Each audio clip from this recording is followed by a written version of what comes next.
cross my legs. Yeah, I will too. Works out well. Let it. They'll probably tell us when we're off. I hope.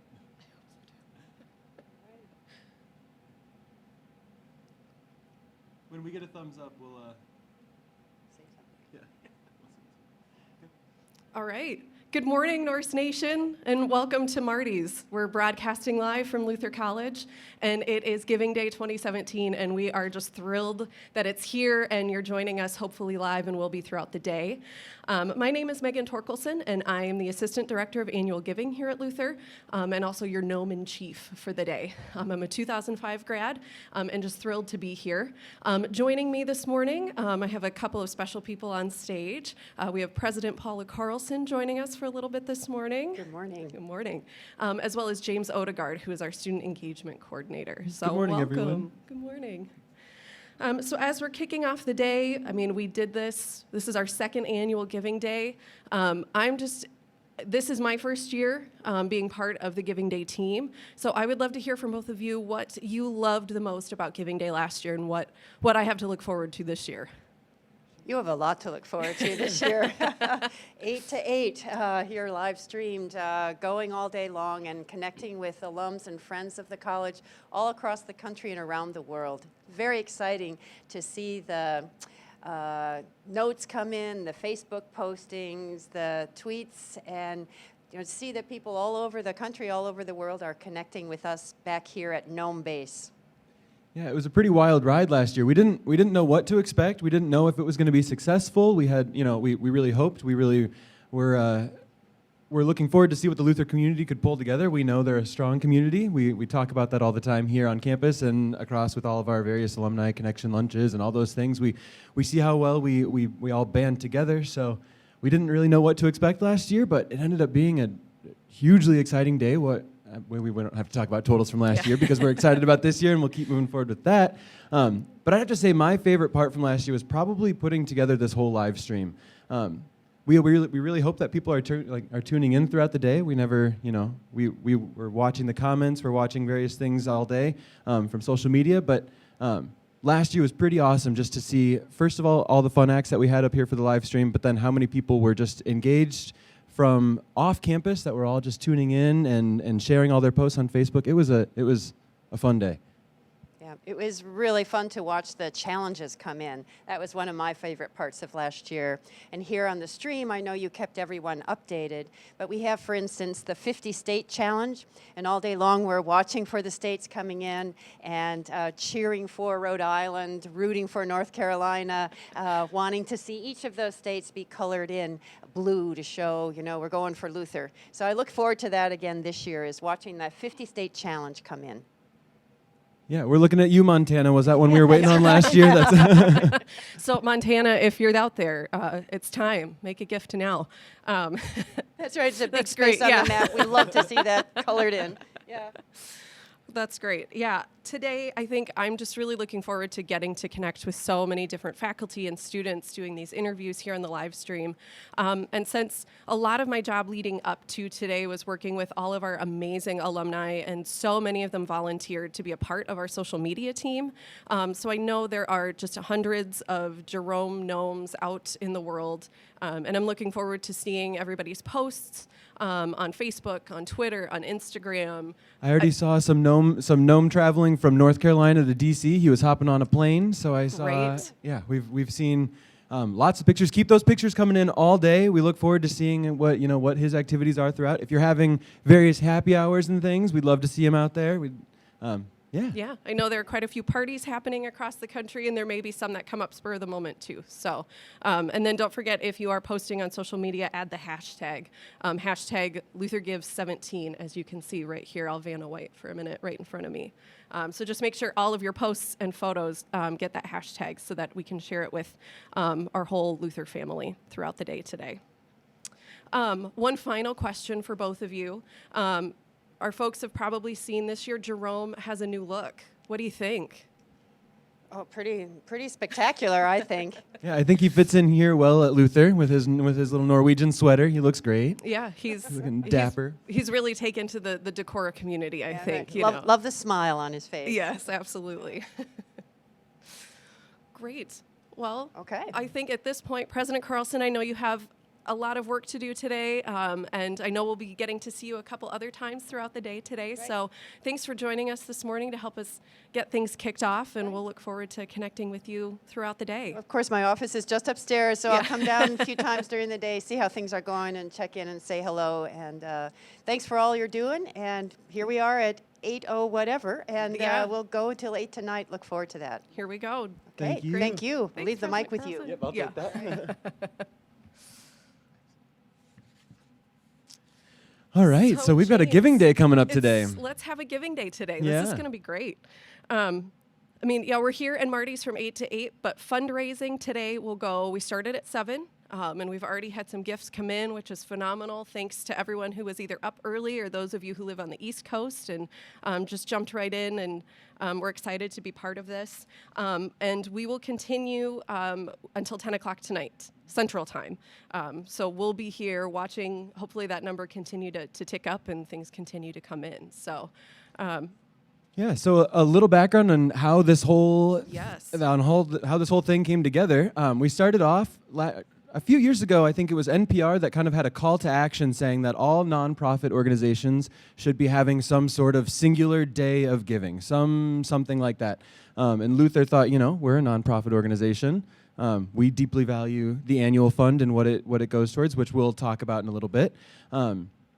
So we should probably jump on that bandwagon. We should probably do this too. So it all came together last year with our hashtag #LutherGive16, moving into the creative hashtag #LutherGive17 this year, because we believe in the Luther community. That's the thing, is we know that throughout the year, all of our development officers, all of the people that work in our office are working hard, working on raising money, because as many of you that are tuning in well know, this place doesn't just happen because of tuition. This place doesn't just happen by being here. It happens because of the support and the care of all the alumni and all of the friends of the college that are giving back. So we come together for this singular day. We kind of looked at some of our sister colleges, other organizations, how they put this together. We saw that the live stream happened, and so we said we should probably have one of those too. So we jump on, and here we are with 12 hours, 8 a.m. to 8 p.m., and yeah. And what better place than Marty's? Yeah, seriously. There's plenty of cookies, coffee, Nordic brew right outside. Hopefully lots of students will be making their way Yep. through. It's still early here, so things are pretty quiet in Marty's right now, but we were here last night setting up, and it was just packed. So I can see that tonight we're going to have, I think, a great turnout. So keep tuning in throughout the day, and then obviously you'll get to see a bunch of different interviews and actually get to see students up here talking about some of the really awesome things that they're doing on campus too. And off screen, I know you guys can't see it, but here down in Marty's, we have a little photo booth for people to stop by. So if you're students that are tuning in right now, or other faculty and staff, and you're thinking, I kind of want to come see all the action, I want to see what's going on, feel free to come down to Marty's, stop by. We have a little swag table with various goodies that you can take. We have stickers, we have, again, a photo booth, and then also good company. So that's all important things. Yeah, so stop on down to Marty's, come join us. We're here all day. So really the backbone of, for us, a successful giving day is the fact that we have a number of challenges that run throughout the day that encourage people to make gifts at various points, because then their money can be doubled, possibly tripled, possibly quadrupled, depending on how many challenges you qualify for. And we alluded to one that we have quite a few that are back from last year and a few that are kind of new this year. We talked about the 50 state challenge, which is really exciting, getting to see not only that we have alumni, somebody in every state who supports Luther, but I know last year we were excited to see how many people around the world were making gifts on Giving Day. And we're just excited, once we hit all of those 50 states, we unlock $50,000 from the Board of Regents. So huge thank you to the Board of Regents, as they really stepped up and support us in the work that we're doing here on campus, and wanting to make sure that anytime we do a Giving Day that it's as successful as it can be. The Regents are also helping to sponsor a challenge just to help us get going on the number of donors. When we hit the first 600, we'll unlock $50,000. So that's exciting. So let's keep it going. Keep those gifts coming in. Yeah, and I know we're just getting to talk about the challenges, but would you mind providing a little update for how are we sitting right now? Yeah. We kicked off, the site started, as you guys know, we're from 7 a.m. to 10 p.m. tonight. And so we kicked off things. We've been going for about, where are we now? An hour and 10 minutes. The site's been live. And so... Yep. And in an hour and 10 minutes, I just refreshed the screen, and I kid you not, the number that popped up was 1, 2, 3, 4, 5. Now, if that's not good luck for the day, I don't know what is. So we're at... So Wait, does just that mean over an hour, 12,000? that means $12,345 that we've already raised for Luther's annual fund. So thank you. Thank you, thank you. You're going to hear that word. You're going to hear that phrase a lot today, because we're just full of gratitude for our amazing alumni and our faculty and our staff and everybody for just rising to the challenge of Giving Day. This is phenomenal. Yeah, it's 8 a.m. and we're at $12,000. That's awesome. So keep it coming in today. We have a lot of fun challenges. So here, tell me about some of the what is a challenge? What is that? We throw this word around. Yeah, we do. And a challenge is basically where we have one donor, a couple donors, a group of donors who have all come together and said, you know what, this is a piece of Luther that was important to us, and we want to encourage other people who found that important to give in honor of that. And they then provide a larger sum of money that we can go out and go to the general alumni base and say, hey, we have this group of people who want you to honor your states, like we were just talking about, like the Board of Regents sponsoring that challenge. And then when we get all the 50 states, then it unlocks a larger donation that gets dumped into our total, which is just phenomenal. And we have challenges that range in size, obviously all the way up to $50,000, but some, it's no challenge too big, no challenge too small, all the way from $1,500 up to that $50,000. So go big and go gnome. Yeah, exactly. Go big and go gnome today. So it'll be fun to see all of those, and they'll be rolling out throughout the day. So the challenges that you see live on the website right now are the ones. Some are open all day. Some will only be open until 5 p.m. And then some are almost like flash challenges. So watch out for those. Just keep an eye on your email. Wait, so, and if I give now in the morning, and then there's a challenge that I really enjoy later on, can I give again? Absolutely. Awesome. Yes. Well, yes. I might just do that. That's great. We hope that you guys might do that too. If you give now because you were excited, and maybe you gave $10 now or $50 or whatever you're thinking, and then later something pops up like the Fun Sweethearts Challenge, you realize that you're a part of that, or there's something that goes on. Feel free to give again. We won't turn that down. We'll be even more grateful. We'll see those gifts come in, and it's all exciting. Yeah, and it's all for Luther, and it's all for the annual fund. So, do you want to talk a little bit about the annual fund, and then after that, maybe we can talk a little bit more about some of the challenges we have to look forward to? Because we've been mentioning the annual fund. We alluded to it earlier. So, talk a little bit about what the annual fund does for Luther. Sure. So I'll actually start that off with a little introduction of what I do, actually, to kind of say, So both James of us will be are with us all day. He'll be hosting on his own a little bit later, but good to get to know him. Yeah. So I'll tell you a little bit about me. So I'm a part of that development team that's putting this whole event on today. We have a little annual fund subhead committee. I don't really know what to call it, but. And so the parts that I run are the Student Philanthropy Council, the Senior Giving Campaign, and the Phonathon. And so a lot of you are very familiar with the Phonathon. You've probably received your Phonathon calls.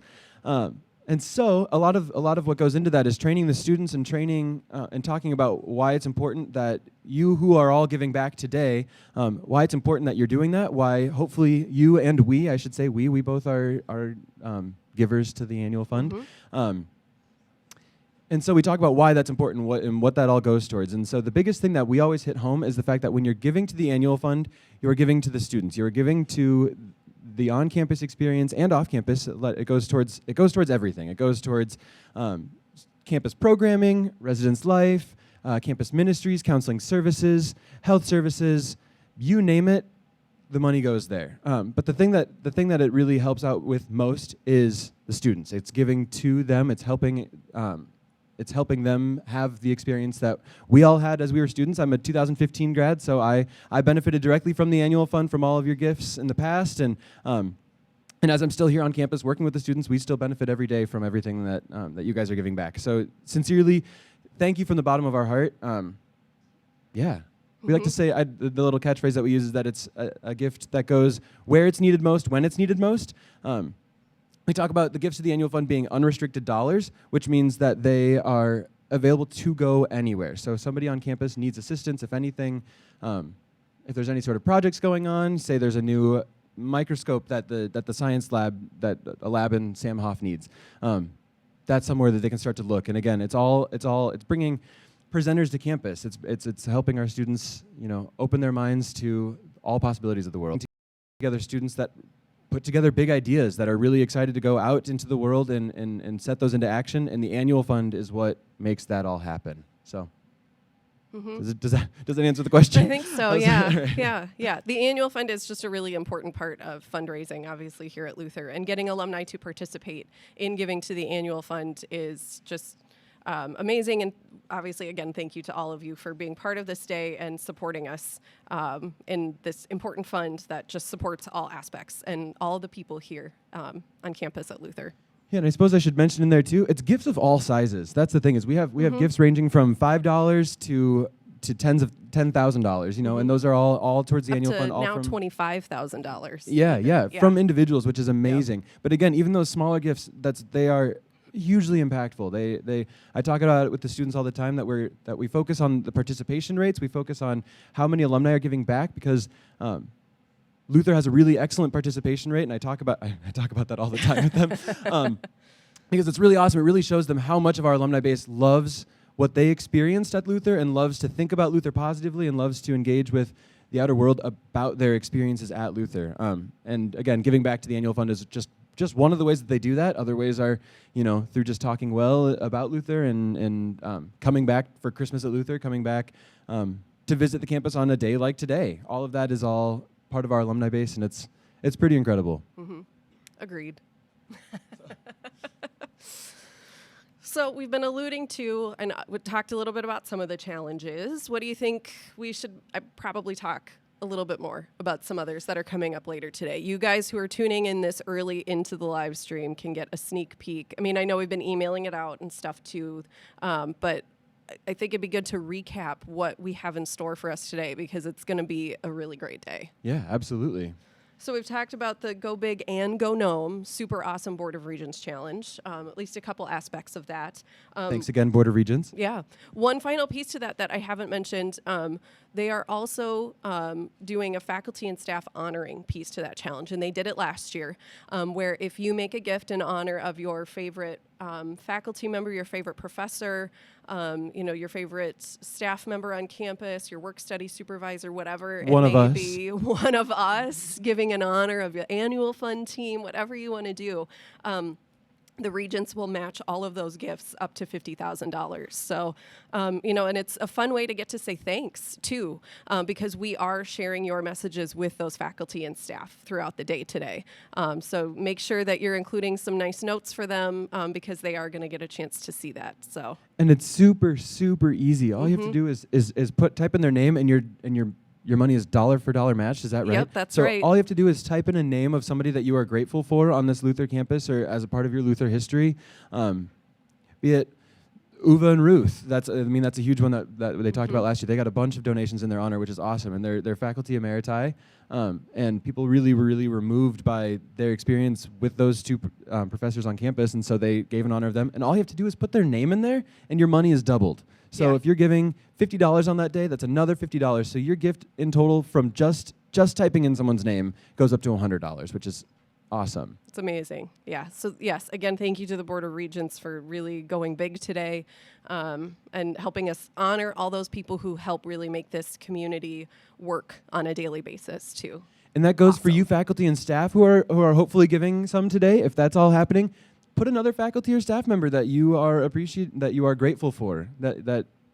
This is a challenge that's open to everyone. It's a really excellent and easy way to get that. Is it $50,000? $50,000 to get all of that matched out there. That I really hope that challenge just fills out really quickly, just because everybody was impacted by those folks. These are the people I'm talking that are writing your letters of recommendation, that are emailing you back at 2 a.m. when you were a student because you were up working on an assignment, and they were also still upgrading papers, and so they got back to you. Anybody that it impacted, your work study managers, things like that. People everybody who works for the CAF, Leah McCrea. Leah McCree.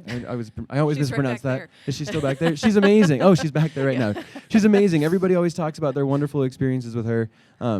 And so someone like that, I actually didn't see you back there, so that's funny. We're live, folks. But yeah, so that should be a really, really easy way that we are able to fulfill those $50,000. So, yeah, what other challenges do we have up? Well, I mean, since we've been talking about the amazing faculty and staff here at Luther, I did Again, we're want to looking at mention, us. too, a nice segue here, that today I'm just thrilled that all of the vice presidents and deans here at Luther are sponsoring a special challenge just for faculty and staff on campus, that when we make a gift today, they are going to match it, which means our gifts get doubled up to $10,000. And who better to display that they support our students, that they support everything going on here? I think that is just awesome. I hope people are watching that and seeing that anyway. Yeah, they're helping us continue to make an impact, and an even bigger impact today on this place that obviously we all know and love working here and getting to work with really some of the best and the brightest students in the country and some of the best alumni too. You know, it's just a phenomenal community. So thank you to all of the vice presidents and deans for going big and going gnome today and being part of that and challenging us to give back, to continue to support our students in that way too, which is awesome. Oh, what else today? Yeah. Man. I was going to say, sorry, unrelated to challenges, some fun things that you should pay attention to as you're tuning into the live stream. We'll have fun little commercial breaks throughout, which will be nice. That we'll be displaying some of our awesome videos that the visual media team has put together. You can't see it, but behind all these cameras, there's a huge team of folks that are all helping to put this together too. So thank you guys that are back there. We appreciate it so much. None of this would be possible without you. So yeah, I mean, and truly, like, none of this would be happening without the magic that they have worked to put this all so seamlessly together. So we'll thank them profusely again later, but their tireless work over the last few months to make sure that all of this worked and that we look great, it's all them. So thanks to our amazing even team if we down don't there. look great, that's all right. Yeah. All right, so back to the Okay, challenges. challenges. Tell me more.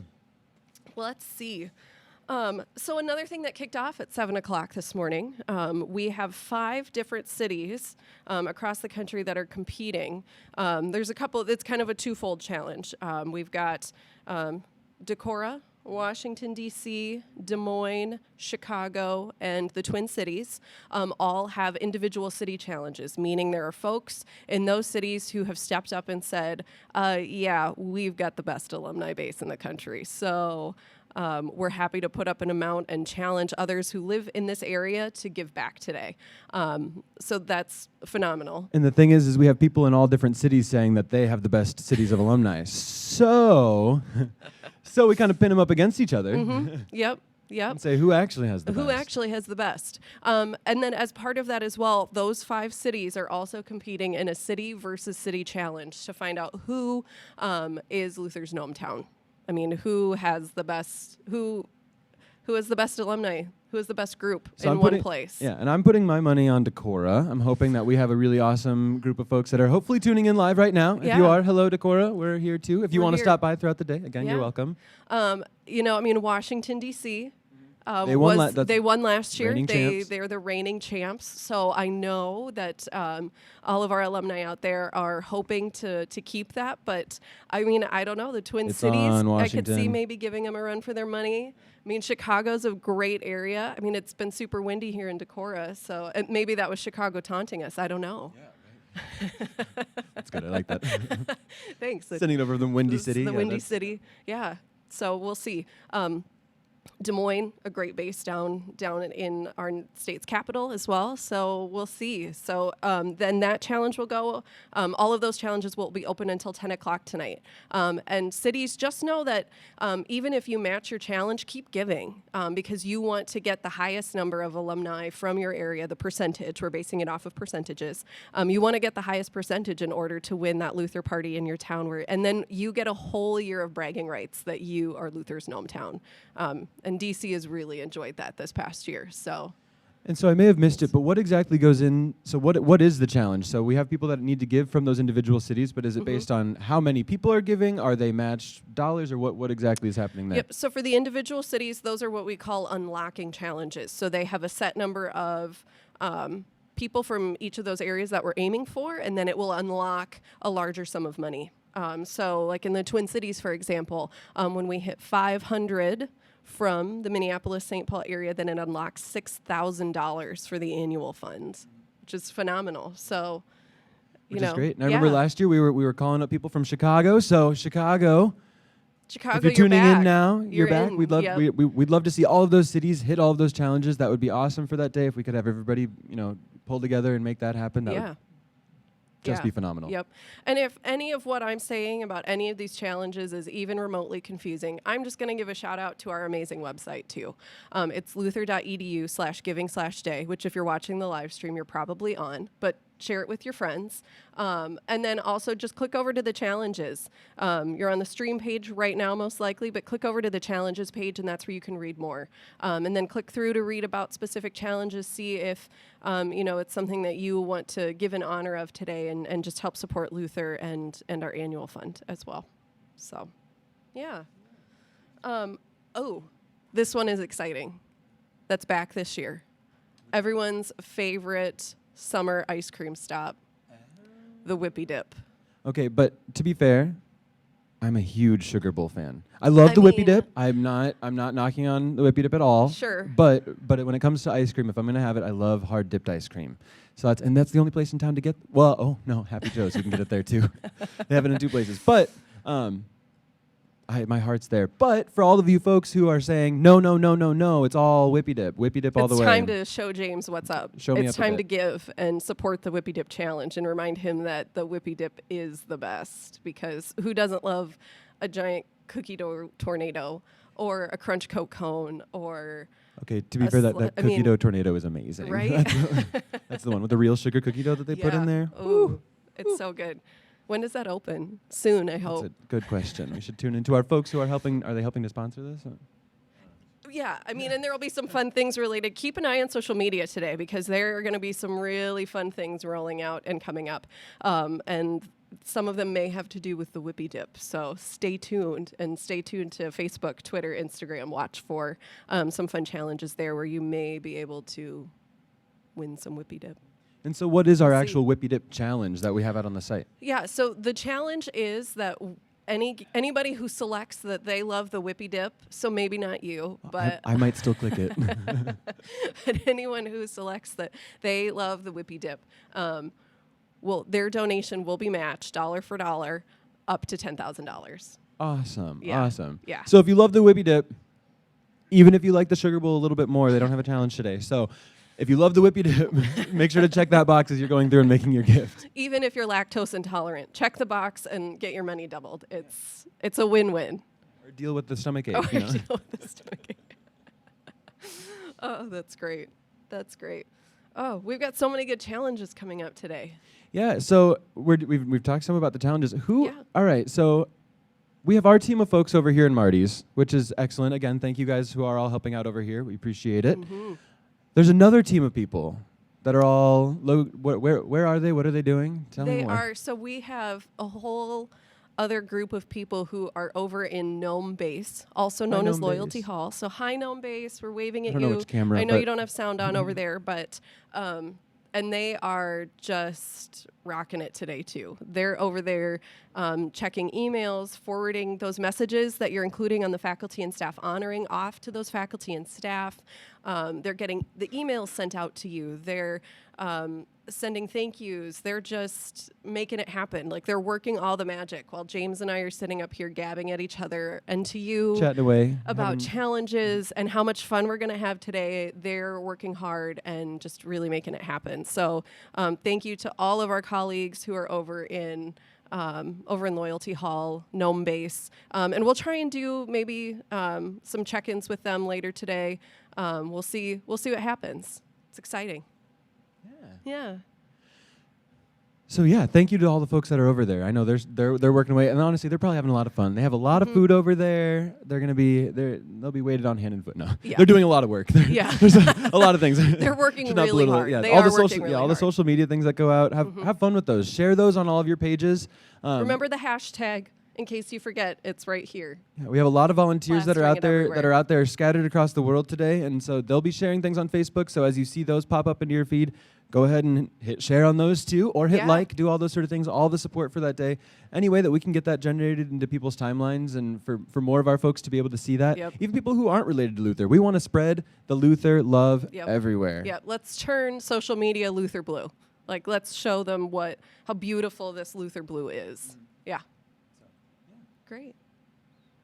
So do you want to talk about a couple more, Yes, a I couple do. more challenges? Sorry. Like, wow. We're just so excited. And if you're just tuning in, welcome. I realize it's about 8:30, so we may be picking up a few more people. Welcome to Giving Day 2017, the live stream. We're here just kind of giving you the rundown for the day, talking through some of the challenges. What do our dollars look like? It's been 15 minutes? It's been 15 minutes. So I'm Hold sure on, there's I'm at least gonna- been some sort of boost. Oh, there has. This is exciting while I refresh the page. All right, we are up to $18,300. Way to go, everybody. Hi. It's an hour and a half. We are an hour and a half into a 15-hour day, an hour and a half into a 15-hour day, I repeat. And Yep. we are at $18,000 already. So Yep. that's amazing. Keep that coming. Thank you Keep to all it you folks going. that woke up early that are either, we're headed into work, or you're sitting at your office desks with, this little live stream sitting out in the corner of your office screen, or maybe it's taking up your full office computer, and that's, And we won't tell. yeah, we won't tell. We won't pass that on. But thank you to all of you folks that are tuning in right now. That's awesome. I think we even have somebody tuning in from a plane right now, which is that's exciting. which is Who paying knew for that. we could take to the skies? Right? I mean, Jerome's really traveling Jerome. around. I If mean, you're- he's worldly. And you folks, Worldly. and I'm looking at you, Kate, who's hopefully you're tuning in and listening. If you're not, then take a picture of Jerome on the great. plane. Maybe Yeah. you've already posted it. Maybe I haven't seen it, but maybe you're tuned in. Maybe you're not tuned in right now. Maybe the Wi-Fi's glitchy on the airplane. You never know. We'll but, see. But seriously, thank you folks that are already making these donations. This is huge, and I'm already overwhelmed with how amazing this day is going and will continue to go. So it's just phenomenal. I do just want to put out there that I was just checking in on the total number of donors, and we were sitting at 98. So I just need a couple more of you to jump on that. Let's break. you could hit refresh again. We've already three-digit- got two Oh, more. Oh, we're I still don't at know. 98. Oh, never mind. Okay. So if you're tuned in and you haven't made your gift yet, now is the time, because I want to see that bump over 100. We can do it. We're almost there. First goal for me. For me. For the Regents, we still have 500 more to go after that, but it's going great. Thanks, everybody. Yay. Yay. So some other challenges that we have to look forward to coming up today. There's just so many. Fun one So, happening at 11. there is a fun one happening at 11. That one is the Luther Sweethearts Challenge, which we had last year. And it doesn't matter if you and your Luther sweetheart met while you were here. Maybe you met post-Luther. Maybe you were together before you got to Luther and you both just happened to come here. There will be 1 hour. So if you are a Luther sweetheart, be ready. I'll give you a hint. It's at 11 a.m. Be ready. For those of you that are tuning in. For right those now. of you who are tuning in who are Luther sweethearts. From 11 to 12, all we need is 50 alumni couples to make a gift, and we'll unlock $5,000 for the annual fund. So easy. I know that's for sure when my husband and I will be making a gift. We are Luther sweethearts. Thanks, Luther. Yeah. It's fun. So that's a great one. Another really fun one is we have back again this year the Totally All That 90s Challenge, which is all that and a bag of chips. So is that all the 90s grads? Yep, Is that all the 90s grads. And any gift from 90s grads. And imagine this, it's going to start at 9 a.m. So that one's coming up. So if you're a 90s grad and you've tuned in, just watch your email and watch the website, because in about 27 minutes, that challenge will start, and your gift can be matched up to $5,000, which is awesome. Yeah. And again, if you have any questions about any of this, it's all going to be up on social media. As the challenges go live, they'll be posted there. You'll also likely, if you're Luther alumni, you'll likely get email blasts about everything. So be watching that with convenient little links that you can click through on there. If you're tuned into the live stream, chances are good there's a link below. Otherwise, the link is on the screen, so you can tune in. Where again, it's luther.edu/giving-day. Right? Yeah. So I think we just enjoy saying /giving-day. But yeah, so that'll all be popping up on social media. I think here in just a second or so. If our tech team is ready, we're going to take a little break. Great. We'll take a little commercial break. So enjoy these videos that you're about to see. Yeah, enjoy and keep those gifts coming.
Welcome back, Norse Nation. We're still here. We're still here. Well, we're still actually only here. 30 minutes in. We're here We're- for 45 minutes in 45 now. minutes Check in. that out. Look at that. Time's just ticking away. Yeah. Again, Here for my another name 11 is... My name is Megan Torkelson. I'm your Gnome Chief for the day and one of your hosts of our 12-hour Gnomathon here, broadcasting live from Marty's. And joining me over here. And I'm James Odegaard. I am the Student Engagement Coordinator in the Development Office, and I'm a 2015 grad and then also one of your hosts today. Yeah, so welcome back. Or if you're just tuning in, thanks for joining us on the live stream. Things are going amazingly well so far. Like, we're just having a great day. Yeah, so here in Decorah. we refreshed right before the break and heard some pretty outstanding numbers, but then right after we took a little break, we heard some other pretty outstanding things, which is that I think the Whippy Dip challenge was actually was fulfilled, which is amazing. That, according to my screen, so the Whippy Dip challenge has been fulfilled, which is phenomenal. It's not even 9 o'clock, and Phenomenally fulfilled. it's great. It's great. I told you people loved Whippy Dip. Yeah. Okay, it's fair. We stand by Sugar Bowl. are also fine. We are also at over $49,000 now for the annual fund. You guys, That is unbelievable. That this is Luther community is just in just under 2 hours, we've already raised just about $50,000. Yeah. That is outstanding. I know. I'm overwhelmed and grateful because we really have the best community and the best community of alumni and students and faculty, staff, everybody. Thank you so much. You are making such a huge impact for Luther and our life here on campus today. It's just amazing. It's amazing. It's amazing. So I know that some of you who've been making gifts throughout the day have been leaving some comments for us, and we want to give a few people some shout outs here. We've got some time, and and so one of the comments we have, and this is this is great. So actually, I as you know, I talked about the fact that I do some of the phonathon work, and one of our phonathon callers this semester is Meredith Gotti, and her dad is actually, they're from Rochester. I hope it's okay that I'm talking about them. They're from Rochester, and her dad is actually Chris Gotti, who's a 1986 grad, who actually I got to hear come, and he came and spoke at a dinner last year, and I'm blanking right now on what the dinner was, but he came and talked, an excellent guy, and he actually sent us, we got a gift from him, which is awesome, and his comment said that he is so proud, this is Chris Gotti, a 1986 grad, saying that he's so proud to be a part of the Luther College family, thrilled that our daughter Meredith is experiencing Luther as a freshman nursing major. And yeah, like I said, she's one of our callers. She's a first year. She's fantastic. And Chris Gotti is also great. And the fact that they are so faithful in giving to the college is huge. So thank you so much. Also, just going to give you a teaser, too, talking about nursing. On the live stream later today, we will have a couple of our nursing faculty joining us to talk about the nursing program and what it's like to be a nursing student here at Luther and all the awesome stuff that goes with that. So make sure you're tuning in later. There is a full schedule on the website. If you're watching this stream, just scroll down and you can see just how amazing our lineup is for interviews going on today. So make sure you check that out and tune in later to learn more about nursing. And we also have a nice little comment here from Kate Trigger, who is Kate Trigger Duffert, who is a 2011 grad, and she wanted to wish to everyone here. She said to Robert Larson, which I think, so I know Rob Larson is our VP, but I think she's talking about Bob Larson over in the theater department, I believe, who has the endowed scholarship. I think she's talking about him. So Robert Larson, Todd Green, and the entire Luther development team, both in Gnome Base and on the live stream. Thanks, Kate. And everyone else on campus who's making this happen. That's what she gave in honor of. She is so grateful for everything on campus. If you don't know, she was a huge part of putting this. She's a huge foundational part of why this event is here today. So thank you so much, and thanks for your gift already to this morning. And then one other awesome thing is that we have, this is as of 8:09, and I know we've had quite a few gifts come in since then. But we've had gifts from Colorado already, New Jersey, Maryland, New Hampshire, Illinois, Florida, and South Dakota. And so that was just one email that we got with comments and from 8:09, and to already have that many states that are representing themselves in our 50 States Challenge is fantastic. So thank you to everybody from everywhere who's already giving. From across the country. From across the Sorry, across the country, but I'm just refreshing the page because I'm checking out on that challenges page throughout the day today. We are updating that 50 state map, and it is amazing to see how blue that has become in such a short amount of time. I mean, of course, like the Midwest representing strongly, but also so many states on the East Coast out there that have filled in. And some, I'm just going to shout out to whoever is awake in California making donations already to Luther. Thank you. Props to you for being the early bird, because that's amazing. And our first gift from the whole day was from Sue here in Decorah, which I have a couple guesses as to who that could be, but if it was Sue Drilling, that's awesome. Thanks, Sue. We appreciate it. But either way. She's shaking her head. She's like, no, sorry, that might not have been sorry. me. But either way, thank you, Sue and Decorah, for being our first gift today. So somebody who tuned in and right away, which is great. And then again, we had even more states to add to this. We have North Carolina, Indiana, Washington, D.C., Michigan, and Texas. So now those are all extra ones. Yeah, so fantastic. So keep following along with us. Like I said, watch the map. That's getting updated, throughout the day and throughout the morning and we'll see. I mean, I feel like we're well on our way to completing that 50-state challenge. So thank you to all of you who've already stepped up and done that. And now I'm under the impression that somebody has made a request on our live stream. What happened yeah. there? So we understand that there is a Facebook challenge put out by Mike Woodson. And Mike challenged Ann McAnallen, did I say that correctly? Thank you, to get on the live stream today. And, here at Luther, we like making things happen. So as I understand it, right now, instead of me, you're about to see a photo, a beautiful photo. There it is. Oh, look at that. So, Mike, from what I understand now, it's time to make that donation to Luther. It's time to pony up some money because, like I said, we're here to make things happen today. We're here to please. We're here to please. These are your dollars at work. So thank you. This is your dollars at work. We're making it happen. So thank you very much, Mike and Ann. That's wonderful. We love to see that kind of camaraderie amongst Luther folks.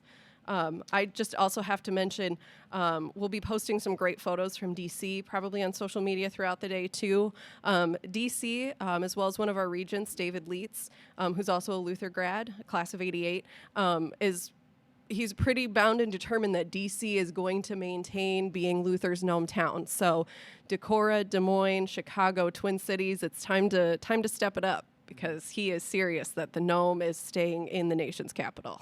So we got to give them a run for their money, quite literally. Yeah, quite literally, yes. If you don't mind, I have a few more comments please. from some of our donors already today. Yes, please. So we have Jasmine, who is a 2006 grad from Virginia. She said, thank you to amazing professors like Colin Betts. His amazing instruction helped me discover my love of anthropology. We have an awesome anthropology on campus. I have a couple anthropology major friends, which is fun. But Anita Carrasco is one of our professors that I had that has just done amazing things, and I am rambling. So another comment that we have is from Charles from Chicago. He says, I'm giving what I can right now to help Luther achieve its goal, which is awesome. That's the thing, is we have people that are giving for all different purposes. Yep. It doesn't have a grad year on here, so I'm not sure if he's even a Luther grad, which is amazing. We have friends and alumni and parents of the college, past and current, all people that are tuning in today that are giving. And so thank you so much. Thank you, Charles from Chicago. And thank you to Nicole in Fort Dodge, Iowa, who says that my time at Luther was truly a gift, and now I continue to give back each year to help support my alma mater and hopefully help others have the same kind of wonderful experience I had, which is, okay, that is a fantastic quote. So thank you, Nicole from Fort Dodge, Iowa. That epitomizes why we do this here today, why we have these sort of things. It's because we really do believe that Luther provides a unique, excellent experience for our students. And that, again, as alumni, we all received that, and now we're here, and all these students are wanting to have that same experience. And you guys that are giving back today help to make that happen. So thank you, thank you. This is great. Yeah, what are our dollar totals now? What a great day. That's what I'm just going to refresh here. Been 4 minutes. So. Right? We're so excited to watch this total continue to tick up. So currently we are sitting at $51,704. That is outstanding. Awesome. So I take it we've made it over 100 donors now. Yes, we have. We're at 140 donors. As we said, the Whippy Dip challenge, that's been completed. It doesn't mean you can't still continue to love the Whippy Dip or the Sugar Bowl, whichever you choose. That faculty and staff honoring challenge is still going on. So as you're making your gift, we were just reading some of those great comments about, professors and people on campus who've made a difference in the lives of alumni. So just continue to note that as you're making your gift today. And it will get matched by the Board of Regents dollar for dollar up to $50,000. So let's take full advantage of that and show some love for the people who really help shape and make your experience as a Luther student and now alum really a great one. And so I did receive a question kind of asking about some of the challenges and asking about matching on the challenges and if there's a better time to give. There are various things throughout. So my tip for that is to tune into social media, tune into the website, and kind of and look to see when some of those things are going live. Because truthfully, there probably are better times for your dollars to be matched throughout the day. We'd love if you gave more, if you give a few times throughout the day. We mentioned that that's totally possible. Absolutely. But there are times throughout the day, so be watching. You'll be getting emails from young alumni. The 90s grads. Maybe not young alumni, not but necessarily. But 90s grads are still young alumni. 90s grads, so. yeah, they are. They'll always be. Yeah. And the 90s challenge will be opening in about 6 minutes. So just if you are a 90s grad, keep an eye on the website, keep an eye on your email because that challenge is about to start. A couple other challenges I just wanted to point out that we do have coming up. We have a music challenge that will be starting at 10 a.m. In honor of our beloved Weston Noble. And he was a huge supporter of Giving Day. If you remember Giving Day last year, he fully embraced this idea of go big or go gnome. And he was a big supporter of a couple of challenges throughout the day. And so this year, there's a group of alumni who are asking anyone who is involved in any kind of music, choir, band, orchestra, any of the Luther ensembles in any way, shape, or form, because we know Weston had an impact on all of those to give back. So keep an eye on that. That'll be starting around 10 a.m. today. And we'll also have an athletics challenge coming up. And I do feel like here on the Luther campus, if you're not involved in music, you're involved in athletics and vice versa. Or sometimes both. Yeah. Because that's the amazing thing about being at Luther. There's so many amazing things you can be involved in. Yeah, and when you're in there making your gifts, hopefully, you'll see that there are check boxes that you can click through. So if you want to, if you were involved in both music and athletics and want to make your gift in honor of both of those, absolutely check both of those. Support every area that you can. Yeah. So. And the Sail North Challenge, which is the athletics challenge, will not get started until noon. So sit tight on that one for some of our athletes. And again, just keep watching your email and watch social media because as soon as these challenges are available, they're going to be out there, and we're gonna make sure that you know that they're happening because we want to make sure that you're able to make a gift in honor of what's most important to you as part of this. Yeah. That's great. Checking in here to see. Yeah, so we received a question that some faculty and staff want to know about, or a faculty member wants to know about how unlocking challenges works. So Great. So if we want to go through some of that again, because we have a couple types of challenges. We have dollar for dollar and unlocking challenges, and Megan will go into what those are. Yeah. So dollar for dollar is just as it sounds. We match what you are giving dollar for dollar. So if you give $1, somebody is matching that dollar, which means we can make twice the impact with your gift with that, which is just phenomenal. The unlocking challenges are a little bit different in that we're not necessarily looking for dollar amounts. It's more so about participation, that we want to get as many people in on those challenges as possible. And once we hit the set number, then it unlocks the bigger amount for that challenge. So that's like the 50-state one that we have going on right now. Once we hit somebody making a gift from all 50 states, then we unlock $50,000. So it doesn't matter if somebody in each state only gives $5 or they give $10,000. Once we hit all 50 states, then we unlock that bigger amount, which is how we've seen some of our totals just really jump up today. Like we said before our break earlier, we were sitting at $1 amount, and then we came back and it had just exploded, and it was because we completed that Whippy Dip challenge already. So which is awesome. Yeah. And so I think we also have we have a specifically We Are Luther Faculty and Staff challenge. We do, yep, that's going on right now. And if you're taking pictures throughout the day, you'll see that's that's a hashtag that we're starting as well. So if you're Luther faculty and staff and you're taking pictures or you're making a gift, don't only just make sure you're using hashtag LutherGives17, but also use hashtag We Are Luther, because we are, as faculty and staff working here on campus, we are Luther. We are what students remember about their experience. Yes, they remember the buildings and the Martin Luther statue, but we're the ones who help shape and inform, what their experience is on campus. So faculty and staff make those gifts, and don't forget they're being matched by all of the vice presidents and deans, the whole cabinet, up to $10,000. So thank you for all that you do for Luther and continuing to support us today, too. Yeah, that's great. All right. I'm hitting refresh here Yeah, just so to we'll maybe give a little us a new total. dollar update. Little dollar update.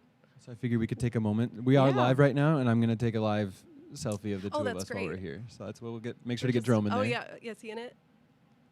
Good. Great. You'll Awesome. see that on social media. that'll be Thanks for posted. tuning in with us to see that. Eventually, later, my goal is also to get a shot of all of the amazing people who are making this live stream happen for us and they're really the ones making us look good. James and I have the fun job of just sitting up here and talking for now. We've also got some interviews coming up, which is exciting, kind of a change up here. So, Yeah, if you're just tuning in, well, again, welcome. This is Luther Gives 17. So today, all the way through, we're here for 12 hours. We are just concluding hour 1 of our live stream. Woohoo! And so we'll actually be on for another 11 hours, which is we're awesome. We're here all day. We're here till 8 p.m. So keep tuning in. This is great. Yep, we're jam-packed with various interviews throughout the day with student groups, various professors, organizations on campus. So just wanting to connect you guys back to campus. Yeah. So keep tuning in, keep listening if you're faculty and staff. Stop down to Marty's. Yeah, come Students, down here. if you're watching, come down to Marty's. stickers. We've got stickers. We've got some swag. We've got a photo booth that we plan to take advantage of later. So come down, take some pictures, post them on your social media. It's still kind of early on campus, but come down, bring your friends, check out what's happening, and come just see all of this happen live, because it is happening live. And it's a blast. Yeah. Like, I think we're having a great time. We're having a great day. Yeah. Hopefully you're enjoying the live stream. Hopefully you guys are too, yeah. We're going to take a quick break here, and then when we come back, I'm excited. We have a Luther professor joining me on stage here for an interview. Pedro dos Santos will be joining me here in just a few minutes. So if we're all ready, we're going to take a quick break, and we'll be back in just a few.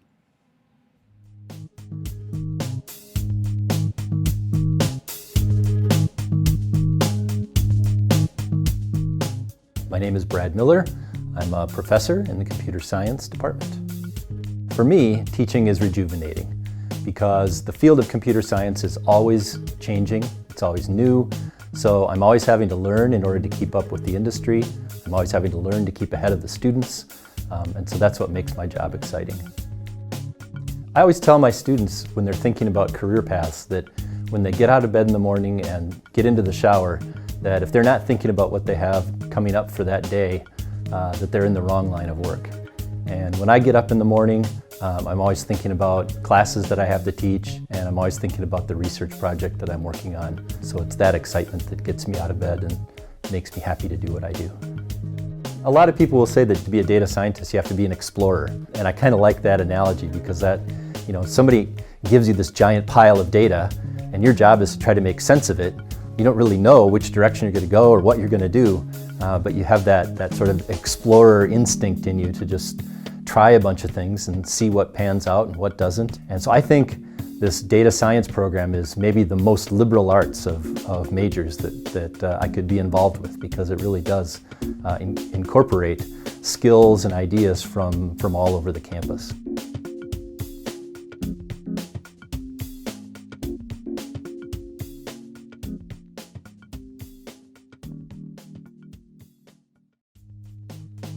Marketing affects everything we do. There's nothing we do in life that doesn't have some part of marketing involved with it. I'm Don Jones. I'm Associate Professor of Management in the Department of Economics and Business, and I teach all the marketing courses here at Luther. I have to admit my intro, the junior class is my favorite class just because you're starting with such a mix of majors. I have out of a class of 25, about half of them will be management majors and the other half will be music majors, who know they need to understand the operations of the business so they can go out and be successful. Biology majors that want to get into pharmaceutical sales, fitness, PE majors that want to go out and work for nonprofits. I've got prospective ministers. Everybody kind of realizes that this idea of marketing and creating your business and bringing value to customers is really important no matter what discipline. So I enjoy getting that blank slate. Teaching is a gift. The ability to come in my mid-50s and teach in an area that's changing every day. I mean, the first year I taught, the iPad was introduced. And, and that sounds like a long time ago to other students when I talk to students. That was 2008, 2007, 2008. So I'm really new at it, but I love the change, love the energy that brings when you have to keep up with what's going on in the world all the time. Luther students carry themselves with a certain amount of confidence, and they also carry themselves with enough humility that they're curious about everything that goes on around them. So I think you put those two factors together, and it's the reason I stay at Luther.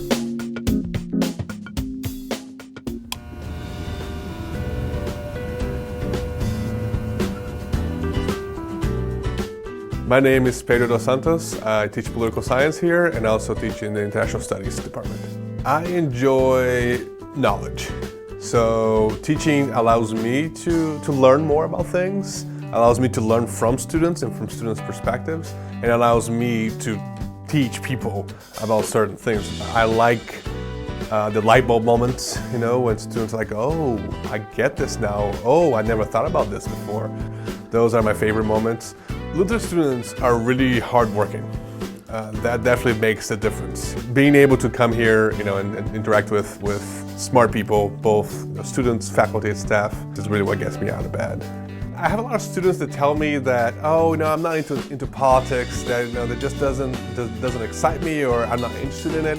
Well, I'm sorry to tell you, but you live in a political world. If you get up and you're brushing your teeth, the water came from somewhere. There's a policy behind it. Any decision you make in your life is going to be political, whether you like it or not. So even though people think that they don't live, they live on their own bubble, their bubble is actually, part of a much bigger ocean of bubbles. The Luther bubble is real, but such as other bubbles.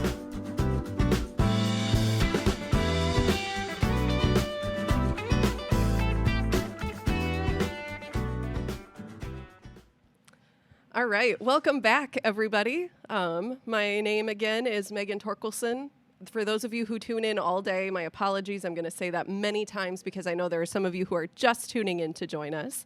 And I am thrilled to have here with me this morning Professor Pedro dos Santos. Good morning. Good morning. Thanks for being here with me. Thank you. I do want to make a complaint, though. Uh-oh, okay. I was told there will be a couch. Oh, I know. I'm sorry. We had a slight change of plans. Okay. I don't think they can jump on these chairs. I know. I'm sorry. So no jumping this time. No jumping this time. James is making a note about that for the future, that next year, yeah. Couch to jump on. So a couch that you may not want to use again. Yeah. Oh, that's great. Yeah, thanks for having me. Yeah, it's great to have you here. So for those of our alumni who are tuning in who don't know you, give us a bit of an introduction. How long have you been here at Luther? What brought you to Luther? Tell us a little bit about yourself. So this is my 5th year here at Luther. I teach in the political science department, and I also teach in the international studies program. I'm the director of the international studies program. So 5 years, moved to the Corps. I was in Kansas before. I went to the University of Kansas for my PhD, and got a job after. Luther was nice enough to not dislike me, and it gave me a job for me to prove that I'm actually okay. So I've been here for 5 years now, and so far so good. Yeah. We'll see February next year when tenure comes. Yeah. If my what I think is actually what's happening. Yeah. But I've been here for 5 years now. I went to a small liberal arts school too, and that was my goal. I wanted to be at a small liberal arts school. I like the, exactly what's going on here today, right? Just talking to people, getting to know people from different walks of life, and interacting with students in a very direct way. Sometimes more direct than we would like, but but still fun. So that's it. That's it. That's I've been here great. for 5 years now and enjoying it. February not my favorite month, so we got that past us. We made it through. Yeah. We So made now it we're in through. March, and hope to get a little warmer soon. Yeah. Yeah. Where are you from originally? I'm from Brazil, so again, So the that's why shock is- February, not your favorite month. Yeah. So and this January I went to Brazil with students. Oh, that's right. And I'll tell you what, not being here in January makes February less bad. That's true. Yep. When you can miss out on some of those long January days with some warm Brazilian weather. Yeah. Absolutely. Yeah. That's great. My wife would stay back here, and I was talking about how the students were complaining the first day we're in Brazil because it was 106 degrees, and they're like, it's too hot, and I cannot share what my wife told me to tell students, but she was not very happy Not with safe for the live with stream, the but complaint yeah. that it was too hot over there. So that was when it was like negative something here. So. Sure. Well, of course, that's how that always happens. So, what course did you take students to Brazil for? So this year, shall I look at you or look at the camera? I Which don't know. course? Oh, you can Yeah. look either way. Over here Camera is one, good. camera it can two. It can be me. Imaginary camera? Yeah. I mean, we can make up our own, but yeah, this Guy guy right there. All right, so I'll look Yeah. right at you guys. I'm making All a right. note. I'll tell people All that right. up front in the future. Yeah, so this course was, the title of the course was Development, Inequality, and Race in Brazil. But it was really race in Brazil. Next time I teach that, I think I'm just going to take that as stuff. It's implied in there because it's part of the discussion, but it was really a discussion about race dynamics in Brazil. So it was a lot of fun. We took 11 students over there, went to Rio. I spent about 8 days in Rio. Then went to Salvador, where we spent about 7 days. Our hotel was literally on the beach, so I could just walk out, go get my coconut water, go for a run, go for a swim, and then come back. It was That's pretty good. rough. Yeah, it was That's pretty good really life. rough in January. Yeah. Oh. Yeah. And it was like, again, in Rio it was kind of hot. It was over 100 degrees mostly, but Salvador was like perfect, like not being in the Cora weather. It was like 85 degrees, the sun was up at about 6 a.m., so we were able to go early for a swim. It was pretty nice. Just thinking about that makes me want to go back. Right. And then we also went to Brasilia, which is the capital.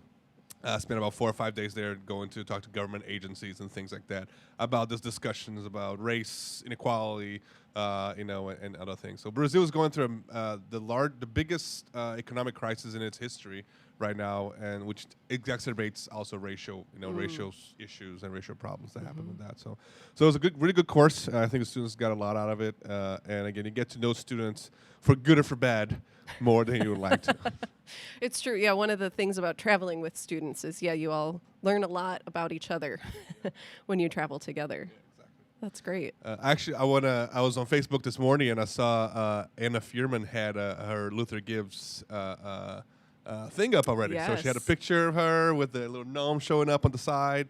And it was a picture that she took in Brasilia, went to this waterfall, and there's a picture of her on the waterfall and the gnome on the side. And then, and I think that explains some things too, because she fell twice over there. And now I think it was the gnome. The gnome was there. Oh, the gnomes was are tripping her. tricky. They can really be tricky. Yeah. We've learned that over the last couple years working more closely with gnomes. Yeah. So Anna, now I know why you fell. So I understand now what happened. So.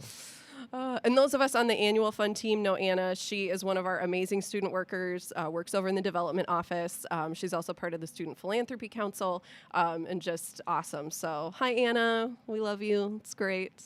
Yeah. For the gnomes. Yeah, careful of the gnomes. Everybody be careful of the gnomes today. So what are some of your other favorite courses that you get to teach? I mean, obviously you said political science is part of it. You're the head of the International Studies program, which I personally know quite a few students who are involved with. I guess what are some of your favorite classes to get to teach as a part of that? I like the international studies introduction that we do, which students normally take that their sophomore year, their spring of their sophomore year.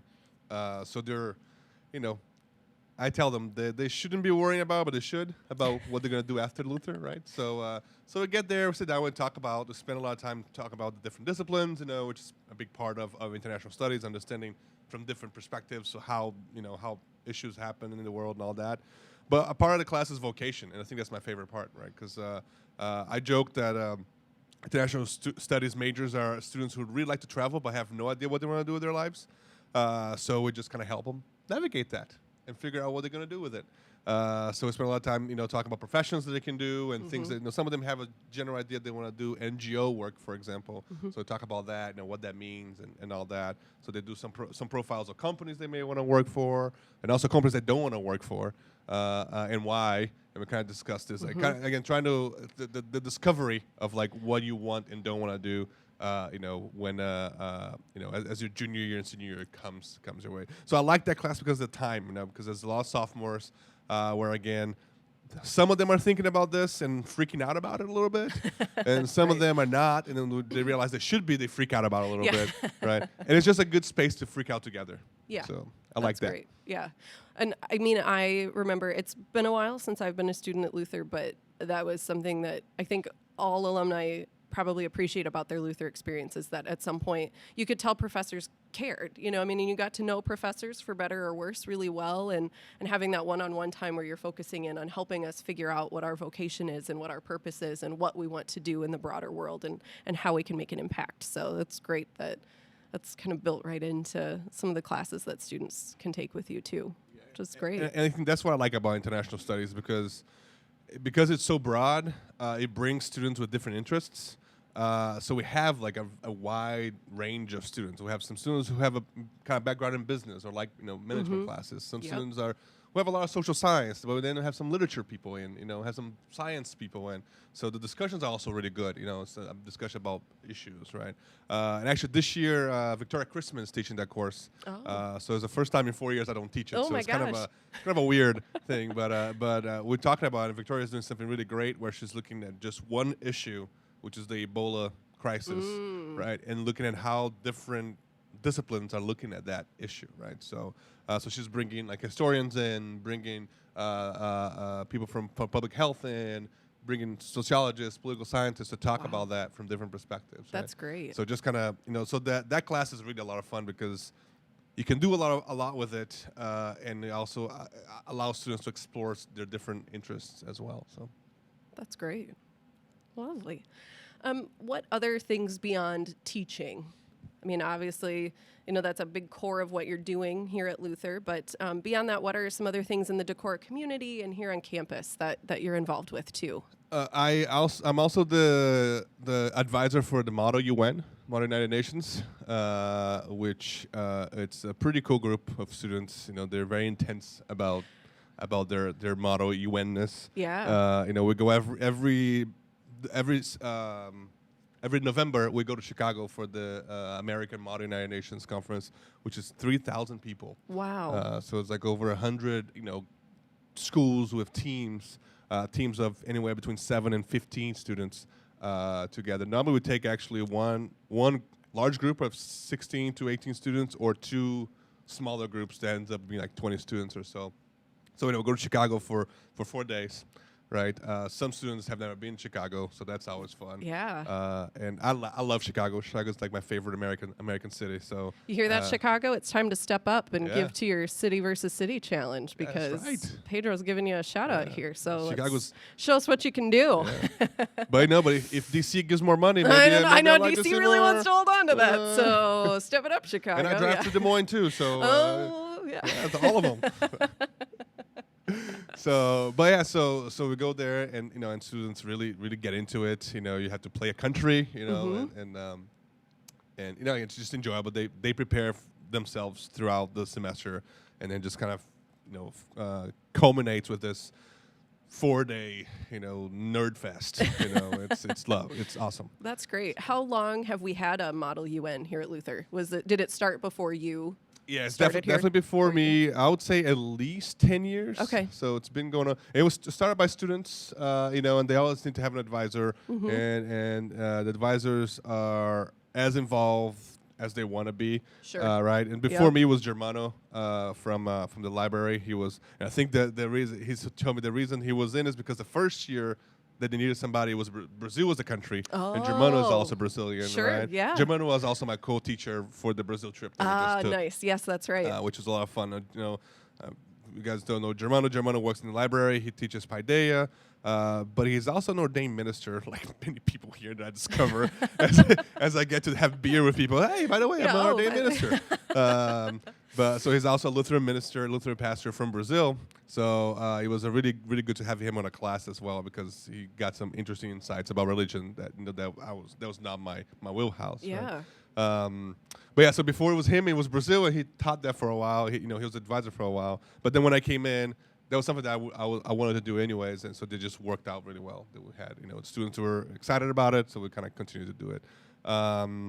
So yeah, and then this year I'm taking them for the second time to a model European Union group. So it's a smaller thing in Sure. Indiana, and it's a different kind of format, but the same idea. Like you pretend to be a country, and kind of simulate that country. We're Portugal this year, so what will Portugal do for environmental issues, for example? Yeah. So you cannot be what you believe in. It has to be what the country. What the country would and that's believe kind in. of Yeah. the fun part about that. Yeah. So that's the big one that I'm involved outside of class. We also was that gonna be the live feed of the noon ball? Was that didn't happen? Oh no, we didn't. I don't think we planned on having that. But Logistically, that seems like a little Yeah. complicated, right? yes. Yeah. But you have been a part of, when other organizations do, fundraising efforts and things on campus. I know there was I believe it was a faculty staff basketball game that took place. And if Pedro's been sitting here this whole time, but he is 6'9". 6'9". So he is very tall. And in the spirit of the game, to try and even the playing field a little bit, I know at one point you were trying to make baskets on your knees. It was the jump ball. Oh, the jump ball. From his knees. Was it Vicky? That was the. I'm trying to remember who the other person was. I can't remember now. But yeah. But yeah, it was. I still won the jump ball, by the way. And being so tall, I mean, you're a staple on campus. I mean, Yeah. people know you, and The tall. Somebody said that. It's like, oh, you mean the tall political science professor? It's like, yeah, that's him. that's the Yeah. one. I mean, I guess it's good to be memorable. Exactly. It's Yeah. great. That's Can't great. hide though. That's the problem. Right? Well, that's Can't- true. Yeah, you can't really blend into the Yeah. background at all. So, oh, that's great. Yeah, it's really fun to have you involved, and it's great to have you here this morning to talk a little bit more about all the work that you're doing, It's and fun to be here. and all of that good stuff. So, while you're sitting here, we've been talking for a good 15-20 minutes here. I'm just going to refresh and see where we're at with our totals, which always just takes a second to see. So we have some new challenges that just got started and one that's going. So we are almost to $57,000 for the day today. Nice. Yeah. It's early. It's early. I know exciting. it's only 9:20, so here we are. Keep on up, guys. Keep going. Keep it going. That's amazing. So, sorry, I know we're live here. I'm just double checking to see if, nope, nothing's come through just yet. More challenges. Yeah, I know. We'll have some more challenges starting. We were giving shout outs to the cities, all of the cities involved in the City versus City Challenge. We still have the Luther Faculty and Staff Challenge going on, which is awesome. The vice presidents and deans matching, which is great. Any gift from those of us who serve on faculty and staff. So keep going with that. That's great. Keep on putting money in that at Luther. It's Yeah, good. keep it going into the annual fund yeah. there. So, I guess before we wrap up here, anything that I'm missing, any advice that you would share with our alumni who happen to be tuning in on the live stream? Knowing that you wanted to make your way to a liberal arts institution, because that was part of your background. I actually hear from quite a few Luther alumni who say, especially as an alum of Luther myself, they ask what it's like to be here on campus, and I think feel similarly when you've had a really great liberal arts experience. You kind of want that back in your life at some point. Any advice for somebody who's looking at that or?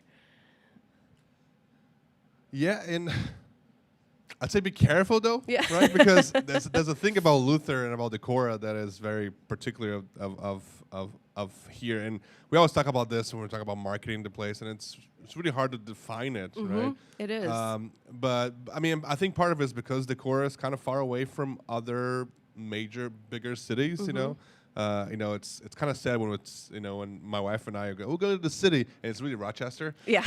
It's it's a little hard sometimes, but but it's good. Rochester is good. But because the Cora is such a small place, it really makes the town, not just Luther, a great place, right? And I think that's what makes people stay or come back. Right? Because you have music, so I host trivia sometimes at the Cellar on Thursday nights, and that's always fun. That trivia is fun, and we have open mics all over town. A lot of music talented people coming in. So not every liberal arts experience is going to be like Luther. Right. That's true. Right. That's true. That's one Luther. thing for sure. But again, if that's something that you're interested in, you should definitely, it is fun. And again, the fun thing is that you make a direct impact, and you see the impact on the people, right? When they come back as alumni, or they come back as staff, right? Yeah. And when they come back for or when you meet them somewhere else, like when you go to Chicago, and you meet people, go to Minneapolis and you meet people, so you see like the impact, and again, I'm fairly new, and Sure. so I talked to the other professors in political science. They always has this great stories about people from the 90s, right? They're now like they're very famous and important people in their own right, and then tell stories about when they were here, just doing student things. Yeah. Good and bad student things. Right. So, but just yeah. So just enjoy. Come back for that when you can, of course, right? And if you're looking for that, make your plans and your career plans based on that too. Because honestly, I did that. Like I went to graduate school to go to a place like the place I went to, and it worked out pretty well. Yeah. That's great. So. That is great. Well, I think it's probably time. I'm looking at my tech crew over here who are making all things happen, wondering if we can take a short break for a little bit. We have another interview coming up. Thank you again, Pedro, for joining me here this morning. I'm sorry again that there was no couch for you to jump on. We've got notes for next year. I was even looking at that booth, but that'll be tricky too. So that won't happen.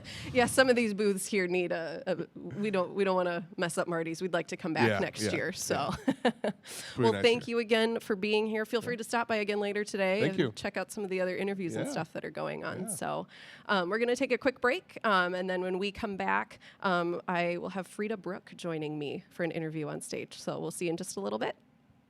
See you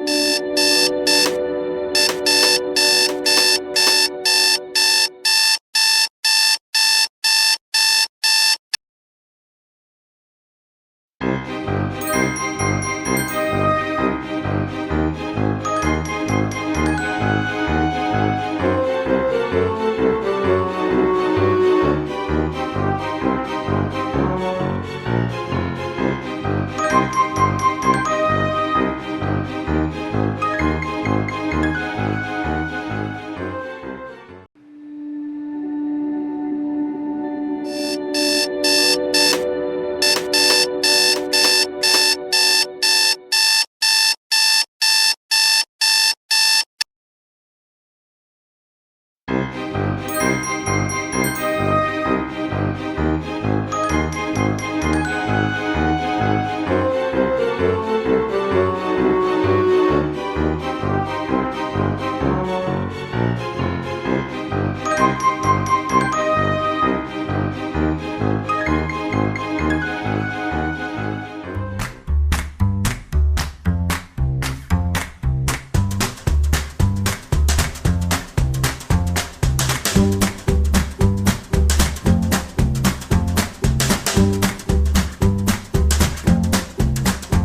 Are we on? Oh, isn't that awkward? Welcome back. We're live from Marty's here at Luther College. Thanks for tuning in. I'm Megan Torkelson, the Assistant Director of Annual Giving and your Gnome-in-Chief for today. Thanks for joining us for Luther Gives 2017. If you're out there on social media, make sure you're posting pictures, showing off your Luther blue, showing off your Luther rings, and make sure you're getting the hashtag on that. It's right here in front of me, but just remember to add hashtag LutherGives17 to everything that is out there. On social media, which includes Facebook, Twitter, Instagram. And then I also just want to mention that if you're on campus and you use Snapchat, we do have a Snapchat geofilter for today. So take some selfies. Come on down to Marty's. We have a really awesome photo booth set up with some fun stuff just right over here to my left. So make sure you stop down, send some snaps to your friends, create a story about how awesome Giving Day is here on campus, because we're having an awesome day and a really great time. And now, kind of getting back to our content for today, I'm really excited to have Frederica Brooke here with me. So thanks for joining us. Good morning. Thank you. Good morning, Megan. Could you just tell me, I know this, but you'll be able to say it better than I do, what your title and your role here at Luther is? Yeah, so I am the Acquisitions and Resource Management Librarian, so it is quite a mouthful. And basically what that means is that I... What? Oh, the mic is not on. Great. What's that? Sorry, we're live.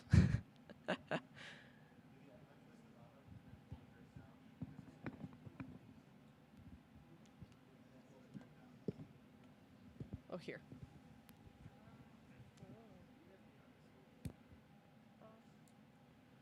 On. We'll try it now. Part of the joy of live streaming. Is it working now? Okay. Is it working? We good? Okay, just hold it a little bit Okay. closer and we'll see if that works out Okay. better. Great. So repeat for me again what your title was. The joys of being live, you know. Yeah. Working out the kinks early in the morning. Yeah. So I am the Acquisitions and Resource Management Librarian. So what that means is that I basically oversee all the different kinds of materials that we get for the library that support student research and faculty research. So books, databases, journals, magazines, newspapers, all that fun stuff that we get into the library. I oversee that. And also interlibrary loans. So like when there's something that we don't have that someone needs, we'll go and get it from another library for them. And that's sort of the day in, day out of my job. That's great. Yeah. I remember as a student using all of those resources pretty frequently. Of course, doing like my senior project and some various research with that, but also through that course we all know and love, Paideia. Yes, Paideia. So we're in the middle of the Paideia research unit right now. So this is the time when Paideia students are really using the library. And it has been a fun whirlwind, as always.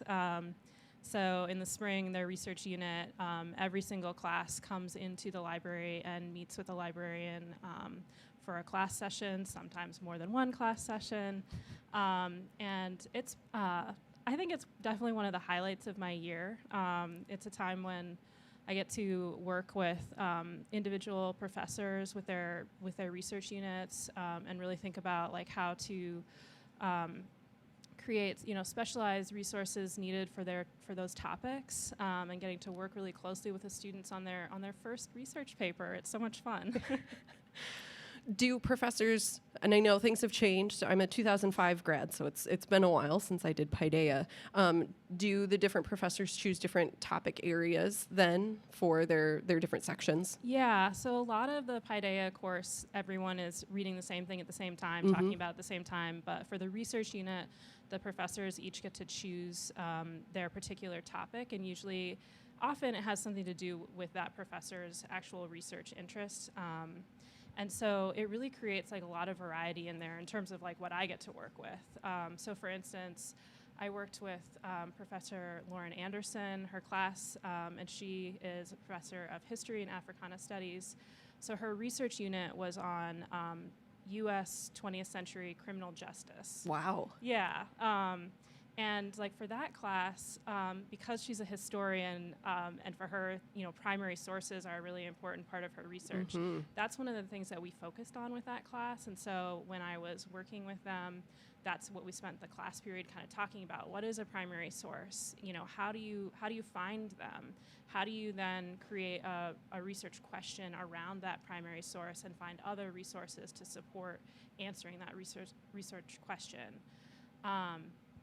And that's totally different than I worked with, another class I worked with was Professor Paul Gardner, who's in political science, and his area was in, his research unit is on terrorism. So it's like a totally different thing to be focusing on. And for that class, what we decided, I was talking with him, so I met with them twice. And the first time I just talked to them about how to start thinking about a research question, how to take I'm interested in this idea, for instance, of lone wolf terrorism. And then how do you take that very huge, big idea and break it down into a topic that you can actually write an 8 to 10 page paper about, right? So we need to say, okay, here are all these ways that you can narrow this down and focus it, so that you can write a good paper about it in 8 to 10 pages. And then the second time I met with them, then we talked about scholarly sources. And one of the things I think about a lot, especially with students nowadays, is that they're all so comfortable searching online, right? Everyone knows how to Google something. And I don't want to tell them, never use Google. I do try to encourage them to use our library databases, but I know that they're not always going to. And so for this class, when I'm talking about scholarly sources, what I actually focused on was how you identify a scholarly source regardless of where you find it. Oh, that's great. Right, so it's you can find scholarly materials on Google, or you can find non-scholarly materials in the library databases. And either way, you need to know, what is a scholarly source? Who writes them? How are they produced? And taking those characteristics, then you can identify based on just looking at one source, is this scholarly or is this not scholarly, or is it kind of somewhere in between sometimes? And so that's kind of,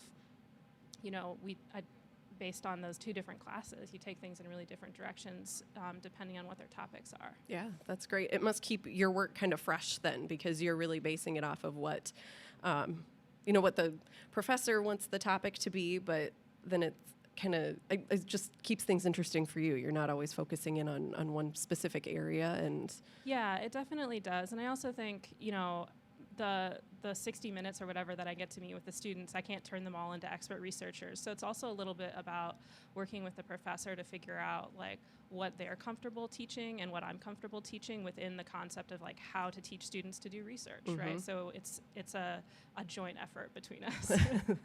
It's nice to have that collaboration across campus, and across buildings, and truly what an amazing resource you're providing for students, just for for that lifelong skill of being able to identify sources and where things are coming from, and use those critical thinking skills beyond the classroom then too, as they're researching. Yeah, absolutely. And I think that's, this is the first time that we see students in their sort of career at Luther, and hopefully it's not the last time. Yes. So hopefully this is just the foundational sort of set of skills that we're providing them, and building those relationships, so that then when they're, a sophomore and they have a research paper in a different class, they know that the librarians are there to help them. And, so they keep coming back to us. And senior projects is another place where we work with students quite a lot. Sure. Also very fun, because then we get to really work with them one-on-one, and that is really delve into a lot of specific resources that we have in a way that, in Paideia, they're not necessarily ready to go that deep into the research yet. Right. Yeah, it's a little different level when you reach your senior year and you're the one kind of picking and guiding the topic. And when you've had those skills built up from Paideia in your very first year here at Luther, what a difference that makes. So, how long have you been here at Luther? This is actually my second year. Yeah. Great. So, feeling a lot more confident entering, Paideia the second time around. But it's been really a great transition to be here. Love working at Luther. Love my colleagues. Love working with the students. It's great. Yeah, it's a pretty, and I know all of our alumni who are tuned in and just tuning in, good morning, would agree. I mean, this is just a really special place, Yeah. and it's, Pedro and I were just talking about this too. It's kind of hard to describe what makes it that way, but definitely something really cool about being here. So Yeah, absolutely. yeah. Where were you before Luther? Before Luther, I worked at Roosevelt University in Chicago. I am actually originally, I'm an Iowan. I grew up in Fairfield, Iowa, in Southeast Iowa. And I went to college at Grinnell College, another Iowa small liberal arts college. One of our sister schools out there. But then after I graduated, I spent about 10 years kind of moving all around the country. So coming back to Luther, one of the things that's been really special for me is that I'm returning to my home state. And I'm very, very happy to be here back in Iowa. That's great. Yeah. Well, and we love having you here at Luther, and obviously what you're providing for students is just, a huge resource. And like we said, just some of those lifelong skills that they can get from that too. Yeah. So beyond Paideia and helping, students with research papers and stuff like that, what else are you involved with here, in the library or around campus? It seems like we all get pulled into doing all kinds of, wearing many different hats when you're here at Luther. Yeah. So, like I said, one of the things I do is I manage all of the acquisitions of research materials. One of the things with that's been a little bit fun being new here is, so we pay for our research materials through a variety of different funds, and we have actually about 10 or 12 different endowed funds that are just for the library to buy materials with. Last year I got to kind of actually delve into our archives to kind of learn about the different endowments, because some of them are very specific about what the original intent was of what kinds of materials we're supposed to be buying. Yes. And somehow, over the years, some of that gets lost a little bit. And so it's good as a new person to be able to come back and say, okay, I want to make sure I know exactly that we're using these funds in the way that they were intended to be used. And so I got to, work with the archivist to actually go back and find some of the documents, the correspondence that happened. And we have some very old endowments that we've had for a very long time. One of them that I think is kind of fun is the JCM Hansen endowment. So Hansen was a Luther student. He was class of 1882. Oh, wow. And after he graduated, he was a Norwegian immigrant. After he graduated, he went on to graduate school at Cornell University. He studied European history, and I think he was intending to become a historian and a professor. But while he was at Cornell, he kind of realized that maybe teaching wasn't his passion.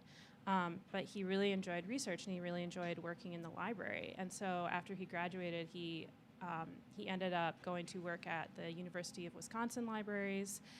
And this was, this was a long time ago. Yeah.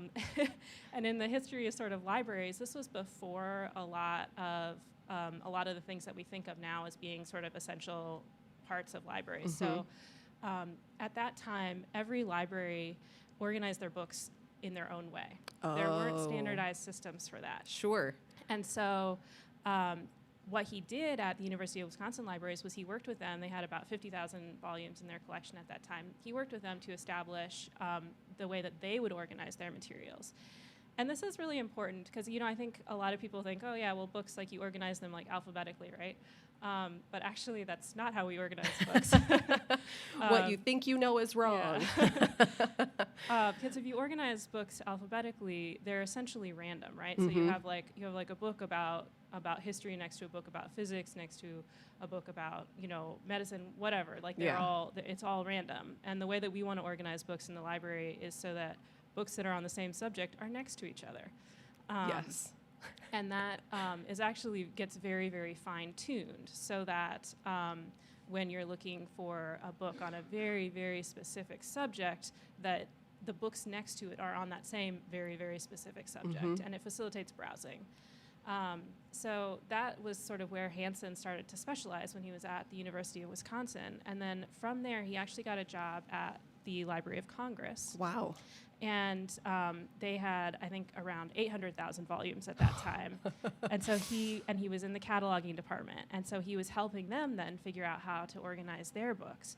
And what he did was not just to help them create a system that would work for all of these books that they have, but what he did was he made it so that the rules were written down, and then he shared them with other libraries. And so this was like the first time that that they were enabling other libraries to use the same system. And so it cut down a lot on the individual work and effort that was required at each library to organize their books like that. And so we actually still use the Library of Congress classification system at our library. It's very common in academic libraries. I think the other one that a lot of people would know about would be the Dewey Decimal System. Yeah. That was rolling through my brain Yeah. as you were saying that, and I was like, are we talking about the Dewey what Decimal about Dewey? System? Yeah. Like, I remember elementary school. Yeah, The so- card catalog. Melville Dewey, who the Dewey Decimal System is named after, is he was sort of around the same time, right? So this would have been sure. this would have been like, you know, right around the end of the 19th century, beginning of the 20th century. Yeah. And so his system is used more in public and school libraries. And so those are the two main systems. And this was around that time period when they were able to share a lot of this work, right? And that's, you know, something that's really important to libraries is sharing. You know, Absolutely. That's what we do, and so we also share with each other a lot, and that those two classification systems help facilitate that. Yeah.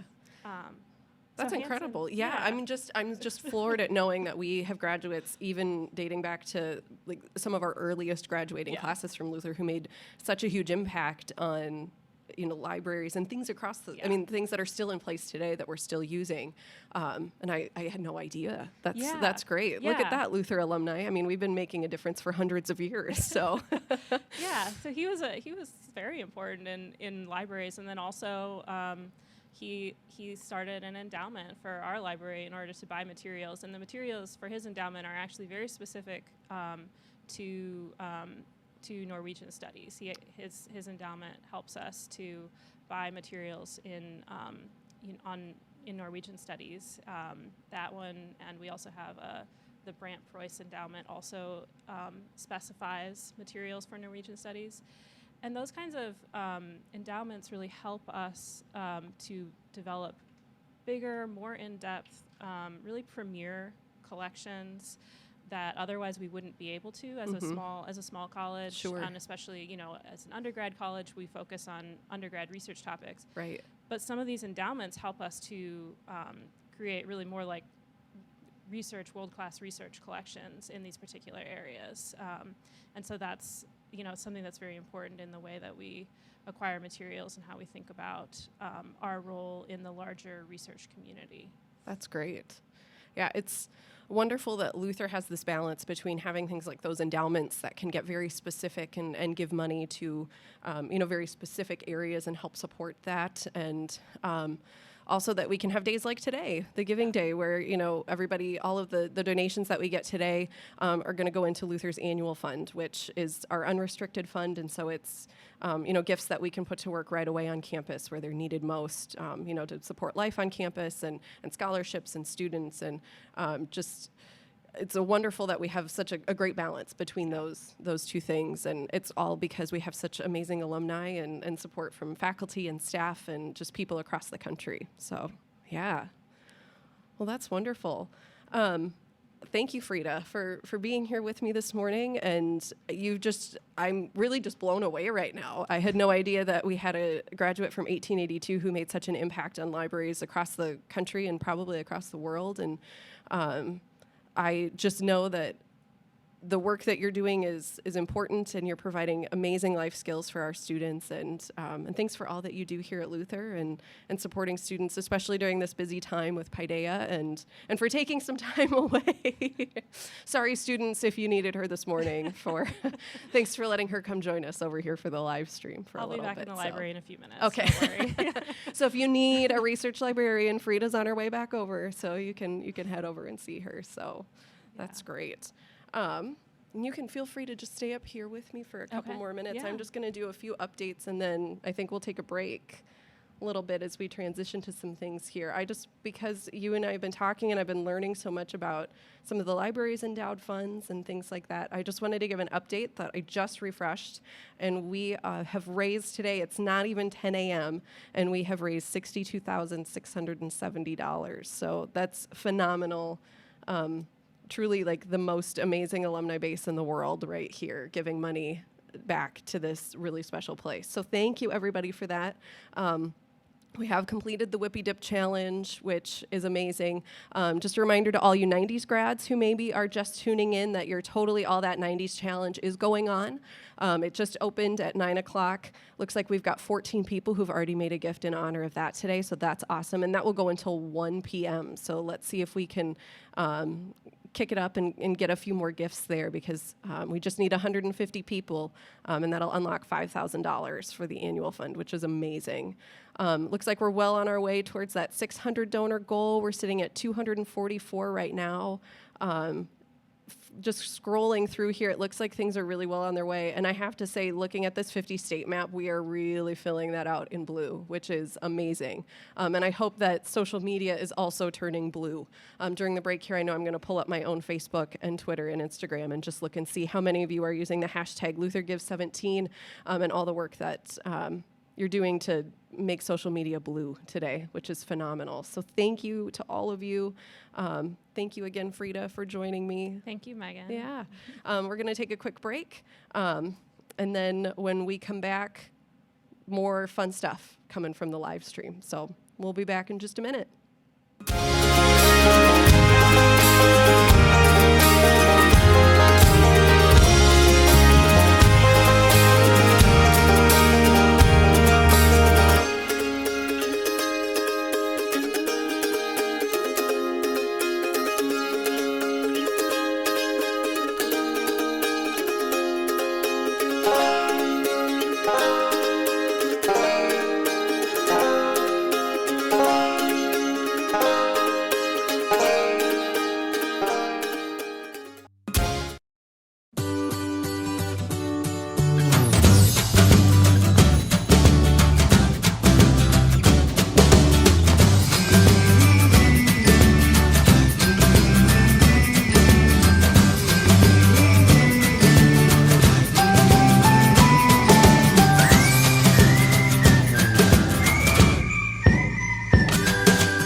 So the purpose behind the project was to get students involved in archaeology and help them get a hands-on experience. We like to think that we have a unique way of educating Luther students. They're not simply exposed to the sites and the history, but they actually get their hands dirty. You're getting tactile feedback about what you're learning about. They actually get to dig and clean pottery. They get to clean and draw and photograph architecture. They get to learn three-dimensional scanning and geographic information systems, all of which is cutting-edge technology in archaeology. There are a lot of highlights from the trip that stand out, but I would say the most exciting for me personally is watching students light up when they get to touch and work with actual artifacts and see them really engage with each other, with the professors, and with the actual artifacts, trying to figure out and make sense of them. What Luther does well about these applied research opportunities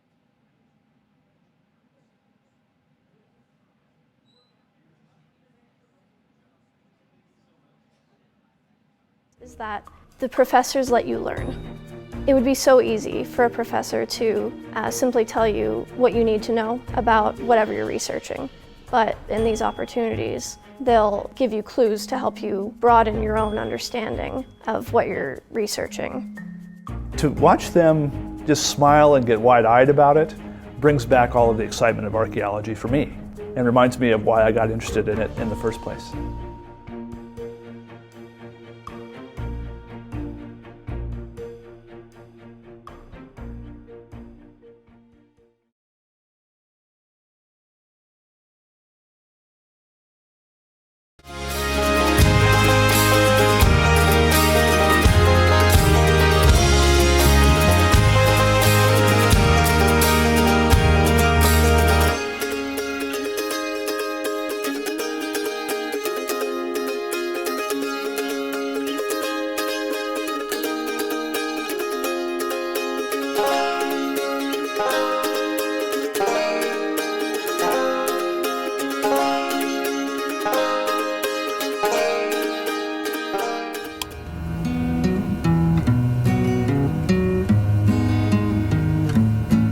My name's Amy Lynn Engelsdorfer, and I teach music theory here at Luther College.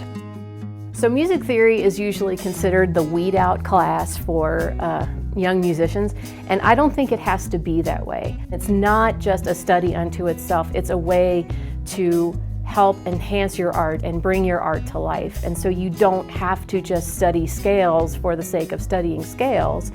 It makes you a better musician, it makes you a better practicer, it makes you a better performer, it makes you a better interpreter of music. Education is one of the most precious gifts that we can ever give anybody else. And even if my students don't go on to become music educators or teachers of any sort, it is a way to show that you care about an individual person in a way that is constant and ongoing, and it changes people over the course of their lives. It's not just something that happens over the school year and then it stops. So I actually have several students from the first class that I taught who are still in touch with me, and it just gives me great joy to watch them out living their lives either as teachers or as moms or as dads or as business people or in any career that they've chosen to do. And it's wonderful to see them out and doing good things in this world.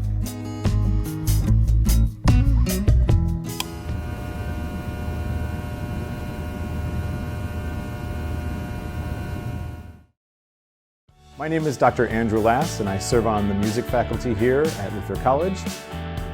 I enjoy teaching because it's an opportunity for me to create, and in my field, it's a creation that occurs almost daily. The most exciting thing about what I teach is that every day is different, and every year is different, and every semester is different. My favorite activity in my classroom is the presentation of new music. I look at it almost like Christmas morning, where I have the opportunity to present new scores to the choir, and then it's my job to be able to get them on board in the learning process. What gets me out of bed each morning is just the opportunity to work with the incredible student body here at Luther College. It's a chance for me to kind of watch them grow, both as musicians, but also in their academic fields, and also as human beings, just to see them grow up and kind of enter adulthood. It's a pretty exciting time of their life, and I feel pretty honored to be a part of it.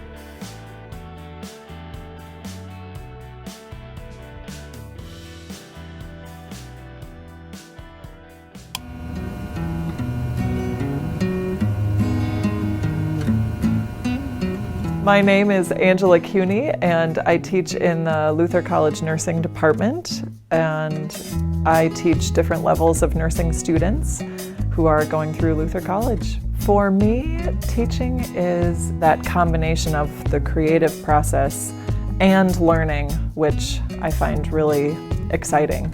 I think what gets me out of bed every morning is the fact that I don't know what's ahead, but usually is a really pleasant surprise, but also a lot of hope for the future, and a lot of excitement about what will come from the students and from our engagement with each other and from new ideas that I get to have at the end of the day, that I can then rest at the end of the day thinking, wow, all of these exchanges have gone on and the students have learned, I've learned. It's been a really hopeful process and a really exciting, fluid process. I teach public health. It can help students think about changing systems to have a large impact on the world that they live in, because it helps to focus on healthy communities, and we live in one here at Luther.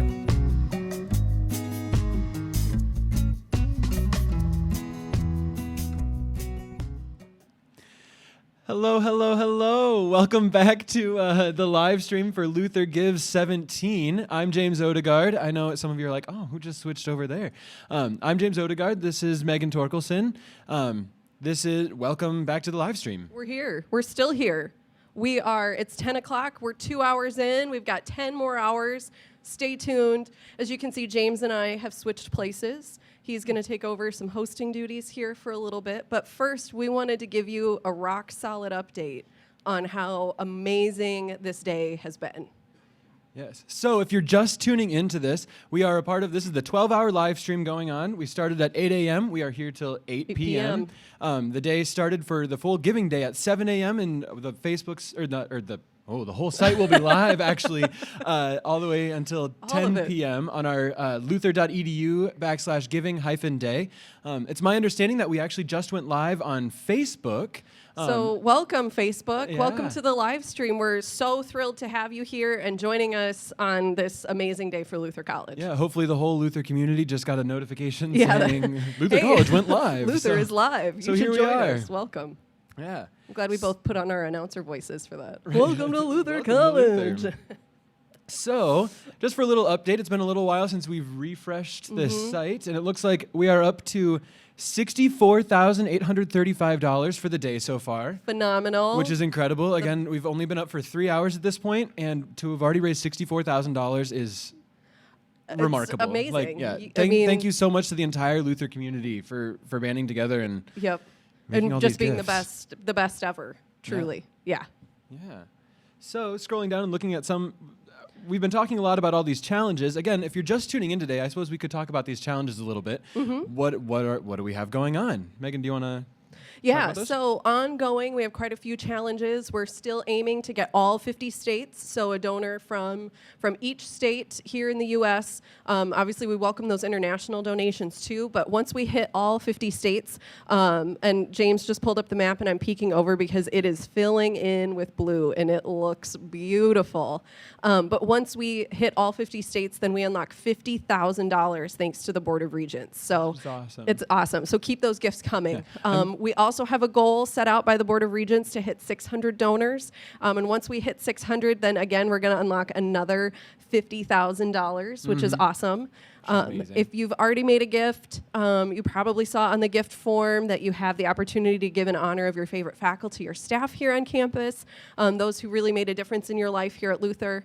And again, they're matching those gifts. As long as you type in the name of who your favorite professor was, maybe leave a little message for them, whatever you want to do, they're matching all of those gifts dollar for dollar up to $50,000. So, we just keep saying it, but the Board of Regents really embraced the go big or go gnome in supporting Luther College today. Yeah, and now that is seriously a really awesome challenge. It's super simple for you just to put somebody's name in there, just somebody that that impacted your experience at Luther. So by doing that, your money will be matched dollar for dollar. Dollar for dollar. As Megan said. So it's like, so to make that should be a super easy challenge to fulfill, honestly. Yeah, and it looks like we're making some great progress with that. So thank you to all of you who've already made gifts and included some notes that we are sending out today to those faculty and staff to let them know that you've made a gift in their honor so that they can know and understand the impact that they've had on your life while you were here at Luther and now something that you remember as an alumni too. Some fun things as you're tuning in on the site specifically as you're going through. Make sure to check out the tag board. It's a really fun feature on our Giving Day site. So that's luther.edu/giving-day. Yep. I just like saying that. I know, right? And so if you tune into that site, there's a little link that you can click on that takes you to our social media posts, and that is just being flooded with various Instagram posts, tweets, everything. Facebook, it's great. So make sure if you are out on social media and you're posting all of your Luther love that you're using this hashtag LutherGives17, because this is what feeds into our tag board and just is just showing all that Luther love, which is phenomenal. Yeah. It's great. So something very exciting that we're trying out this year. So as you know, last year was the first year of Luther Gives, but it was also the first year of this live stream that we put together, and so this is being year 2. We figured we should change things up a bit. We figured we have more interviews. We have a jam-packed schedule all the way through, and something that's even more awesome that we're doing is that some of our colleagues from campus, specifically the Collegiate Chorale, is actually up at the ACDA conference in Minneapolis. Yep, yeah, and this is the National ACDA conference, and ACDA is the American Choral Directors Association, so it's choral directors from across the nation who are converging in Minneapolis this week, and Collegiate is up there and they're performing, and it's a huge honor that they're there, and it's great. And so our understanding is that they are in the middle of they're actually just starting a session at the National ACDA conference, and so some of our gnome friends up there are actually our gnomist friends, some of our best friends that are actually our gnomies. Hopefully right now going live on their own individual feed. So we're going to pull that in and we're going to show that to you now. So enjoy. So stay tuned to this live stream specifically. And we'll Just be back stay here. We'll be back with more updates, more interviews. Thanks for tuning in on Facebook. Thanks for tuning in on YouTube. And now we're going to take it up to the Twin Cities.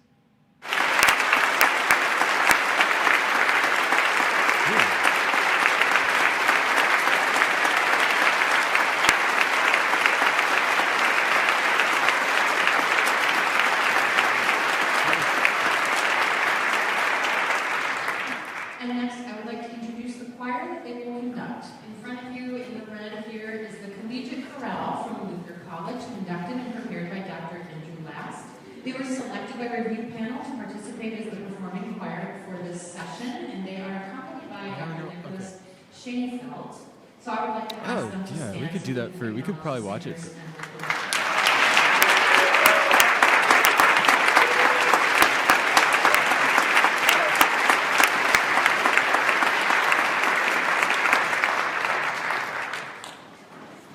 The music selected for the competition is drawn from the repertoire of the choir this year. So for this session, the graduate conductors will be working with the Gloria from the Bach B minor Mass and the Kyrie from the Duraflame Requiem.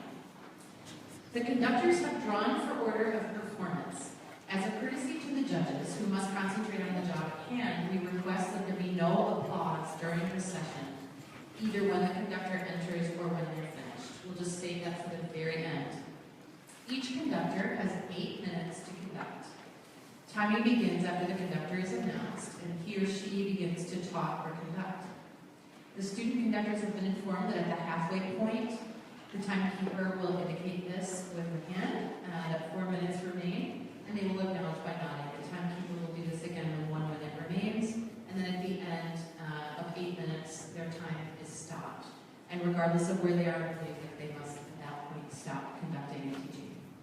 When all 8 graduate students have finished conducting, we will collect the scores of the judges, and while the scores are being tallied, the conductors will be brought back into the room. If there is a tie, the conductor will be given an additional 5 minutes to conduct the choir. Once we have determined that ties have been broken, we will introduce the conductors by name and school, and after the votes have been tallied, we will announce the 4 finalists who will conduct this evening. So we will now, I will go and bring in Conductor A, and then we will begin. Thank you for being here.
more time, and let's see if we can balance between the tenors and the basses more effectively in terms of volume, but the presence was there. Okay, let's start here.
And welcome back, everybody. Welcome to the live stream for Luther Gives 17.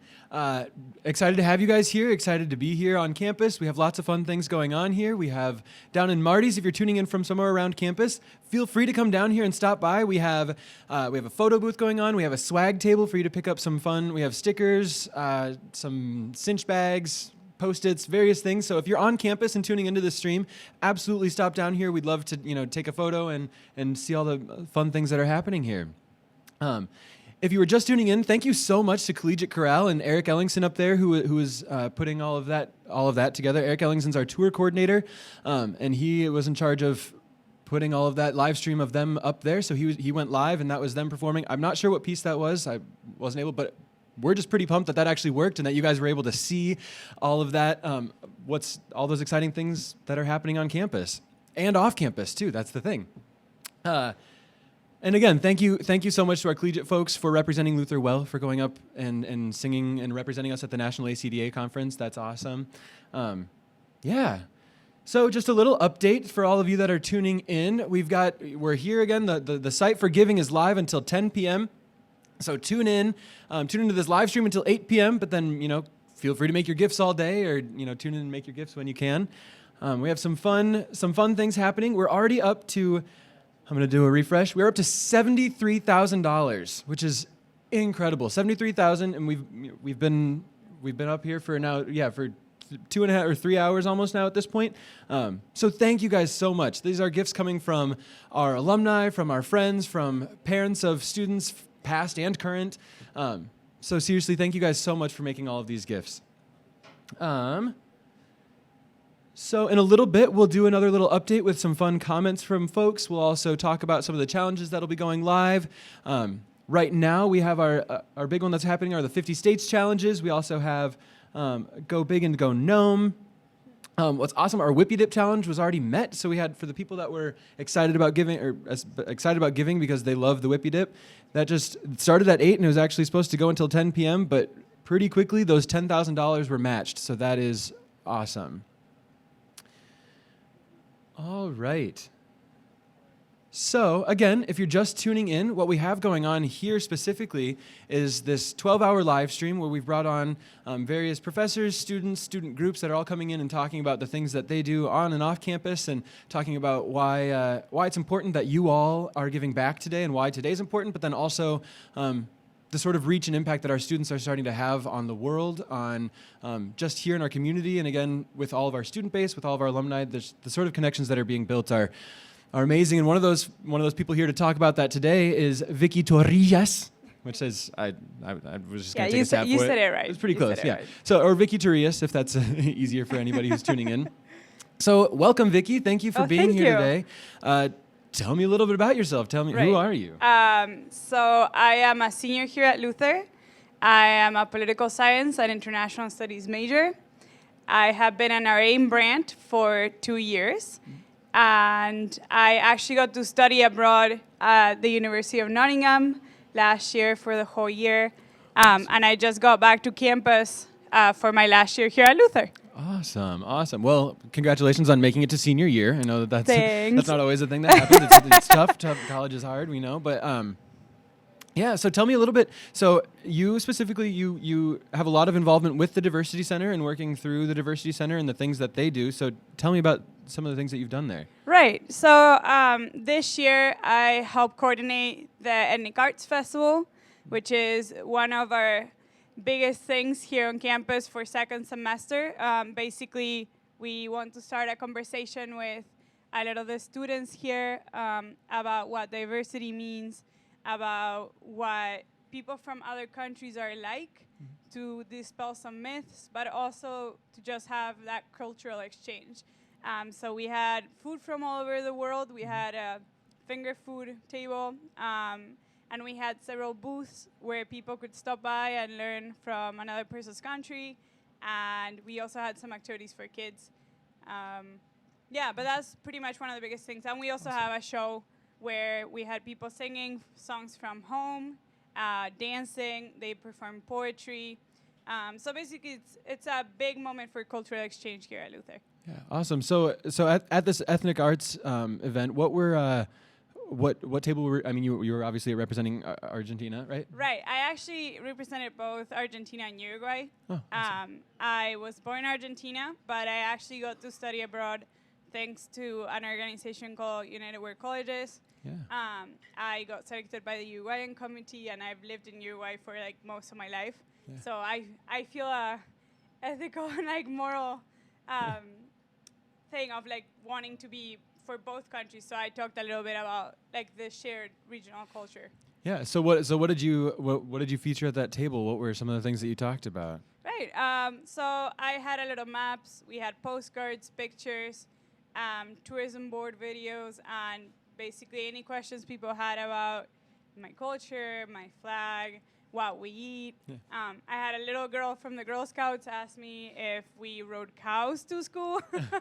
And do you? Do you ride cows to school? We don't. But sadly, Awesome. I think cows need like their own little homes. But I got to talk to a lot of kids, especially who have a lot of different questions, and just kind of share about my culture, like traditional dances, songs, food. People are very curious, which is really appreciated here at the Luther community. Yeah, so when people ask you kind of what is one sort of trademark thing that you feel is kind of a trademark thing about your culture that somebody like me or somebody that wouldn't typically know or understand or think to ask even?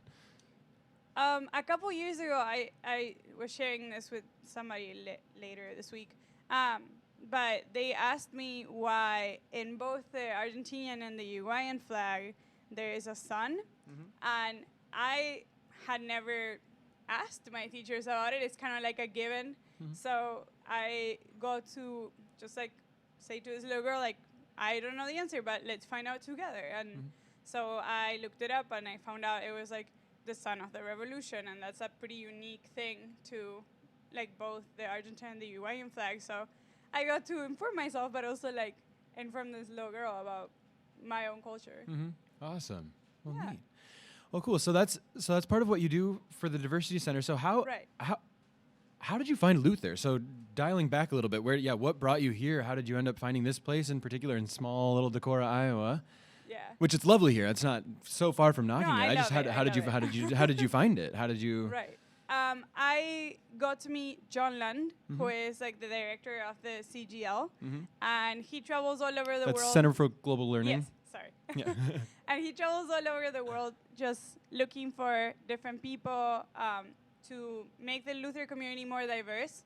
And I got to study at the United World Colleges. I went to the school in Italy, which is called United World College of the Adriatic. And John came over, told me about Luther.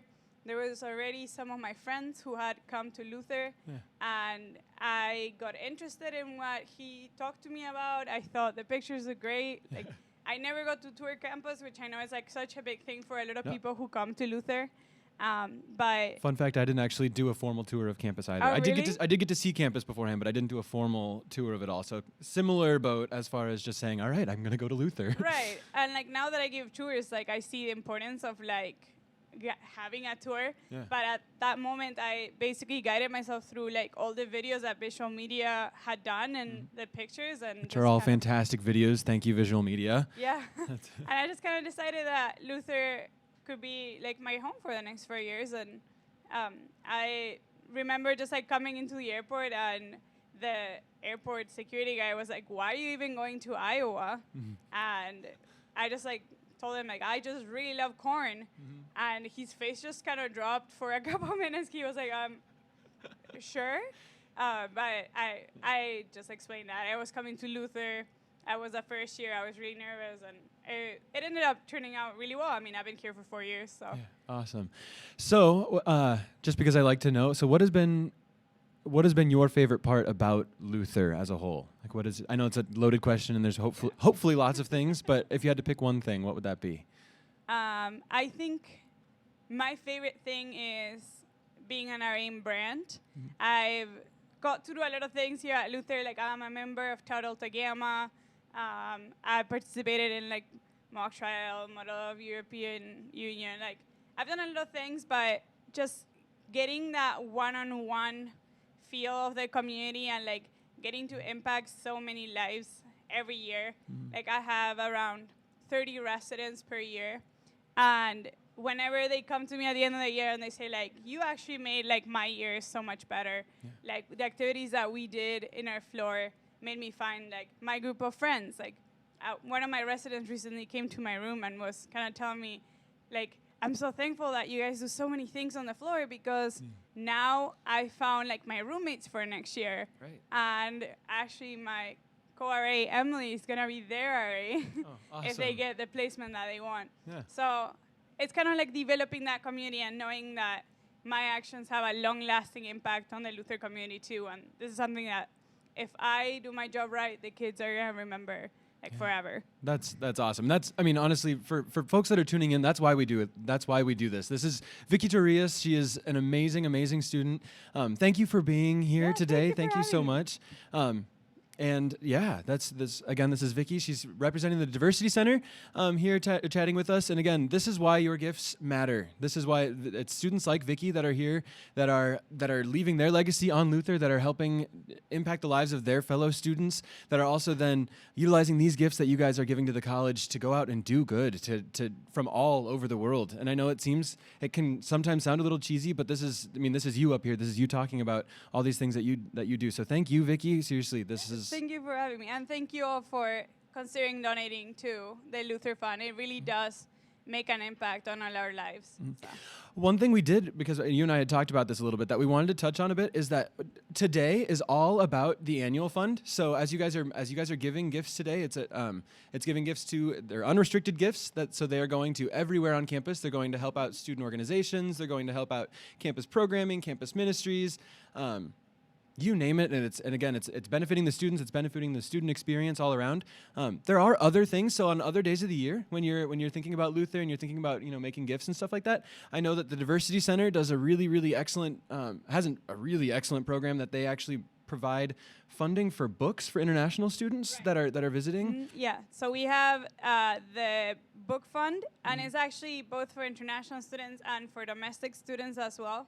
So what we aim to do with that book fund is to purchase books that will then be passed on to other students who need them. So it kind of takes the burden of buying the book the first time, but also like it can be reused again. Okay. And then we have an emergency fund, which is mainly for international students in case like a family member passes away, or they face like a medical emergency, or they have like any big crisis, and that money goes straight to the students. Okay, awesome. And again, it's all through the Diversity Center, not limited to international students specifically, but through the Diversity Center, which is incredible. And again, your gifts today are going to the annual fund, which benefit all of those organizations, which it's your dollars being put to work right away. So thank you for making these gifts. And as you think about Luther in the future, think about some things like that. Thinking about ways that you can make your dollars matter for you, and then again for the college too. So yeah, so thanks again for being here with us, Vicky. Yeah, thank you. Appreciate it so much. And also Vicky, I'm just gonna brag a little bit. Vicky's one of my student philanthropy council members too, and so it was easy just kind of wrap her into coming onto the live stream. But we are so grateful for the work that you're doing, so grateful for the energy that you put out for the students, and yeah, thanks for living philanthropically, and thanks for being here today. So, back to all of you folks that are out on the live stream. I figured we'd do a little update again. It's been a few minutes, so we should refresh this page to see how many dollars we've raised. And so, Vicky, while you were online here with us today, it looks like we've popped up another $5,000. So we're up to $78,133. That's a better way to say it. And that's amazing. We can't thank the Luther community enough for everything that you've been doing.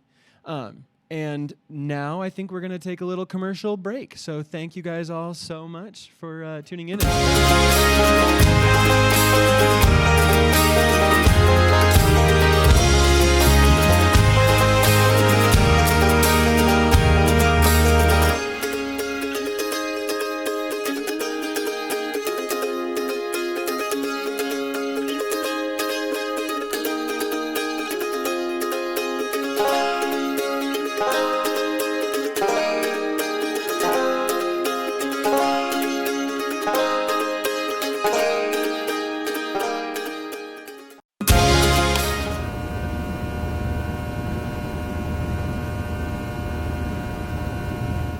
My name is Dr. Kate Elliott. I teach art history here at Luther College. I'm also curator of the Luther College Fine Arts Collection. For me, teaching is energizing. I find that I leave a day at Luther College ready for the next day. Every day presents a different challenge. Every day has another really inspirational connection with a student that happens. The days I don't teach, I think, are actually the harder days I have. I think that art history is the best way to understand where we come from as humanity. One of the ways you can study history and what's important to a culture is by what they deem important in terms of the arts, what they choose to spend their time in making, what they choose to put in their pictures, and how paintings can talk about issues of national identity. And in a world where students are surrounded on a minute-by-minute basis with memes and screens and all sorts of visual imagery, to be able to stop for a moment and just take a long pause to actually look at a work of art, I think it's just an invaluable skill in visual literacy, to decode the way something is put together, to think critically about why this color here and this object here. I think that those are really important critical thinking skills that students are going to be using forever in their lives, especially as we move into a more and more media saturated world that we're moving into. So I just think art history is phenomenal.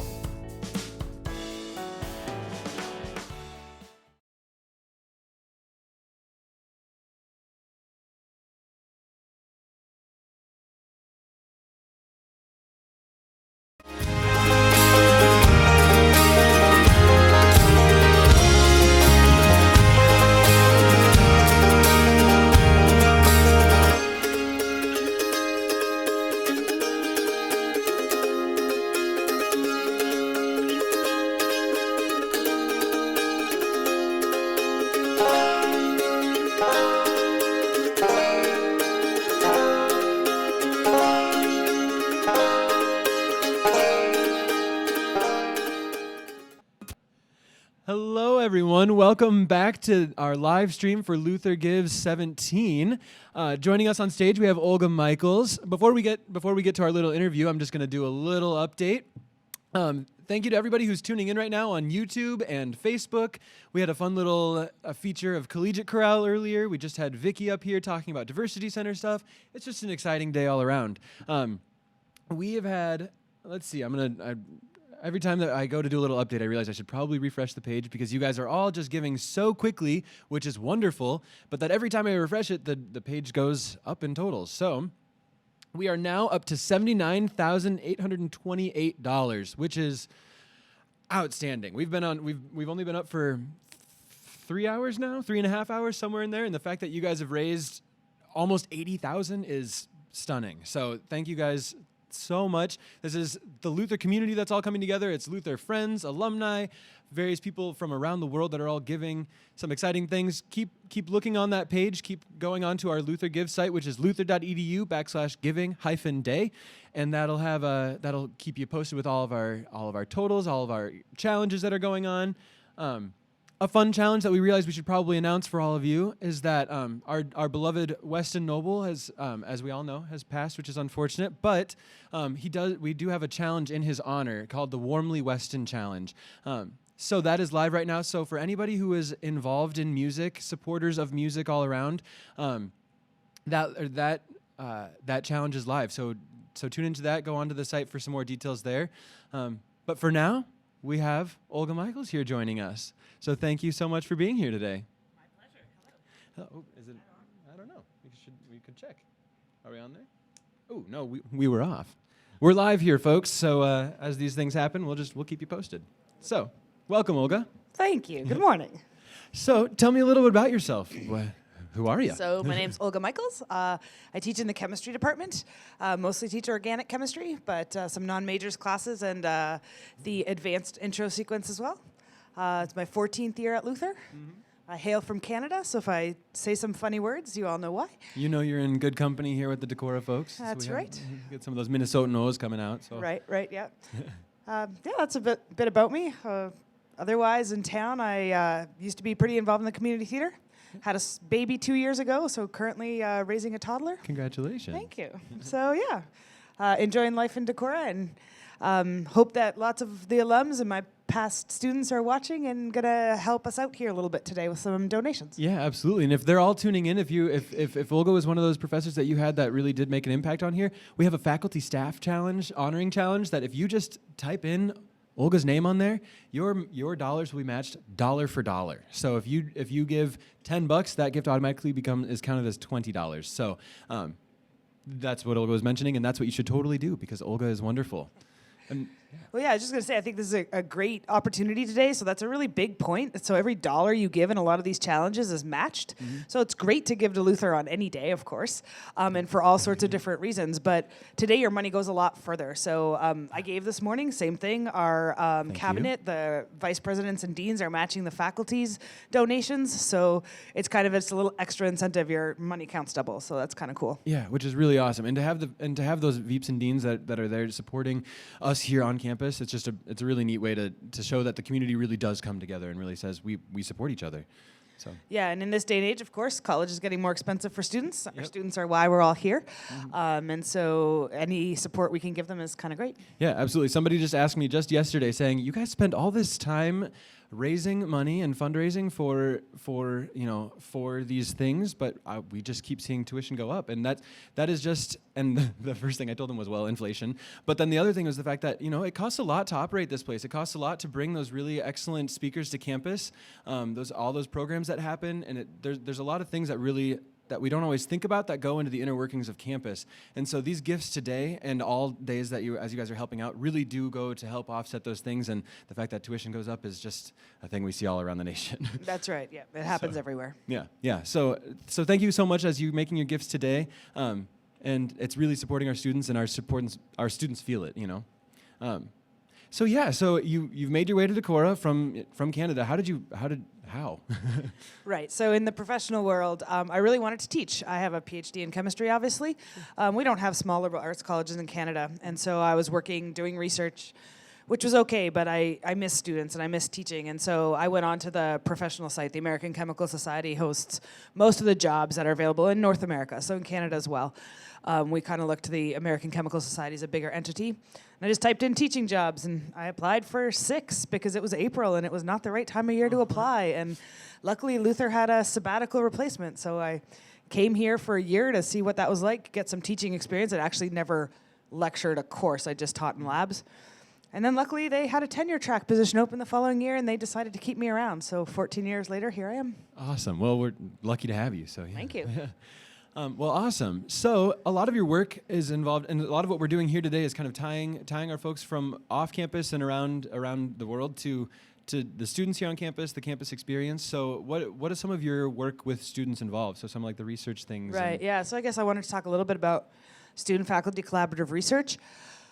In this day and age, for a lot of science majors especially, but all across campus, all different majors, but of course being a chemist, I'll talk about the science field. It's really become almost crucial that our students experience what real research is like. So not just the lab experiences we can provide during semester, but I'm talking about one-on-one experiences during the school year, so having students work on my individual research, and then also providing jobs for them in the summer. So we have a lot of student-faculty collaborative grants on campus.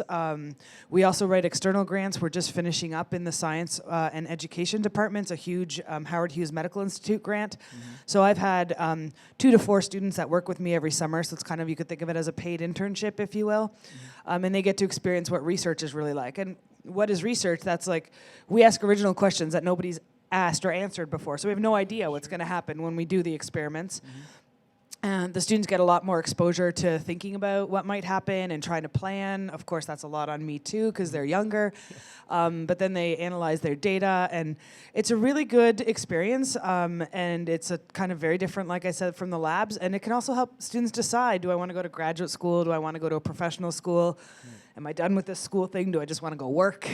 So these experiences nowadays, I went to graduate school. I did have a research experience. I was lucky, but lots of my cohorts didn't. But nowadays, it would be really hard for a student to get into graduate school without an experience like these. And so that's one of the things that Luther's trying to increase its funding for in different ways. But this is really important. And it's a way I get to know my students really well. So I know all of my students by the end of a year of organic, at least by name, and probably have talked to them a few times, some of them many more.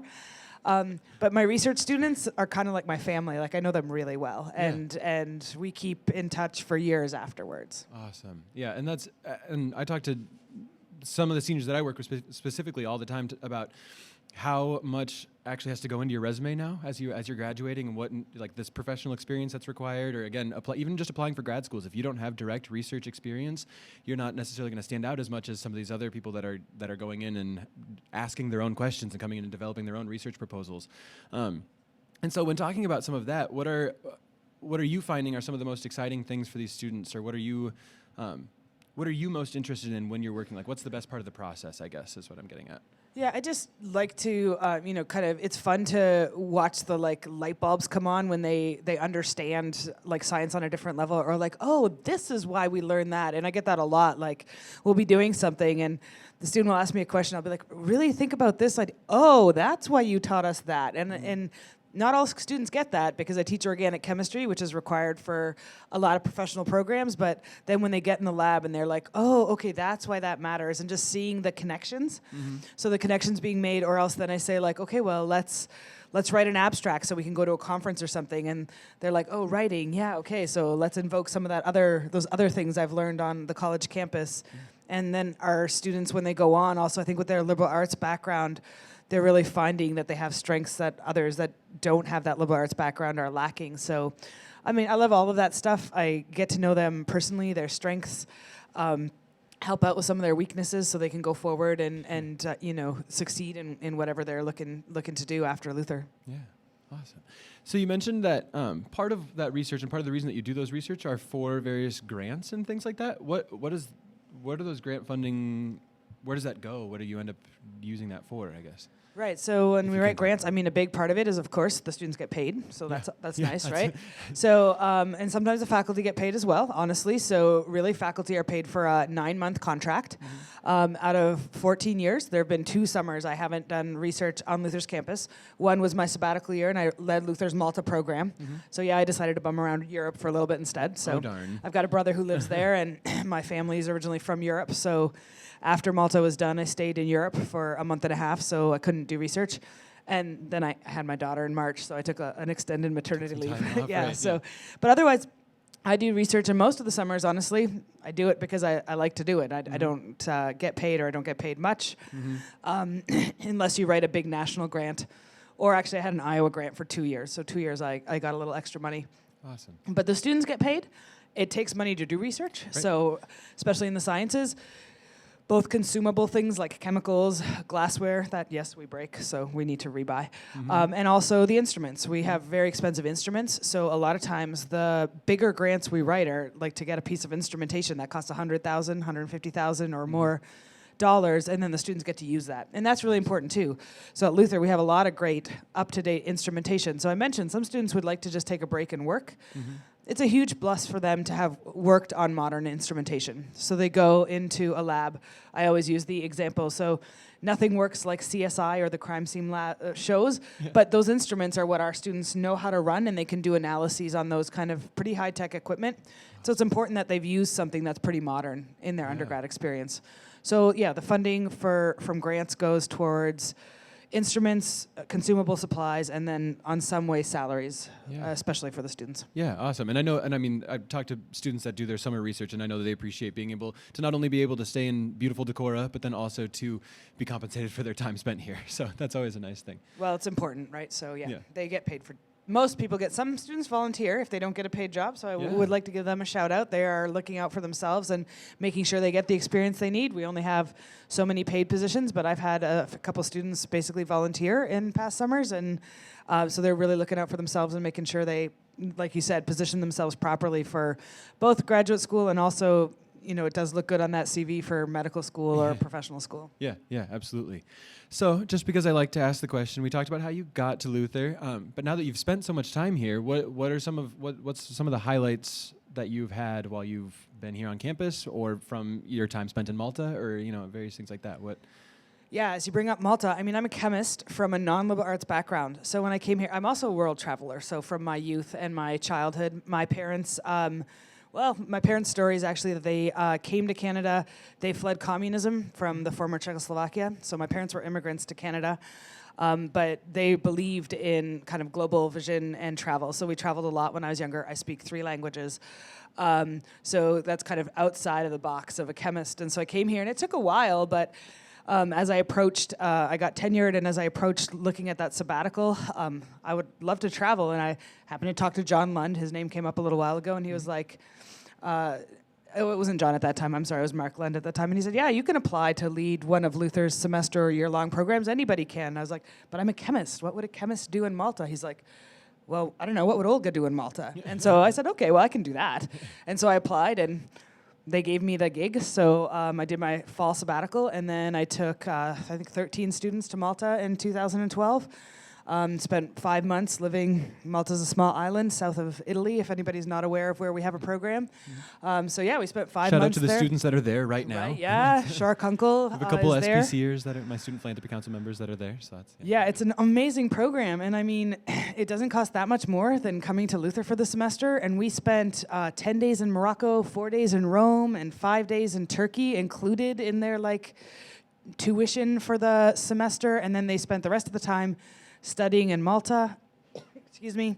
So that was really cool for me to do, and I came back from that and talked to John Lund and developed one of our J-term programs. I've only led it once, again, because of the birth of my daughter, but I developed the Paideia 450 program in Cambodia, so War, Peace, and Reconciliation in Cambodia, and traveled at that time with Ann Hyam and over 20 students over to Cambodia for January. So I think the opportunity to do that outside of the box stuff once in a while. I was just talking to my colleague Brad. We teach organic together. I'm on my 14th year. He's on his 16th or 17th year over there. And we said, sometimes, you know, same problems over and over again. It gets a little old for us too, and we try to shake it up. But being able to shake it up with sabbaticals and taking students abroad, just getting to know people on those different levels, doing the research a little outside. I teach the Intersections 130 course here. I've done it for many years. So for incoming, really strong students, we talk about just amazing stuff I just do world topics every week, and just their views on things or their questions are really cool. So all those kind of little experiences, I think, that come with teaching chemistry but at a liberal arts college are kind of the bonuses that I love. Yeah, absolutely. I know, and we talk about it a lot, about how important those study abroad programs really are for our students, and it's because not only do they get to extend the Luther reach out to all those places, but they bring all of those experiences back here and then talk about them and pass those on to their friends, because I unfortunately was never able to study abroad, except for I went to Italy with Nordic at the end of my senior year, which was fun and great, but it's a little bit different than when you go and do actually an intensive study for a course in a different country.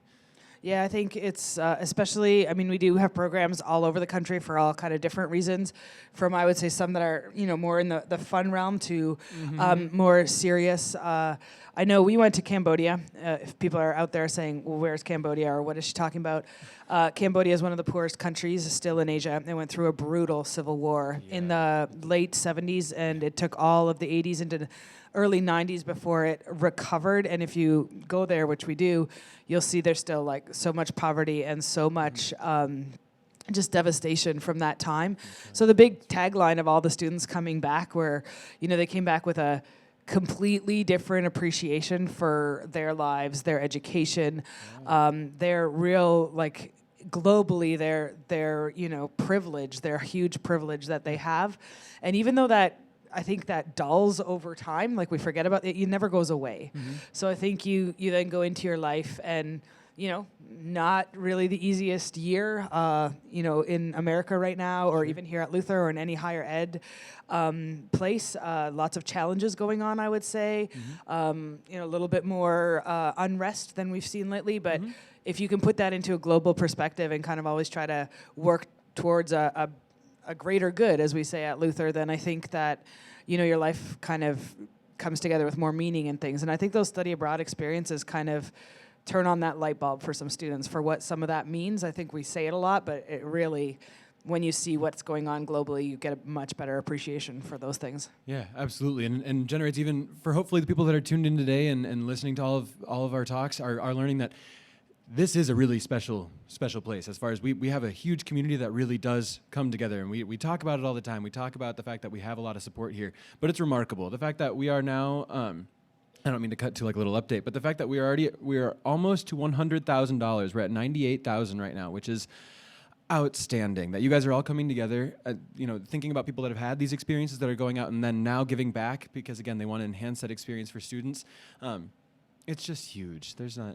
Yeah, and so my honors, that intersections class of first-year students, we had a little chat a couple weeks ago about enrollment and why enrollments are down and stuff. And so hopefully people are tuning in and hearing some of these stories, because it's exactly what they said. Like, I had no idea Luther brings in big concerts a couple times a year and multiple shows to center stage, whatever it is, 8-10 times a year. Like, I didn't know I was going to get to see those kind of things. Those are all bonuses to them, and they feel like those should be selling points to coming here, just all the incredible things and the study abroad opportunities, both Nottingham for a year or Malta for a semester or Germany for a semester, or then a plethora of programs in January, of course. So. Yeah, absolutely. And I think as we keep moving forward, they get more publicity, and then people talk about them more, because people are just always so excited when they know they're about to study abroad. I have one of my student workers that's excited because she's realizing she actually gets to go abroad for another semester, because that's how she was able to work it all out, and it's just experience that isn't able to be matched most other places, in my opinion. That's right. Yeah, Luther does have one of, I think, for what I've heard, one of the biggest study abroad programs. So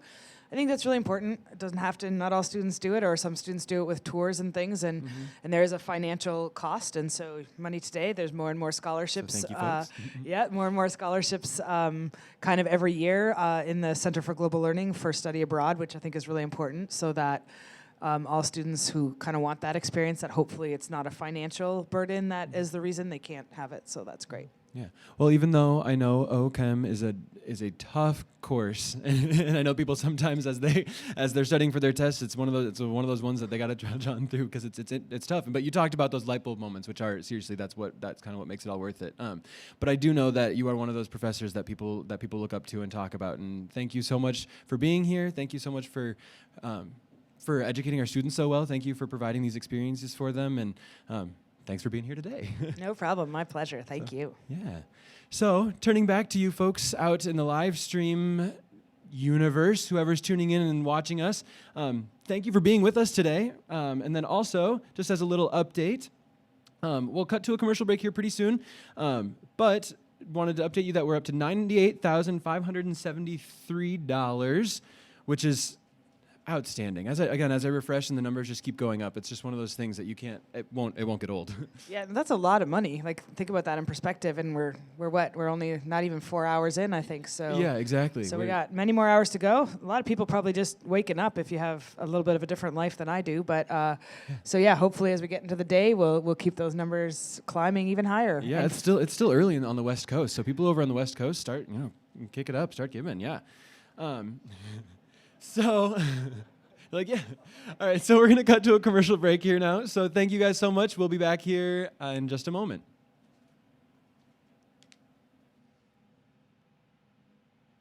Are we in a commercial break? Yes. Hey, awesome. Neat. Thank you, seriously, so much.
Welcome back, everybody, to the live stream for #LutherGives17.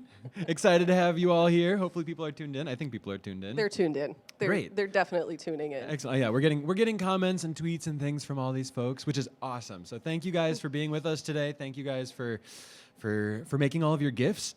Exciting news here. These are some exciting, serious updates that we're about to throw at you because we're having a phenomenal day.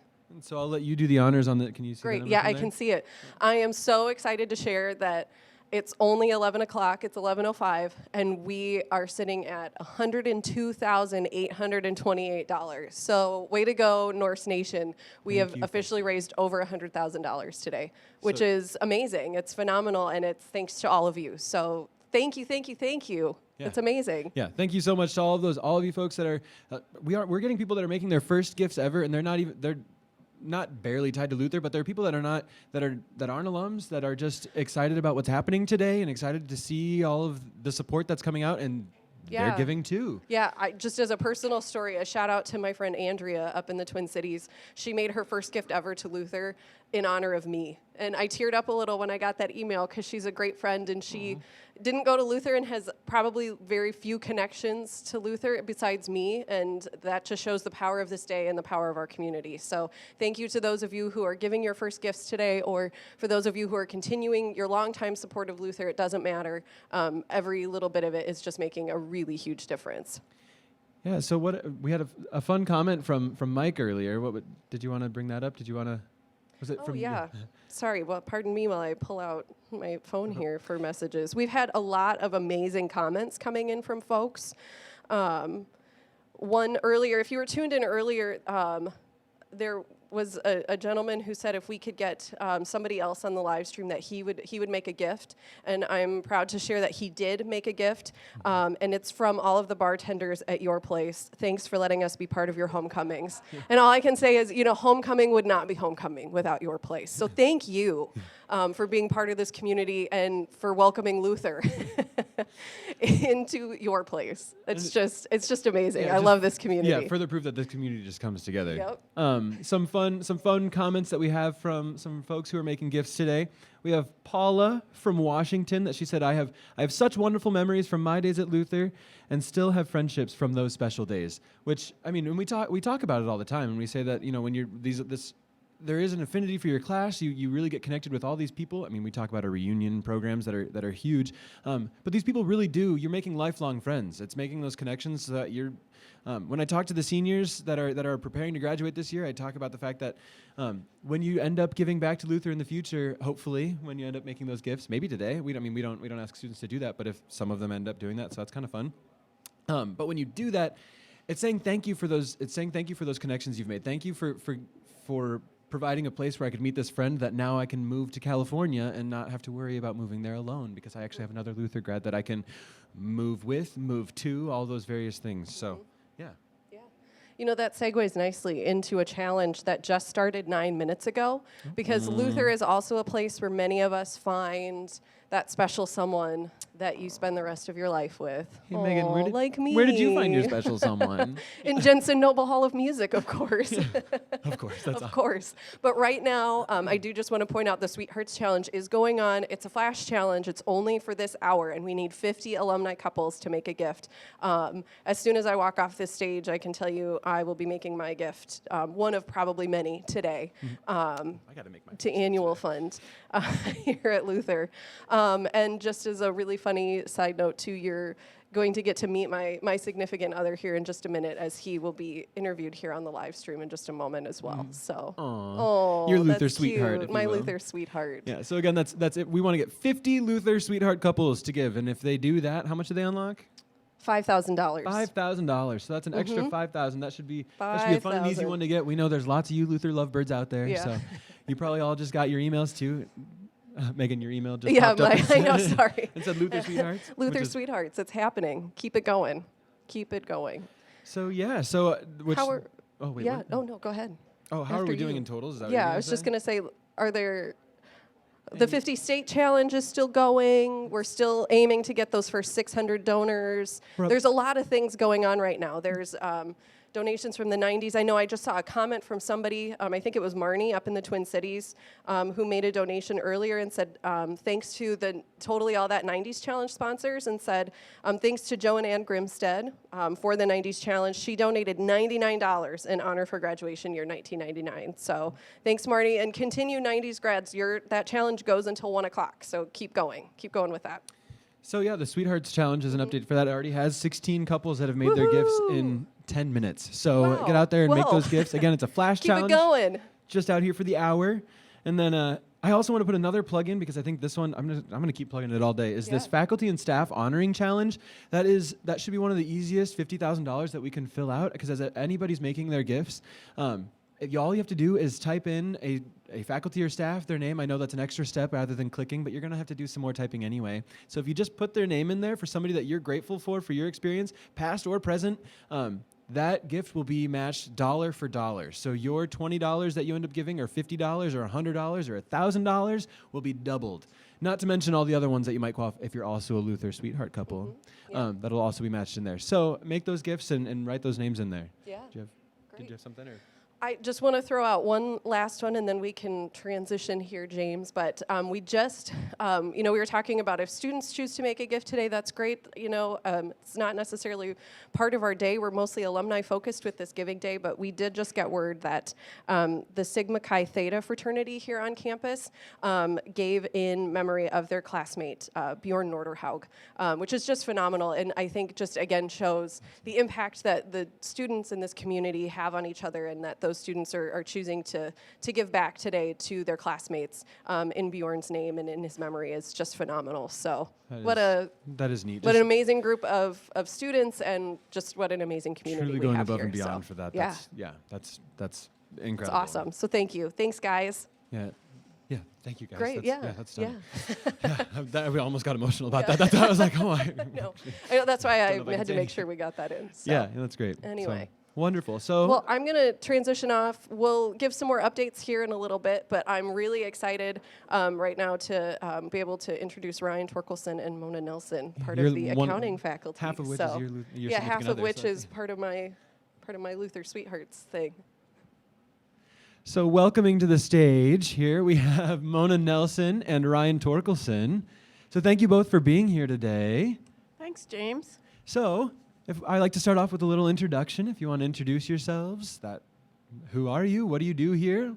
Why are you here today? Okay. Well, my current and long-term role has been professor of accounting. And actually, Ryan was one of my students. Aw. James was one of my students. was. So I've been teaching since 1990. But my first affiliation with Luther was as a student. And so I'm a grad. I think a sweetheart couple. I recruited my husband to Luther from hometown. I'm a Luther mom with 2 sons that have graduated from Luther and 2 daughter-in-laws. So lots of ties to Yeah. Luther then. Yeah. Yeah. And so I guess I'm Ryan Torkelson. I graduated in 2007. I met, obviously, Megan here when in the music department. One of the reasons I came to Luther was because of the strong music program that we have. Yeah. And I've been teaching here this is my second year. And so. Awesome. And you teach? I also teach accounting, but I also teach some management classes as well. Awesome. Neat. I was a management minor here, so I didn't have Ryan ever, but I did have Mona. So Right. yeah. So just kind of talking today about the various things that brought you here, the things that connect us to campus, and sort of. So we'll start off maybe with talking about one of your favorite memories, or something. Either an interaction with students or something that's happened there that you've kind of seen a nice transition happen there. Students going from not knowing what they want to do to suddenly realizing that management's their calling, or something like that. Yeah. My accounting has kind of drawn me to Luther from the beginning. So I was looking, as a high school student, I was looking for a college with an accounting program, and so that's what got me here. And I have, I think, a key piece of how Luther impacted me was not just the coursework, but the people behind it and the encouragement of faculty. And so I followed the typical accounting path and went to work for one of the large firms in Minneapolis after graduation, and followed different routes in the career for 15 years. But those professor ties that I had made 4 phone calls to me in a 10-year span saying, would you come back to teach?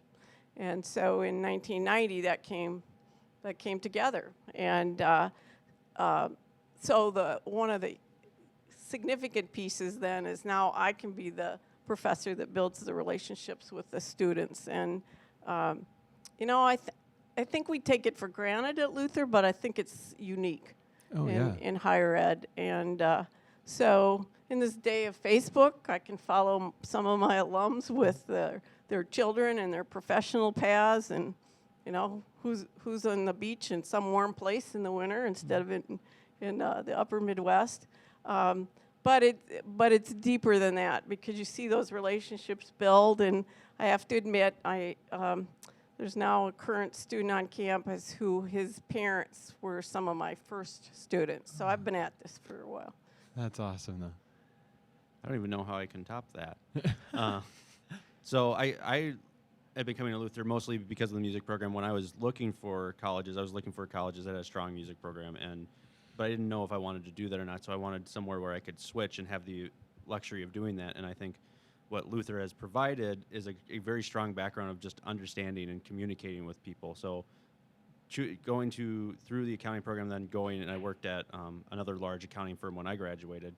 I was able to use the skills that I gathered here to make connections and talk to people and understand from their side what's going on, and being able to make that critical thinking tasks. It's like that's something that Luther does a really good job with.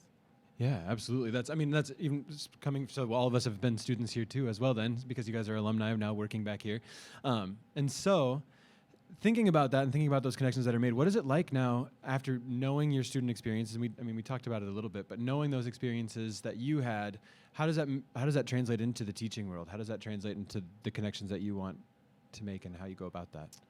Well, I say to current students, if you leave this place without relationships beyond a classroom or beyond a work study assignment, and you haven't bonded with faculty or staff, you haven't taken advantage of opportunities, because I think that's critical. And it's not just professors. It could be the custodian that you work for in those 100%. early hours on weekday mornings, getting classroom buildings cleaned, or it could have been the dining service supervisor that you worked with.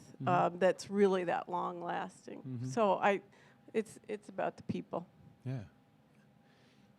Ditto. Yeah. That's it. I know. Well, and especially with the professor relationship stuff, I can remember it, and you may or may not remember this from your class specifically, but there was a final paper that I had done for your course, and we had always had a fine relationship. You were, wonderful professor. And so at the end of it, I think I had done I don't really know the whole process that led to that, but you wrote a final comment on my paper saying, you know, James, you do really great work when you actually sit down and do it. But I'll never forget that. And that's a reminder for myself saying, yeah, all right, when you take time to sit down and you actually are focusing on the things that you're working on and not being all scatterbrained about your activities and your various other things, you can really crank out good work. And that's a motivation for myself, and I honestly think about that more often than I should probably, but yeah. But it's stuff like that. Yeah. Well, neat. So, thinking about Luther, thinking about how these connections have really shaped things. What are some of have you been involved in any of those? We talked about study abroad programs a lot. Have either of you been involved in any of those or had any experiences like that? And if so, well, for me, I just as a student, I was involved in the study abroad program. Yeah. And I did a history course to the Holocaust back 10 years ago. So that was very eye-opening experience. I haven't obviously had the opportunity to do it as a faculty member yet, but yeah, no, that's very fair. Yeah, I haven't led a study abroad program. But I strongly encourage current students to make that happen if it's J-term or if they can even do a semester. Yeah, and Olga, I don't think she's still here, but she let us know that apparently all faculty are able, or you can apply to do this, I think. Right. I didn't know. Yeah. When I started teaching, I was the mom of 3 sons and a husband that didn't work in higher ed. So in my responsibility theme, it was like, can I give up January and leave the kids and then I was in a public service role for a number of years here in town where I couldn't miss January meetings. But that's not well, it's sort of an excuse. But the one J-term thing that I did that way back, so I was kind of early in women joining the professional accounting world. And as I started in public accounting in 1975, I can remember thinking, if I would ever have the opportunity to be part of a Luther J-term, I would teach about all those other things that aren't part of the book learning of the subject, and what's the world of work really like, and how do you balance it, and things like that. Well, life happens, and 15 years later, I was in a faculty role, and I was asked what I was going to teach in J-term. So I created this course and taught it for a number of J-terms called Women in the Workplace. And in that course, we included a 3-day trip to the Minneapolis area where we went to learn stories and experience more workplace on that kind of more city business world relationship. So that was my J-term away, but limited time. That's awesome. So what am I answering? Oh yeah, well it could be anything. Well, you mentioned the community a little bit and talking about, and we always tie into that word, but thinking about how we interact with, like we as Luther staff now, I guess is what I'm thinking, faculty and staff, interact with the community. What are some other things? I know, Ryan, you're involved in a couple of things around Decorah. What are those sort of committee things? How do you tie yourself in to fit into Decorah, not just this Luther College campus? So I spend a good time. I'm on the board of the Montessori school in town, and so that's an outlet for our students that have activities to do work study outside of our class, outside of Luther, which is a great experience. And a lot of times I'm just making sure that I'm a lot of times just catching up and understanding and prepping for classes, but it's also trying to be involved in letting my spouse be involved in Decorah Chorale and other your wonderful things. Kids that get to go to their art classes and things like that. Oh yeah. Too. Yeah. Awesome. Yeah. What about you, Mona? Well, my long-time role was 15 years on the Decorah School Board, so that was a good part of my service. Yeah. And then just being an active part of the community with parenting, and those 3 little boys grew up, but active in school events and in church organizations. But it's a great small town. Yeah. Oh yeah. That's why I'm still here. Yeah, well, awesome. Well, thank you guys here for being here today. You guys are two of the professors that I know a lot of my students have interacted with, and I love being able, specifically because I had you, Mona, that I get to tell. I've told that story about the fact that you wrote that on my paper to quite a few people. But thank you for being here. That you guys inspire all these students to go out and do big things and do wonderful things, and they're out there doing it. A lot of them are giving back today because they're out there doing wonderful things, and thank you guys for being that inspiration for those folks, and hope that they're all giving back and tuning in today and remembering how their great experience that they had here with you guys. Okay. So Thanks. Thank and you. A shout out to those that have given, and I encourage you to find those challenges that kind of tug at your heart, and you can even give again today. So thank you. Yeah, there's no limit to how many times you can give today. That's we say that all the time. We say that many times, but if there's another match that comes up that suddenly you realize if you had already given and you realized you were part of the Sweethearts group of folks and you wanted to give, you were totally welcome to do that. I'm just doing a quick little refresh before we take a little commercial break. And it looks like we are up to $112,718, which is stunning. I was like, the two of you that are sitting here, I mean, you've been here at Luther for a while, and I mean, have you ever seen something like this happen besides last year a little bit? Obviously last year, but. Right. But it's a great event. Yeah, it's awesome. And you guys helped make it happen. So once again, thank you. So, Thanks. Yeah. And I think we'll cut to a little commercial break now. So stay tuned and we'll be back with some updates.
My name is Barbara Bohach, and I'm in the Education Department.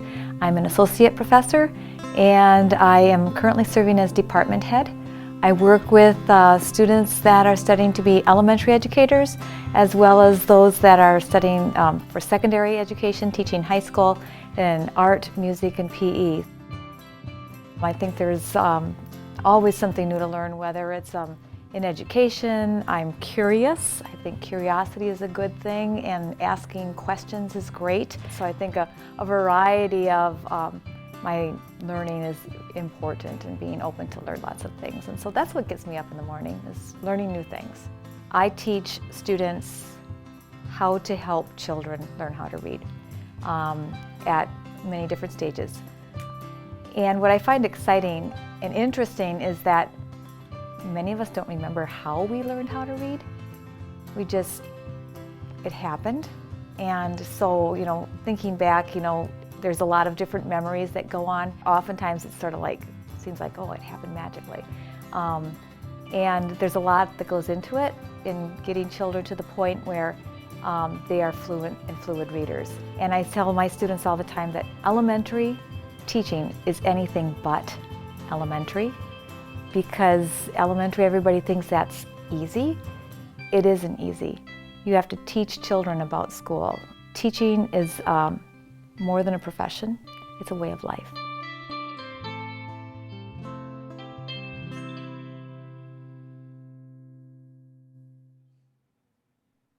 Awesome. Welcome back, everybody. Thrilled to have you here on the live stream. I am maybe not on. Oh, there it is. Sorry. That was totally me. The mic got turned off, and we're live. Hey, welcome back, everybody. I'm Megan Torkelson, your Gnome-in-Chief for Luther Gives 17. Thanks for bearing with us today. As you know, it's live. Anything can happen. It's what makes everything really exciting. So for those of you who are just joining us, welcome. We've been here live since 8 a.m. this morning, raising money since 7 o'clock this morning. We'll be here. We're in Marty's in the basement of the Union, and we will be here until 8 o'clock tonight. So keep tuning in. We've got a ton of amazing interviews and just some really great content, of course, featuring all the great things that we all just really love about Luther. I just want to give one quick update because we've been really talking about the Sweethearts Challenge because it only goes for an hour, and I just refreshed our website and it says we are at 49 couples and we need 50 to unlock the $5,000 for the annual fund. So we just need one more Luther Sweetheart to make a gift in the next 27 minutes. Oh, we did it. We just did it. Hooray! We did it, you guys. That's great. From one Luther Sweetheart to some others. Thank you. That's phenomenal. Thank you so much. What a difference that made. And that means we are now up to $124,033 for today. And it's only $11.33. What an amazing community. So thanks, everybody. I am thrilled to be sitting up here on stage with Victoria Christman, who is here to talk with me about quite a few things here at Luther. She wears quite a few different hats. So yes, I do. Welcome. Thanks for Thank joining us. Tell us just a little bit about yourself and kind of what your current role is here at Luther. All right, my current roles here at Yeah, Luther. roles, All right. plural, yes. The only hat I don't have is one of those. Yeah, I think I should be it can need to be get one. arranged. All right, so I am faculty in the history department. So I'm a Reformation historian. I focus on the Netherlands and Belgium. And my husband also teaches in history and also is a Reformation historian. And he and I and a committee of other people have been putting together a 500-year commemoration of the Reformation, because this year's 2017, which I'm sure everyone knows is the 500th anniversary of the Reformation. So I'm here to talk about that mostly. But so I also teach history, I teach in international studies, and I direct the Center for Ethics and Public Engagement. Great. So I'm busy. Yeah, you are all over. Got a lot going on. Yeah. So for this Reformation celebration that's happening on campus, I know there are a few different events that are taking place, and I know at least one that's already happened, because I know we had Bishop Eaton came to campus and talked at Convocation. Yep, that was amazing. I know there was also a project that had to do with trees around campus There was, as well. and that was so cool. Okay, so the tree thing.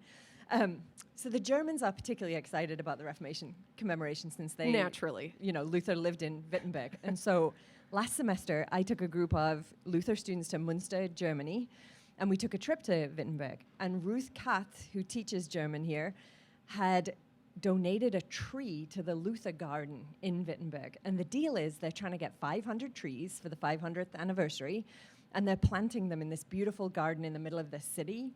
And for every tree planted in Wittenberg, there has to be a tree planted back home.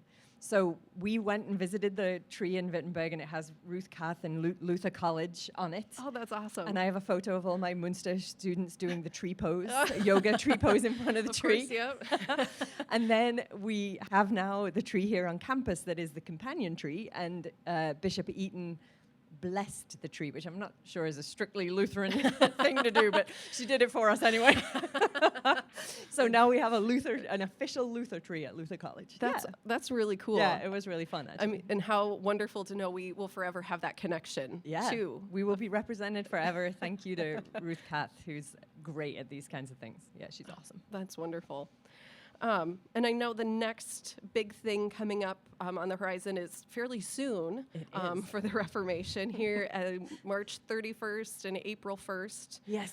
Is the Liberating Grace Conference happening here on campus. Yes, it is. And there's a lot happening with that. It's really a huge deal. And when you guys are done clicking on the Give Money to Luther website, you should go straight over to the Reformation 500 website and sign up for the conference. So there are two big visitors who are coming. The first is Nadia Boltz-Weber, who is a pastor in the ELCA.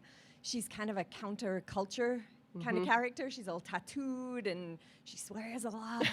And she has a ministry in Denver which really reaches out to the usually unrepresented. So former addicts and people who've been down on their luck and whatever else. And she's built this huge church, and she's kind of a rock star in the ELCA. So we managed to get her here, which is no mean feat. So she'll give a speech on the Friday night, for which you would need a ticket because she's very popular. Yes, yep, that is a free event. It's a free event, but you have to have a ticket. Yep, but if you join us, because it will be packed. Yeah, it will be. It will sell out. It will. Yep. Yeah. So she's on Friday, and then on Saturday, the 1st of April, she's coming back, and she will be joined by a man named Ralston Deffenbaugh, who is flying in from Geneva, Switzerland. This morning I said Geneva, Sweden on the radio thing, but apparently it's in Switzerland anyway. So he is, he works for the Lutheran World Federation, which is the sort of Lutheran human rights wing. And so he also is the Lutheran, not ambassador, but representative to the UN. So he's kind of a big shot. Yeah. And he's going to give a talk about the immigrant crisis in Europe. And that will be awesome. And then that's a plenary address on Saturday, the 1st of April. And then the two of them will lead a couple of workshops. That'll be more intimate settings where you could actually workshop with them on topics of their choosing. And then there'll be a lunch, and in the afternoon, faculty will do workshops too, which will also be super interesting, even though we didn't fly in from Switzerland. Even though maybe we're right here in Decorah, it just showcases, I mean, truly the amazing academics and faculty that we have, and then the knowledge base we have right here on our own campus that can play into the Reformation. I think it's going to be amazing, and how cool that here at Luther College in Decorah, Iowa, in our own little corner of the world, that these huge people who are doing amazing work in the broader world are interested and want to come here, and and we're really amazing. Trying hard to have the community be represented in this event too. So students we're reaching out to, and the conference is free for Luther students. And then there is a fee for other people, but for conference it's a minor fee, and lunch is included and blah, blah, all blah. that good stuff, But we're hoping we can get community members, high school students, they get a discount. So we really are reaching out to churches and community members and educators and anyone who might be interested in this kind of thing. So That's great. We're hoping for participation. Yes. And then it bookends nicely with Nadia Friday night, and then her appearing again with Ralston on Saturday, and then we move into Saturday evening. That is the night that the Nordic Choir and the Symphony Orchestra will be performing Bach's B minor Mass. They will. This is another ticketed event. Yeah, another ticketed event that will doubtless sell out. Yeah, yes. And it will be amazing. And so they are doing a performance on Saturday evening, and then they're taking it on the road, I think, and going up to Minneapolis and doing it again. Yeah. So Sunday, for all of you from the Twin Cities who are tuned in, check that out, because they will be, I believe, at Orchestra Hall on Sunday. So yeah, it's going to be a huge weekend. Awesome. It's And a great weekend. for those with a long memory, so Bach's B minor Mass will be here April 1st. Mm-hmm. Then at the end of the academic year, or the calendar year, Bach's choir is coming to Luther, and this is a coup. So the Thomaner Chor, which is the choir that J.S. Bach conducted, different boys, because his are no longer 7 to 18, but they are coming to Luther College and performing all kinds of Reformation-related music, and that will be amazing too. And so that's in November. So more on that later. But right, but all definitely this is on the website. Yeah, have it on your radar, and check out the website if you want to click over from the Giving Day, open a new tab, and just search on luther.edu Reformation or Reformation 500. It will pull up the page that has all of the details about all of these things. And we do have another kind of more academic conference that will be happening in the fall as well, right? Yeah, and the keynote speaker for that is interesting too. So he's a historian. He's actually a friend of ours that we've known for a long time, and he's Catholic. And so this is not just an event for Lutherans. Wow. So he teaches at Notre Dame, and he wrote a book called The Unintended Reformation. And the thesis of the book is basically that the Reformation ruined everything. And he talks about how the Reformation kicked off this series of events that led to the gradual secularization of the West. And so he has a very negative view of the Reformation. So but it's good to have. That's great. Like, all Yeah, those you've got to have that perspectives. balance. Yeah. Absolutely. So and he's a great speaker, and that will be a really interesting thing too. That's in October. That's fun. Yeah, it'll be good. And great that it's a close friend of yours too. I mean, yeah, we've known him for a long time. Yeah. And actually, we invited him 2 years ago. And he said, I have nothing going on. Yeah, I'm happy to come. And so we signed him up, and I talked to him 2 weeks ago, and he said, I am giving 10 lectures in 10 weeks. But yours will be the most fun.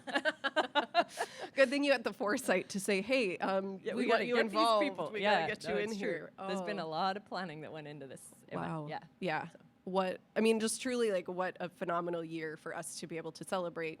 Our namesake of our college too. Yeah, it's a good opportunity for us to think about what it means for us now, because not all of our students are Lutherans. Certainly not all of our faculty are Lutheran. Absolutely. So what does it mean that we're Luther College? And do we embrace that? Does it mean good things to us? What are the downsides of being Luther College? So I just think taking a year, a long moment, to think about who we are is not a bad thing. It'll be good, I think. Yeah, I agree. Yeah, it's always good to keep pondering what your identity is and what it means for all the people who identify with that community. Yeah, I think so too. There was at the Minnesota Institute of Art this past 6 months, there was a exhibit on Lutheran things. They dragged over a whole bunch of stuff out of the Luther House in Wittenberg, and so many people went to that. Like, you had to literally elbow old women out of the way in order to see any of the exhibits. Like, it was full. But that says that there's interest in this, at least in Minneapolis. Right? Yeah. And so I'm hoping that some of that will bleed over into our offerings that we have this year too, and that people will find another outlet for their curiosity. Yeah, absolutely. And we're so close to the Twin Cities. It's very convenient. Just a couple hours drive down the road, and you can be here and enjoy all the great speakers and content that we'll have, and really just add to the celebration of the Reformation over the course of this year. That's great. It'll be good. Wonderful. So I know you were away from campus some of last year, and now you're back. And you've taken on the role with the Center for Ethics. Yes, I have.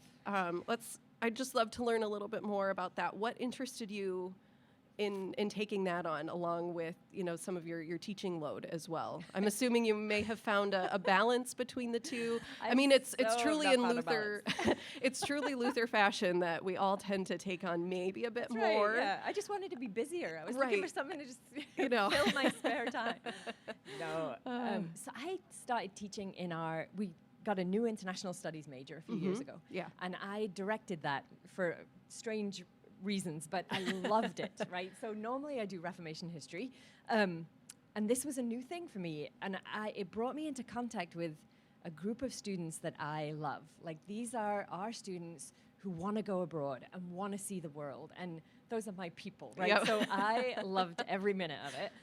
And they started doing senior papers that were about modern topics that I normally wouldn't focus on in a scholarly way, right? Sure. But I became really interested through these students. And then the directorship of the Center for Ethics opened up, and I thought, this is another way in which I can engage those topics and bring other students into the conversation who are not international studies majors. And so the goal of the center is to help students take the liberal arts learning that they do in college and apply it to a life of responsible citizenship. So that's a fairly broad mandate. But we're trying to raise issues students are interested in. We're encouraging student initiatives. We're doing book groups. We're inviting speakers that we think are interesting, and just trying to, raise conversations on campus about things that are important. That's great. Yeah, it's been really fun. I'm really enjoying it. Good.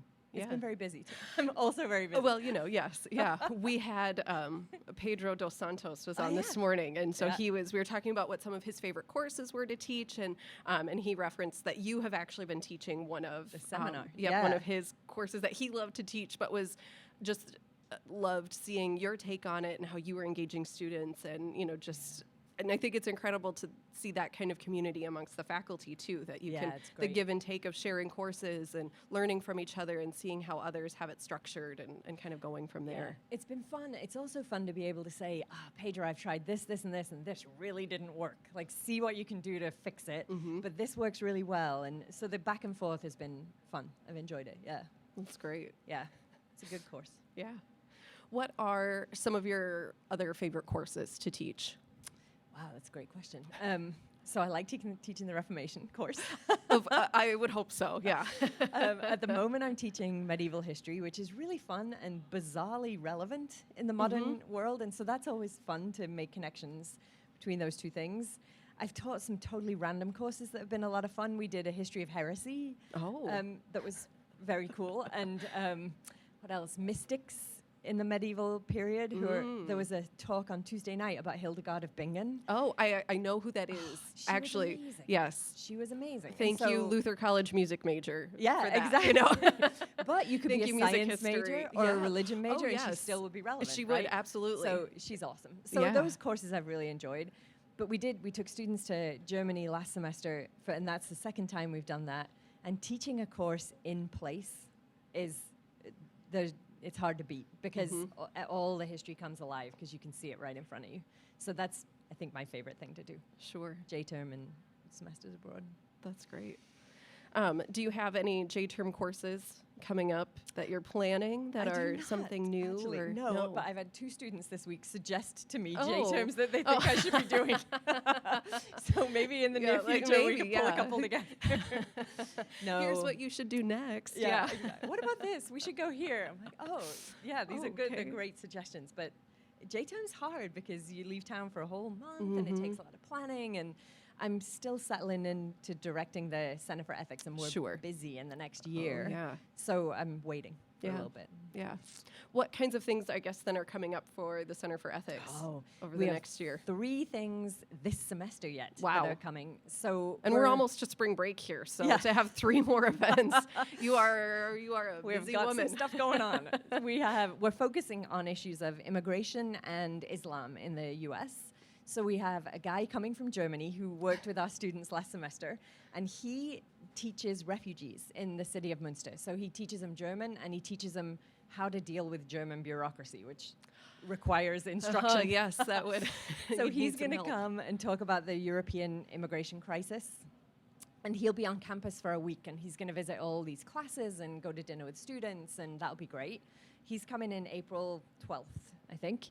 And then before him, on April 5th, we have Zhe Fang, who is a local immigration lawyer, and Susan Schmidt, who is faculty in social work. Oh, yeah. And they both work with or write about unaccompanied minors who come to the U.S. Oh. So they're going to do a panel discussion about unaccompanied minors, undocumented unaccompanied minors. Then Benjamin will come from Germany and talk about German immigration, or immigration into Germany. And then in May, we have 3 women coming, one of whom is a human rights lawyer, and the other 2 are Muslim women whose brothers have been incarcerated under the Patriot Act. So one of them tried to make contact with ISIS. He was one of 9 guys arrested in Minneapolis a few weeks ago. Oh my gosh. And he was sentenced to 35 years. And it's an it's a controversial sentence, not because he didn't do anything wrong, but he was trying to do something wrong, but he was sentenced preemptively, so he hadn't actually done it yet. And so it raised all these questions. So she's coming. And then the other one has a brother who, after 9/11 happened, he was a student in Saudi Arabia, and he was arrested as a reflex because he was an American Muslim student in Saudi Arabia, and he was tortured. And he had done nothing, but under torture said whatever they told him to say. And so he was imprisoned and has been in jail ever since. Wow. So we have them coming and the lawyer that they work with just to talk about provisions of the Patriot Act and what do we think about this and raise those questions. Yeah. So.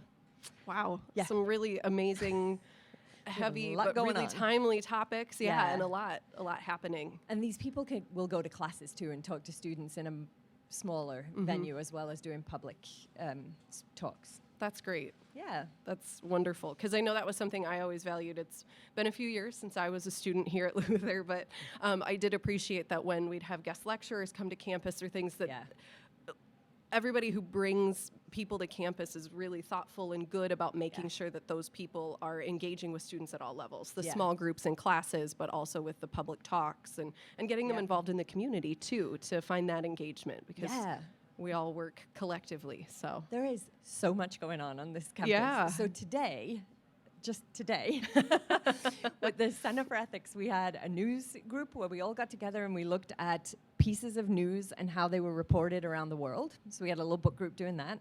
At the same time, we had a TED Talk on European immigration going on in a different room.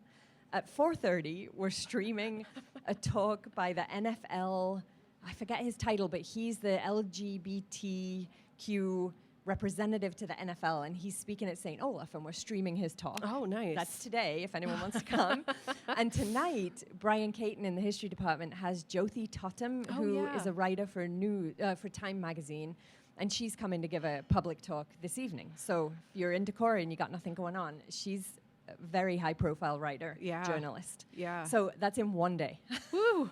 And we've got Giving Day. We've got Luther we have Give Giving Day. 17 all right here, all at the exact same time. So we really know how to do it here at Luther, just to put all of it in together. It's not boring. No, it's definitely not. It's one of the things I love about Luther and the Decorah community, that we all just jump in and get involved and put all these things together. So yeah, we've had a lot of support from people in the Decorah community. It's been great. That's wonderful.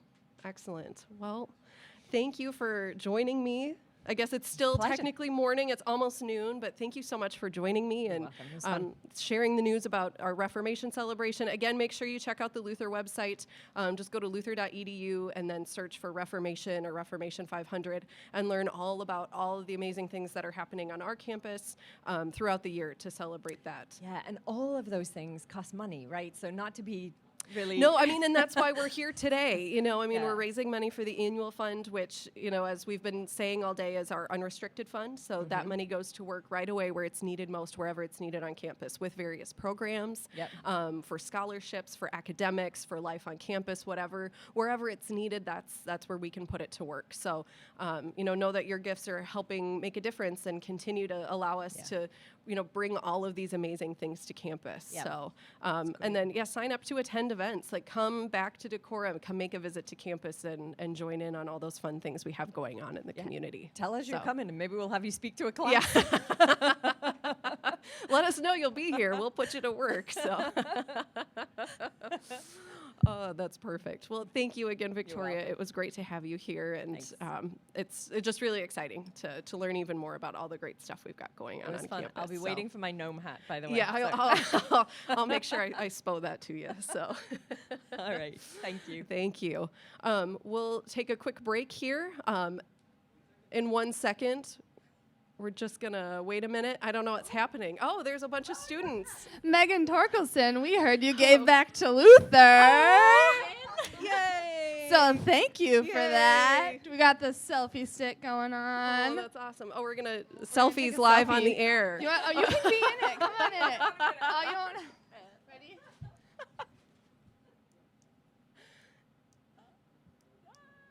That's good. Luther gives 17. Thank you. Yay. Okay, so now that I'm fully embarrassed, now you have seen two live, the prize patrol, as I've dubbed them, who run out when faculty and staff make gifts today. They run out and say thank you and take selfies, and it's so much fun. And of course, we're all giving back because that's what today is all about. So thank you to our amazing students, and we'll be back in just a minute.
The project is called Runestone Interactive, and this project started out on my sabbatical in 2011 when I was supposed to be working on an update to a textbook that David Ranum and I wrote together.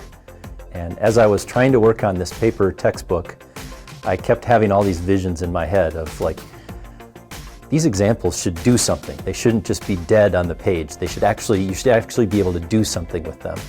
And the more I thought about that, and the more I thought about making the examples live, being able to animate things, the more interested I got in this idea of an interactive textbook. And so I kind of threw up my hands and said, I'm not working on this paper textbook anymore. I'm going to figure out how to write an interactive textbook for computer science. It's not traditional research like you'd kind of think, where we're not going through and looking at textbooks and doing as much looking up of information. We're more just doing software design for this. So we come in the morning, we'll meet up, work on anything that we're working on together. Our whiteboards in the other room are actually kind of completely taken over with drawings and notes on what we're doing. And then we'll usually work until about lunchtime, and then we break and we kind of go our separate ways and just work on our individual aspects of the project in the afternoon. So it's very much a non-traditional research opportunity. It's almost more of an internship, really. I think Luther does a great job of promoting these type of opportunities, and through multiple avenues as well. Like I said, emails go around, the professors mention it as well, and then students obviously talk about it too, and I think we all understand how great of an opportunity it is. This last spring, we were serving 13,000 students a day in 200 countries around the world.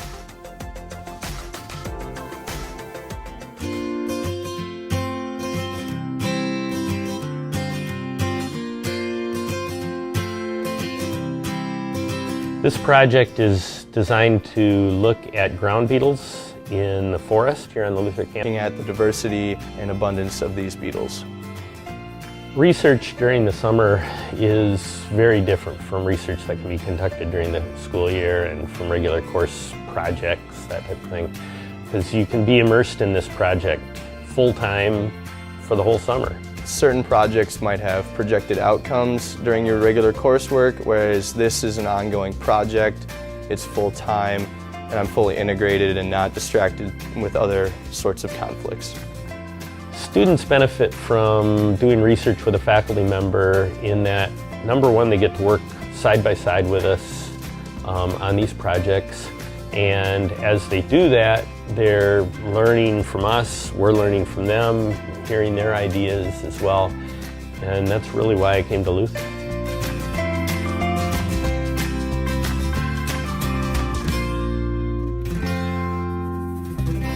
Your looks great. How's mine? Welcome back, everyone. Just doing a quick hair check. Yeah. You know, we got to look our best for Luther Gives 17. Welcome back. Welcome back. James and I are back to give you some updates on how amazing this day has been. And seriously, Absolutely like, I am outstanding. just blown away. And I know I keep saying that, but I'm just amazed and awed by our alumni base. We can't thank the Luther community enough for everything. For everything that I was just shouting out to Bethany Capella. She's one of our development officers for the development team, and she's just came over to visit us over here. That goes out to all of you other faculty and staff on campus who are tuning into this live stream. Yeah. Stop on by. Come We're on having a blast down. over here. We have various swag things. We have a We've got photo a booth photo for you to booth. take pictures. Stickers. Good company. That's all that really matters. Good company. So stop on by. Us. It's great.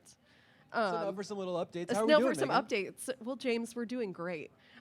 Just refresh the page, and this may have even changed in the last 10 seconds since I've been talking, but we're currently at $134,041, which is amazing. Outstanding. And some of the even more exciting updates, the Sweethearts Challenge just ended 2 minutes ago, but long before that was completed, which unlocked $5,000. Yeah, it was the first half hour. Yeah, We it got took like 50 30 minutes. Luther You couples. guys like put that challenge to shame. So thank you Luther Sweethearts for making a gift and unlocking $5,000 more for the annual fund, which is amazing. We knew you could do it.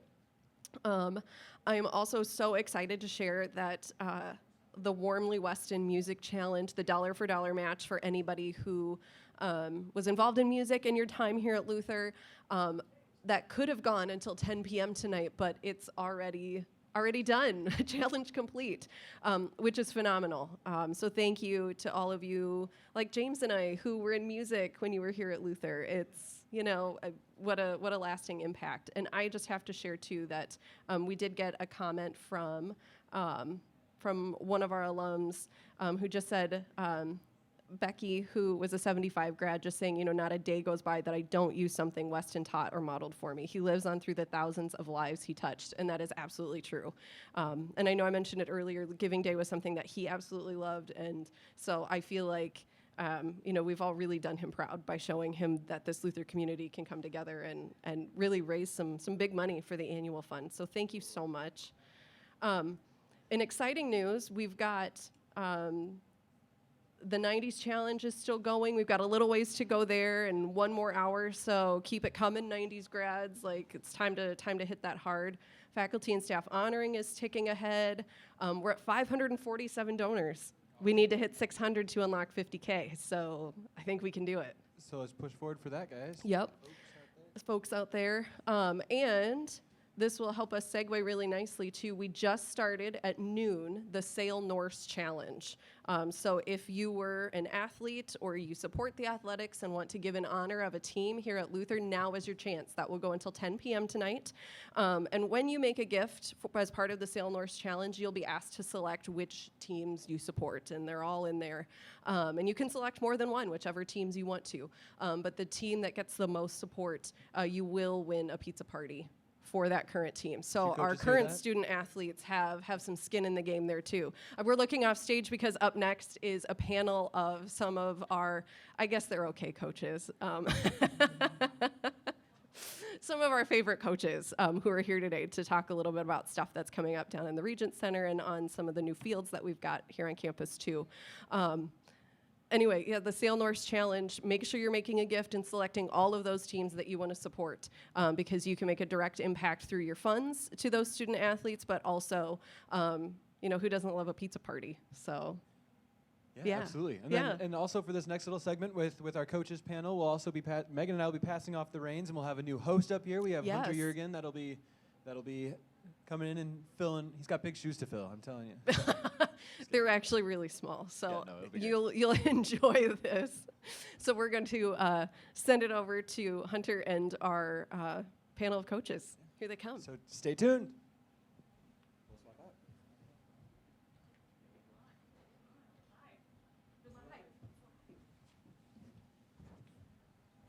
Good afternoon, folks. My name's Hunter Jurgen. I'm a senior here at Luther College, communications major.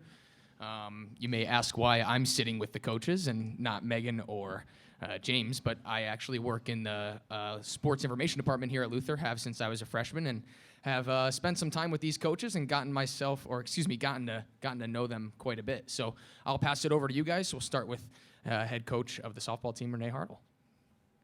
Just introduce yourself, kind of talk about what and you do. Director of athletics, and I might add. She doesn't wear enough hats. As well. We call her the boss. Renee Hartle. I've been at Luther since 2001 as the head softball coach and been the director of athletics since last summer. I'm passing it off. All right, well. I'm short. A lot of words there. Coach Nickel.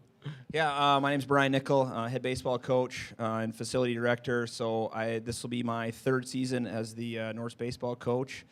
Actually, Coach Hartle was serving as interim basis as the athletic director when I was hired. So she's awesome AD. Just to make a note, I was on the search committee as well, Brian. Yeah, sorry, Chris. I forgot about that. Chris Garcia with the head men's soccer team, and been here since 2008. And I think just probably the panel, they wanted to have some coaches who use their hands and then other coaches that use their feet. So we got a nice little balance today. As Coach mentioned, we like to have a balance here on the panel, and we start from the high up, and we can talk about kind of our current seasons right now. Coach Hartle and Coach Nickel a little bit more, I would say maybe busy and staying active. Both of you playing games last weekend as well. Talk about what happens at the beginning of your seasons and kind of how you progress from the end of 2016 into the start of your season in 2017. Well, playing softball and baseball in the Midwest definitely has its challenges. And we've had a very fortunate spring, actually, that we've both been outside. We've been out 2 times on the practice football field, and you've been out once. And Coach Nickel and the baseball team have actually played games outdoors, which is more than the softball team can say. But we are inside a lot. The softball team started their season up in Rochester, playing in the RCTC Dome. Had a great start. The girls had a great start. We're 6-0 heading into spring break. And both teams are looking forward to going down and playing on the dirt and actually taking a ground ball on the dirt. We have not done yet quite as much as we would have liked at this point, but both teams are very excited. And I'll let Brian talk about his 2 trips that he's taken already. Yeah, so we opened up the season March 1st at US Bank Stadium. A lot of people weren't aware that was going to be baseball accessible, but we were able to get up there and play Carleton in a doubleheader, and we had a great social before the game, and I think we had over 85 people there. Can you hear me now? Do I have to repeat all of that? I think you might. All right, I'll repeat all of that. I've no problem talking, so. No, we opened our season on March 1st at US Bank Stadium up in Minneapolis. It was great. They made that baseball accessible. We had actually an alumni social beforehand.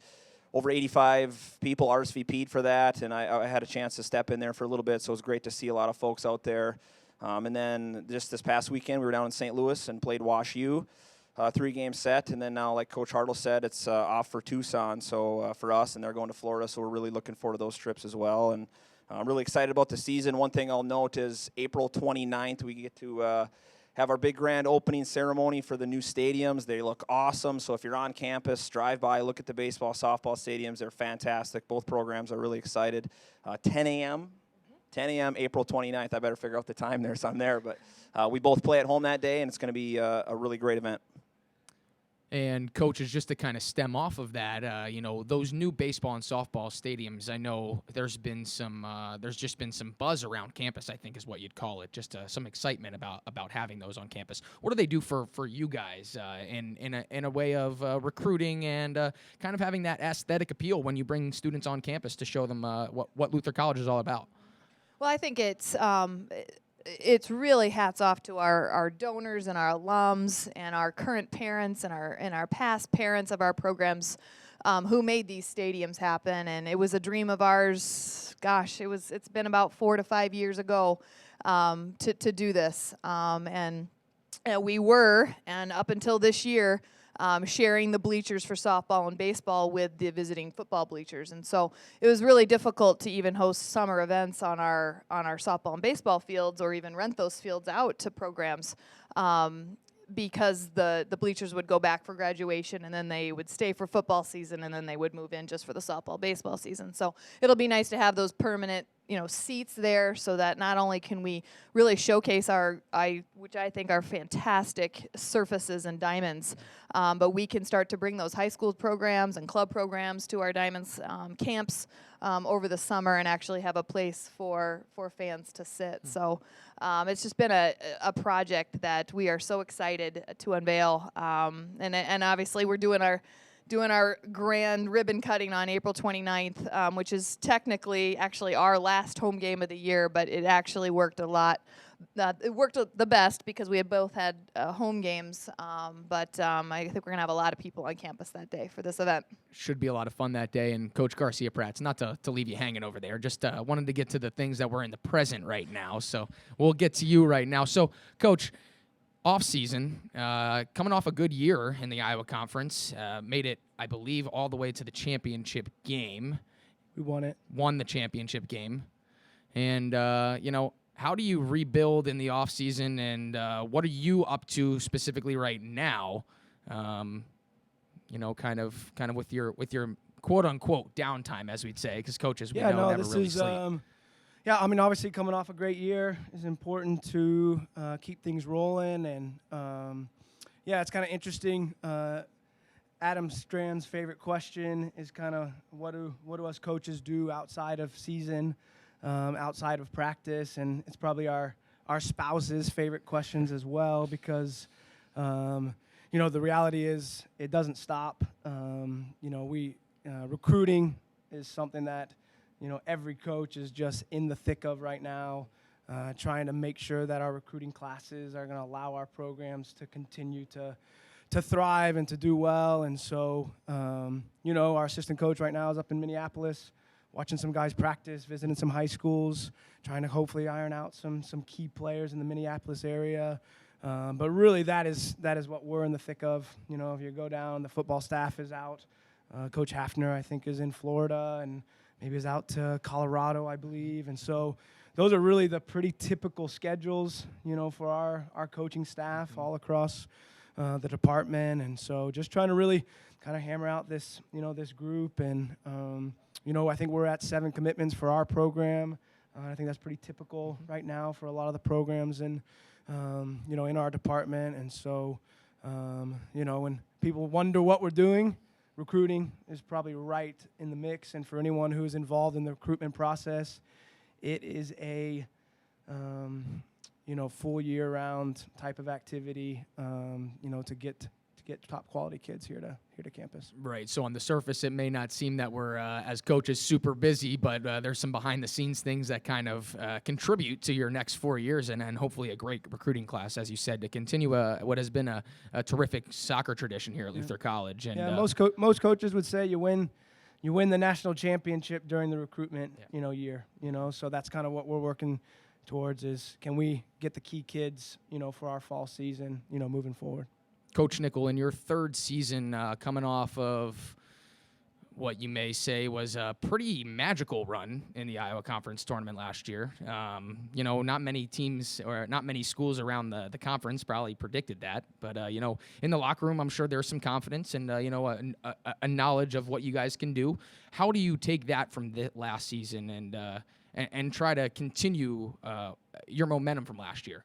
Yeah, thanks. We did have a good run last year, and a couple different coaches in our conference came up to me in the conference tournament and said, man, you guys made a good run here in this tournament. And I told them, I said, well, we had won 30 games coming into this thing, so we're pretty good all year. But no, it was a great run. We got really hot at the end, and which is, tribute to our guys and the work ethic they had all year long and sticking with the process. And it's a great opportunity for us now this year of being preseason pick second. And, I think it's fun. Now there's a little bit of a target on our back, and that's where you want to be. A lot of the other sports here, just the tradition of success in Luther athletics is just amazing to me. Being new in the athletic department is everybody's really, really good. So I think as student athletes on team to team, they want to be good like their other fellow student athletes. And, anytime you can enter a season where people really, really want to beat you, that's the goal, And but we talk about it a little bit of, do we want to be the real deal or just be a kind of a one-hit wonder, And so far, so good. Our kids kind of have the right attitude here, and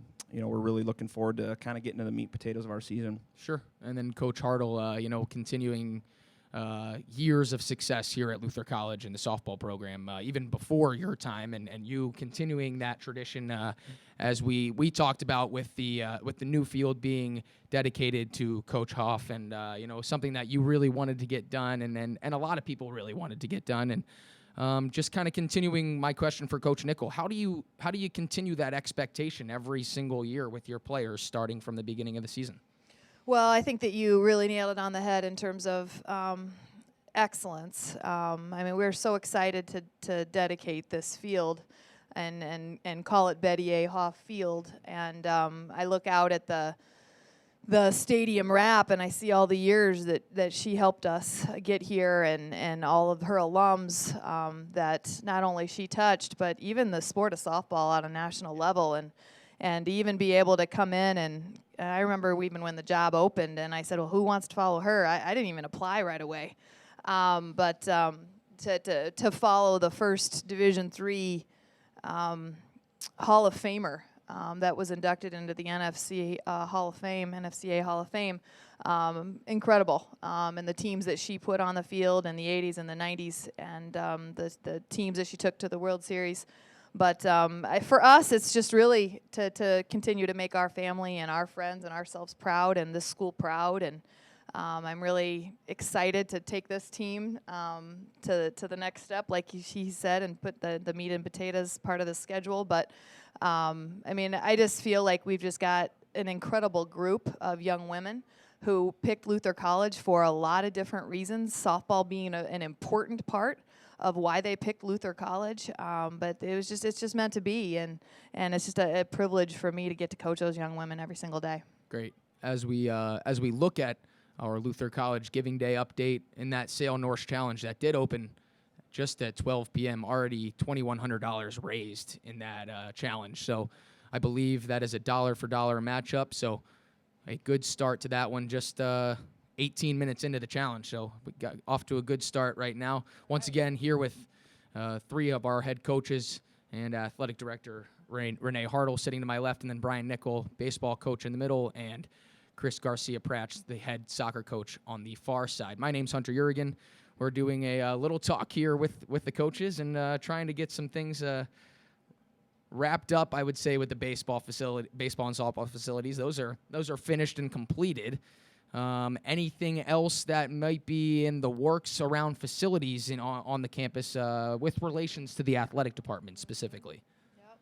Well, obviously, it was really exciting for us 2 years ago to embark on a master plan for the athletics area and all of Lower Campus, including all of our athletic training and health and physical education classrooms and all of our wellness area down in the Lower Campus area of Luther College. And the master plan was completed, and I know that the development team has been doing a feasibility study, and we're really working through the nuts and bolts of what our needs are down in athletics. And I think we've got some really exciting pieces of this puzzle already starting to go in, and we've had some really, really awesome gifts come in over the course of just even the last 12 months since we've announced the master plan. And the first one is going to go, and you're going to see it very, very fast.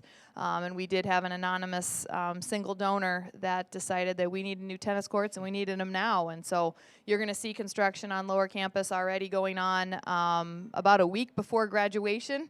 We're going to start construction on those courts, and we are going to be doing those in the post-tension concrete, which is in the tennis world. All you tennis people out there, you know that is the best that you can do. And we're going to be doing those 12 courts, and they're going to be gorgeous. And we want to thank not only our single donor, but all of our donors to our tennis program who are going to make some of the bells and whistles around this this court project actually happen in terms of, we're looking to we'd like to do some scoreboards, we'd like to do some nice windscreens, and really thank all of those teams that have paved the way for all of our success in tennis, including, Sue Ortel, Coach Sue Ortel and all of her teams and her run of conference championships that she had, and Brian Hinker and some of our alums that have been doing great things out of these programs that won so many conference titles to us. So it'll be great to put those years up on our new tennis complex. But we just had another significant gift come in over last weekend.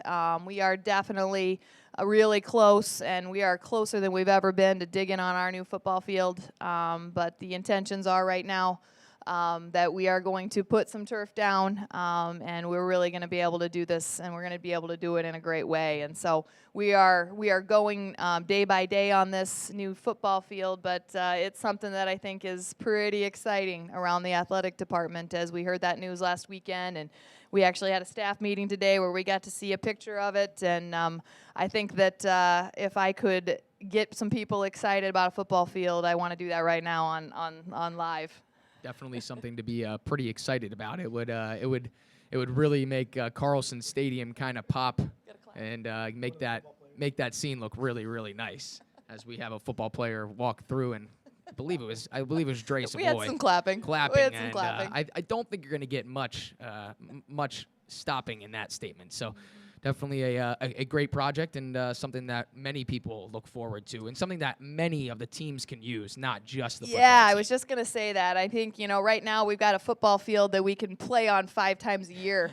And that's it. That's all we can do. That's all it can handle. And now we're going to, down the road, whenever we can get this done, we're going to be able to have, and this is going to help the entire campus. Every student that goes to Luther is probably going to be touching this field, and whether that be for club sports or intramural sports or another sports team, another NCAA sport, to even the community. I mean, I really think that this is a field that the community can get excited about. Because we are going to be able to host a lot more events, and whether that be little kid soccer or little kid football or all kinds of things, we're even going to be able to practice on it for softball and baseball, and soccer's going to be able to use it when they're prepping to go to a venue that has turf. We're going to be able to give them that practice opportunity on this field. So I think you're exactly right, Hunter. I think this is just going to be a pretty awesome addition to our campus, not just the athletic department. Yeah, as have many of the additions that are new and on campus. Although the baseball and softball fields will really only be used by you guys, the aesthetic appeal of them is just beyond what you could measure before we had them. And just to kind of wrap things up here, any type of favorite memory or kind of something that maybe sums Luther College up in a whole? Coach Nickel, I know you've only been here for what will now be your 3rd full year, but just something that kind of makes you think about Luther College when you think about that certain memory. Anything? Yeah, I think, for me, the last 3 years, just getting to know everybody around campus, and, our alumni baseball, 1891 played their first baseball game here, and, for me, just the rich history and getting to meet all these people and hear all their stories is just unbelievable. It seems like every 2 months I hear from an alumni that shoots me an email, and we get to kind of catch up, and I get to, hear the glory days, right, of what it was really like, and playing in the old library lawn and hearing stories about that. So, I don't have any one memory, but I think just, feeling a part of the Luther community instantly is just something that I think is what makes this place great. I think that's kind of what Giving Day is all about as well, is giving back to a school that made you feel as a part of community while you were there, and then gives you that extension past graduation, and really that sticks with you throughout your entire life. And I know, I'm sure a ton of athletes are giving back today, and not necessarily many graduated members from your teams yet, Coach Nickel, but lots of people appreciate the time that you guys have spent with them over their 4 years at Luther College, and your time is well appreciated, and we thank you very much, coaches. Anything else you'd like to add? Yeah, I mean, there's a ton, I remember listening to Coach Hartle talk about a number of years ago, we were doing some kind of marketing campaign, and she talked about moments was kind of the theme that she used, and I remember thinking about that. And for me, one of the biggest passions for all of us coaches here at Luther is is our student athletes. I mean, that is why we are here. You know, and it's funny and it's interesting to watch, you know, watch ESPN and you see all the glitz and glam of, you know, of the Division I sports and, you know, the Bowl Championship Series and all that kind of stuff. And that's awesome and it's great. And those coaches obviously have a great heart for, I think, the students as well. And but that's why we're here. I mean, we're here for our kids to see them do well. But the things that are memorable for me are, you know, I always kind of think about it as faces. The faces of my kids like really stick with me. And those are the times we've won big games, you know, seeing the smiles and their celebrations after you beat Wartburg at home, Nigel Nielsen's face, you know, those things stick with me. But the times, you know, when we lost in the national tournament, you know, in penalties at Hope College, and we got onto the bus and it was just silence and there was tears, and those are the faces that stick with me, you know, Steve O'Meara and Mike Olson and Michael Kustra, and those are the faces that will,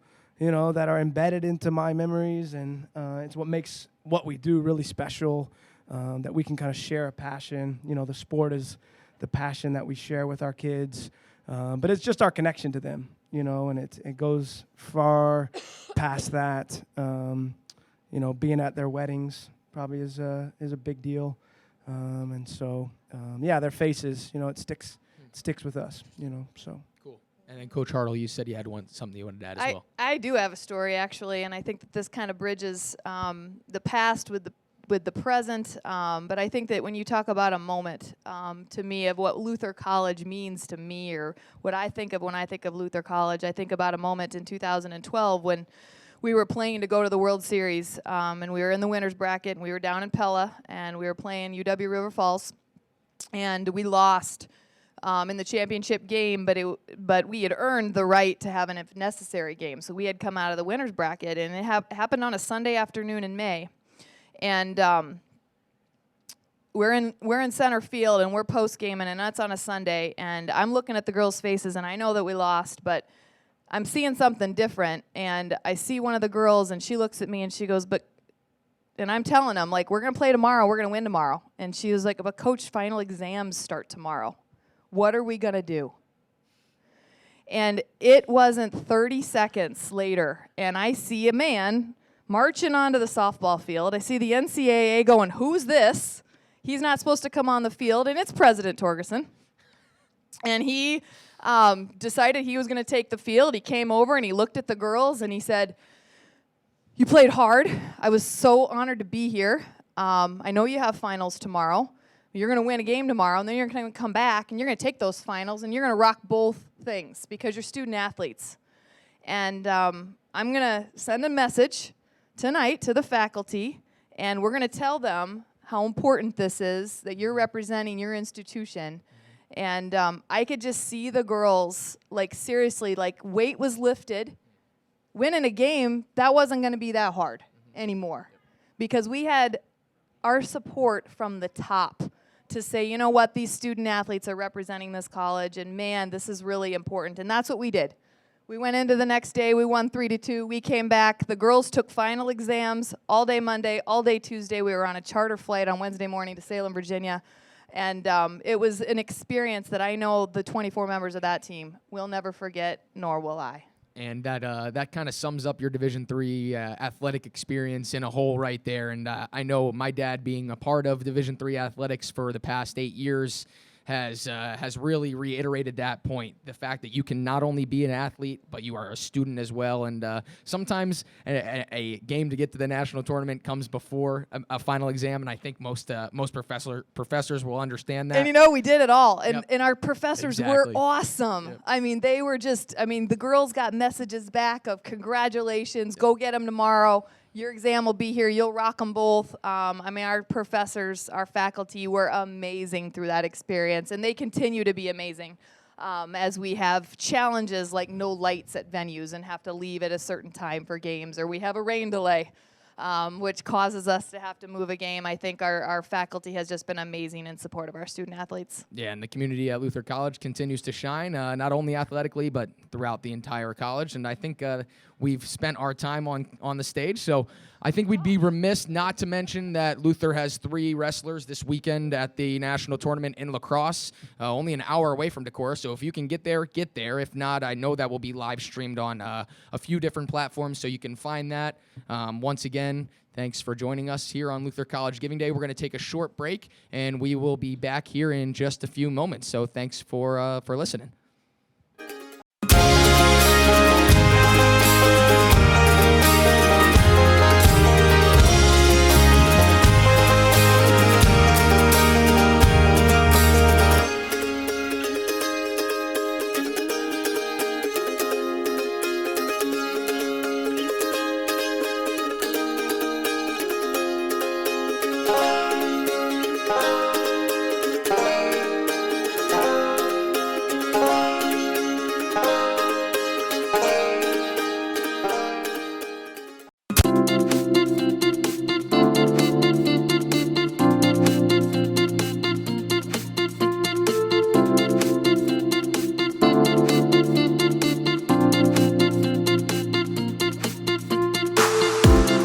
The purpose of this project has been to create and produce a documentary short film.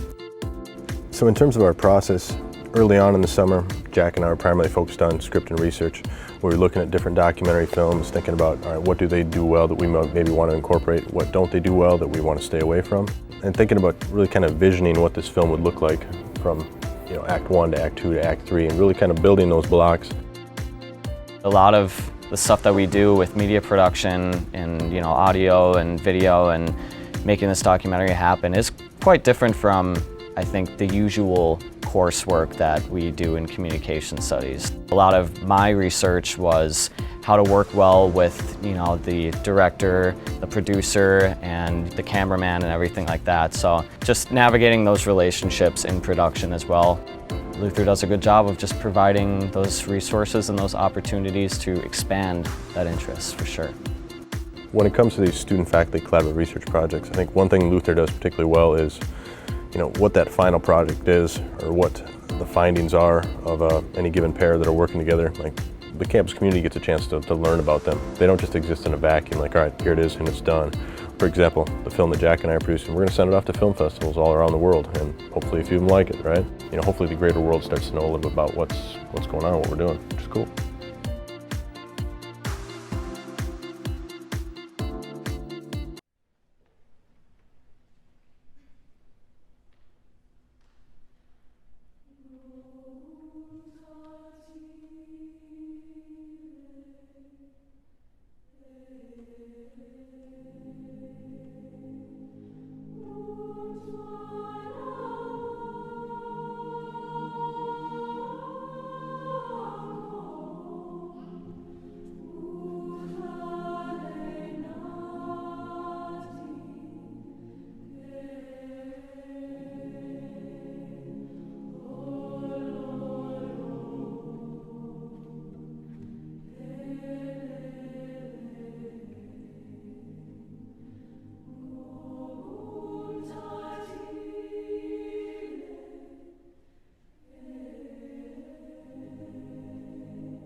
The project that we're doing this summer is a remote sensing project, which uses a piece of equipment that allows us to see beneath the surface of the soil without digging.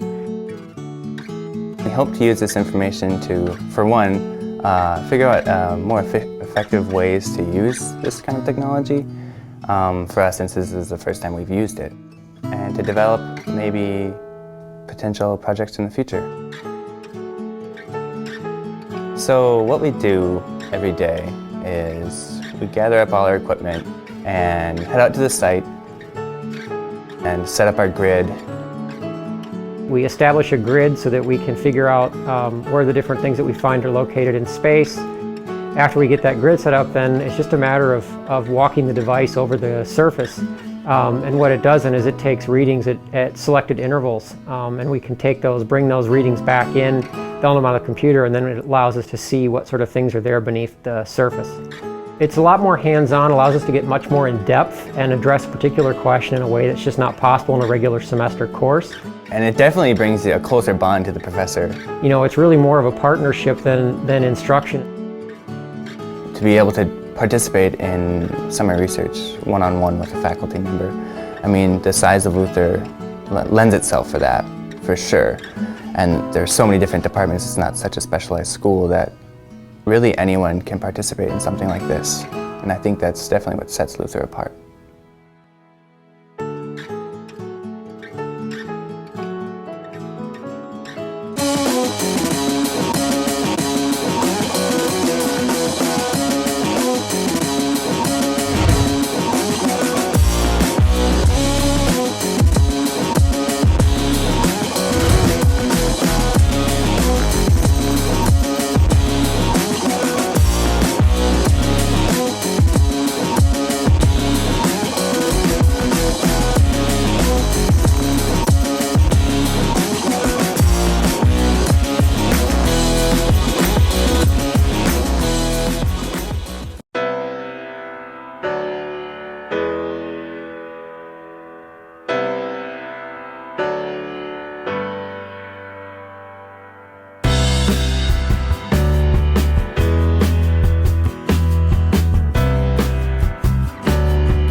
Welcome back, everybody. Welcome to the live stream of Luther Gives 17. Excited to have you here. Excited to be checking in with you now. We have some great things coming up this afternoon, and we're, again, excited to be here. So yeah, you want to say something? No, I feel like since it's midday, at least here in the Midwest, some of you on the West Coast may just be tuning in. It's probably a great time for us to do some reintroductions. I'm Megan Torkelson, the Assistant Director of Annual Giving here at Luther College and your Gnome-in-Chief for the day. And I'm James Odegaard. I am the Student Engagement Coordinator. I am a 2015 grad. And yeah, here helping out with the live stream today and just here having fun. And I'm Paula Carlson, president of the college, and glad to be here doing a hello at lunchtime. Awesome. So we've had an amazing morning so far. Things are going really, really well. We've had a really amazing day here on campus, and it's been just phenomenal to see and keep checking in on updates, just where things are sitting and just how generous all of our alumni are today. So let's have the update. I hear we are past 200,000. Yeah. We're up to 207,000 to be exact. Excellent, excellent. Thank you so much for those gifts. We've also unlocked a challenge, I hear, a big challenge. Is that right? 600 donors. We've reached our first 600 donors. That's exactly it. So 600 donors unlocked $50,000 from our regions, which is incredible. Yeah. And so amazing. Yeah. and so because of that, because we reached 600, the regions were like, all right, so you've gotten 600. How about getting 600 more? So they've tasked us with 600 more donors. yeah. So when we hit a total of 1,200 donors today, they will unlock another $50,000 for the annual fund, which is phenomenal. I mean, a huge impact. So just keep those gifts coming. Yeah, we're already 50 donors into that 600, so keep those coming in. Yeah. Yeah. So thank you to the regents and thank you to the donors responding to the challenge. Yeah, absolutely. Also, love to hear an update on the 50-state challenge. When we kicked off this morning at 8 o'clock, we were remembering last year how exciting it was to watch the 50-state challenge, the map fill in as each state called in. How are we doing? And I tell you, it is just as exciting this year. That's what because as we refresh, they keep filling in. So we end up, we have a huge amount that's been filled in. That's all blue now. So if you're looking at our website, which is luther.edu/giving-day. You can scroll all the way down to the bottom, and you can see that now we've filled in places like Montana, who we called out earlier. Yeah, Montana. And here they are. Montana, big sky. Yep, and we have Montana's been filled in. Maine, Massachusetts, who I mean, if people don't know it, we actually can't directly ask from people there. So we have wonderful people that are tuned in and giving anyway. So Go that's Massachusetts. awesome. I know we've gotten gifts from Alaska already. Thank you, Alaska. And Arizona, New Mexico. Honestly, we could name almost all 50 states and we'll cover them. So But apparently, it's time to say good morning in Hawaii. yeah, exactly. And, So wake up, Hawaii. Go north, yeah. Well, Time there to in the tune Pacific in. Ocean, Good yeah. morning. Good to morning, tune in. Hawaii. and Hawaii, coconut Vermont, coffee. Rhode Island. We know you're a small state, but we value you just as much as all the other 50 states. So Small we're looking state, in, big heart. Yeah. So yeah, exciting watching these all fill up, and hope that you guys that are tuned into the live stream will also continue to refresh your pages and see all the awesome things that are happening. Yeah. A little update on our city to city challenge. We have right now. It looks like, according to our progress bars, it looks like the Decorah area challenge is in the lead. So well. Go hometown. And that's for right now. Yeah, we haven't had an update on percentages because the city versus city challenge, I'm just going to preface this, no one get worried yet, is based off of percentages of alumni who are participating. So we recognize that Decorah doesn't have as many alumni living here as, say, the Twin Cities does, but it's based on the percentage. And so we don't have an update on that quite yet. We will soon. But right now we can say that for Decorah's challenge, which was to get, what was it, James? 200 donors. Yep. We are sitting at 99. So we're just about halfway there. So Crossing the halfway point. Crossing here. the halfway point to unlock another $5,000 for the annual fund. And same thing, yeah. It looks a lot of these area challenges to unlock all these there are various dollar amounts that each city can unlock. And so yeah, we just mentioned Decorah. Des Moines is trying to get to 125 donors. They're sitting at 50 right now, which is fantastic. But if you get to 125, it'll unlock $10,000. Now you have all day to do this, so that's great. But you folks out in Des Moines and all your Twin Cities, Washington D.C. Tweet to all your friends. Text out your friends that live in the area and ask them to give, because we'd love to see those fill out. We'd love to see that those extra 10,000, 6,000, 5,000 various dollars all come in. That'd be awesome. You know, I hear that Jerome is doing some traveling today. Yeah. Have some pictures come in of where he's been? Yeah, he's been all around. So we encourage you to check out the tag board for first of all to see some things. We know that Kate Trigger Duffert, one of our former colleagues here, was traveling from Kentucky to Washington D.C. today. I could be wrong on the location, sorry there, but Jerome traveled on the plane with her. He's been all around there. Did he have a seat of his own, or was he on her lap? She didn't want to pay extra for the No, she seat, didn't so wanna pay yeah, extra. yeah. So Yeah, she ended up. yeah, right, He's right, small. right. He He's fits in a carry-on. That's all right, It's okay. and pretty light too. So that's Yeah. A lap gnome. I know he was also working at the new STED clinic down at the University of Iowa Hospitals today. Oh, very good. Jerome really is making the rounds and Literally. literally making the rounds and helping patients down in Iowa City. So that's been phenomenal to see. And then, of course, earlier we got to see Collegiate Choir up in Minneapolis as part of the National ACDA Conference. And I know Jerome made a guest appearance singing with Collegiate during that portion, which was great. I mean, as you know, he's got a beautiful voice. So that was probably a first for the ACDA. I think so. I think the first time they've had a gnome in the choir. Probably the first time they've had a gnome in the choir. But congratulations to Collegiate for that invitation to sing at the ACDA, American Choral Directors Association. That's a great honor, and we know that Collegiate is worthy of it and very proud of them for their singing at this conference today. Yeah.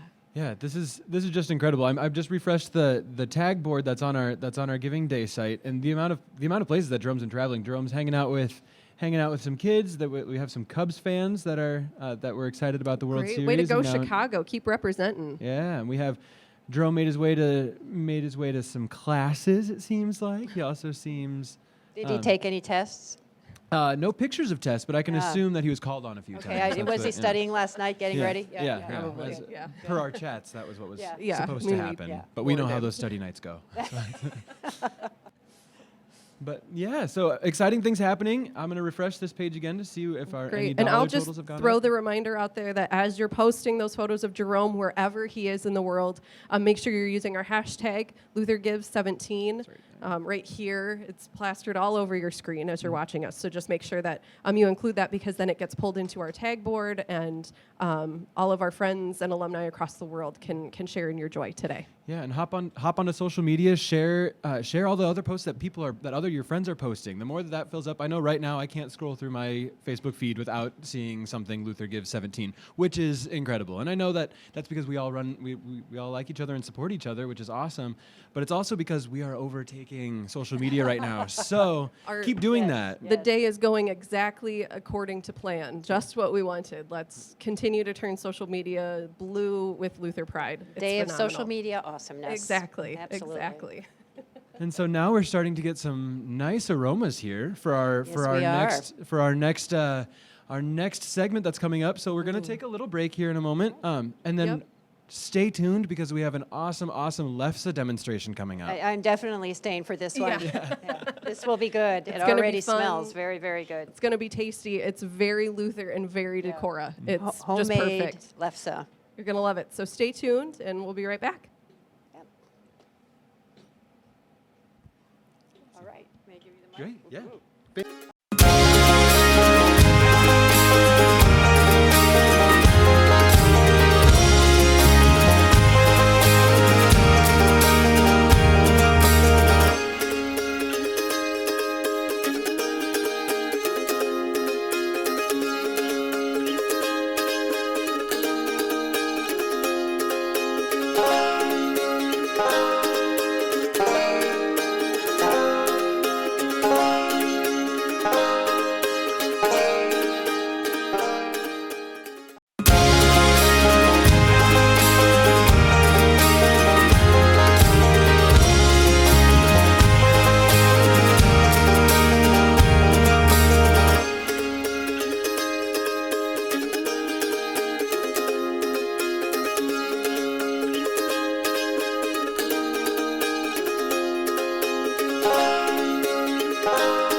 I'm Sarah Wilder, and I'm an assistant professor in the Communication Studies Department, and I focus on interpersonal and family communication.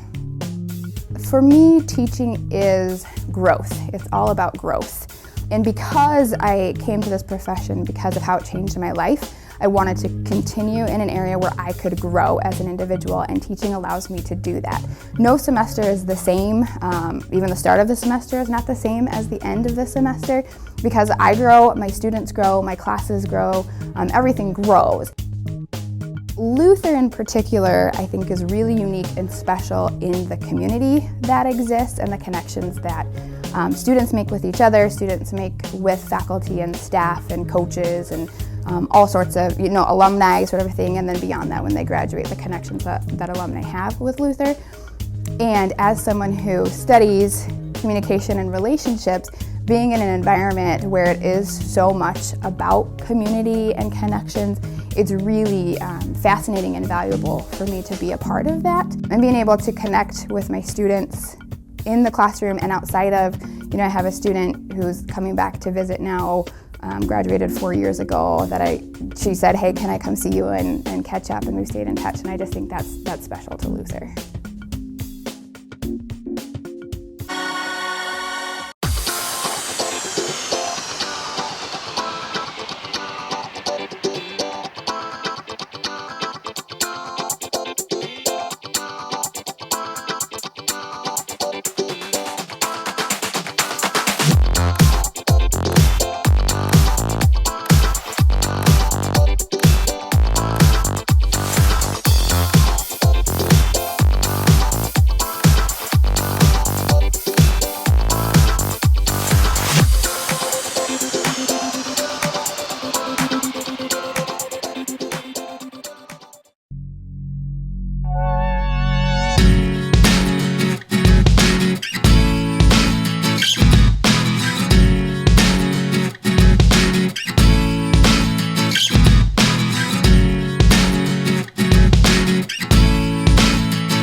Great. Welcome back, everybody. I am so thrilled to be standing here introducing this next segment.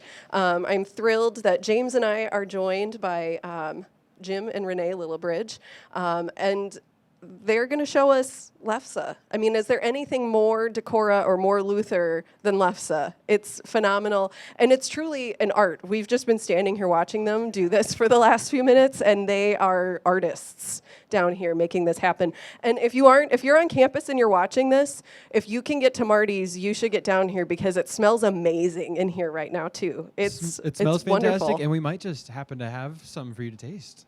Is that? Yeah.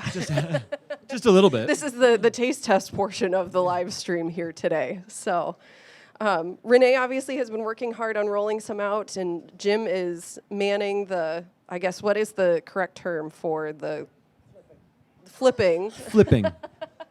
Baking or grilling? Baking, grilling, flipping Lefse here.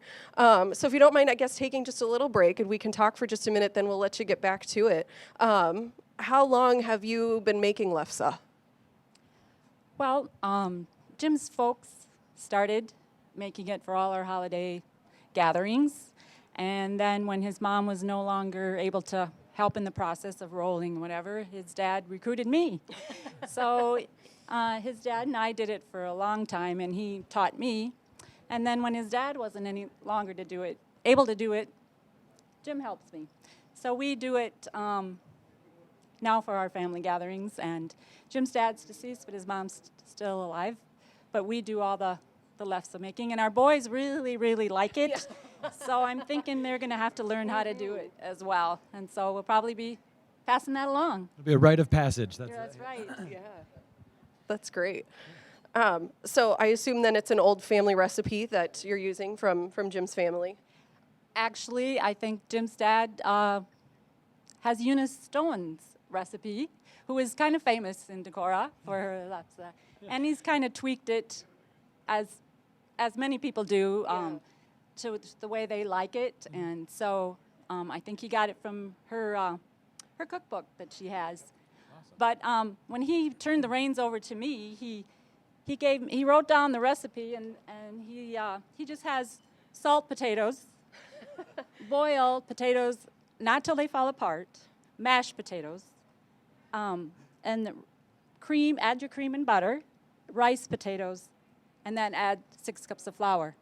And so it's a good thing I worked with him for quite a while, so I know the proportions to put in there in the recipe. But it's kind of neat to have this because it's in his handwriting, and since he's no longer here with us, and so he's passed it on to us. But everybody gives you tips on how they make their Lefse, and so we've kind of practiced and done things a little differently, and how we like it. But the recipe has stayed the same, as the ingredients stay the same, and so, yeah.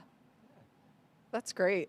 If you want to, I mean, unless James, you had another question you wanted to ask. No, I was just going to say, Lefse is a we huge part of our family tradition too. That if we ever out in South Dakota, when we get our whole Odegaard clan together, we end up, Odegaard with the double A. That's if that's not Norwegian, I don't know what is, but or Scandinavian for sure. But we always have Lefse out. Every once in a while, we'll be a part of the whole making process, and to watch this all happen really is an art form. That's as you were talking about it. Yeah. The whole flipping process to lay it out and do all that. I know there's definitely tricks to the trade. So. Yeah.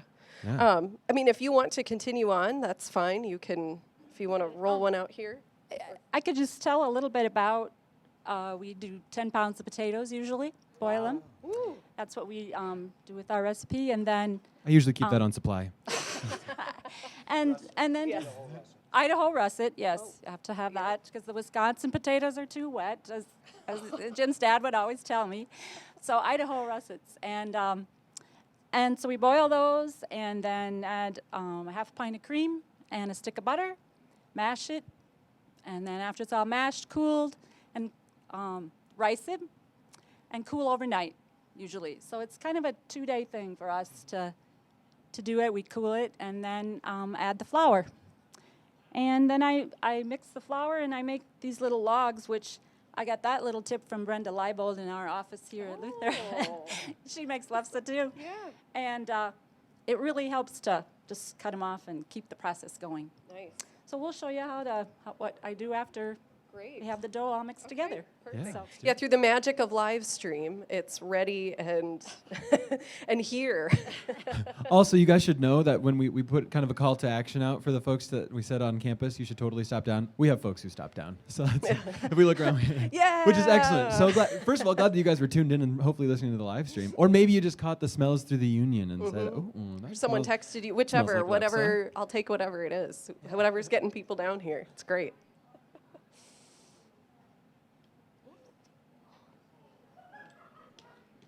Gotta love the magic of live stream, though. We can I put all know, this on. yeah, that we can bring people together so quickly. I think we're still out on Facebook. I think I hope people are still tuning in. Yeah. And we're sorry that we can't send the smells over the I know, I internet. was just That's the going to thing. say that, like, oh, we don't have smell-o-vision on this live stream. It's not a 4D It's not. experience. Oh. My father-in-law always, when he was teaching me how to do this, would say it has to be rolled thin enough that you can read the Lord's Prayer through it. So he would always be like, Renee, it's got to be thinner. It's got to be thinner. So our lefse usually is pretty thin, almost maybe too thin. Yeah. And So- they're covered up, but Renee has some serious arm muscles under here from all the lefse rolling, too. So we have to ask, what is your typical way of taking your lefse? I know we have, especially during Nordic Fest, we'll have. Oh, yeah. They'll have the various ways. They'll have your build your own, so they have all the various toppings you can put on it. They'll also wrap varmapulza in it. Oh, that might be my favorite one. That's delicious. But varmapulza with a little bit of mustard. That might be a sin. Somebody Oh. somebody on the live stream was like, no, that's not how you do it. Oh, and watch. Perfect. Yeah, we always did the butter and brown sugar. Or butter and sour cream. I'm sorry. Well, no, that's my other grandma makes really fantastic sour cream cookies. So that's So in your brain, it all just it all just came muddles together. We got Yeah. the sour cream cookies, we got the lefse, you mix up the Norwegian and the everything else. Yeah. I mean, my name is Megan Torkelson, but it's by marriage, so I'm only Norwegian by name and my love of lefse, so. Talk about how people like it. Our boys would take their meatballs and their mashed potatoes and wrap it in like a Norwegian burrito. Oh, I was just talking with somebody the other day about doing a Norwegian burrito like that. Oh, I'm saying. That's a great idea. It's probably good we had a lunch break already, James, because Okay, so then I can't overindulge so I on the can't lefse. overeat on the lefse here today. Had a nice little Asian bowl for lunch today, so that was nice. Thank you, That's good, Oneota, yeah. Oneota staff. So is there anything special that happens on, do you just coat this with flour? Or how do you keep it from sticking on here? Okay, awesome.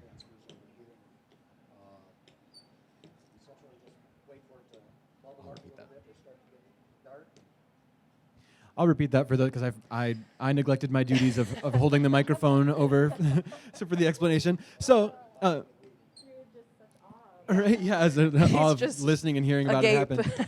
All the flour that is used actually comes from Renee over here, and then Jim Here we pulls go it over again. like this, and Look he'll as he does this. Smooth. I don't know if people are zoomed in and watching this. I don't really know what's happening there, but We are. Oh, I'm assured excellent. we are. Fantastic. And then he says he waits until it bubbles a little bit, and then you see a little bit of the browns on the bubbles. There might be there might be some more exact verbiage there, but the browns on the bubbles will work. It works. And there's some people that like them darker with a lot of more dark spots in it, and I guess we try to stay away from it getting too dark on that. That's I see. I'm always been a fan of burnt toast and things like that. So I always honestly, I'm not. That's it. Ryan, like, too. a little, My a little husband extra as well crispy. is the same way. Yeah, I think it's fantastic.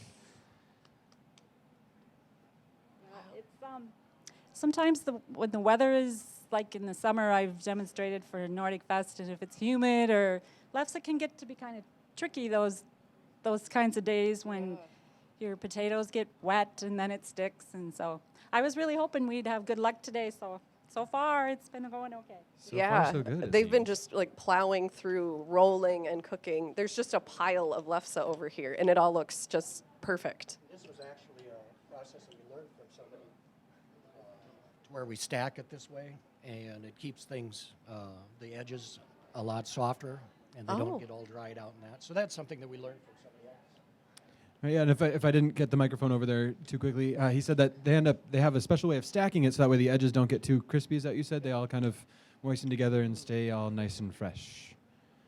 Which that's always the way that I see it packaged. Like because we are so lucky that we're in Decorah when we can and I live right across the street from the co-op, so the fact that I can jump right down to the co-op and pick up some freshly made lefse from the grocery store is amazing. And you know it was made locally. Yeah, absolutely. Love Decorah.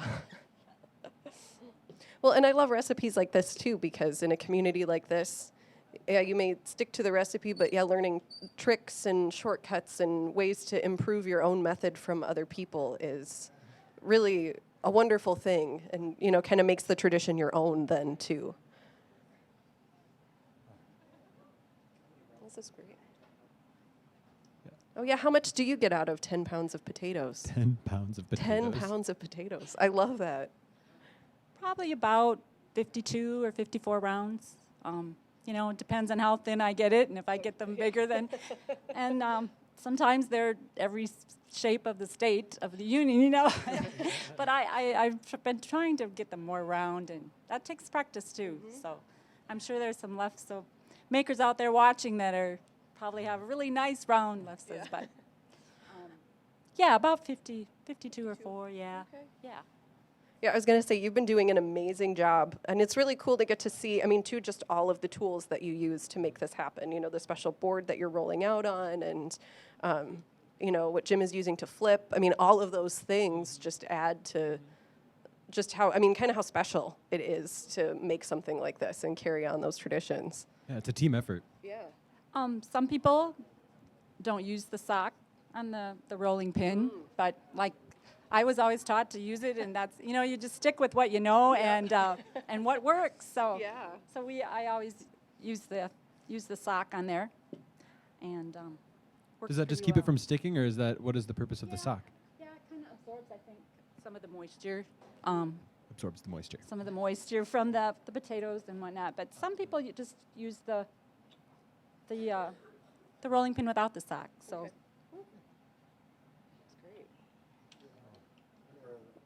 Things are going really well, and we're getting it all done. Renee is finishing up with rolling, and I'm putting one on, and by the time I'm done, a lot of times she's finished with the rolling, and we just keep moving it along. It's awesome. Yeah, you are a well-oiled machine here. Like, James and I are clearly interrupting the flow by jabbering at you. About but 2.5 to 3 hours to do the 10 pounds. Wow. Wow. No wonder, too, that you enjoy doing it in cooler months, not in the end of July out at Nordic Fest where it's hot. As the heat's radiating, as you're out, outside with the end of July weather. Yeah. Well, this is great. Well, we'll have them, I think, maybe finish up this last one. Yeah. We'll get one more, and then we'll we're keep going to cooking on get the to side, taste hopefully. test. We'll experience it for you, Norse Nation. There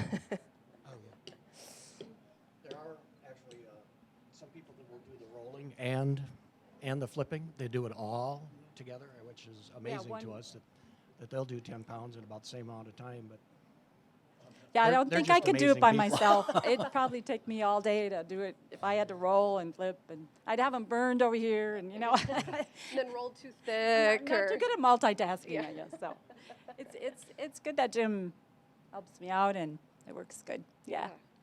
Fun to have something like this that you can do together too, truly. So do we want to do a little test on air? Is that what we're... Yeah, if we can. Yeah. Is it all right if we interrupt after this last one to do some of that? Yeah. Yes. Oh, yeah. Butter and brown sugar is it's the way to my heart with Lefse. Seriously. Butter and brown sugar. Butter... things that have butter in them aren't... sugar and... I keep wanting to say sour cream. I'm like, I know that's not right. That's not it, James. That's great not additive it. to a lot of things, honestly, but probably not Lefse. Perfect. Oh, yeah.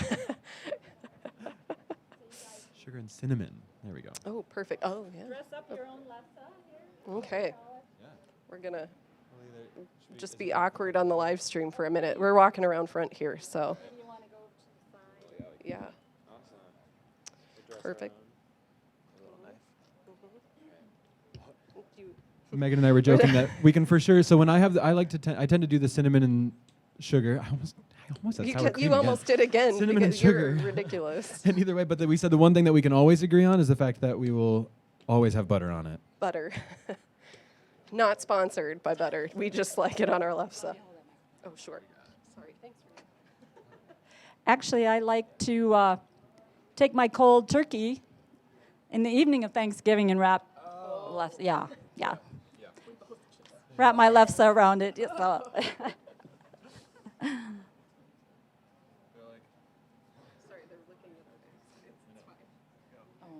have done it on this side, I guess.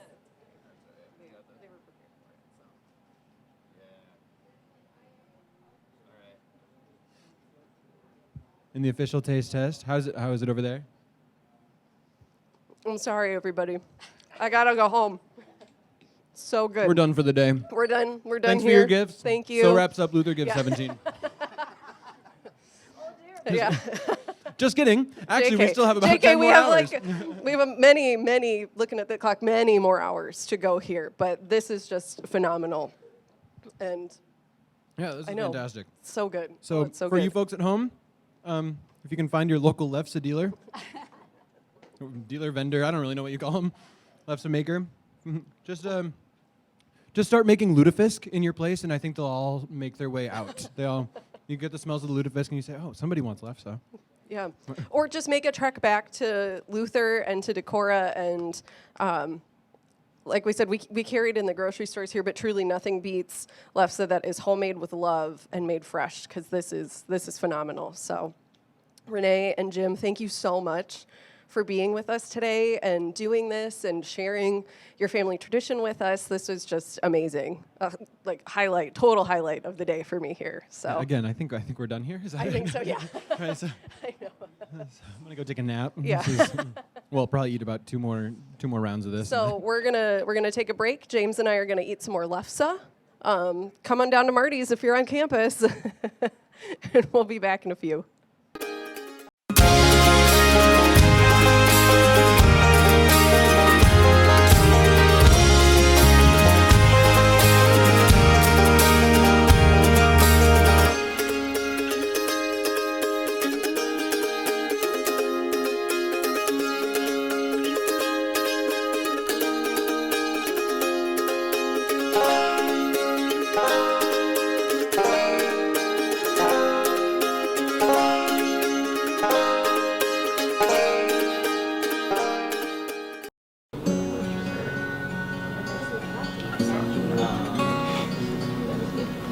I think he gets like informed by someone who really Okay, class, I'd like you to have read Acts 2 and 3 of Much Ado About Nothing by Monday. Have a good weekend.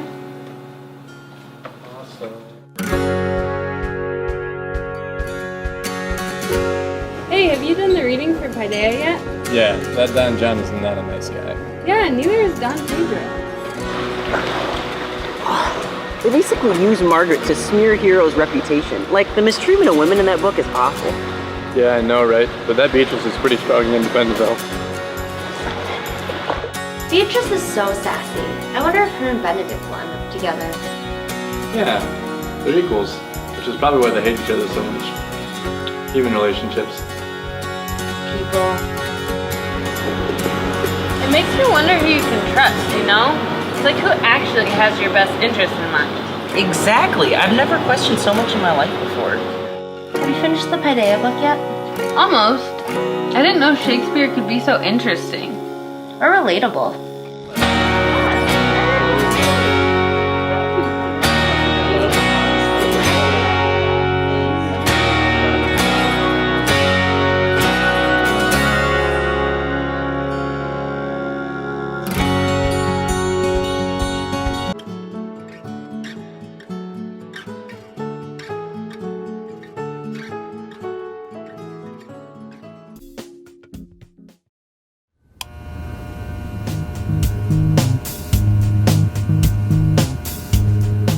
I'm Sarah Wilder, and I'm an assistant professor in the Communication Studies Department, and I focus on interpersonal and family communication.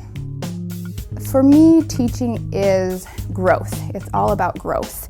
And because I came to this profession because of how it changed my life, I wanted to continue in an area where I could grow as an individual, and teaching allows me to do that.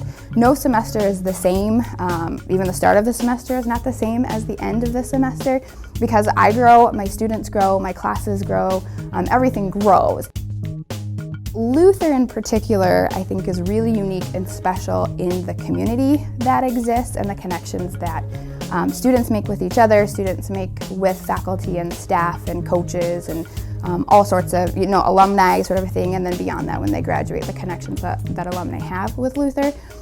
And as someone who studies communication and relationships, being in an environment where it is so much about community and connections, it's really fascinating and valuable for me to be a part of that. And being able to connect with my students in the classroom and outside of, I have a student who's coming back to visit now, graduated 4 years ago, she said, hey, can I come see you and catch up, and we stayed in touch, and I just think that's special to Luther.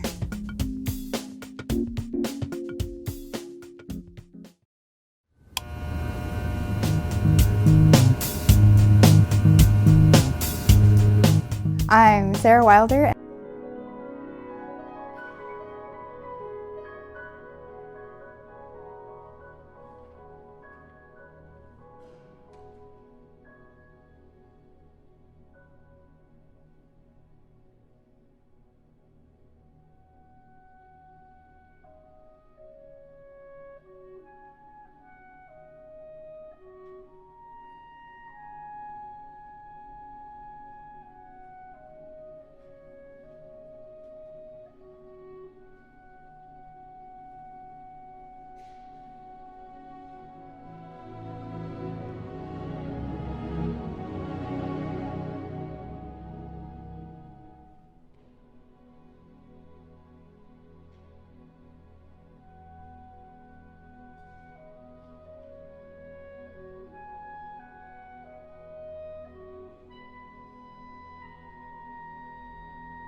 Welcome back, everybody. Welcome back to the live stream for Luther Gives 2017.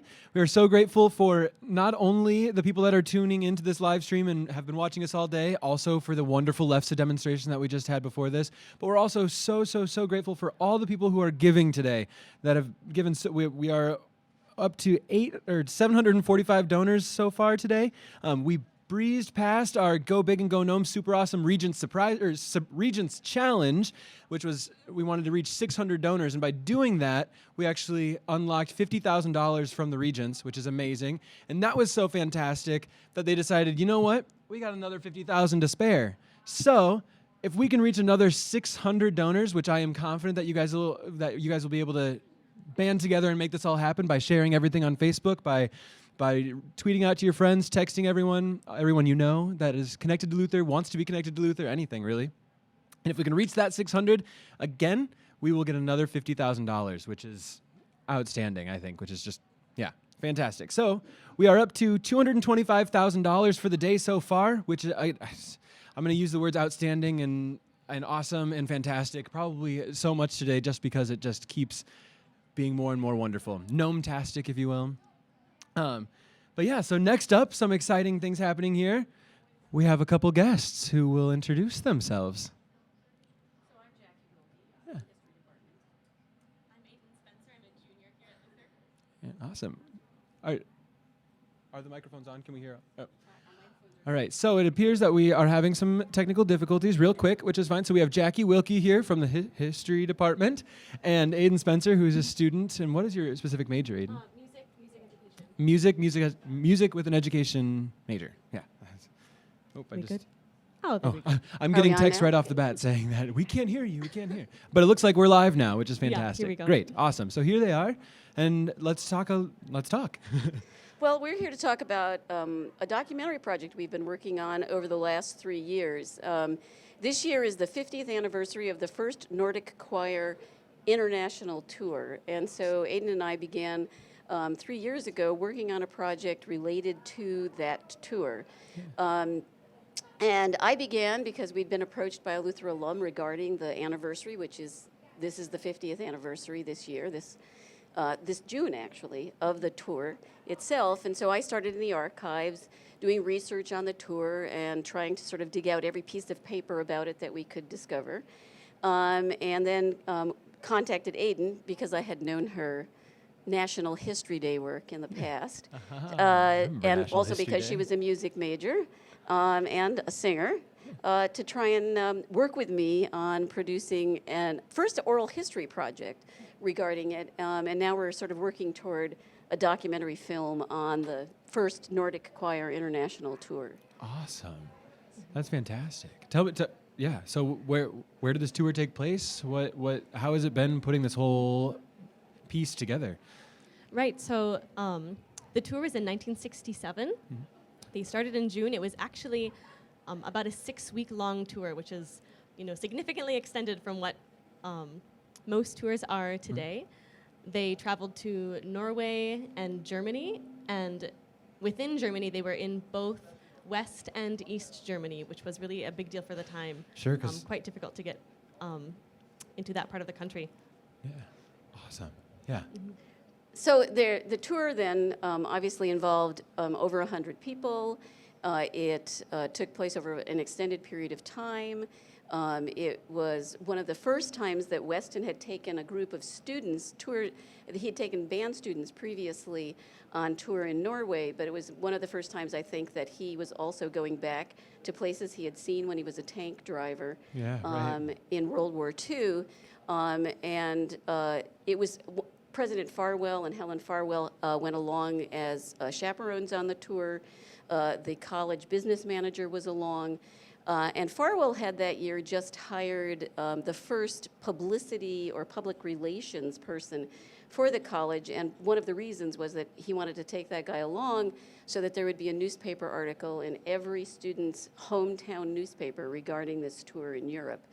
So we've got a lot of documentary physical evidence about the tour, but we also interviewed about 1/3 of the living members of the choir, in order to sort of get their take on what stood out for them on the tour. I had done interviews with both President Farwell and Helen Farwell.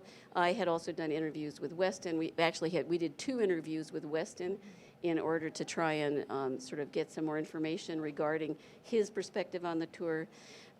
So we interviewed members of the choir, and we've also interviewed every single administrator who participated on the tour. Yeah. That's amazing. I knew this was going on. I knew this process was kind of happening, but I had no idea how far in depth that it actually has gone. Yeah, and those interviews and those stories has been, for me, the most interesting and enjoyable part of this process. It was just fantastic to talk to so many alumni who were so passionate about this institution and about singing and about the tour itself. We really have some gems from those interviews of stories along the tour. It was just a really wonderful process. Yeah. So an interesting part of the whole thing is that my experiences as a historian going into archives, finding paper, writing footnotes. Aidan has to sort of remind me that I'm not allowed to write footnotes repeatedly, in fact, that no, we're not having footnotes, because I want to sort of prove that I know what's going on. But one of the things that was interesting is I came out of the archives, because that's what we did first, was we went into the archive and we found all the papers and we sort of discovered a number of things that it was very clear that people on the tour weren't aware of. So, for example, we discovered that in Norway, there was some discussion of what the choir should be called. So this is sort of one of the things that's in the paperwork but not in the interviews. Because of the sort of Nazi master race theories, Farwell actually wrote to the Norwegian arrangers and said, well, we're calling it Nordic choir. Will that have any kind of recollection of these master race theories, and should we call it something else? And they wrote back and said, no, not the master race theories, it just sounds weird to us. that calling skis Nordic would be fine, but calling a choir Nordic seemed odd to them. Right. And so as a result, in all of the Norwegian publications, it's called the Luther College Choir. And in all the German, it's called Nordic Choir. Oh, interesting. Yeah, I like that. It makes sense, too, that there could be some sort of weird overlay there, that they would end up doing that. Interesting. I wouldn't have thought that either. And was that something that was put on through the publications guy that was hired on, or was that you said the president? So the president himself wrote to Norsemen's Forbundet, which was the group in Norway that's was created by the king to welcome back Norwegian Americans to sort of their Norwegian roots, and that was the group in Norway that worked with the arrangers from Luther College for the Norwegian part of the tour, which actually went all the way up to the far north, to the land of the midnight sun, where the Sami, and there's a picture of Farwell in all of the printed materials riding a stuffed reindeer as sort of part of this interaction with Sami culture in the far north. So those arrangements in Norway were actually made through connections that the college had, and in particular political connections, because Johan Hambro was a very politically connected guy in Norway. But the arrangements in Western and Eastern Europe were actually, in Eastern Europe, were predominantly a former Luther professor who was at that time teaching at Valparaiso, had arranged for the choir to sing at a celebration of the Reformation. But there were also other exchanges of information that the choir members were not aware of regarding those arrangements to go into Eastern Europe at a time when it was behind the Iron Curtain and at a time in which relationships between the United States and the Soviet satellites were not at their best. Yeah, what we're... So thinking, you mentioned that the students didn't really necessarily know that some of these things were going on. How did you end up coming to realize that they had almost like a completely different experience before that? Because I mean, we've been on Nordic tours before. We know how that goes, and honestly, it is kind of like you go on and you do your performances and you go to the tours and you have a blast. It's wonderful, but you don't really see the logistics behind it all. So how did you end up pulling that forward? Well, I looked at every single piece of paper in the Luther College archive that has anything to do with this tour. So if there was a piece of paper there that had something to do with this tour, I looked at Weston's passport. I looked at every piece of paper there was. What a picture's on there, I'm sure. Regarding, well, the stamps itself is kind of fascinating. So looked at all of the paperwork, some of it in Norwegian, some of it was German, and I had to have it translated by my colleagues. But we looked at all the paperwork, and it was clear from the paperwork that for the administration, this was really an effort to promote the name of the college as a place in which deep learning took place. And for Weston, it was very clear that this was about students, transforming students' experiences, getting them out of Northeast Iowa. And for the students, when we interviewed them, we found out it was about fun. Yeah, it was sounds also about right. a lot of firsts for a lot of the students. You know, for most of them, first time out of the country, and even aside that, first time on an airplane as well was a big thing for a lot of students too, and an airplane overseas. While they were there, they traveled by bus. They were on a very small boat going up the coast of Norway. They would sail at night and enter the fjord in the morning, get up.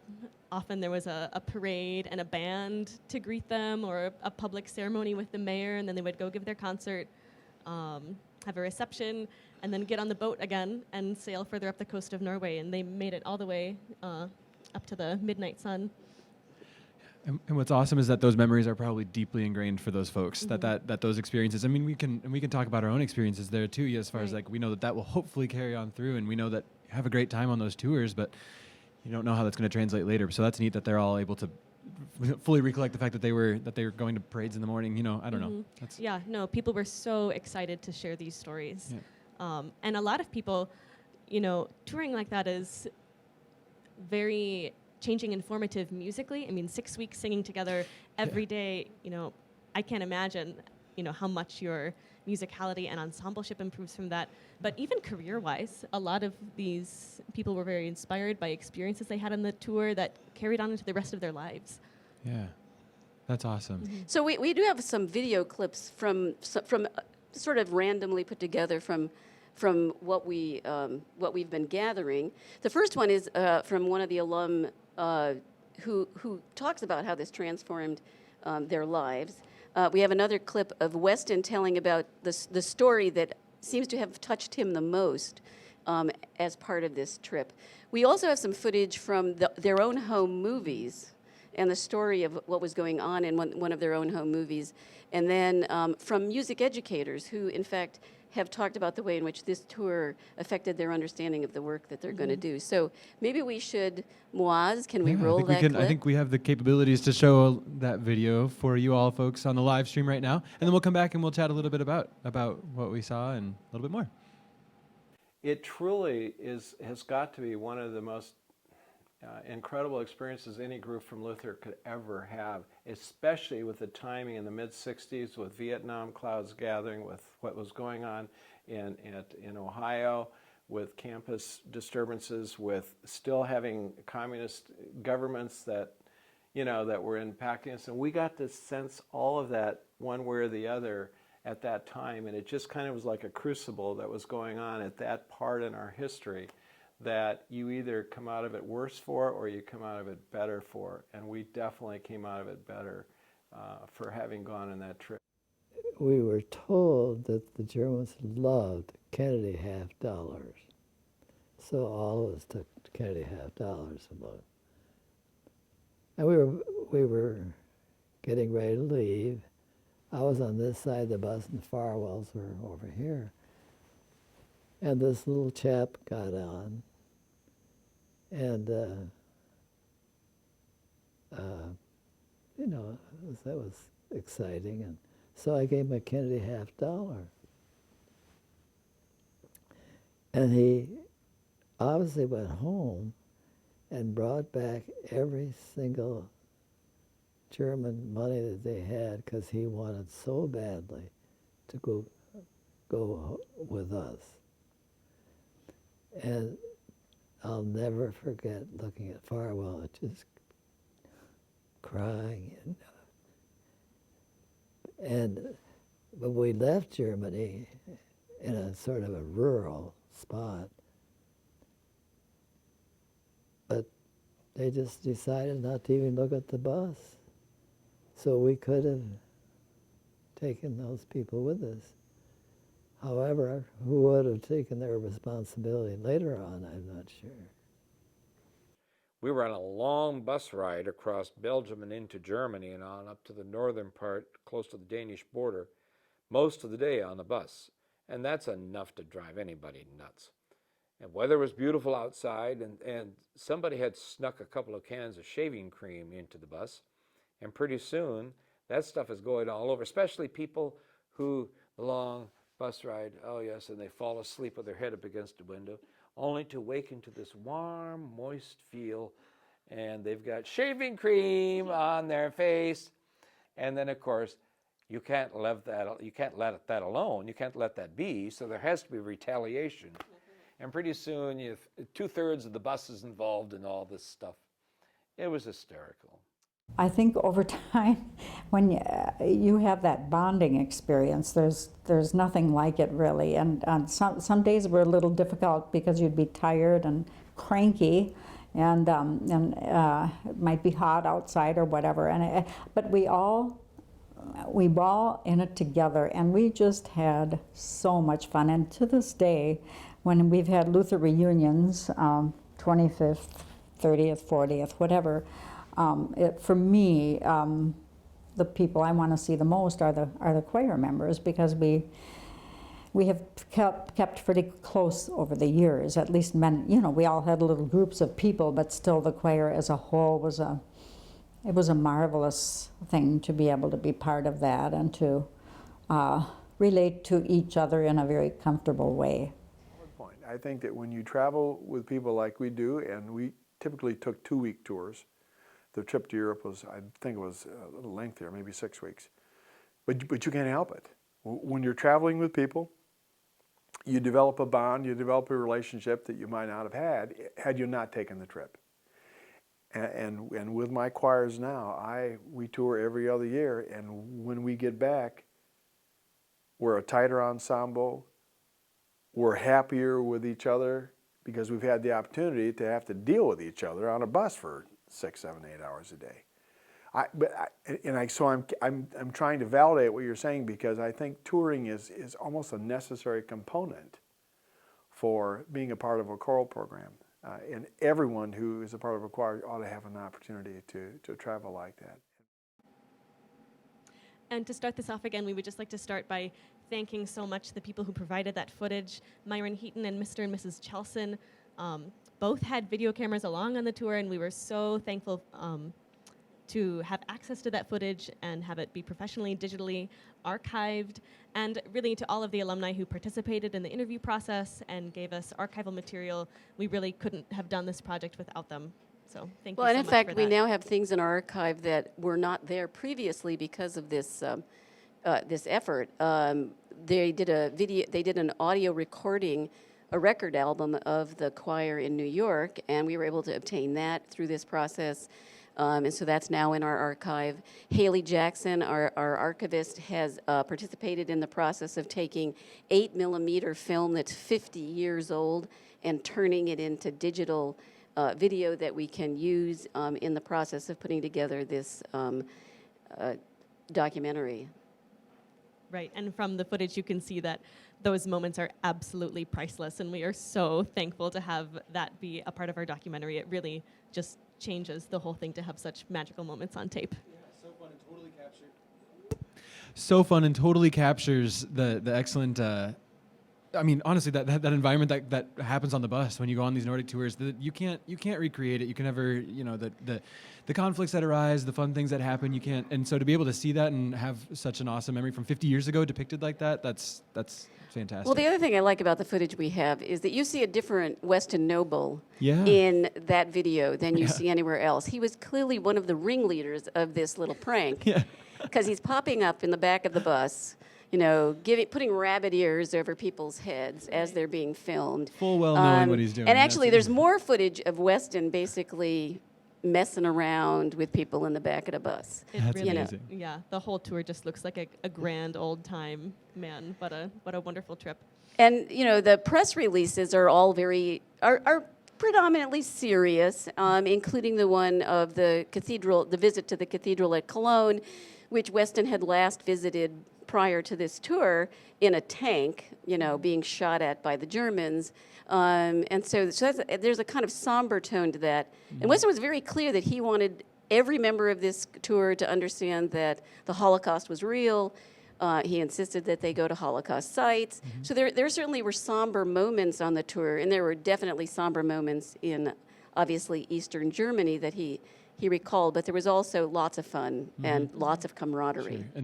And honestly, probably the musical transformation that they went through. Like, I can think of the longest tour I went on with Nordic was for 21 days, I think, and that was so 3 weeks, and it felt like an eternity. And so to imagine double that, I can't. Yeah. Which is awesome. The thing is, that we say that it felt like an eternity, and that is not a bad thing. It's fantastic all the way. Ages. Yeah, seriously. So to do that for 6 months sounds honestly more like a dream than a nightmare. So, yeah. Well, and the other thing is that some of them didn't come back after 6 weeks. Some of them changed their tickets and stayed in Europe. Yeah.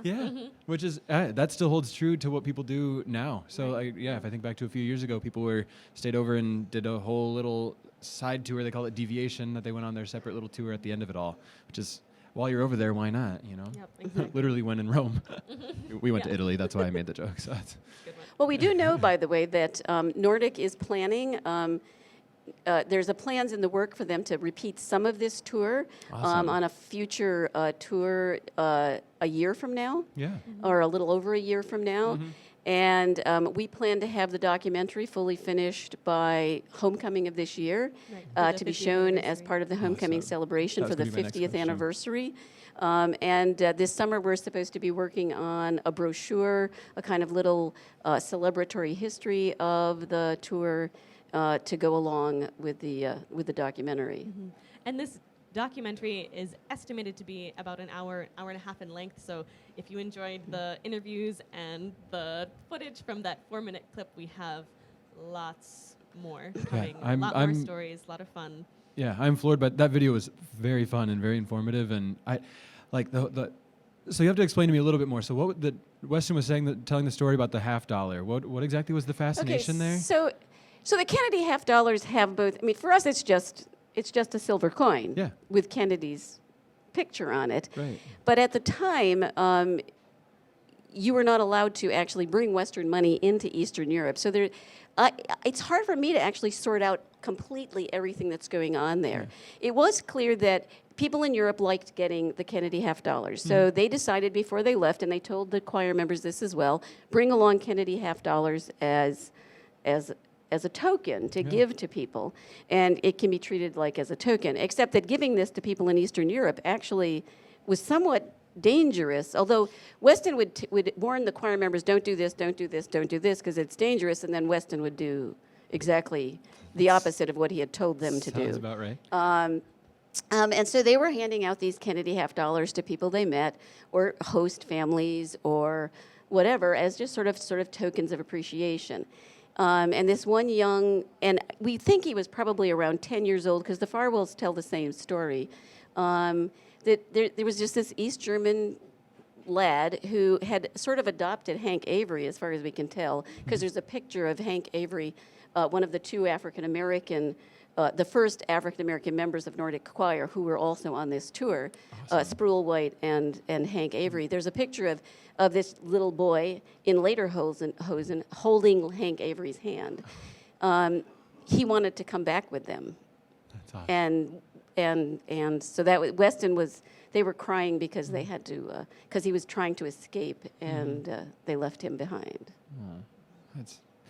What neat stories to come out of this, to be able to say, all right, well, let's dive into 50 years ago, let's see what happened, and to know that so much, not only for those alumni that they get to draw upon, that they get to think about as they continue to reflect, and that's what more can you ask for? And I don't know how much the alumni and development staff knows about all of this video that's going on. I'm sure. It started with them. That makes a lot of sense, and so that's fantastic. And so the fact that that's all coming together, this is remarkable. So to be able to kind of have a piece of tangible history that's coming forward in this 50 years is remarkable. So thank you guys so much for putting this together. Thank you for joining us on the live stream. Oh, of course. Thank you, James. Yeah, and thank you for continuing to spread this word and getting this message out there, because people people are going to love this. Well, People I are gonna know love to hear all about it. that choir members have already donated today because of the Wormley Weston Challenge. Yeah. But, you know, if you've sung at Luther College or if you've played a musical instrument, we want to keep that going for a new generation. So Yeah, and just log in, and just because send we money. are so grateful that that Wormley Weston challenge was filled, that's fantastic. But that doesn't mean that you should stop giving. So if you miss that challenge, that's not a problem, because there's still let's see 8 hours left of this day to give, which is fantastic. And I just refreshed the page, and we're up to $244,000 for, which is. I'm speechless about it. So thank you guys for helping to bring all that forward. I hope that people that as they were watching that were intrigued by that little teaser, because you saw me laughing back there as I was watching everybody start to toss the shaving cream all over their faces. So that's just too familiar. So that's fantastic. So thank you guys so much.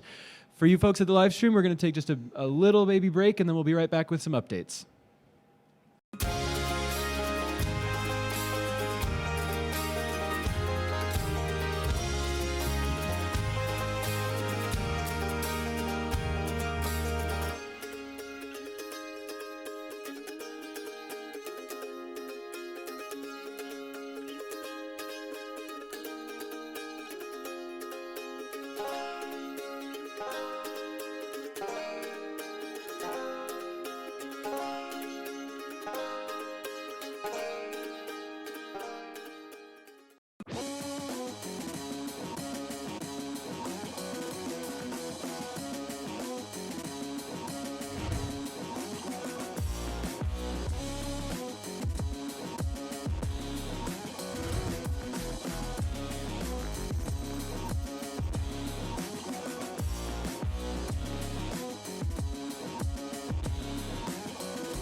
Every single professor that I've had at Luther is just super passionate about what they are teaching about. And just the way that they speak and the way they act during class, you can see in their eyes and you can hear it in their voice how excited they are to actually teach us this information. And that makes it even easier to discuss things in class and ask them questions. And it's really cool to see their passion and what they love to do. I like how open they are and how available that they are. Like every single professor that I've had here on the first day will always say, like, please come to office hours. They encourage us to go see them, ask some questions, and I really like that. I have a group at the United Church of Christ Church where I'm a member, and it's called Faithful Folk, and I have several students who are involved in that. And these students were very gracious of giving of their time and helping out sing and play instruments in a folk type ensemble, and the congregation really, really appreciated that. So when we get done with the church service, a lot of times we do what I call pancakes for play. So I take them out to Family Table, which is a local restaurant here in town, and I will buy them all the breakfast that they want in exchange for helping me out. It's a really great difference from high school, where there's a distinction between them being your teachers and you're the student. Whereas at Luther, when you're close to them and have these small class sizes where you can talk to them about whatever, they become more of your friends, and then you pass them alongside downtown and they wave and say hello and ask you about your day, or you babysit for them, or you just get to hear about their lives outside of being your professor, and that's really cool. I'm a communications major, and so I was in the campus house, which is where all the communication professors are, and in there they have a map of business cards of where Luther alums are currently working that graduated with a communications major. And I was looking at that, and my Professor Wilder, came out. She said, "Oh, like, what are you looking at?" I told her, I said, "Oh, I'm looking at the board, seeing where everyone is." And she started asking me like where I wanted to go and what I wanted to do in my life. And I just really appreciated that, because it showed that she's actually interested in me beyond Luther and not just while I'm in the class. I get to know students in a way that makes them much, much more than just numbers on a spreadsheet that need to be taught something. And I have a relationship with them outside the classroom that really, really means a lot to me. And I consider a lot of these people to be my own personal friends because of that.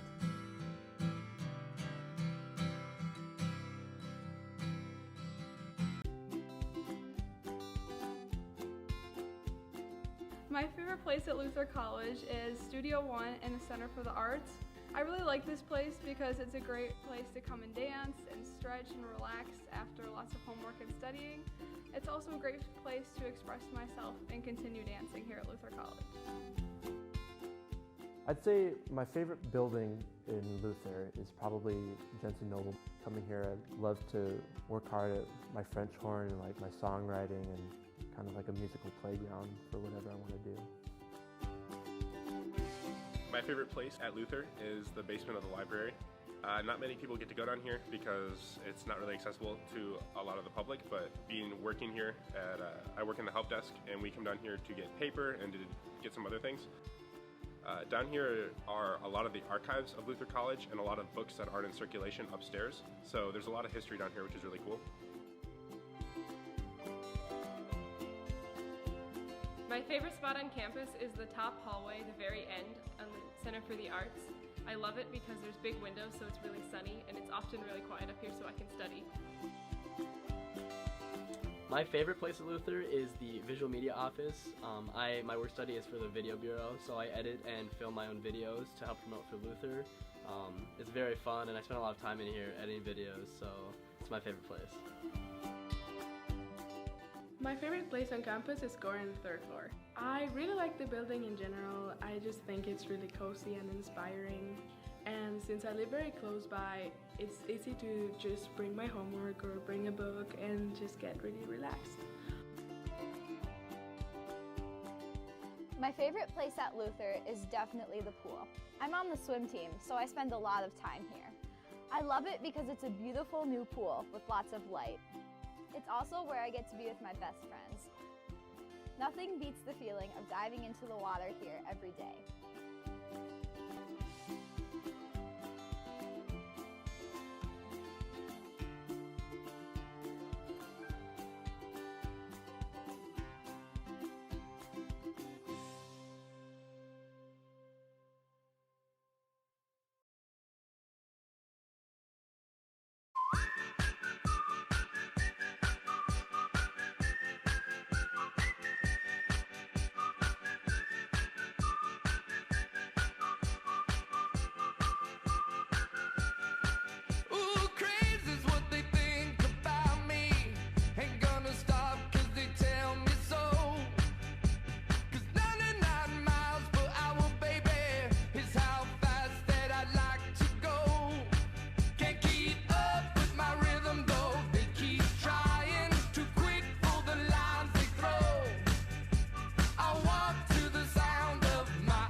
Welcome back, everyone, to the live stream for Luther Gives 2017.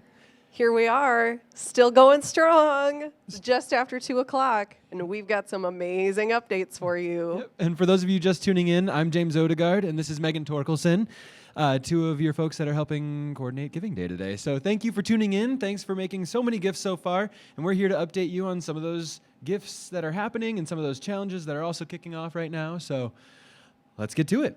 Yeah. So we are currently up to, I'm looking over at the screen, we've got the website up live, $245,892, which is amazing. And we just crested 246,000. 246,000. So you just hit refresh, and then suddenly you've given more money. It's just phenomenal. What a day. The theme of the day, it Yeah. feels like. It just keeps me, It every just time we keeps refresh, going. it just goes up and up, which is wonderful and exactly what we want to see. Yeah, So thank you guys for doing your part. It's amazing. We have some challenges that are just getting started, some we're in the middle of, and some that we are so excited to tell you that we have already fulfilled. So now that it's after 2 o'clock, we have a sustainability challenge happening right now. And basically, what we're doing for that is just matching dollar for dollar up to $1,500 if you are proud of Luther and all of our efforts on campus to become greener and reduce our carbon footprint. If you love the wind turbine, if you love the solar panels, if you love that we have an electric car charging station, just tick the box when you make your gift and it will be matched dollar for dollar, which is phenomenal. Right now we're also in the middle of the Computer Science and Economics and Business Challenge. And we're looking for 100 donors there. And what are we at now, James? We're at 51 donors. Booyah! That's great. You're right on track with where you need to be. The goal is by 3 o'clock. To hit 100 donors. So you're doing it. So to all of those business majors, to all those computer science majors, thank you. And keep telling your friends and keep those gifts coming because once you hit that, it unlocks $2,000 for the annual fund, which is great. Yep, and we've been talking about it all day, and we'll keep talking. There's no limit to how many times you can give today. You know, yeah, so if a challenge comes live that you're interested in and it's something you're passionate about and something that you want to make sure you support, make another gift even if you gave earlier in the day. There's no amount that's too small or too big, though I think we may have a $5 minimum. But the $5 makes a huge difference and can make a huge impact when it can be doubled, tripled, quadrupled with these challenges. So yeah. It's great. Yeah, it's been fantastic. Watching all of these, every time we refresh, we've said it a bunch, we keep bringing in new donors. And so one of the coolest things I think is the last interview that as it started, I think we had about 50 of the new what did we have, about 50 new donors for this new, I've talked about it, this Go Big and Go Gnome Region Surprise Challenge, which is our second one after already reaching 600 donors. Now we are into our push for a second 600, which again, if we reach that 600, it'll unlock another $50,000, and we're already 226 donors into that. So we need about 370-ish more. And that would be... We can do it. Yeah, it's going to happen. Absolutely do it. It's going to happen. We have 8 hours left. So yeah, it's going to happen. Keep sharing stuff on Facebook. Keep sharing stuff on all of your social media. We'll keep pumping stuff out. We have a lot of challenges. We have challenges still to go. We have and some that haven't even opened up yet. I mean, stay tuned because we've been raising a lot of money, but there are still some phenomenal challenges that are going to be coming up as well. And some that we've completed. Like, I just want to point out that, these city versus city challenges are still going on. All the individual city challenges are going to be going until 10 o'clock tonight. But I know we've already completed the Warmly Weston Challenge. The Totally All That 90s Challenge got completed, which unlocked $5,000 for the annual fund. Way to go, 90s grads. Like, that's amazing. I know the Sail Norse Challenge has already been fulfilled, and that just opened at noon. I mean, you people are just blowing us away here with your generosity and just how excited you are to be giving back to Luther today. It's just phenomenal to watch. It's huge. And if you haven't been to this, I mean, if you're tuning into this live stream, hopefully that means you've also been to the Luther Give site. But if you go to luther.edu/giving-day, and you scroll all the way to the bottom, you're able to look at all of the completed challenges. They'll highlight as green, so you can scroll down there and see how many of them have already been completed. And again, we were talking about that, and that's just outstanding. Same with if we look into the 50 state challenge, those just keep filling in too. So we're still just looking. We have 8 hours left, which is a huge amount of time, which is awesome. Yeah. But we're still looking at Nevada, Oklahoma, Mississippi, Alabama. Where are those gifts? They're just hanging Where out? are they? They're Come they're sitting on. out there somewhere. We know they're out there. They're at work. I know some Somebody's- people who live in Nevada, Yeah, so so don't make me personally we'll be- message you. we'll be Come shooting on. out our text Make a messages here gift. pretty We're gonna start texting soon. Watch out. But if we get at least one gift from every single state, it'll unlock a $50,000, and so that's a huge amount. So that if surefire way to get our totals to keep going up and achieve awesome heights for the annual fund for this year, and hope be awesome if we could set Luther records, but that's not one of our goals. No, our goal is to have a great day. fantastic day. Have And an so far awesome it has day. been remarkable. Yes. So that is all kudos to the wonderful alumni and the wonderful people of Luther that are connected to Luther in various ways. Thank you so much for bringing these gifts forward and making this day possible. Yeah.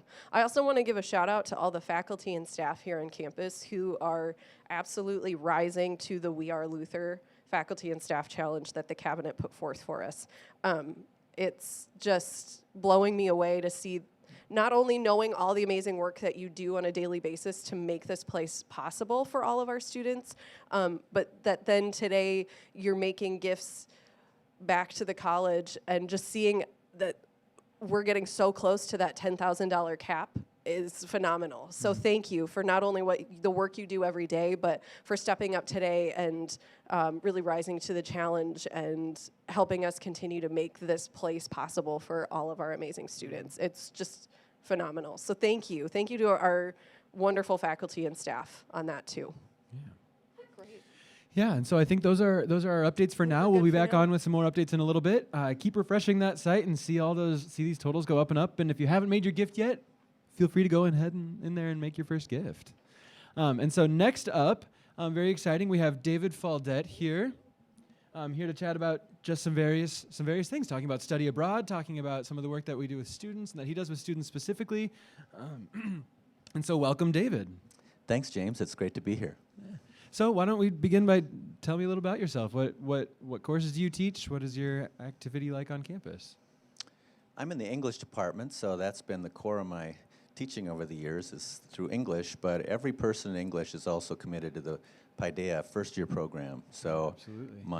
My most steady gig for going almost 30 years now has been teaching in the Paideia first-year program, 111 and 112. Yeah, the both mix of dreaded and beloved programs. That's the thing is you always hear the groans the first year, but then I feel like after that first year, everybody as they start to reflect on why Paideia was actually important and why they actually were a part of that class, we all start to. I'm speaking from personal experience, being a 2015 grad of it ends up being an invaluable experience for those students. So that's what we aim to have happen. I often talk with prospective students and their parents, and they've heard the mysterious word Paideia, and they want to know, well, what is it and why? Disease. Yeah, and the main thing I tell them is when you're at Luther, you're going to have CAF food, you're going to have weather in common with everyone else on campus, and that would be true of pretty much any campus you go to. But to have a first-year experience in a class together is a pretty remarkable thing that Luther does, and it has a very strong bonding impact on our student body, so that, like you say, the further away from it you get, kind of the more fond the memory is, because there you were all together. More glasses turn rose instead of yeah. So that's part of it. But the dread part of it that you're mentioning, I think it's important that Luther signals to students, we are going to challenge you. We are going to expect more from you than was expected from you in high school. We want you to push, to as far as you can in your intellectual, your critical, your communicating self, and it starts in that class. Yeah, absolutely. I mean, I still remember the folks that were in. I ended up switching teachers halfway through, just because of scheduling, and that's just the way life goes. But yeah, you form bonds with those people that are in your class. Especially because you come into Luther having read that. Some people having read read their summer reading, but then you come in and you have your first lectures together, and you start to get to know. And it's like, okay, so this is what college is like. This is the coursework that's required, and you jump into your second semester with your research papers going on, and dive right on in. Yeah, I'm very excited about Paideia. Like I say, I'm going on 30 years of teaching here, and I'm in the middle of the research project right now for my first years, and I'm as excited about that as I ever have been, because again, it's a course that's meant to push people, and like you say, it draws people together because you're in that section of what is now, it's supposed to be 18 students that you see, 3 mornings a week for the whole year for most people. Right. So you really get to know those people, and because it's a discussion class, you really, you can't just sit in the back and hide. Yeah. You're going to contribute, and you're going to find out, what does James think? What does Falda think? What does the young woman sitting next to me think? What do I think? That's the ultimately comes, what do I think? And it's meant to push you to think. Yeah. So, because with those research projects in particular, one thing that I find fascinating is the fact that the professors all have different subjects. They're all putting things different forward, which what I imagine, this may or may not be true, it's them kind of thinking, all right, what do I want to know more about, or what are things that I'm interested in? Yeah. And then how can these students pull these together and start to think about it in their own way and start to come up with their own topics and diving into their research. So what, for your course, do you have a regular topic that you use, or do you end up kind of cycling through things, or what do you do to approach The common denominator over the years for my Paideia section has been I always have students deal with the upper Midwest because I want them to use like the Luther Archives, the town museum, interviews with family members, interviews with community members. So I've always had them do that focus so that, and I tell them, I'm going to look more highly on your paper if you've done that kind of research, sort of the detective footwork, going where no one else has gone before on your research. Yeah. But I've changed it. I used to do ethnicity. We had a lot of that focus in the second semester of Paideia when I first came here. Now I do gender history. Oh, awesome. So I have one student who's writing a history of transgender people in North Dakota. Beginning awesome. with Native Americans and coming up to which restroom are you allowed to use today? Right. Yeah. That's what he's doing, and he thought, North Dakota. Wonder what the scene there is. I appreciate his curiosity about this. He's not from there. He just drove through it once and said, I want to find out about this. Whereas closer to home, I have one young woman looking at her grandmother, who came of age, had her children in the 60s when the women's liberation movement is happening.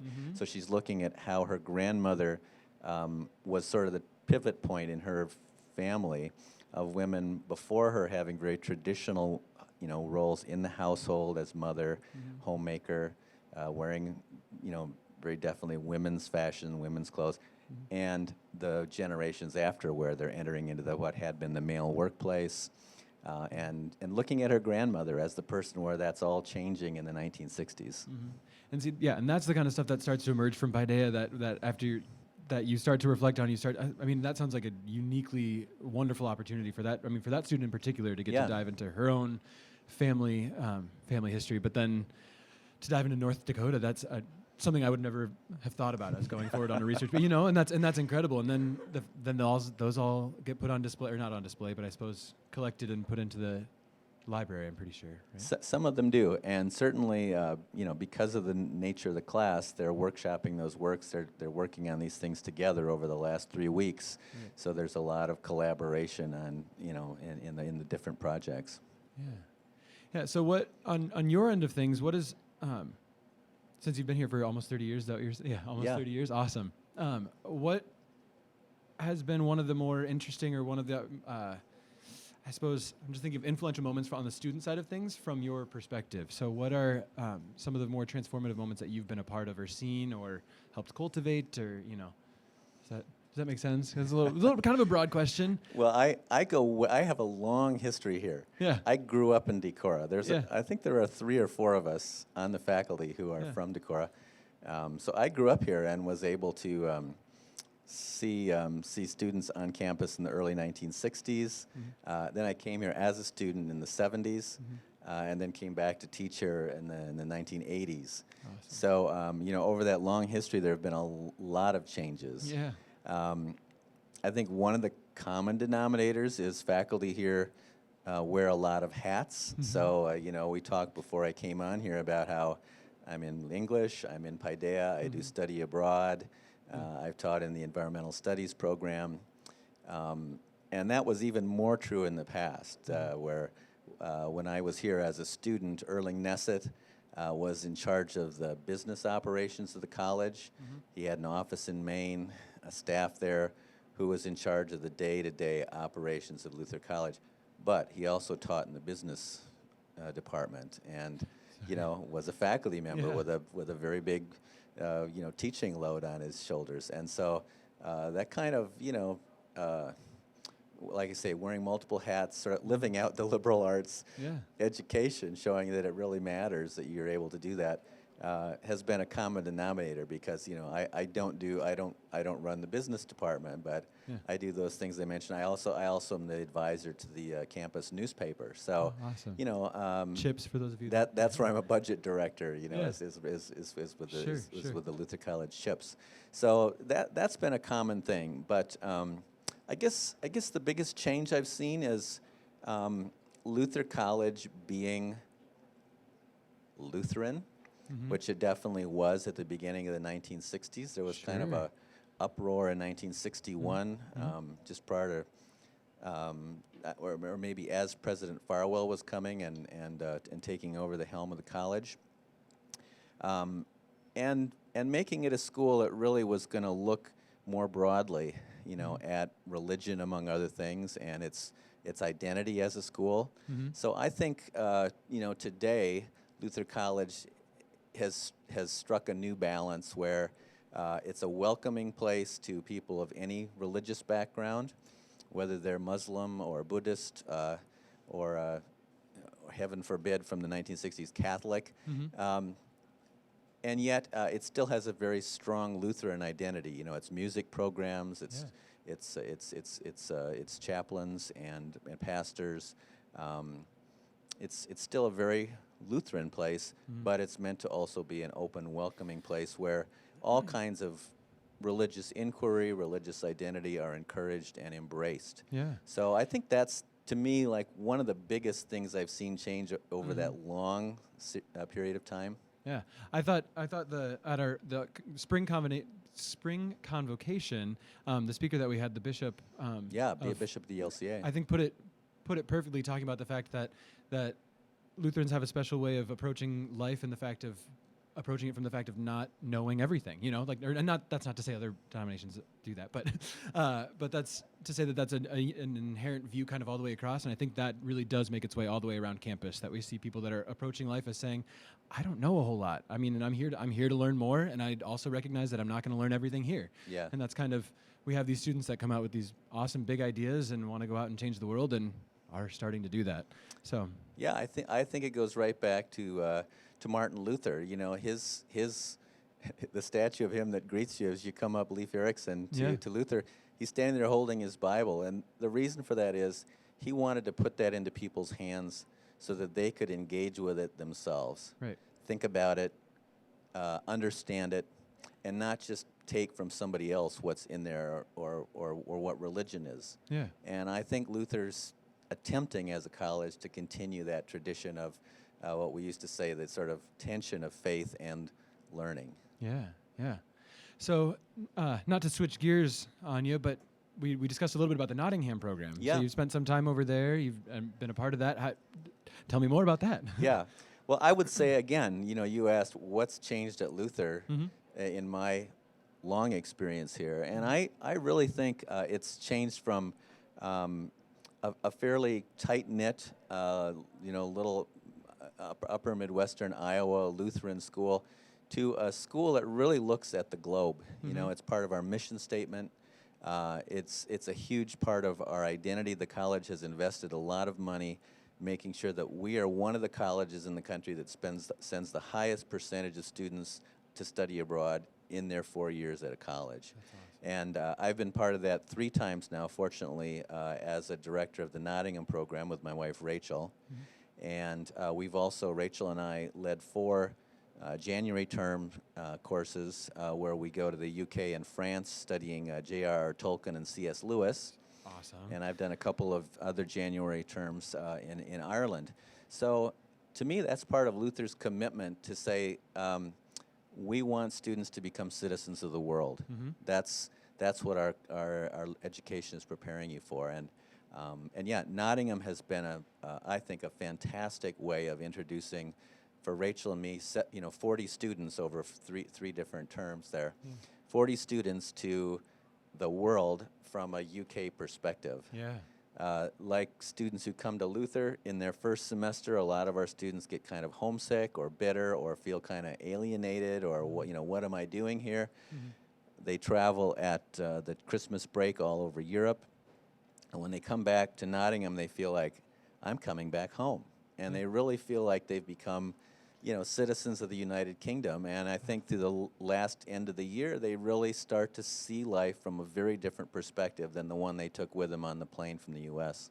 Yeah, that's incredible. We were talking, excuse me, Olga Michaels was on earlier, and she was talking about she's been involved in the Malta program, and we were just talking about how that exact thing happens and really cultivates that unique Luther experience. And unfortunately, I went with Nordic Choir over to Italy, but wasn't ever able to spend a semester, a full J term abroad or something like that, which is okay. That happens and life happens. But talking to all my friends that have done those sort of things, that have gone abroad, they always just talk about the fact that you do just gaining your perspective. You start to realize that the world is a smaller place than we might imagine, meaning that you can develop a home like that. You can start to feel comfortable in those other places, and that's the point. That's kind of the whole growth and development component. Yeah. So. Yeah, and Luther does a fantastic thing with its Nottingham program, its Malta program, its Munster program, which is their Luther program. So students coming here take their financial aid with them, the same aid that Luther's giving them with them to these places where they're studying, from a very distant satellite location. Yeah. And so in Nottingham specifically, when you're over there as one of the instructors, are you also calling on other professors from the area, from the college that you're a part of, or would you be teaching most of the classes? How does that? It's a balance. Frankly, the students are taking half of their coursework through the University of Nottingham. So if you're a music major, if you're a biology major, you're going to be taking those music biology courses at Nottingham University. But the other half of their coursework is through whoever's directing the program. One of those courses, which is Paideia 450, what used to be called Paideia 2 course, is bringing in local resources, local speakers for a lot of the instruction of the course. So that's one where you're really drawing on local resources. Another one is a travel course, and there too, if you're visiting Westminster Abbey or touring a site in Yorkshire, you may very well be using a local guide, interpreter, someone to help you understand what you're looking at. Right. So that happens a lot there. There's a lot of on-site learning. But there is one course where it's just the person who's leading the program teaching that course. But even there, I would say, I tried to, in my English course, the last time we did it, which is just a year ago, read Nottingham authors, so that again there's a very large experiential dimension to what the students are learning, to take advantage of the fact that we're in a place where D.H. Lawrence grew up and based a lot of his most famous novels. Yeah, that's fantastic. Oh, look at that. The time just always runs away from me. That's as we get up here and we start talking, it ends up, you kind of forget that other folks are out. Sorry, this conversation is just for us. We kind of forget that folks are out there on the live stream. Because honestly, this is a huge takeaway for me too, as I start to, because I wasn't able to do the abroad experience as much, it's really interesting to hear not only from your perspective, but then to get some of the perspective from some of those students about, again, their transformative changes in all of their experiences from being abroad. And thank you so much for joining us today. Thanks for all the work. The impact that you have on the students I know is huge. I used to always hear your name when I was a first year all the way through with your Paideia courses and writing papers and having their various meetings with you. And so they talk, and again, as we mentioned, as we start to reflect afterwards, it ends up being one of those experiences that, now I feel confident that I could go in and write a 10-page research paper and feel all right about it. Yeah. I don't really want to do that in my professional career, so Megan, please do not assign me a 10-page paper. But you're going to you have to do other kinds of research, and you have to communicate in other kinds of ways. Yes, exactly. So, and you can apply that. It's just putting a little foundation under that for you. Yep, exactly. So nice to talk with you, James. It's been a pleasure for me to be here. Yep, same. So thank you. And for you folks at home, we're going to take a short little break, and then we'll be back with an update.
happens to you, don't waste your time. Here's why. Because I'm happy. Clap along if you feel like a room without a roof. Because I'm happy. Clap along if you feel like happiness is the truth. Because I'm happy. Clap along if you know what happiness is to you. Because I'm happy. Clap along if you feel like that's what you want to do. Hey, go! Bring me down, can't none bring me down. And love is too. Bring me down, can't none bring me down. I said, bring me down, can't none bring me down. And love is too. Bring me down, can't none bring me down. I said, clap along if you feel like a room without a roof. Clap along if you feel like happiness is the truth. Clap along if you know what happiness is to you. Clap along if you feel like that's what you want to do. Clap along if you feel like a room without a roof. Clap along if you feel like happiness is the truth. Clap along if you know what happiness is to you. Clap along if you feel like that's what you want to do. Bring me down, can't none bring me down. The love is too. Bring me down, can't none bring me down. I said.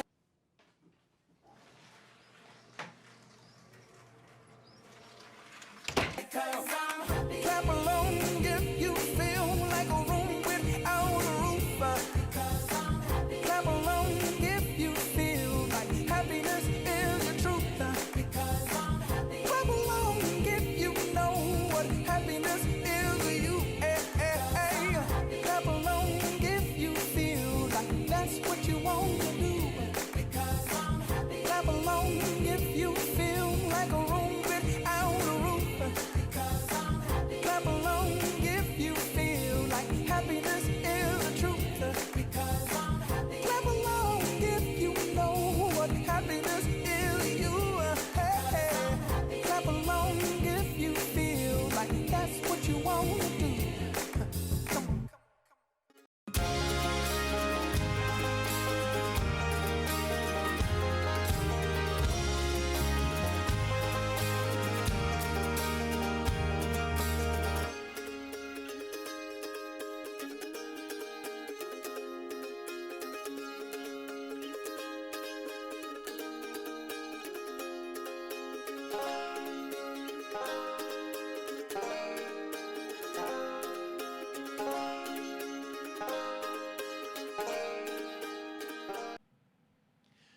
Welcome back to the live stream for Luther Gives 2017.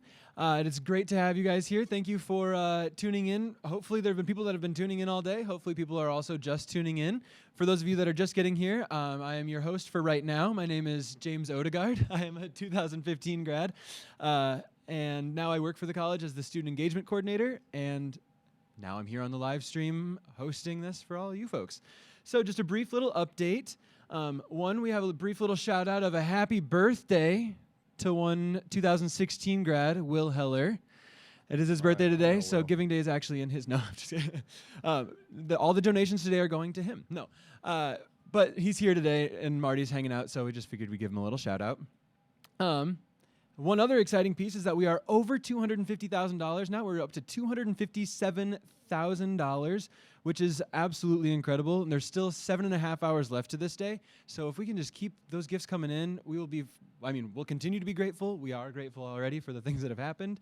A brief update is that we've met our sustainability challenge, which was $1,500 to be dollar for dollar matched. And that was met in less than a half hour. So that is absolutely incredible. A lot of our other challenges are just on the up and up. So as we see, we're almost to the halfway point of our Surprise Regions Challenge, which is an extra $50,000 if we reach 600 donors, or 600 more donors. We already reached 600 for the day, so we just need 600 more, and we can make that happen. And we'll be back with a little bit more of an extensive update in a little bit. It looks like we have gotten a gift from Nevada, so now we're waiting on Oklahoma, Mississippi, Alabama, West Virginia, Hawaii. We're looking for you. But yeah, so either way, exciting things that are happening here. A lot of these challenges are being met. So check out our page at luther.edu/giving-day. And yeah, so joining me now, we have Thomas Johnson here. Yes, welcome. Why don't you introduce yourself? Yeah, my name is Thomas Johnson, so I teach in the Department of Communication Studies. I'm an assistant professor, but next year I'll be an associate professor, so that's a good thing. Hey, Pretty congratulations. excited about that. Yeah, thank you. So yes, as I mentioned, I'm in the Department of Communication Studies, and specifically I teach classes in critical media studies and media production. So for example, in critical media studies, I teach a class called Sport, Media, and Society, another called Critical Television Studies, another called Masculinity in Film, and also I've taught a few different study away classes during our January term. For example, Communication and Sport in New Zealand, and Environmental Communication in Belize. So those are two, and then I've got one, we'll be going to Europe next year, How Soccer Explains Europe. So hopefully we can get some students in that one. So awesome. And then in terms of my production stuff, I teach a concepts of media production class, and then also a documentary filmmaking class. And the classes that I teach are very much tied into my scholarship as well. So primarily I work in critical media studies, write on sport media, and then produce documentary films. So that's kind of what I do here. Yeah, awesome. So how did you get to Luther? Why Luther? Why are you here? Yeah, specifically. I grew up just like an hour north of here in Rushford, Minnesota. Sure. So like between here and Winona, if you're just to drive up that direction. And when I was not an undergrad, when I was a high school student, I very much thought of coming to Luther. But I went to a school in central Minnesota, very much like this, called St. John's University. Sure. And so I'm very familiar with the residential liberal arts atmosphere. Mm-hmm. And so went to graduate school, University of Minnesota, did my master's, my PhD there, and yeah, this job became available.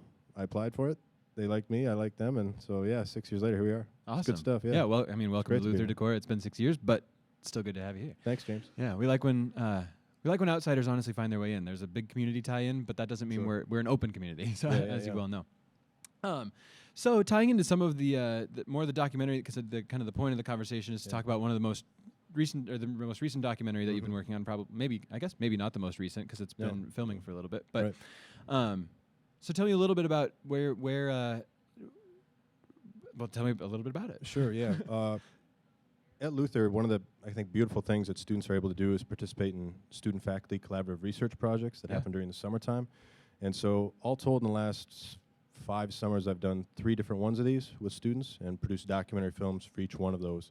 And they've served as, we worked hand in hand on a day-to-day basis, from script and research to pre-production, production to post-production, and really taking a film from that concept and idea to its final stage where we put together that final cut. And so did a film with a gentleman named Michael Crow, who now works in Knoxville, Tennessee, as a multimedia journalist. He's working down there, and so putting some of the film and video stuff into practice. So that was a series of films called Hours With. I better not go into all these things, but yeah, so that was the first kind of snippet of a summer student-faculty collaborative research project. Sure. And then the film we're going to be looking at is called Ironhead, and it's about an iron caster from Decorah, Iowa here. His name is Kelly Ludeking. And so I met Kelly at a party, I suppose, 4 years ago, and became pretty intrigued by his story. And I won't tell you too much about iron casting because you'll see it in the film here shortly. But a student named Neil Abbott worked with me on that, and the students who I work with have established themselves as really strong production students in both of my production classes, and have also done either internships or directed studies. And I'm like, yeah, I'm ready to work with this student. And so in the summer of 2014, Neil and I put this film together, and for about 2 years now, it's been on the film festival circuit. And so we just finished our 15th official selection at Beloit International Film Festival. That was just Friday, actually. Myself and our film subject, Kelly Ludeking, were down there. Had a good Q&A, and it was really a fantastic film festival. And I'm actually going to reference that in what you're going to watch here in a short bit. But another thing just to say about the film Ironhead is that it's very much a collaborative project with people on this campus. So it was Neil and I to start. The dean's office was kind enough to give us funding, which is fantastic because it allows him to get money to take care of his summer, where he would be working any other place. Yeah. And also develop, the relationships that I have with Neil, relationships I have with Michael, and then relationship with this next student here, Jack Ross. I'll talk about that maybe at the end. yeah, it becomes quite tight. It's quite, Yeah. because we're working on such a day-to-day basis. But the other thing I want to mention is that, so Brooke Joyce, the composer in residence, associate professor of music, he did the music for this film, and also the music for the film that I'll talk about afterwards. And then our director of visual media here, Aaron Lerth, did the color. So what started as kind of an idea in my mind became very much a collaborative process, and that's really what filmmaking is about, is very much a teamwork type of thing. So what we're going to watch here with Ironhead, so yeah, it's done well at film festivals. We're still on the film festival circuit. We're waiting to hear back from 10 more, and I think I'm going to submit for another 15. Yeah, just see what happens. Yeah, yeah, why not? Yeah, I know it costs some money, but it's worth it probably. Yeah, for sure.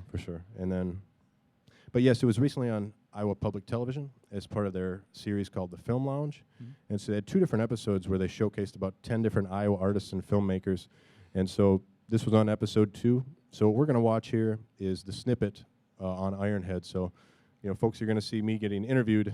So I'm talking about me getting interviewed. You'll see an interview, and then it goes to the film, and then there's kind of an ending interview. So it's bookended on both sides. But awesome. But yeah. Great. Yeah. So I think next up, tune in to this next. It's Thomas Johnson's film called Ironhead, and it's their IPTV feature. And enjoy it. Yeah. Hope you enjoy it.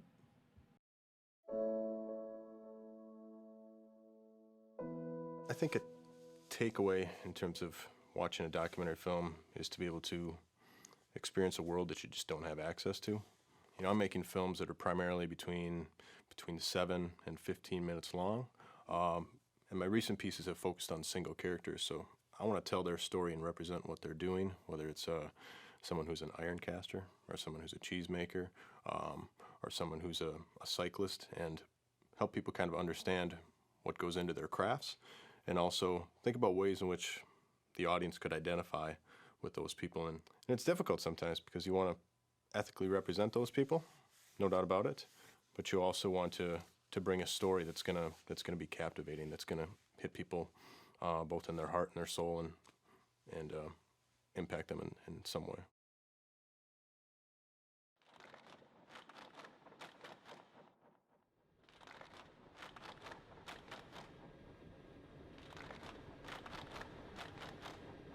Iron is, if you think of it on a cosmic level and a human level, iron is the core of the earth. Iron is, you know, what this is at the core of what we are standing on. It's what made this place. It's in a lot of our world and everything we do. You know, we cook with iron, you know, and it's in our blood. It's a major source of who we are and what we do in our DNA. And it's like, I don't know, it's kind of cool to think of, you know, that it's that important to our life and where we are.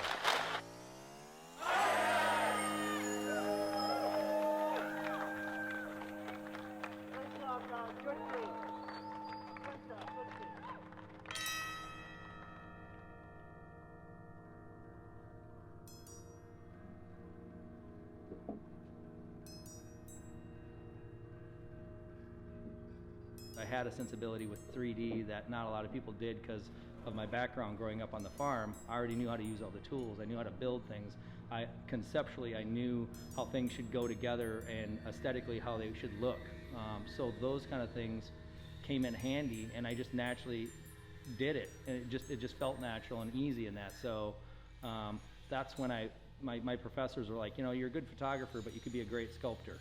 And that's where I kind of found my core group of people that I clicked more with. Hardworking, just really tough people that had the same ideas I did, and so that was kind of my new home.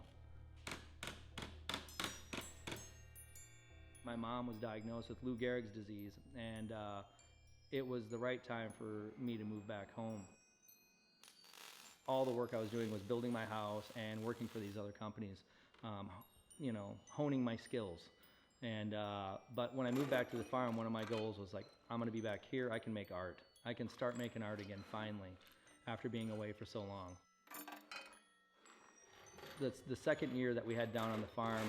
My mom passed away 5 days before the pour. Everybody was calling up. You know, they'd heard about it right away because within my iron circle, we're such a close-knit family. I found a family in art that just really is incredible. I mean, they have the same kind of work ethic, the same kind of ideas that I have about what I'm doing. And they're very giving. They're not like a lot of the other art forms end up being very like, this is my idea. I don't want anybody else to know about it because, you know, somebody might take it and make their own thing out of it.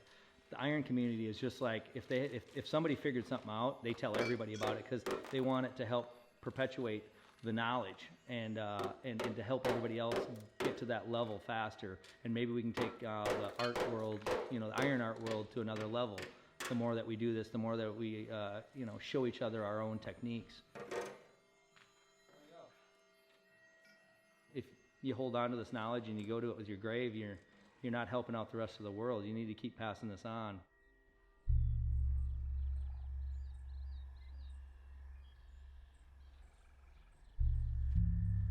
Iron just has this thing with it that is, I think just because you're basically casting iron the same way they've done it for a couple thousand years, and it feels when you're doing it very primal and very, very raw, and that work ethic that has just always been a part of me, and then and part of my work too is just like getting in there and, you know, and I don't, you know, getting dirty is nothing, you know, that just shows you did something. You kind of almost got like a bee's nest kind of like thing where everybody, you got all these little workers that are breaking iron, and then you got these other workers that are putting together other things, breaking up the fuel source, and you got other workers that are making food for the whole crew, you know, which that's a big part of it too, because you got to keep everybody fed to keep working in that. And so you got all these little different groups that are all doing their own little things, and then a group putting the furnace together and making sure everything's ready for that. And it's all these different groups that are working together for a common good, which is the end all is the night where we actually cast iron and melt the metal. You got a specific crew that's on the furnace, keeping the furnace happy, and then you got crew that's around that is carrying the pots of metal and pouring the metal out. So you have all these different little groups that are all symbiotic, working together for a common good. You think of iron as such a hard, durable substance, and here we are turning it into looking like water. I mean, that's an incredible thing. I mean, when this furnace gets going, it's definitely, you know, it's an entity that's in there like cooking, and, you know, and I'm just trying to like be a part of that furnace when it's doing that, and understand it and be in a way that isn't harmful to it, and that allows it to do what it wants to do, which is just make metal. I mean, once it gets going, all it wants to do is cast molten metal, and that's the energy that it wants. And I always try to, whenever I'm working on the furnace, I'm trying to, you know, when I'm ramming the bottom and I'm getting everything prepped and ready for it and lighting the furnace, I always want to be there as a part of that, because I feel like I carry some of that energy of the furnace with me wherever I go. And that I'm trying to give that energy back into the furnace when I'm lighting the furnace. But then at the very end of the furnace, I'm holding space for that energy to come back to me. So when we take the furnace and we drop the bottom on the furnace, and, you know, and release all that energy back out, and it goes back to the earth for the most part. Some of that energy I'm taking back with me to take to the next furnace. It's kind of that.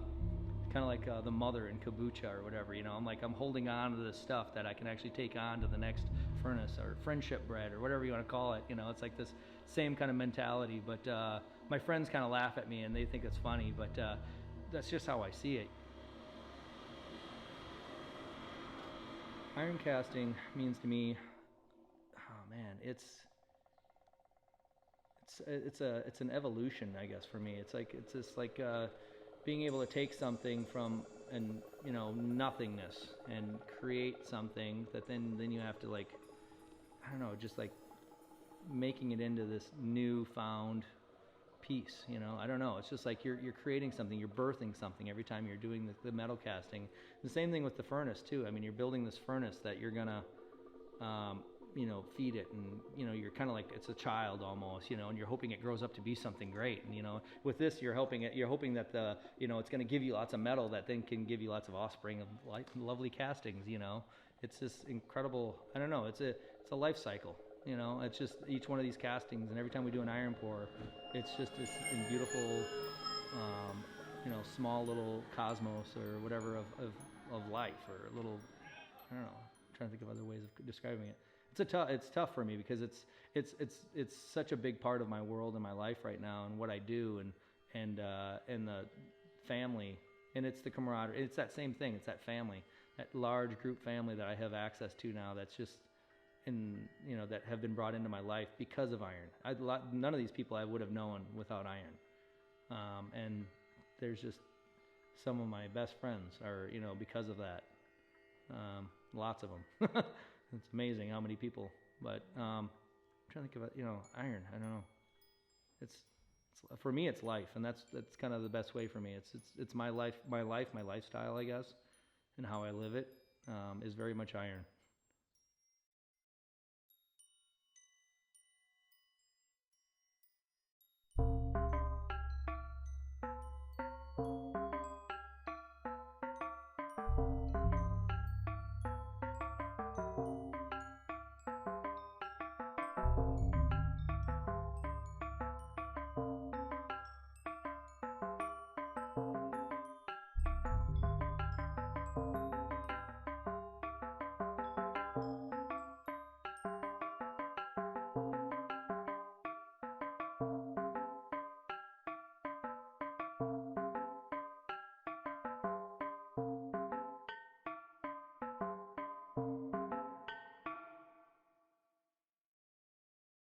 Right now, it's been screened at 13 total film festivals.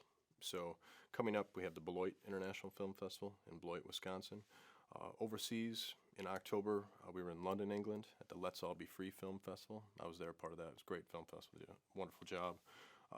Also, as part of the Liverpool Liftoff Film Festival in Liverpool, England. So a little bit of reach in the UK. There's a few other European countries we're trying to get into, but haven't heard on those folks yet. So yeah. I think you've produced a quality piece of video or film if when you finish it, you feel like a bit of an emotional attachment to it, and you feel like you're saying something that's going to have meaning for audiences. And we'd like to think that whatever we produce is going to create some sort of social change, or it's going to impact someone in an incredibly profound way. And it's not always going to be that way, but if you can see the beauty in it and see that it does have value. So that was a peek into Ironhead with our Luther's very own Thomas Johnson. So one of the pivotal things that we've been talking about today throughout all of these faculty interviews is the fact that there's so much collaboration that happens between the faculty and our students here, and that's something that is uniquely Luther. I mean, it's not uniquely Luther. There's a lot of like those. Again, you said you're familiar with that private liberal arts experience. But it's something that does happen so often here at Luther, and it's something that we really do value. And so thank you so much for your gifts today, because that has a huge impact on the folks that get to make all of that happen. So I want to talk a little bit more about, so that was one of your previous, I don't want to say experiment, that's not the word I was thinking of, but what are you working on now? Yeah, so just finishing up a film called Marika, which is about a woman from Thorpe, Wisconsin, who emigrated from the Netherlands, I suppose about like 12, 15 years ago. And since that time, she's basically built a kind of a Dutch Gouda making empire. She's become one of the most prominent cheesemakers in the entire world.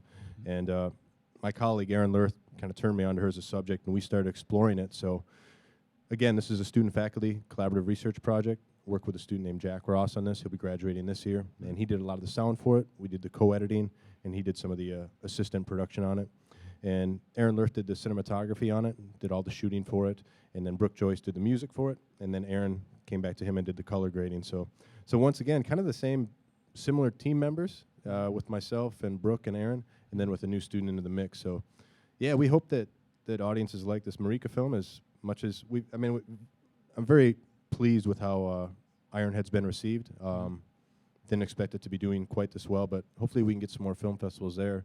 And then hopefully audiences like this next film, Marika, just as much, because it very much fits that single character, short subject type of feel. Yeah. And yeah, but we'll see, James. Yeah. You never know with these festivals. Sometimes they like you, sometimes they don't. Right. Yeah, right. Absolutely. Yeah. Have you noticed that now, as you are making more of the style of video, I suppose, has the process gotten easier this time around, or different? Always different challenges present themselves, I'm sure, but fairly similar in terms of you're developing an idea that comes into your mind, and you're trying to think about how exactly you can best share that information with the world and bring something to society's attention. And I think that's something I mentioned in the interview, actually. But but going through those phases of script and research, pre-production, production, post-production, there's different benchmarks there, of course. But with each individual subject, you have to ask your questions about, what's going to resonate with this audience, what's unique about this subject, and what ultimately is gonna not only look good but also sound good. And so yeah, it's a fairly similar process, and it's one that actually I work with my students on in concepts of media production to the documentary. Right now I'm teaching a class, well, it's called that, and so I have 8 students in there, and they're all producing 5, 7, maybe 10-minute short subject pieces, similar to the ones that folks have just seen here with Ironhead and similar to Marika.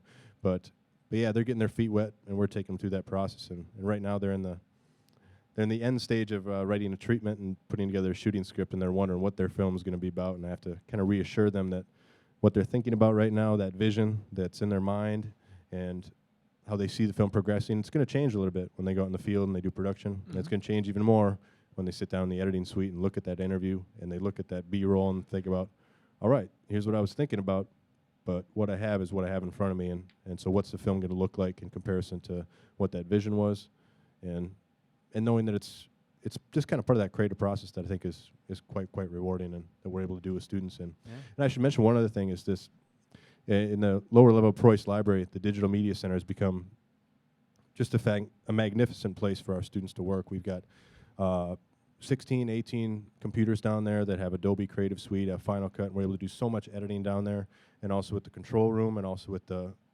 television studio. So, like, where we're at with our technological capabilities that we're able to give to our students, I think is, we really don't need much more, like we're in a beautiful place there. Not to say people can't give, we can get some more stuff. And there's always more things, new toys, new fun things to enhance the program. But, but yeah, I think that looking back, like, a lot of that is possible because of people giving generously and helping some of those things that people want to do come to fruition, both in and out of the classroom. So yeah, well, thank you for continuing to foster that excitement for the program, but then also for providing that kind of profound faculty student experience, that sort of collaboration that is not found everywhere. And I know we on the community, all in the Luther community, are super grateful for that. And so thank you for joining us here today on the live stream. We're not only grateful for the folks who are giving today, we're not just grateful for the wonderful community, but we're super grateful for the people that are willing to give their time to come on this live stream and chat with us and talk about the things that are going on here on campus. So thank you again, and hopefully you'll have a great rest of the day, and hopefully have great success with this next documentary too. We shall see. Thanks for having me, James. Yeah, appreciate absolutely. it. All right. And so a little break here, and then we'll be back with a pretty solid update. We've got some fun things going on.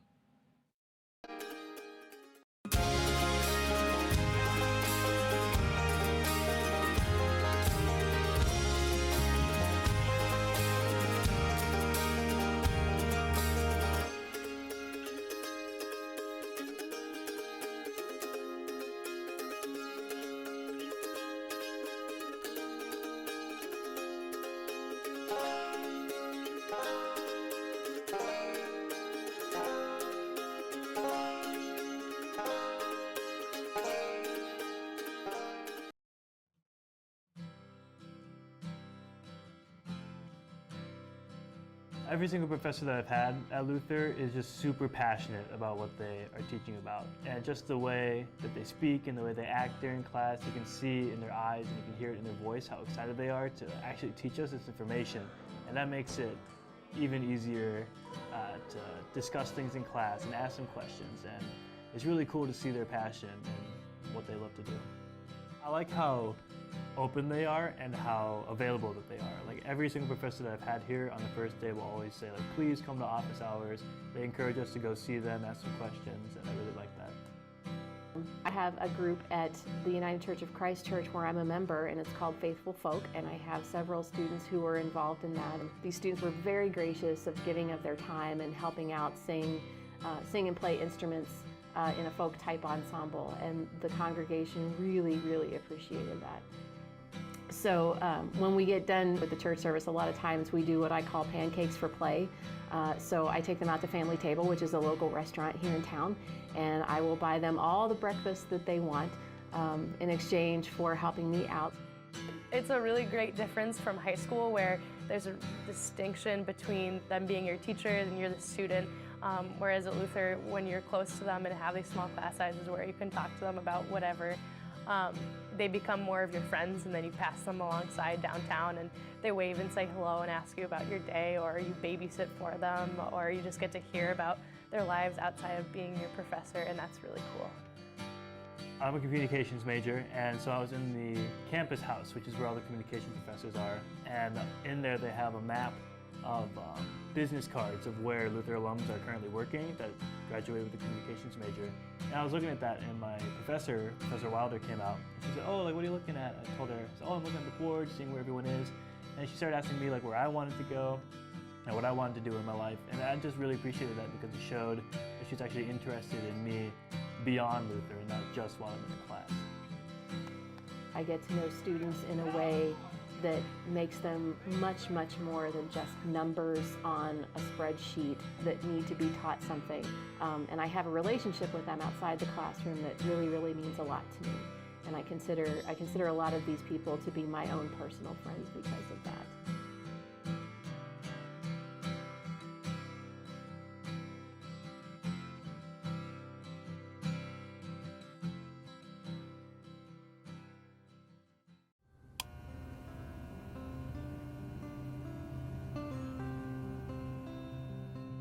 My name is Barbara Bohach, and I'm in the Education Department. I'm an associate professor, and I am currently serving as department head. I work with students that are studying to be elementary educators, as well as those that are studying for secondary education, teaching high school in art, music, and PE. I think there's always something new to learn, whether it's in education. I'm curious. I think curiosity is a good thing, and asking questions is great. So I think a variety of my learning is important, and being open to learn lots of things. And so that's what gets me up in the morning, is learning new things. I teach students how to help children learn how to read at many different stages. And what I find exciting and interesting is that many of us don't remember how we learned how to read. It happened. And so, thinking back, there's a lot of different memories that go on. Oftentimes it's sort of like, seems like, oh, it happened magically. And there's a lot that goes into it in getting children to the point where they are fluent and fluid readers. And I tell my students all the time that elementary teaching is anything but elementary, because elementary, everybody thinks that's easy. It isn't easy.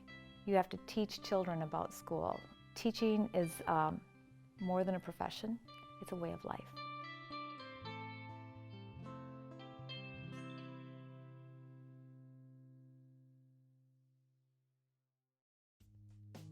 Marketing affects everything we do. There's nothing we do in life that doesn't have some part of marketing involved with it. I'm Don Jones. I teach, I'm Associate Professor of Management in the Department of Economics and Business, and I teach all the marketing courses here at Luther.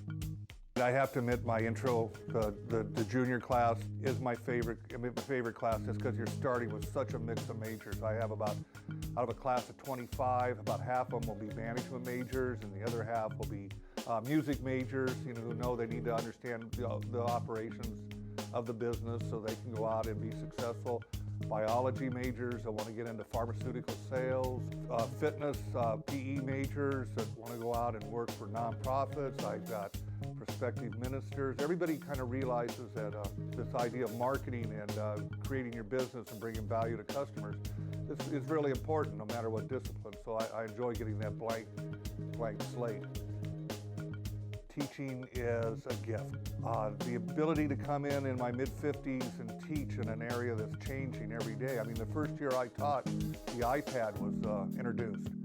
And, and that sounds like a long time ago to other students when I talk to students. That was 2008, 2007, 2008. So I'm really new at it, but I love the change, love the energy that brings when you have to keep up with what's going on in the world all the time. Luther students carry themselves with a certain amount of confidence, and they also carry themselves with enough humility that they're curious about everything that goes on around them. So I think you put those two factors together, and it's the reason I stay at Luther.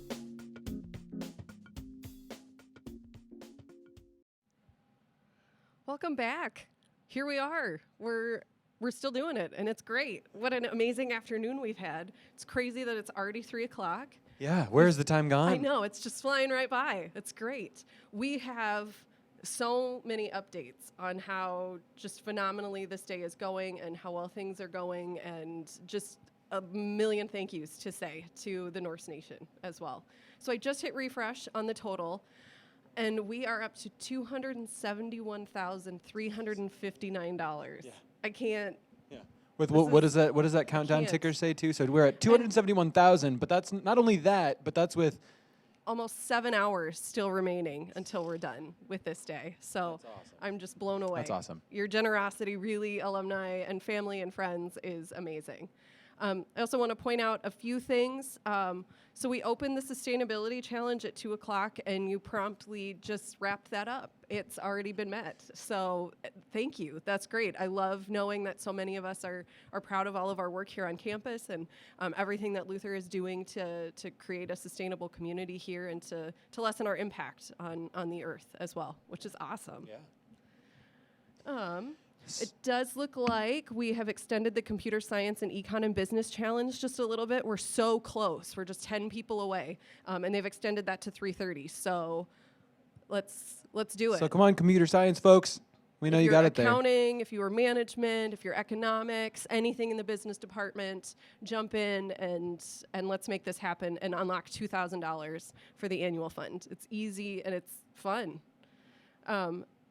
And computer science folks, if you really like the site that you're looking at as you're going and making these gifts, huge shout out to our media team here that really worked tirelessly to put all of this together. Yeah. Yes. Agreed. Things are also continuing to tick away. We're up to 347 more donors. So when you add that to the 600 we got this morning, it means we're at 947 donors. So awesome. We're making it. We're gonna unlock the rest of that challenge. Okay, for someone the knock donors, on wood for that the one. donors, for the from the $50,000 from the Regents. Yeah. Yes. Faculty and staff honoring is still going on. We're at almost $35,000 with that, and they will match up to $50,000. So just keep it coming. Keep honoring those faculty and staff who made the biggest impact on you when you were here at Luther. And again, I'm just going to continue to give our colleagues here at Luther mad props because for that $10,000 match from the cabinet, we're at $8,570. So thank you. This has been an amazing day. Everybody down here in Marty's, everyone here in the Union, everyone across campus has just jumped in. And when we said, hey, do you want to come on the live stream? Can we get your help with this? Can we do that? The outpouring of support for this day from people across campus has just been overwhelming. Seriously, I almost feel badly being over here this whole time because I'm not able to be just on my computer sharing things all day, but everybody else around campus has been taking pictures. They've been off everywhere. I just got a picture of Jerome the Gnome on an airplane, so he was out there hanging out. Great. I'll show you that picture later. He's heading across the country today. Yeah. He's a little jet set. He's outside the Capitol in Des Moines. I just saw Christine Degnan had posted something. She's one of our party hosts down in Des Moines. Yeah, we've got some parties going on tonight, which will be fun. We'll update some more on that in a little bit. And yeah, so things are really ticking along here. I know if you check out social media, there have been some posts about the City versus City Challenge. Who was in the lead? I know a couple hours ago it was Decorah. It was by 6.4% to 6.3%. So Decorah, we're it's tight. It's gonna probably be a race to the finish to see who's Luther's gnome town. So just keep encouraging friends in the area where you live. If you wanna take home that title this year, make sure you just continue to encourage people to give. So and the 50 state challenge, we're almost there. We're almost there. We still need Oklahoma, Mississippi, West Virginia, Delaware, Vermont, Rhode Island, Hawaii. I think that's it. So if you know folks in those states, send them text messages. Send a text, tweet at them, send them Snapchat a snap, them. whatever it takes. Let's fill this out and let's get that 50K. Yeah, we that'd can be do awesome. it. Yeah, 50 states, 50K, we got it. We got it. We got this. Great. Well, I know we'll update again in a little bit here, but I am thrilled that as James steps away, joining me up here on stage, is Megan. Megan interviewing Megan. It's awesome. Thanks for having me. Thank you for being here. So obviously you're a current Luther student. What is your year? Let's just learn a little bit about you, and then we'll talk a little bit more about why we invited you here today. Sure. So my name is Megan. I am a senior from Fort Collins, Colorado. I'm studying environmental studies and political science. And I have worked for the Center for Sustainable Communities since I was a first year. And I currently serve in the capacity of being the marketing and communications coordinator. So working to make sure that all of the initiatives that happen on campus related to sustainability are communicated to the greater community. That's great. And that's exactly why we invited Megan to join us here today, especially with this being the first year we had a sustainability challenge. We wanted to be able to highlight some of the amazing programs that the Center for Sustainable Communities has been putting together here on campus, and some of the initiatives. It's amazing. I'm a 2005 grad, so I mean, it's been a few years since I was a student here, and I feel like we had some things in place, but over the last decade, the steps that we've taken to just reduce our carbon footprint and make a less of an impact on the earth is just amazing. So do you want to talk a little bit more about some of the programs that Yeah, I can talk a little bit about the carbon footprint goals. Yeah. So in 2009, that was when we came out, the school came out and said that we want to be major leaders in reducing our carbon emissions. And so we set a pretty radical goal to be a carbon neutral campus by 2030. And so part of those were having incremental steps. So we said we wanted to reduce our carbon emissions by 50% in 50% in 2015, and then 70% by 2020. In 2015, we did meet that goal. We had reduced our carbon outputs by 50% from our peak in 2003. And so a lot of the initiatives that we have been able to complete and carry on out on campus have been major contributors to lowering those emissions. That's great. Can we talk a little bit more about some of the ways that some of the steps that we've taken to reduce that carbon footprint? Because I know, something that as a faculty, as a staff member on campus who has traveled, I flew to California for a conference recently, and I was really impressed that one of the things that's required when you travel as a faculty or staff member is that, you complete an online form about how many miles you're traveling because, am I correct that Luther is helping to offset our carbon footprint for travel that we make as faculty and staff? Yes, I believe so, and I believe that they are working towards doing that through the Center for Global Learning as well, with a lot of the off-campus and study abroad programs that Luther has. That is a more of a smaller component of some of our emissions reductions efforts. A lot of the things we've been doing have been coming from our on-campus energy and waste practices, and so we have the big things. We have the turbine, we have our solar fields, we have a lot of other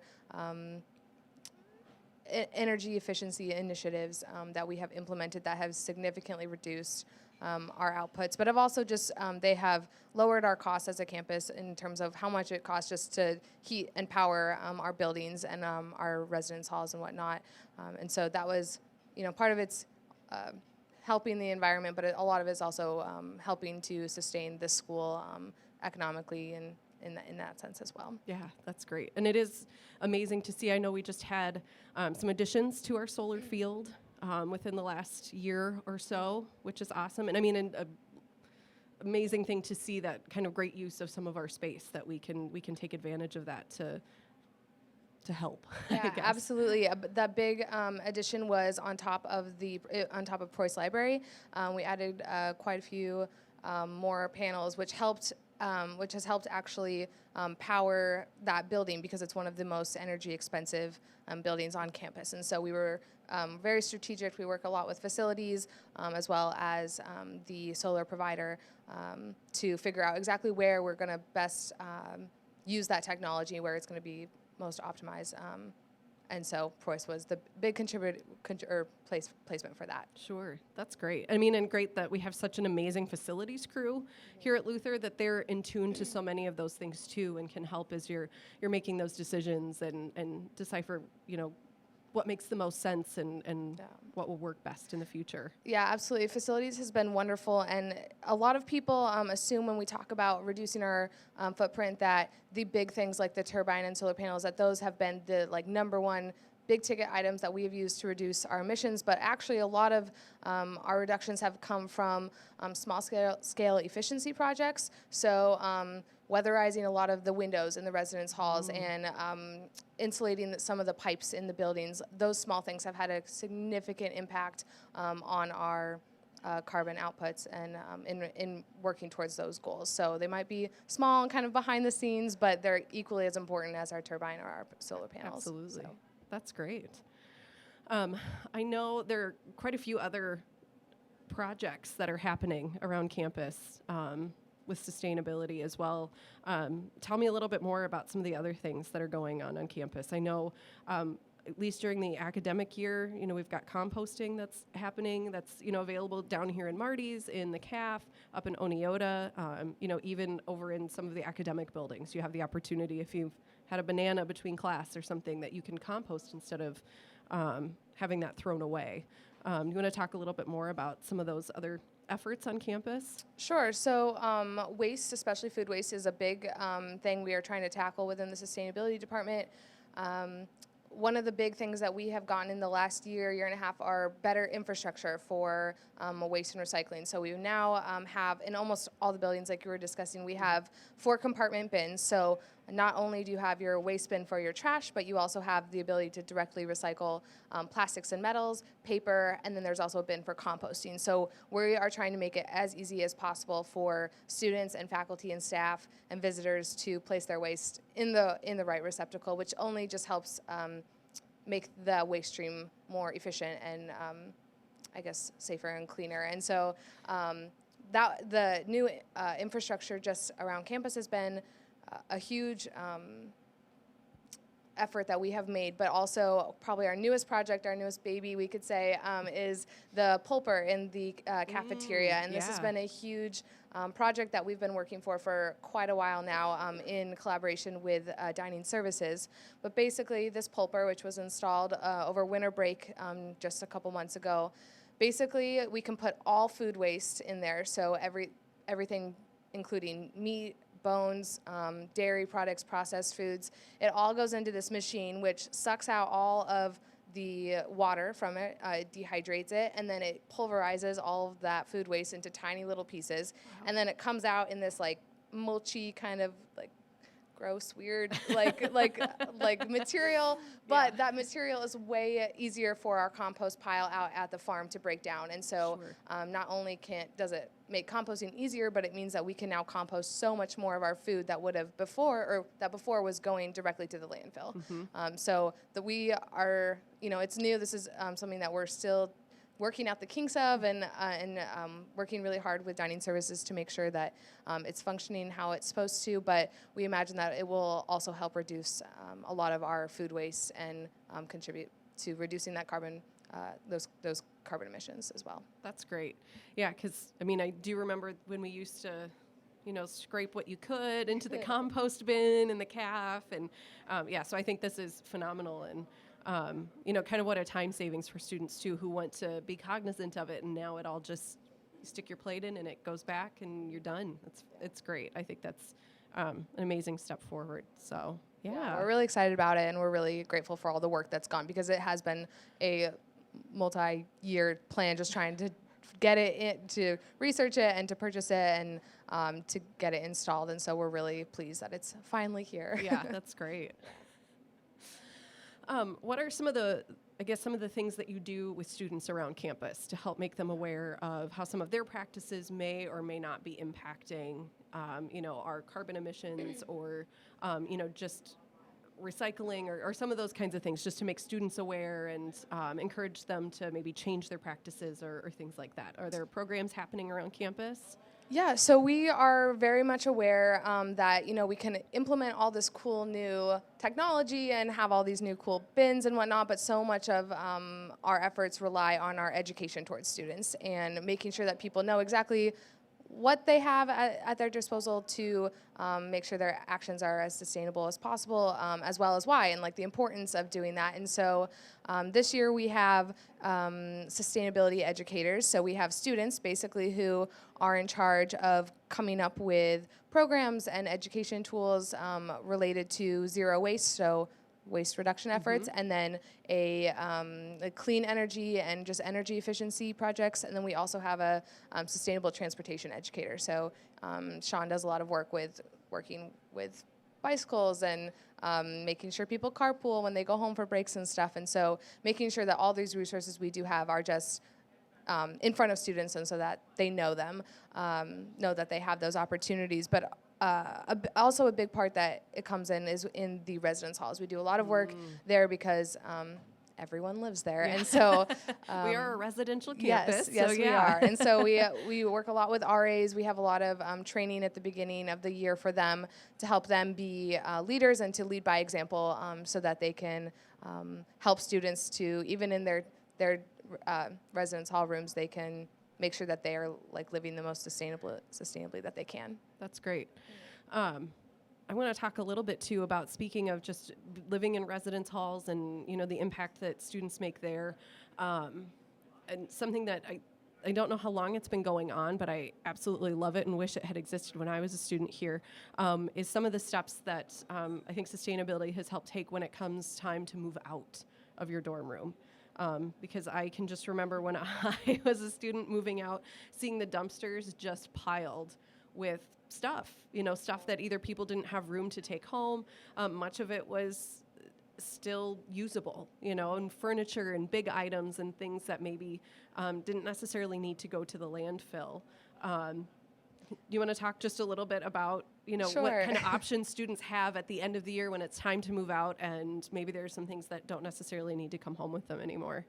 Yeah, so Move Out is probably one of our biggest projects of the year. It's also at just kind of a crazy time for everyone. So we're actually starting to already plan our Move Out efforts now. You are, yeah. We've already started that process. But last year we were super successful. We had a wonderful energy and waste fellow who was leading a lot of those efforts. But we were able to have like collection areas in every residence hall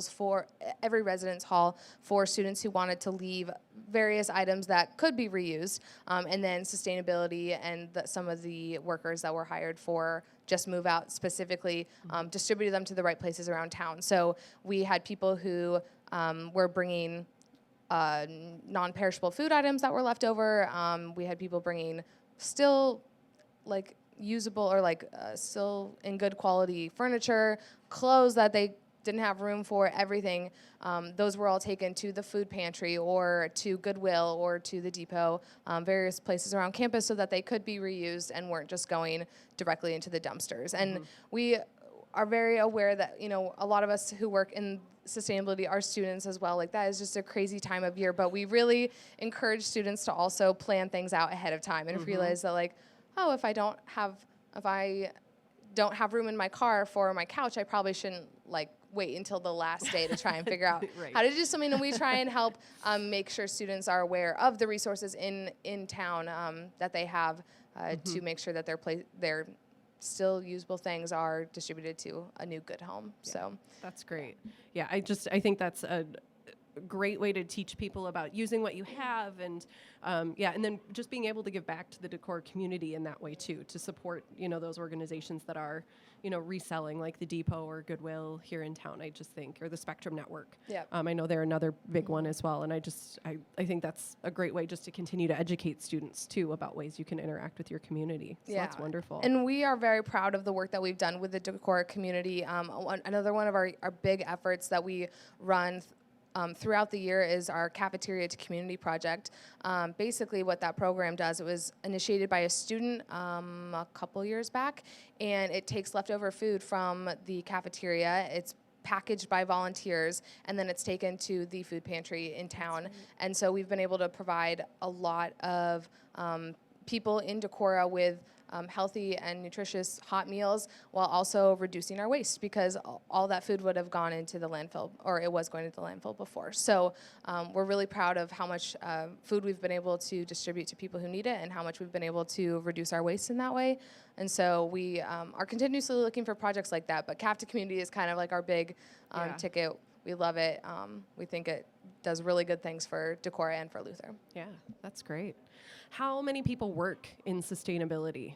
Yeah, so our so the Center for Sustainable Communities, how it's structured is we have a core staff of about 4 or 5, some just staff members and some faculty as well who teach in environmental studies or philosophy or political science. And so we have, they make up kind of like the core structure, and then we have also fellows who are usually hired on a year-to-year basis who, our food and farm fellow runs the Luther College farm, and then we have our energy and waste fellow who does a lot of energy and waste related tasks on campus.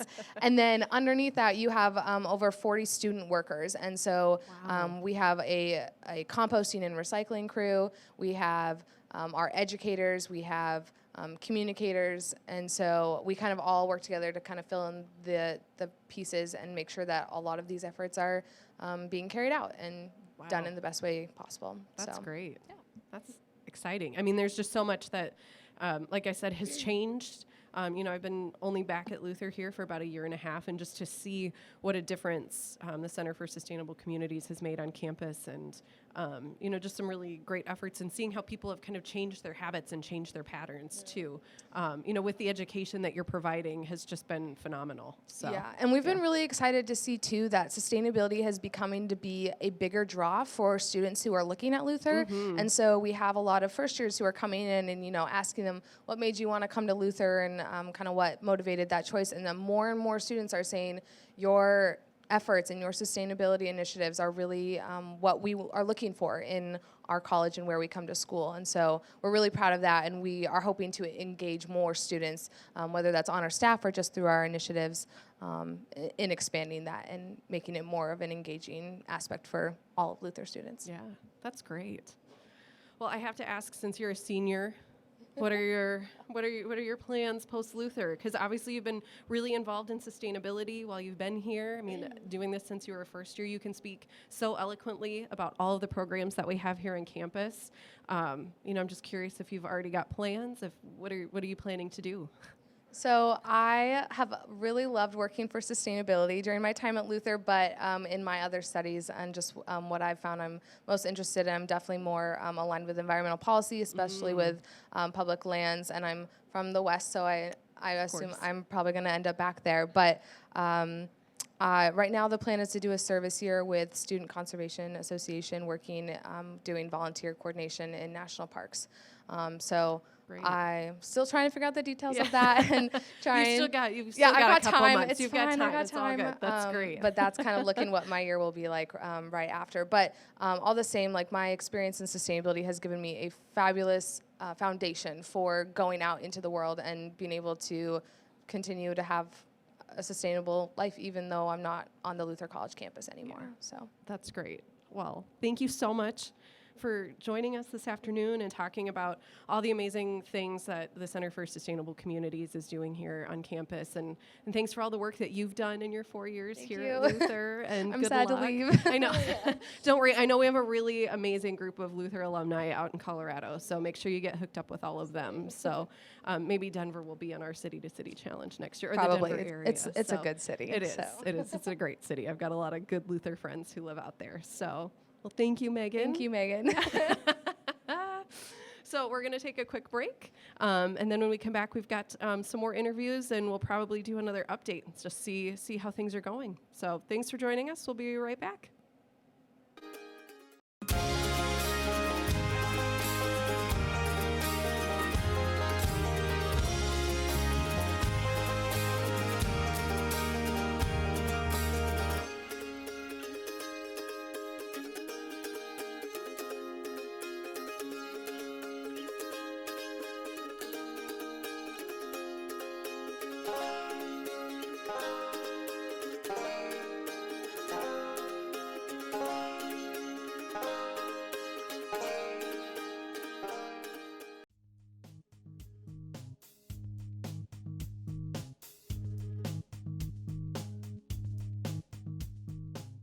name is Brad Miller.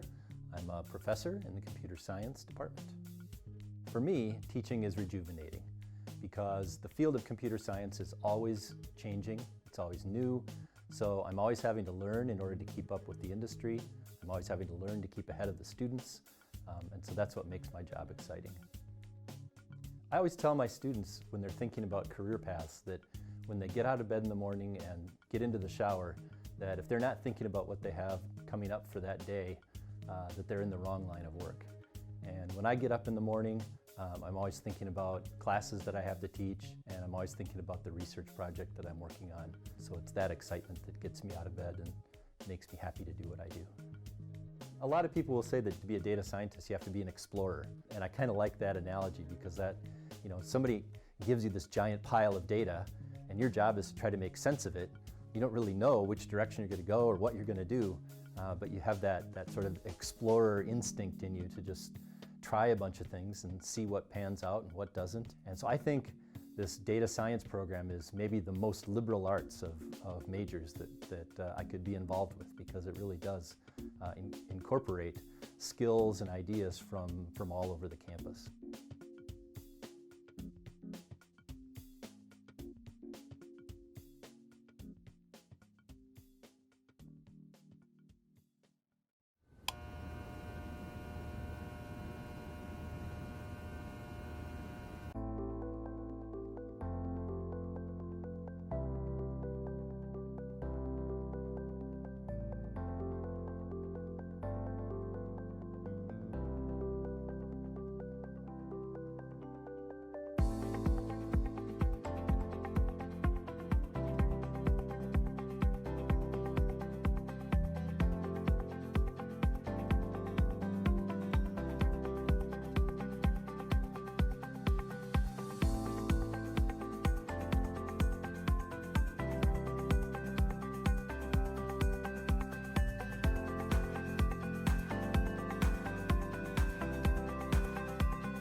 Okay, class, I'd like you to have read Acts 2 and 3 of Much Ado About Nothing by Monday. Have a good weekend.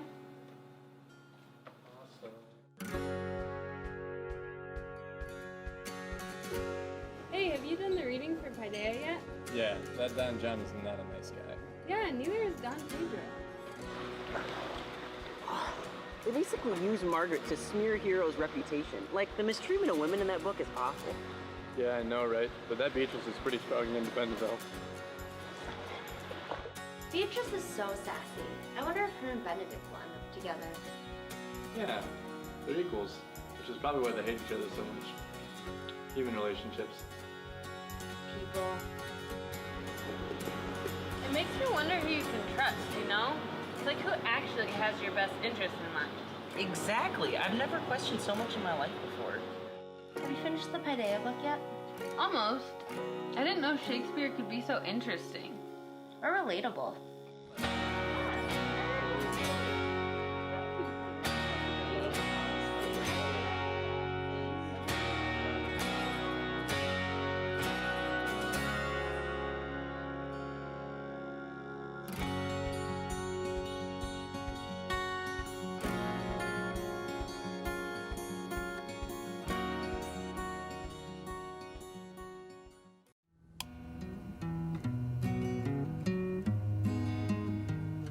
My name is Jane Hawley, and I teach in the dance program. And I've been teaching dance at Luther for 17 years.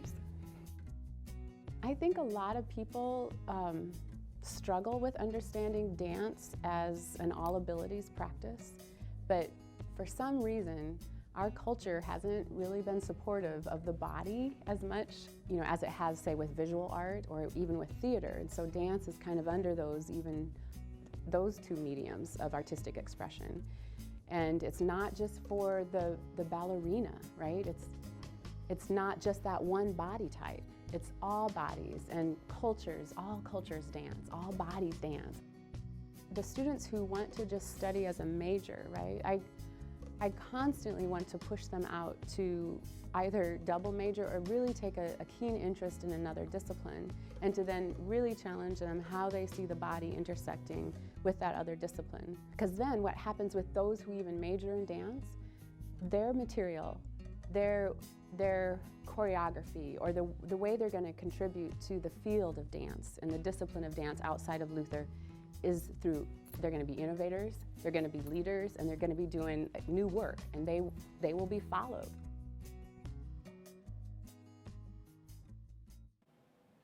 Welcome back to the live stream for Giving Day 2017. We've almost jumped back in time a little bit, so yeah, welcome back to the live stream for Giving Day 2017. Exciting things happening all around campus, exciting things happening all around the world with Jerome the Gnome traveling everywhere. We've raised now over $275,000 just in the span of today, which is amazing. So thank you to everybody who's giving. Thank you for your continuing to give throughout the day. If you're just tuning in, my name is James Odegaard. I am a 2015 grad. I was a music major, and now I am working here as a student engagement coordinator. So, just a few updates for you. We keep fulfilling challenges left and right, which is awesome. Thank you guys so much for all of your support. As we mentioned last time, the sustainability challenge has been met. Sale North challenge has been met. I encourage you, as I have every time I've popped on here, to go onto that Luther site, the luther.edu/giving-day, just to keep tabs on where we are and how the progress that we make throughout the day. So, joining us today, we have some wonderful nursing representatives here, and why don't you introduce yourselves? Hi, I'm Jamie Nelson from the Nursing Department, a 1987 graduate of Luther College. And I'm Lori Boschka, Assistant Professor of Nursing, a 2008 graduate of Luther College. Awesome. So, just to kind of kick things off with this conversation, I want to know what brought you to Luther. I understand you're both Luther grads, which is fantastic. So glad you're still here. What brought you here in the first place, either as students or then also back for working as professors here? Well, I actually grew up in the Decorah area, so I was one of those staff members' kids that kind of wandered around a little bit. And so after I completed graduate school in UW-Madison, I just found my way back here to teach. And so it's been a wonderful 16 years now since I've been back at Luther. Awesome. And I chose Luther as a student because I really liked the nursing program.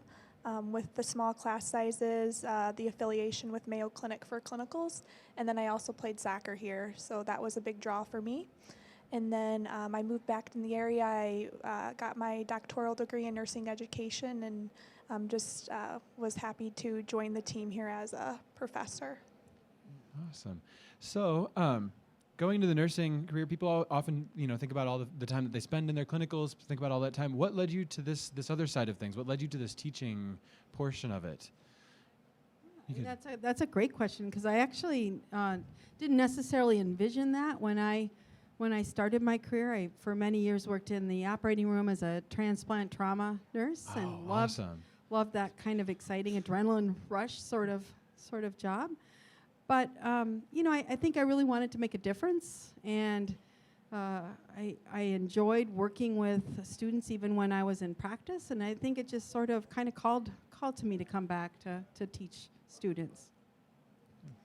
And for me, so first I was a staff nurse, acute care, and then I would do a lot of precepting of student nurses, and we really need to prepare good nurses, so kind of giving back to the profession by making sure we develop quality nurses for the future is really needed. So that's where I feel like why I want to be making this impact. Yeah, absolutely. I mean, I know for the folks that are tuning into the live stream, hopefully most of them, as because they're connected to Luther, they know how robust our program is here and how wonderful, how we turn out some of the best nurses that are making their way out into the world.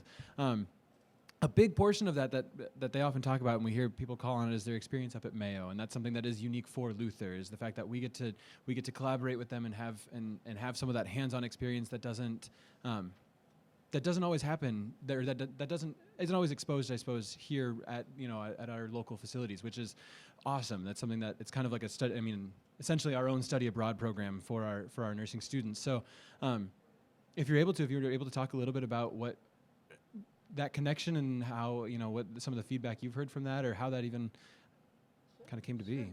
Yeah, so we've had a robust connection with the Mayo healthcare system since our program began in the late 70s, and so we've had that Rochester year away, which, as you mentioned, really is a domestic study abroad in some respects. Even though it's 70 miles north of us, it is certainly a different experience.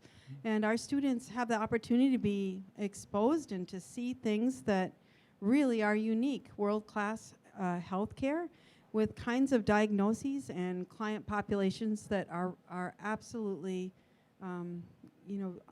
really just outstanding. Mm-hmm. And so, I would also, though, give a shout out for the experiences that students have locally as well. Yeah, because I think it's that sort of that dichotomy, that difference between a small community sort of hospital where often, nurses really are in the front lines, as well as just really what you can see in a tertiary center like the Mayo healthcare system. Yeah. Yeah, so this morning I did clinicals with sophomore students at Winneshiek Medical Center. So I had 5 students on the unit with me, and that was a lot of fun. And then also Jamie and we also have a simulation center that we could talk about as well, in addition to the experience students have with clinicals in Decorah and up at Mayo and Rochester. Yeah, awesome. That was going to be my next question, was kind of saying, they get that time abroad, but I know that their hands are out there doing lots of important work here in town. So you mentioned some of those clinicals in town. Are they scattered around at the various medical facilities, or how where are they really locating themselves? Yeah, they're located at the public health offices, as well as the hospital here in Decorah, a hospital in Waukon, the Veterans Memorial Hospital there, as well as several assisted or nursing home settings here in Decorah as well. So students get a huge variety of experiences, both in our simulation lab as well as with real patients out and about. Yeah, absolutely. You mentioned a little bit about do you attend those clinicals with them too? Is that sort of, how does that work? Depending on the semester, but so currently Thursday mornings I go with a group of students to the unit in town here. We also have other clinical instructors at Wellington Place in Decorah as well. So just depending on where they're at for the week, we'll be with the students there. Awesome. Yeah, and I mean, I know I have quite a few friends that are involved in the nursing program. That's actually what brought me to Luther originally. I mean, I was kind of on a medical track originally before I switched over to music.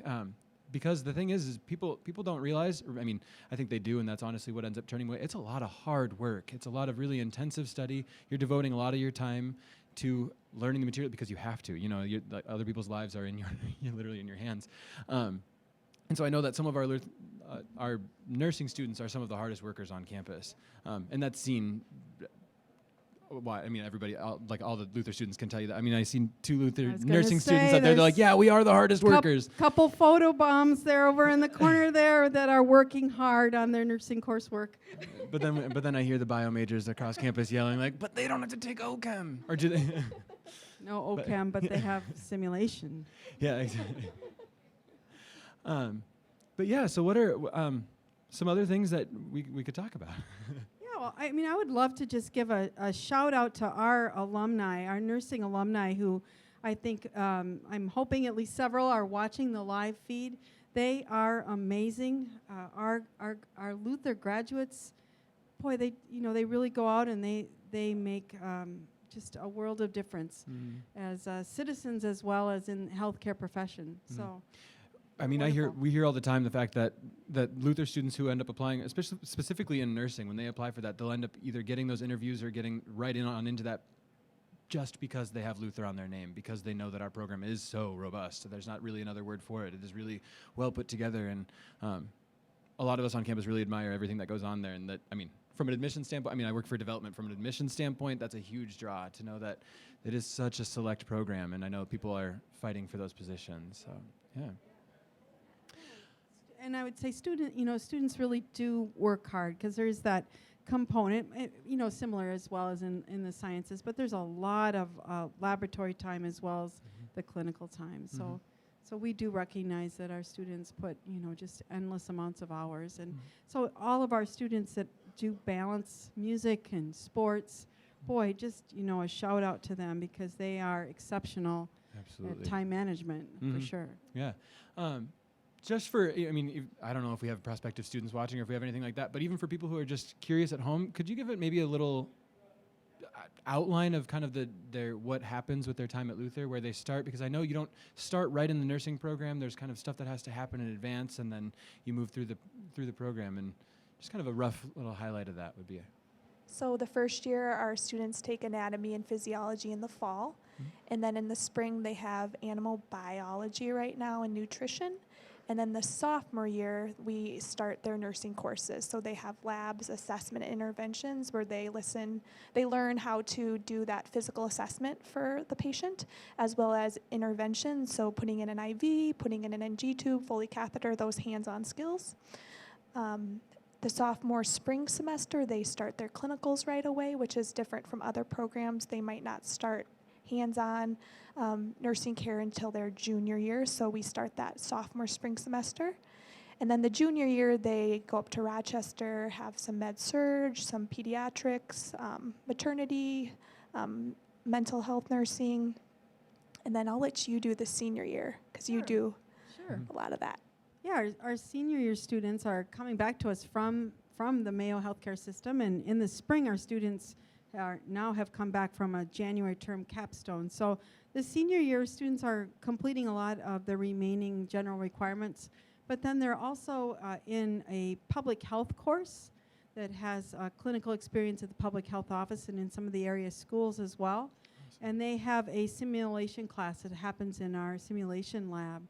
And our simulation lab has been just an absolute wonderful gift for the nursing program, and it truly is a gift because that's been partly funded by generous donations from our alumni and from others who really have supported the mission of the nursing program. So, for example, students are challenged in all different kinds of ways in that lab. They might have a patient who, in fact, just this past week we actually had full-out CPR for a good, half an hour or so. So do those compressions. We can, staying alive. Yeah, absolutely. Yeah, that's exactly it. Try not to rush. That's exactly. And so, that lab setting gives us that opportunity to really present some really challenging situations to students and for their abilities just to shine in ways that I'm sure you can appreciate. We can't maybe manufacture that kind of thing to happen in this setting. Nor do we want to, ultimately. We wouldn't want somebody to have to need CPR for 30 minutes because, So, yeah. So a pretty common theme that we've been able to talk about today, which has been really awesome. We've had a lot of faculty on today with these little interviews talking about their kind of the student-faculty collaboration that happens and sort of that work happens. And you mentioned that you go out to the clinicals. Are there other ways that you end up collaborating with? I mean, really, anything. I don't know if you're going out to other events that are happening, or if there's research that's taking place, or even with the process of looking for jobs. I don't, if there's something in there that you guys work with. Yeah, I would say that all of those things are happening actually. Certainly our senior students are well underway to finding jobs. Our students are highly sought after, and so most students, if really not the vast majority who are wanting jobs, are having jobs by the time even sometimes that they've graduated. So they're certainly busy with that right now. There are several faculty members who are doing research with students, with whether it be parish nursing or working with the Amish or hemophilia clinics, or taking students to various conferences. I did a project a little time ago that looked at simulation and took two students worked with me. One was able to go to Vegas for a conference. Oh, awesome. Where we presented looking at some technological innovations in simulation. And so there's a lot going on. That's certainly for sure. Yeah, awesome. Yeah, well, I think that, not that like wraps up the things that we were talking about, but that really just further solidifies the reason that we do everything that we do today. The reason that everybody's giving, the reason that people are so excited and so energized about this is the fact that we do offer just such a unique experience that allows these students to come out and get to know you guys on a personal level, get to go to conferences in Las Vegas. That's not something that gets to happen all across the nation. It's something that really does happen uniquely here. So thank you guys so much for the work that you put in. I wasn't just trying. I can't say that on live stream. Never mind. But I sometimes forget we're live. Sorry, folks. But it really, I wasn't lying by saying the fact that those nursing students are some of the hardest working students that I've seen come through here from my time here, from after the fact, that they all deeply value what they're doing, and that's a testament to you guys. So thank you so much, and it's a testament to our alumni. A lot of the folks that are, I hope we have some nursing folks tuning in, because they're all, actually probably not, they're probably all working, which is excellent. They work off shifts though. Oh, yeah, that is true. We got it. So all you night shifters, I hope you're not still taking your naps and daytime naps, but seriously, it's because of the folks like you that really enable those students to thrive and really help to kind of foster that experience for them. So thank you for being here today. Thank you for continuing to have a tremendous impact on our students here. Well, thank you, and just a huge thank you to our alumni that maybe are watching, or certainly have been on Facebook with both Lori and myself, because they really, those connections that we've been able to continue to have even long after they've graduated and they're way grown up now, are absolutely the thing that keeps us in the classroom and wanting to stay here at Luther, making a difference. Yeah, absolutely. So thank you. Thank you, and if you're around, make sure to stop in the nursing department and say hi to us. Yeah, absolutely. Or nursing alumni. So we're going to take a brief little break, and then we'll be back to read some fun comments from some of our donors, as well as provide some updates as far as how we're doing today.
Welcome back. Here, we're still here. We're still here. James and I are still down here in Marty's.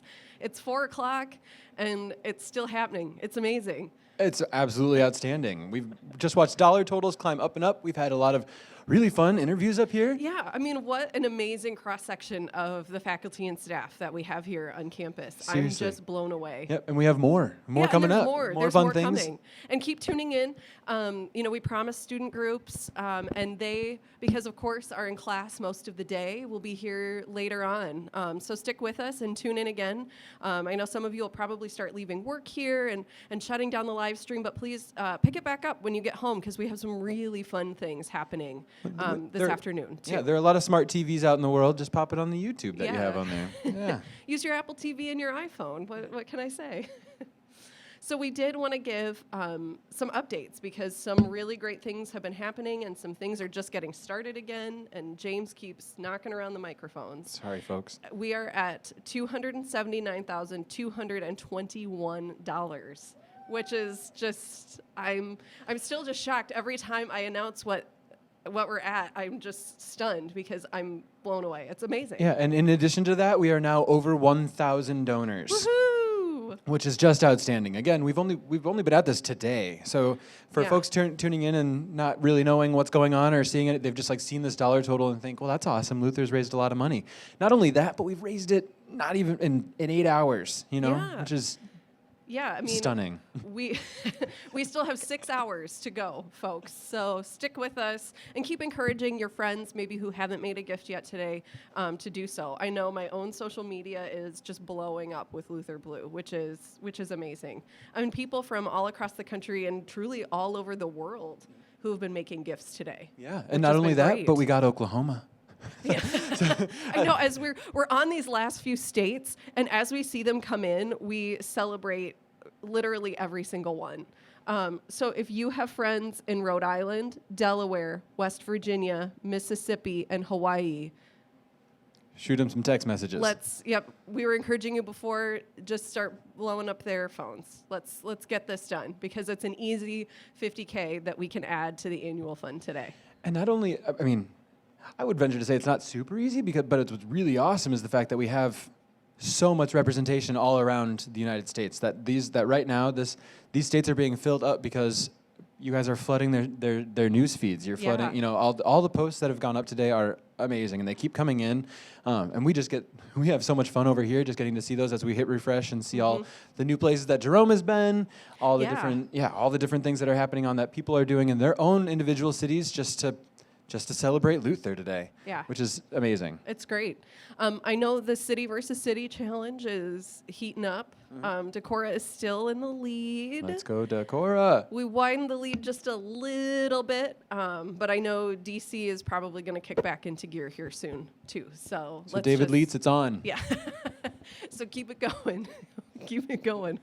I also know many of my Twin Cities friends have started really pressuring anyone living in the Minneapolis-St. Paul area to step it up. So I'm excited to see what happens as we get into the evening hours here, because I think that's just going to blow up. Yeah, well, and how's Des Moines doing? Dustin, you were tweeting at us earlier. Dustin Ross. Dustin Ross. Are you getting at your Des Moines folks? Here. It's not even a competition no right now. Celine, unless Des Moines gets in this. So just...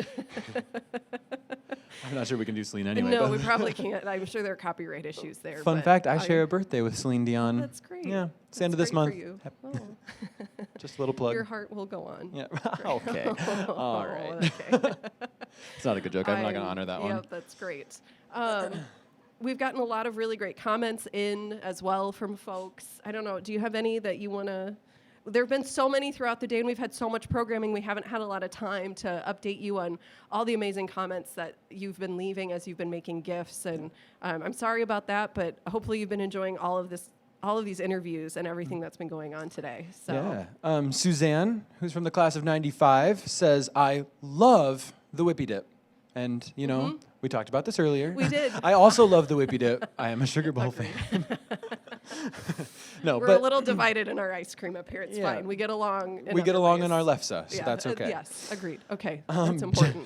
Jenna from the class of 2016 gave in honor of Virginia Strauss, and she says that she gave to honor the violin professor who challenged her as a violinist and helped further her passion for music.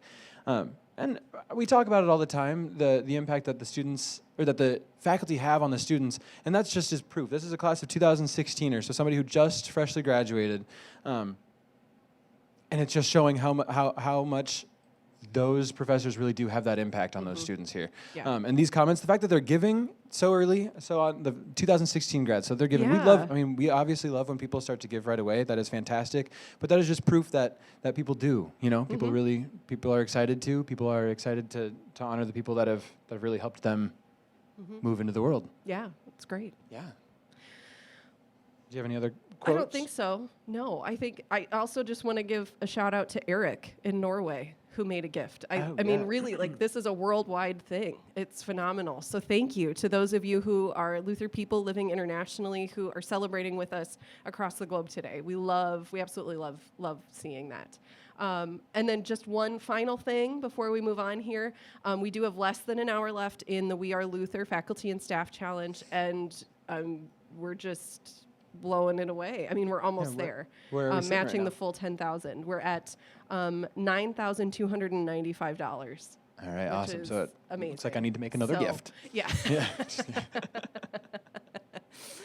So just, if you are faculty and staff here at Luther, just remember that'll go until 5 p.m. And we're almost there, matching the full 10,000 from the cabinet. So thank you, again, for everything that you do on a daily basis for our students, and for giving back today. We really appreciate it. So, and with that, James is going to hand off my mic. Stage left, and I am thrilled to be welcoming Professor Holly Moore to the stage, joining me. Very festive. Well, I found some props, so I Yeah. thought I would enjoy them. Well, I mean, we've how had that- often do I get to do this? Right? I mean, yeah, how I often? actually should. Yeah. It's not like It's I a great can't. look. You Yeah. look great. I mean, it's just blue's a good It's color. warmer than I thought. Mm-hmm. I guess I haven't done enough drag. Yeah. You should. I hear, though. Or and- burlesque, or well, whatever. Yeah. Well, and I hear, Pride, the Luther College Pride organization will be on later, and I hear that we may have our first drag show on campus coming up. So, I'm gonna have to stay stick tuned around if for you want to that. learn more about that. I am definitely going to have to stick around for that. Yeah. That's yeah. exciting. I think we'll be learning more this evening when Pride Excellent. joins us. So, Excellent. yeah. So thanks, Holly, for joining us on the I live stream today. delighted to be here. I remember hearing all about this last year and how successful it was, and then we faculty were invited to participate in whatever way we wanted to, and I said, I can be interviewed. I can do that. That's easy enough, So yeah, it's fun to just this is fun. Yeah, and what a fun day this has been, getting to know different faculty and just hear more about your story, how you got to Luther, and so I'd love to just learn. We'll start off with how long have you been at Luther, and kind of what brought you here as well. Yeah, so I teach in the philosophy department. I also teach courses in the Women and Gender Studies program. And I started here at Luther in 2010, and this is my first full year as a tenured faculty member, which feels really great. Oh, that's awesome. I've Congratulations. been enjoying that a lot. Yeah. It's as great as they say it Yeah. is. So this is my 7th year. And how I got here, well, so people may or may not know, but teaching philosophy in a college is a really uncommon thing to get to do with one's life. I like to tell my students that I'm a unicorn, like a unicorn among unicorns, because this kind of a job is really actually very precious. Sure, yeah. Precious in the sense of rare. Yeah, absolutely. But also precious in the sense of a wonderful thing. So I did a national search. I finished my PhD at DePaul in Chicago.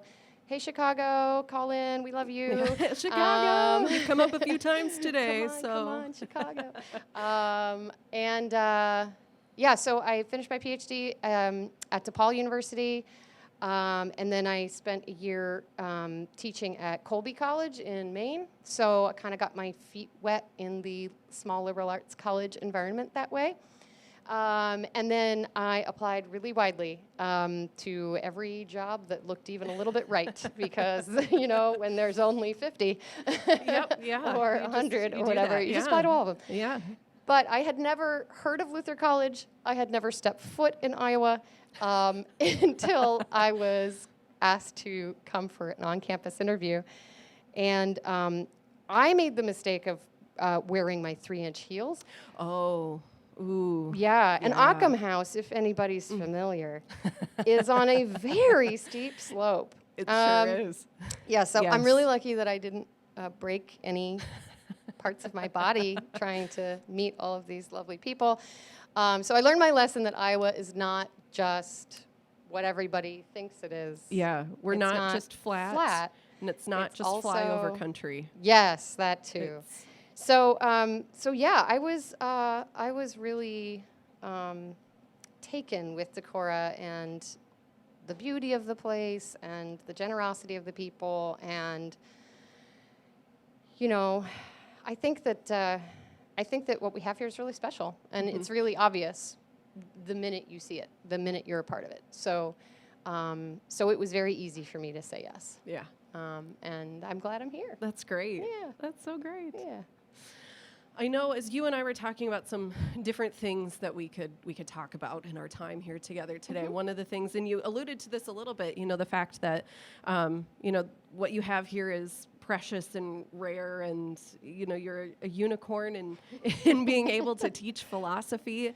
You know, what kinds of conversations do you have with your students who, you know, are majoring in philosophy or even minoring in, you know, I mean, who have an interest in it as far as what they can do with philosophy when they depart? Something that really, really impresses me and makes me really happy to be doing philosophy here is that my students, even if they're not philosophy majors, but people I encounter, so for example, when I teach, I've taught the Women and Gender Studies senior seminar several times, and I've taught it on queer theory. And that's, it's a really sort of cutting edge, contemporary aspect of philosophy and gender theory. And it can be really, really abstract. It can be really, really heady. And frankly, that's really fun. I mean, obviously, I'm a philosopher. I think that kind of stuff is actually in itself just really fun and great. But I think what I love about our students is that they always come with not just a sort of love for learning itself, but also on top of that, a kind of drive to make something out of what they've learned and to do something in the world. And, you know, I feel like I do something in the world. I feel like teaching is my calling, and what I'm able to do with my students is really precious. But what my students go on to do is also really amazing.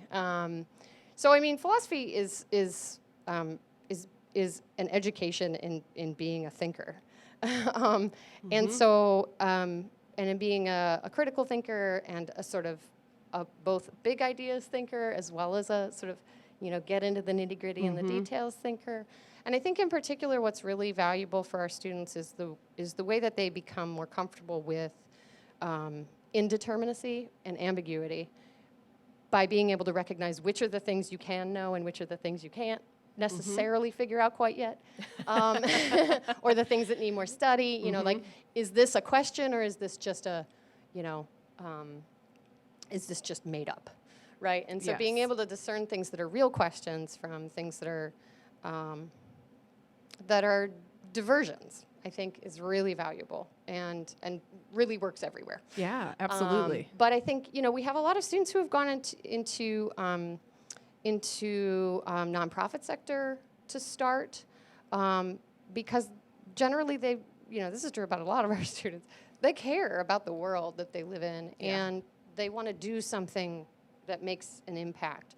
And you see that also, we have students who go into seminary, we have students who go into law, we have students who go into medicine. We have a lot of double majors in philosophy. I bet, yeah. Yeah, and I've found that a lot of our students who come in want to go to med school, do biology, and sort of do all of the track that they're supposed to do to get into med school. Yep. are really happy and enriched by being able to put that into conversation with a broader world of ideas and values that they get from studying philosophy, and it pays off. You got a little.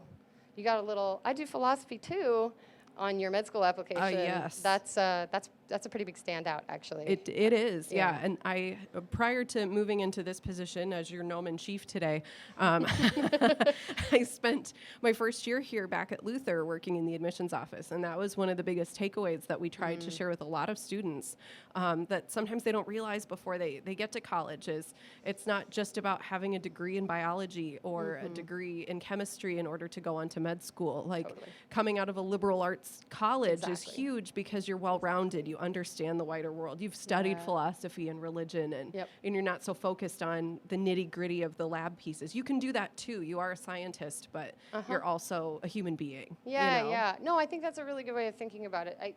This is often what I say to students who are like, oh, I think this is interesting. I like this, but what am I going to do with it? Which is a totally legitimate question. I mean, it's because, like I said, I'm a unicorn. Like, we're not making more unicorns. That's not the point. But in a way, like, to make more humans, right? Yes. To give you access to those big, amazing, and important questions that are going to define how you live your life. I think everybody's entitled to that. Absolutely. And I think you can get at that in a lot of different ways. But I think philosophy is one of those ways. Yeah, I think of it as sort of it's my chair, Storm Bailey. Shout out for Storm Bailey. Storm Anybody out there Bailey. wants to give in honor of Storm Bailey? I mean, who doesn't love Storm? I mean, come on. Really, come who on. doesn't? He's got the best stories. Oh and, my gosh, he's yes. great. But he always says, you know, philosophy is at the heart of the liberal arts. And I think that's really true. I think it's he tells that story so well that I don't usually don't bother trying, like, oh, I don't know, we just try to help. Yeah. But I think he's right about it. I think, you know, there's a reason why that tradition is so long and so classically associated with the liberal arts. Yeah. And I mean, my work is on Plato, so I have that great opportunity of being able to connect with students who have been in Paideia. Yeah. Immediately. Oh, yeah. I'm like, so you know the cave, right? So anybody out there who loves the cave allegory, let's get on that. Hashtag cave allegory. It is all about Paideia. I mean, I didn't have anything like that. I wish I had Paideia. What an incredible introduction to this huge world of human questions. Yeah. And I just love that. You know, students come into my class usually, unless I'm getting them first semester. True. You know, they're already, you know, sort of full of all these really great problems and questions and, you know, ideas about how to think about the world. And, you know, then I can just, like, mess with them, which is great. Like, you know, the story that people say about Plato. Now I'm going to be like, well, how about this? Yeah. You know, and so I think it's such a great program, the Paideia program. I love it. Yeah. Yeah. That's great. Yeah. What are some of your favorite classes to teach?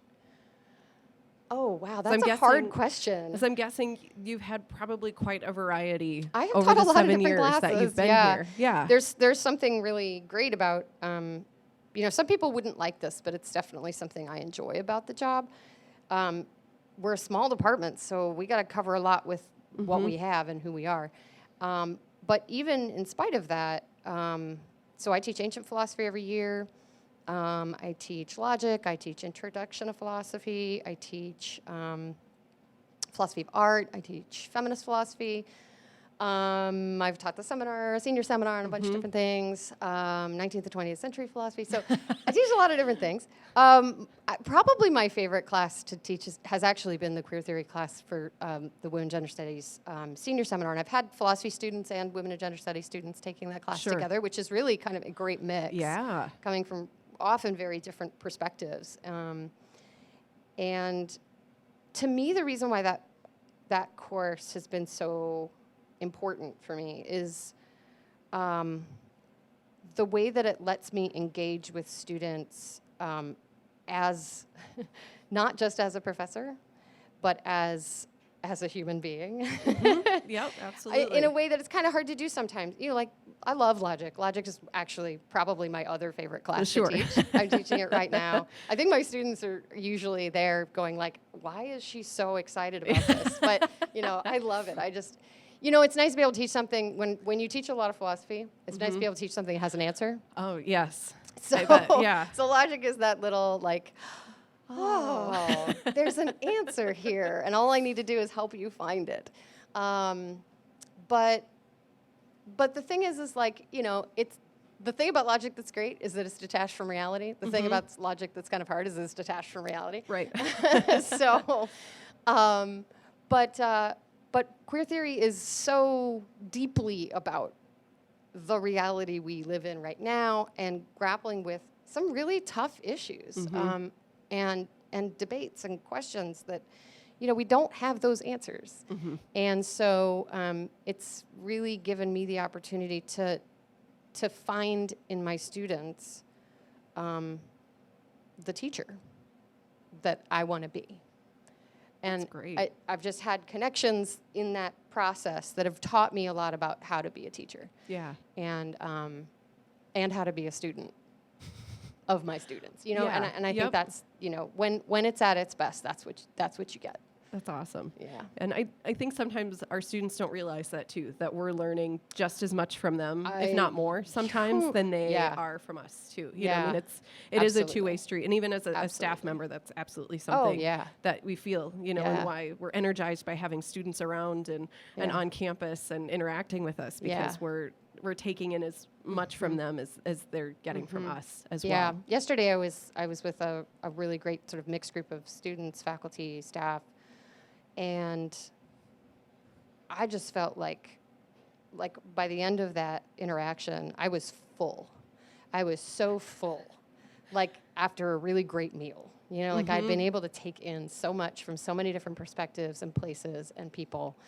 And, you know, to me, that's what's really special about this place, is that we have the ability to have those kinds of meaningful interactions in a community where everybody counts. And that we can be that for each other. I think that's just, you know, that's phenomenal. Yeah. Who doesn't love that? Right? I know. We really have, like, and I mean, we've been saying it all day, but I'll just repeat it, that we have just an amazing community here at Luther. I mean, here on campus and our alumni, and it's so funny that when alumni come back, it's sometimes like they never left too. You know, like they just fit right back in, you know, it's exactly where they're meant to be. I've definitely found that with my alums whenever I get to see alums again. And at this point, I'm now starting to get to the point where people are, you know, a couple years out, 4 years out, 5 years out. Yeah. And it's always just, it's like you just had class together. You know, you sit down here in Marty's and you have a cup of coffee and you catch up, and it feels just like you never left in a way. So yeah, I love that. Oh, I that's love awesome. That. Yeah. Well, speaking of community, I guess I'd love to hear a little bit more about some of the work that you've done within the Decorah community too. Knowing, you know, because I do serve on the Art House board here in Decorah. You know, I know you just did an Arts Off Campus lecture at Art House. You know, I'd love to learn a little bit more about, you know, how that was for you, what kind of experience that was, and just, you know, other things that you do out in the wider Decorah community too. Decorah community. So I have, this is quite hot, so I'm going to take it off. Oh, yeah. We'll get you a lint lifter afterward, too. Wow, yeah, now I'm super blue. I feel like Cookie Monster just gave me a big hug. You know, I don't know if she was interviewed, but Kate Elliott, who's my colleague in the art history department, or in the art department, she's the art historian there. So we came into Luther together. There's sort of a little cohort of us who came in at the same time. And she got invited, like, within the first week to give some sort of lecture about her research to, I think, the Decorah Women's Club. Is that what it was? I'm not sure. Probably. Something like that. Yeah. And I was like, oh wow, how cool. That's what happens when you live in a small town and you work at the college in town and you're the art historian. Yeah. People ask you to, and I was like, nobody's ever gonna ask the philosopher for anything. Never say never in Never Decorah. say never is what in you learn Decorah from that. because, Yep. well, so I've always loved art and I've always loved sort of supporting and sponsoring art in communities. So I had pretty much like some of the first people I met actually were the original directors of Art House here in Decorah. So I would go to art gallery openings and shows and all kinds of stuff, and I just loved it. And so I've always kind of been connected to their work, and so I was really delighted when it was just a community member had come to the Art House directors and said, why don't we bring some of the people who we have on Luther's campus to Art House to do a little bit of sort of what does art look like from your perspective? Yeah. And when I started thinking about it, I was like, oh, there's tons of us actually who could do this and give lectures. And so my first lecture that I gave last year was on the intersections between Plato and his politics and this Russian feminist punk band Pussy Riot. Oh, yeah. And because one of the, so these women were, several of the members of the band were put on trial for hooliganism, which is a technical term. It's not one that we use. No, that is not one. But No. but connects to sort of like heresy charges, essentially. And, you know, being interested in feminism, being interested in art, being interested in politics, and doing Plato, I was like, obviously, this is something I should know more about. So when I had done a course with Kate Elliott, actually, we did a Paideia 450 called Art and Ethics, thinking about art and ethics. And we actually did a case study, basically, of Pussy Riot as political art. And we had so much fun doing it together, and I was like, I'm gonna do that again for Art House. Just keep going, yeah. So, but when I learned more about the one of the members of the band and her, basically her defense speech at the end of her trial, she invoked all these philosophers and all these poets, and you know, it was just this sort of like beautiful. This beautiful speech, and she talked specifically about Socrates. Oh. And I was like, well, that's interesting. And I'm like, well, so there's something to be said for Russia. Their education is working out okay, because look at all these amazing references she's making. Yeah, that's incredible. But so I was like, I'm gonna pick up where she left off and try to make those connections. Yeah. And so I talked about performance art and how Socrates is a performance artist. I don't know. Seems like a crazy idea, but actually I think it's kind of real. I think that's what's going on. Because he never wrote anything down. Right. He just spoke. Yeah. And he interacted with people, and he made them mad most of the time. Like you do. Well, because, you know, how else are you going to be the gadfly if you don't, you know, sting a couple of people? It's true. So anyway, that was a lot of fun. Great. And I did another one this past month. Yep. That was also really fun, also sort of connected to my research. So yeah, I'm going to be writing a paper basically based on that stuff soon for a conference. So that's great. It's really nice to be able to kind of connect all of these pieces together and operate at lots of different sort of positions. And I think that's one of the nice things about being in a place like Decorah. Like people's intellectual lives are still very strong because I think of still being connected to that kind of life of learning that's here. Yes. Oh, absolutely. So, you know, that keeps me engaged too. That's great. Yeah. Wonderful. Well, we've talked, and I should watch the time here because we've got some more great interviews coming up this afternoon. Great. But thank you so much, Thank you. Holly, This for was being fun. on. This was great, and so much fun to learn more about you and being a unicorn, and all of those wonderful things. So thank you again for being here and for your time today. Yeah. And with that, we're going to take a short break. And when we come back, a couple more interviews. So stick with us, folks. I want to see some unicorn emojis. Okay, we'll work on that. I want that.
Every single professor that I've had at Luther is just super passionate about what they are teaching about. And just the way that they speak and the way they act during class, you can see in their eyes and you can hear it in their voice how excited they are to actually teach us this information.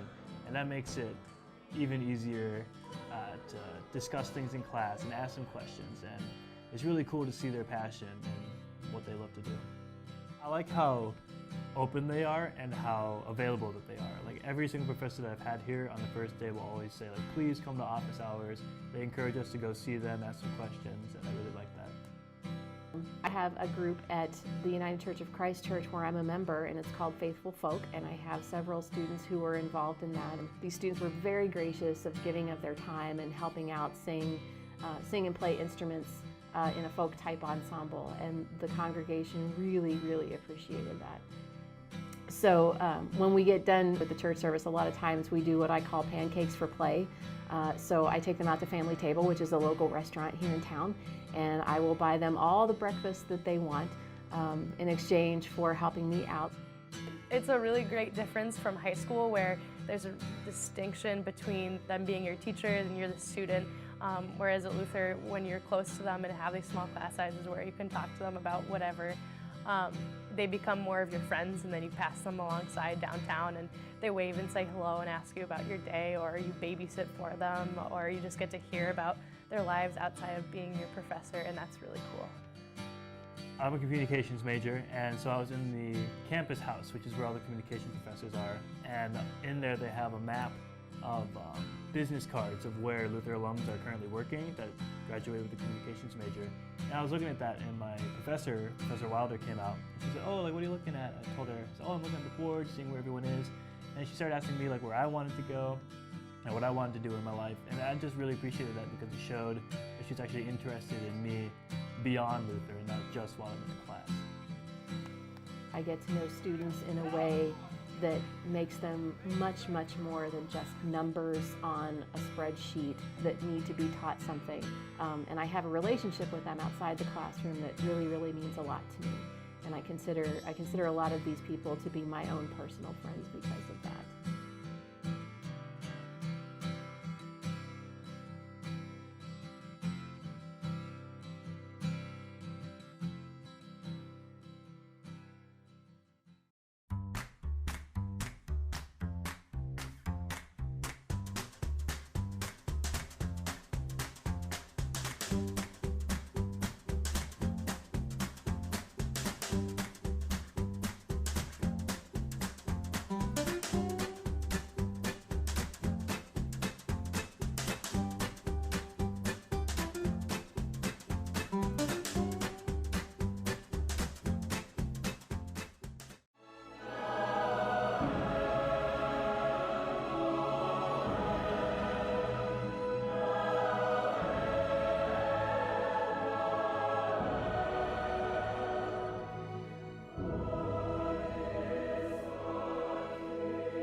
Great. Welcome back, everybody. I'm still here. We're still doing this. I say that every time we come back. I don't know why. Like, it's a surprise. Here we are.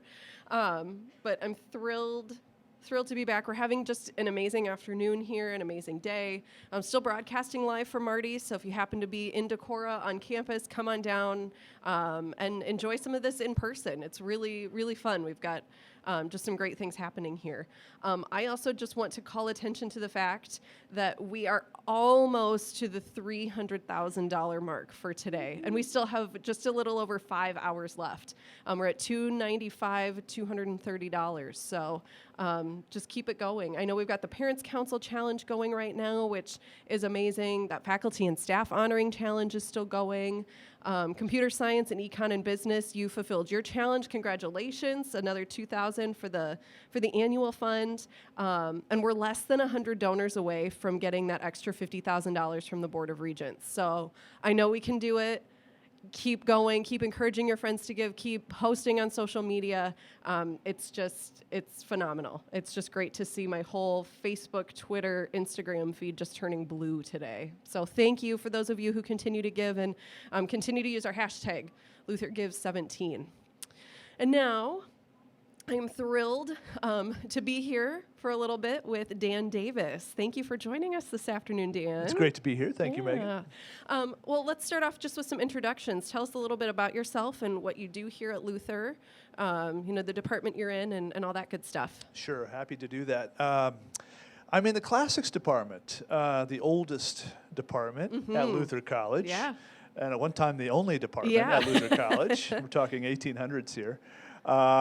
Right, so the Classics Department is a department in which we teach Greek, ancient Greek, and Latin, and then we also teach a series of classical studies courses, such as mythology, classical mythology, of course, and also a variety of other courses that focus on the ancient world of the Mediterranean. So this includes mostly Greek and Roman stuff, but also some Egyptian, some Phoenicians, Carthaginians, and people that they conquered, more or less. Sure. So, of course. Right. We have it's a fairly small department. There are 3 faculty members. There's myself, Dan Davis. There's Philip Freeman. Oh yeah.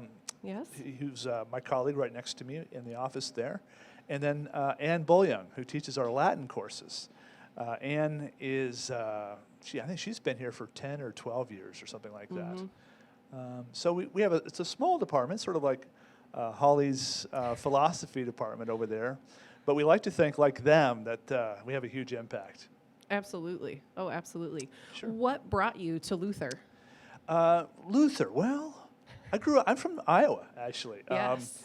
One of the probably very few faculty that are from Iowa. I grew up in Des Moines, not too far away, but moved away at a fairly young age, 18, 19 years old.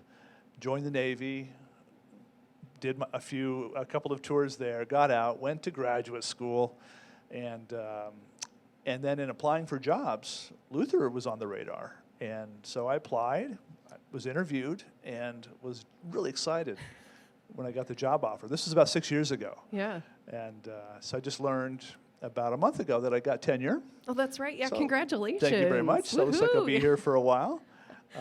So that's, we're just really thrilled. Couldn't think of a better outcome. My wife and I, we thought we might end up, in Alaska or Nebraska or, Connecticut or something like that, but never back in our home state. Yeah. So it was a real blessing to come back here. That's great. Well, as a fellow Iowan, I can echo that sentiment. It's great. We moved away to the far reaches of the Twin Cities for a few years before moving back to Iowa. Miles and miles away. So yeah, I can attest to that as well. It's great. It's great to be back in my home state. It is. We lived about, 15 years in Texas, actually. Excuse me, between the Navy and between 2 graduate schools, and my wife ended up getting her undergraduate degree from a Texas school. We loved Texas for a long time. My wife is actually from Texas, but she more or less grew up in Des Moines. And we didn't ever think we'd find a more friendly place than Austin and College Station, Texas. But when we moved back to Decorah, we were just, this is awesome. Great people, great folks. and the same kind of down-home friendliness that Texas folks always gave us when we lived there. That's great. Yeah. And it's true. We do. I mean, I've been saying it all day. I'll say it again. We have not only just here at Luther, but in Decorah, just such a friendly and welcoming and wonderful community to be a part of. It's really special. So, though I know a lot of the work that you do does not necessarily happen here on campus, and some of the research and work that you've been doing has been over more in the Mediterranean and in Greece. It is. We try to get students over there as much as possible. Yeah. So whether it's J-term, and we do a J-term every other year to Greece, we've been to Turkey, we've been to Italy, or it's in the summer. I do field work. I'm an archaeologist, actually. I do classical archaeology. So many people think that archaeologists are stuck in anthropology departments for the most part, and that's true, almost completely. But I'd say about half, or maybe less than half of the classics departments among all of the colleges and universities in the U.S. have a classical archaeologist on their faculty. So we're kind of rare birds. Sometimes we consider ourselves token archaeologists for classics departments. But, because we focus exclusively on the Greek and Roman world. And so every summer, in order for me to call myself an archaeologist, I actually have to go to Greece or Turkey or Italy or someplace in the Mediterranean region to do field work. Wow. And we love taking students over with us.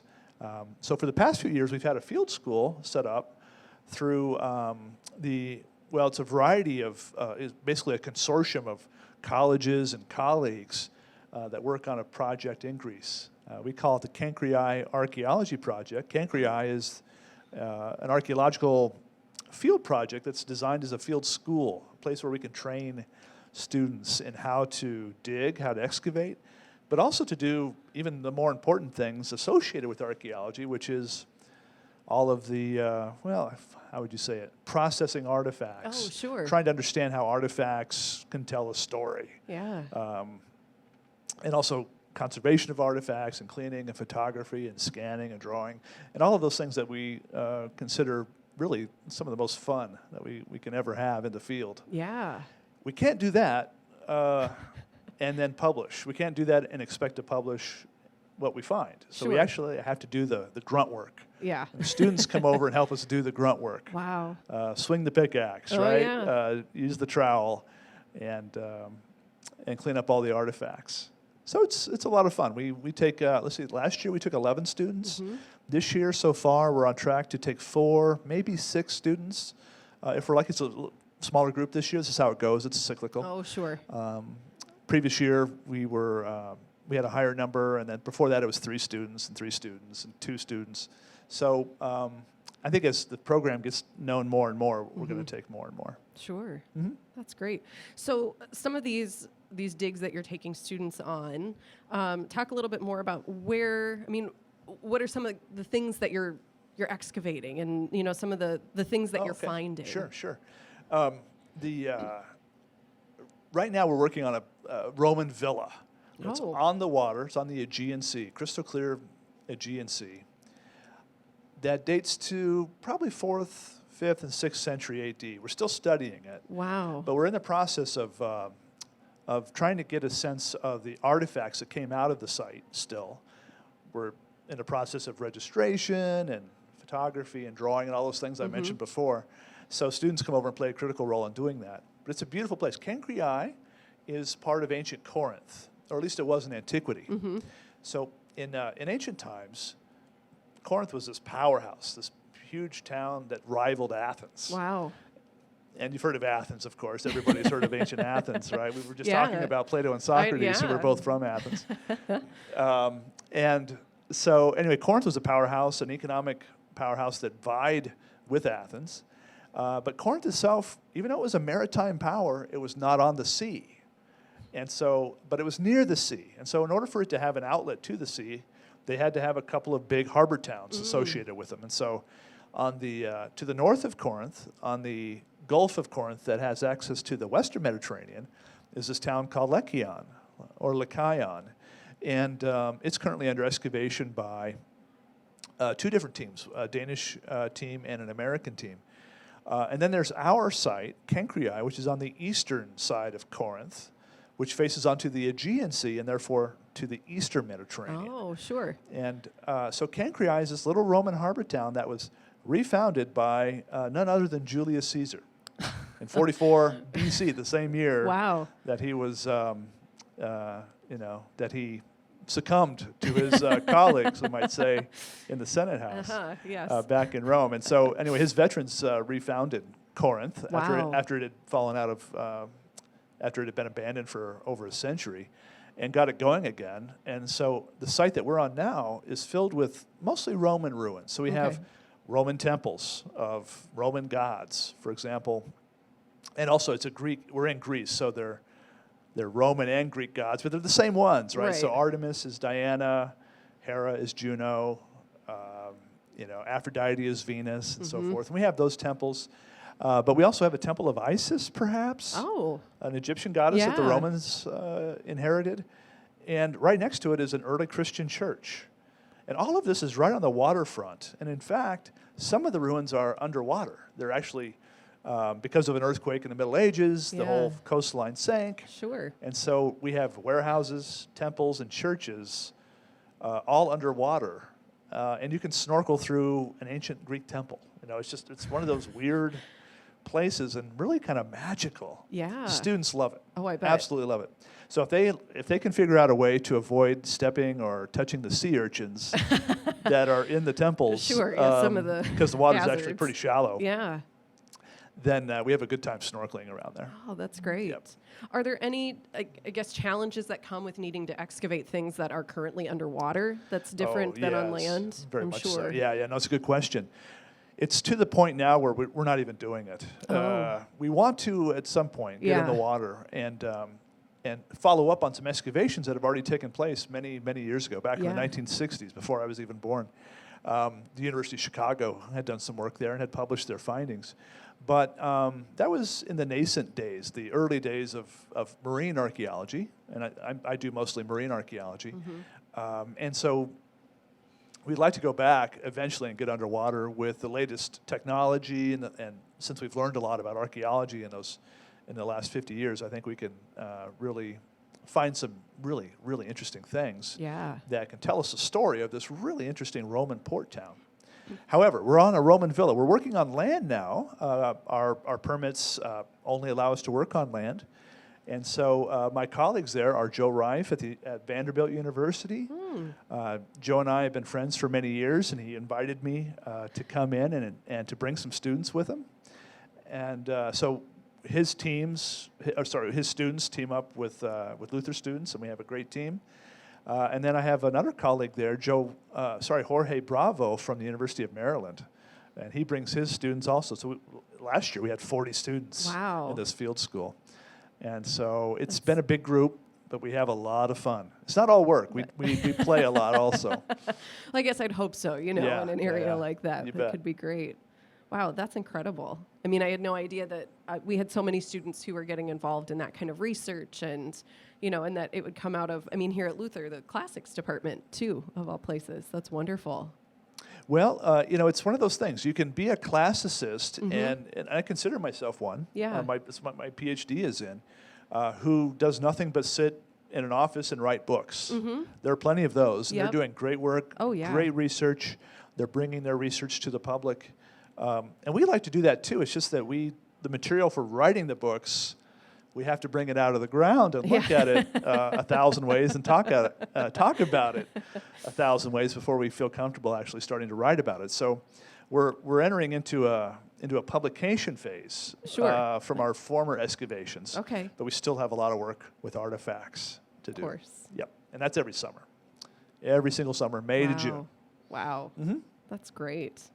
So I feel bad this year. We have 10 Luther students with classics majors who are graduating, and I have to miss their graduation. I feel so bad because our field school starts May 24th. Oh, of course, right before graduation. Sure. So I'm going to have to get a group photo, I think, out here at the Bell. Oh, absolutely. Before we go. Yeah. Yep.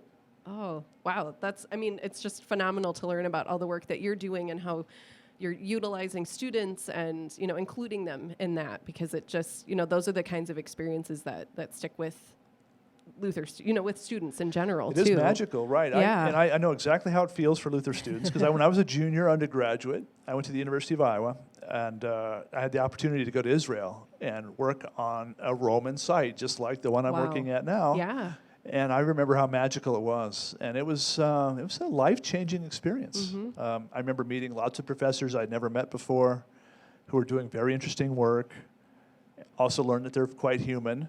Yes, right? yep. Because you're not in the classroom environment. You're in a real-world environment, Mhm. and you get to know people on a much different level than you do, or than you can in a college setting. Yeah. Mhm. Oh, that's absolutely true. Yep. Yeah. And one of the things I love about our Luther community, too, that we have so many opportunities to get to know each other, you know, faculty and staff and students in different ways. You know, Mhm. that's not just in a classroom or in a quote-unquote professional kind of setting, you know? Yeah. That's great. Yeah. You know, one of my students, Marshall Stay, he's a senior this year. He'll be moving on to graduate school, actually, at the University of great. Southampton. Just a really good kid. He started off coming over to Kenkreai on one of these field school projects. And I think he was interested in archaeology before we met, but you know, we really clicked, and he ended up working in our classics department as a work study student. And I like to think that I was a mentor to him for a while, but then I've seen him mentor other people, and I've really just seen him grow and blossom into just a fine young man who has very specific interests in archaeology. I think he'll go on and do great things. One of these arguments that we like to make in classics. No, let me back up. One of the most common questions we get in classics is, what am I going to do with a classics degree, yes. right? Yeah, like the conversation Holly and I Right. just had about, well, what do you do What do you with do, philosophy? right?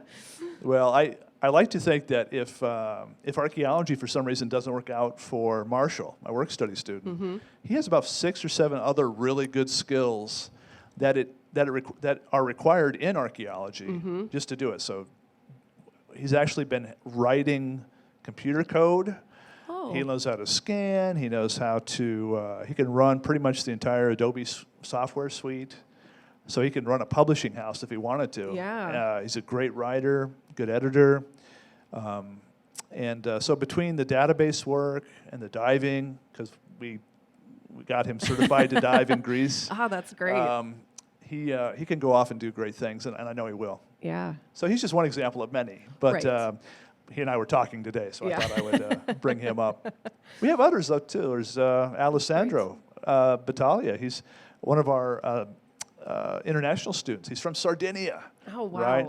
Just a wonderful young man. He is also going to go on and do great things in grad school. He's already been accepted to the University of Cincinnati. Wow. And I think he'll make a first-rate classicist someday. He's inclined toward the history side. He has been taking care of our ancient coin collection for the last 2 years. We have Wow. a collection of about 1,000 ancient coins. Huh. And he has become our resident expert. I don't know what we're going to do without him Yeah. when he moves on. So the thrill for us is seeing students work directly with handling artifacts, ancient stuff. We have a pretty good collection besides a coin collection too. And most of it's online, and so Sure. people can just click on the Classics Department website and go there and see our photo collection of our artifacts. That's great. And the students are the ones doing nearly all of the research on the artifacts and publishing it. Wow. Mhm. Wow. That's Yep. incredible. Yeah, it's a lot of fun. I'm just so impressed and knowing the kinds of opportunities that you're giving to these students and just the tangible skills that they're walking away with, even if what they think they want to do right now isn't where they end up.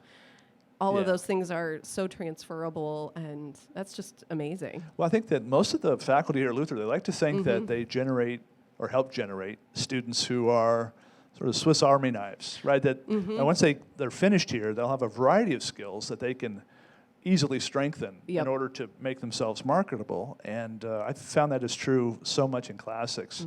Mhm. I can't even describe really, even in general terms, which direction they go in once they leave. Yeah. It's a wide variety of things. So I had a student the other day who emailed me and told me he's going to be let's see, what did he tell me? He's working in Clinton, Iowa, I think, for New York Life or for a financial services firm. Yeah. And he got a combined English and classics degree from Luther. Nice. So really excited for him. That's great. Yep. Well, I think we're just getting close here on time. Aha. I've kind of lost track of time because it's just fascinating to hear about all the work that you're doing and all the amazing things that you and your students have been doing. Oh, thank you very much. So thank you Yeah. so much, Dan, for joining us today. My pleasure. And talking about all this work. And congratulations again on being Thank you. tenured. I'm glad we get to keep you around because I'm glad I think- get to stay. Yeah. I'm more glad I get to stay, I think, than you're Yeah. glad I get to stay around. And I look forward to just following the research that you've been doing and, just Thank you. continuing to explore this journey because I think that's just, like you said, it's magical. I think it's just wonderful. Okay. So Thanks, Megan. yeah, Appreciate it. Thanks for being here Okay. today. You got it. So we're going to take a quick break. And when we come back, we have Professor Ben Moore joining us from the art department. So we'll be right back.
Every single professor that I've had at Luther is just super passionate about what they are teaching about. And just the way that they speak and the way they act during class, you can see in their eyes and you can hear it in their voice how excited they are to actually teach us this information.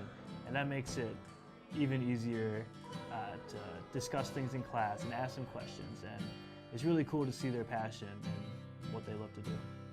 I like how open they are and how available that they are. Like every single professor that I've had here on the first day will always say, like, please come to office hours. They encourage us to go see them, ask some questions, and I really like that. I have a group at the United Church of Christ Church where I'm a member, and it's called Faithful Folk, and I have several students who are involved in that. And these students were very gracious of giving of their time and helping out sing and play instruments in a folk type ensemble, and the congregation really, really appreciated that. So when we get done with the church service, a lot of times we do what I call pancakes for play. So I take them out to Family Table, which is a local restaurant here in town, and I will buy them all the breakfast that they want in exchange for helping me out.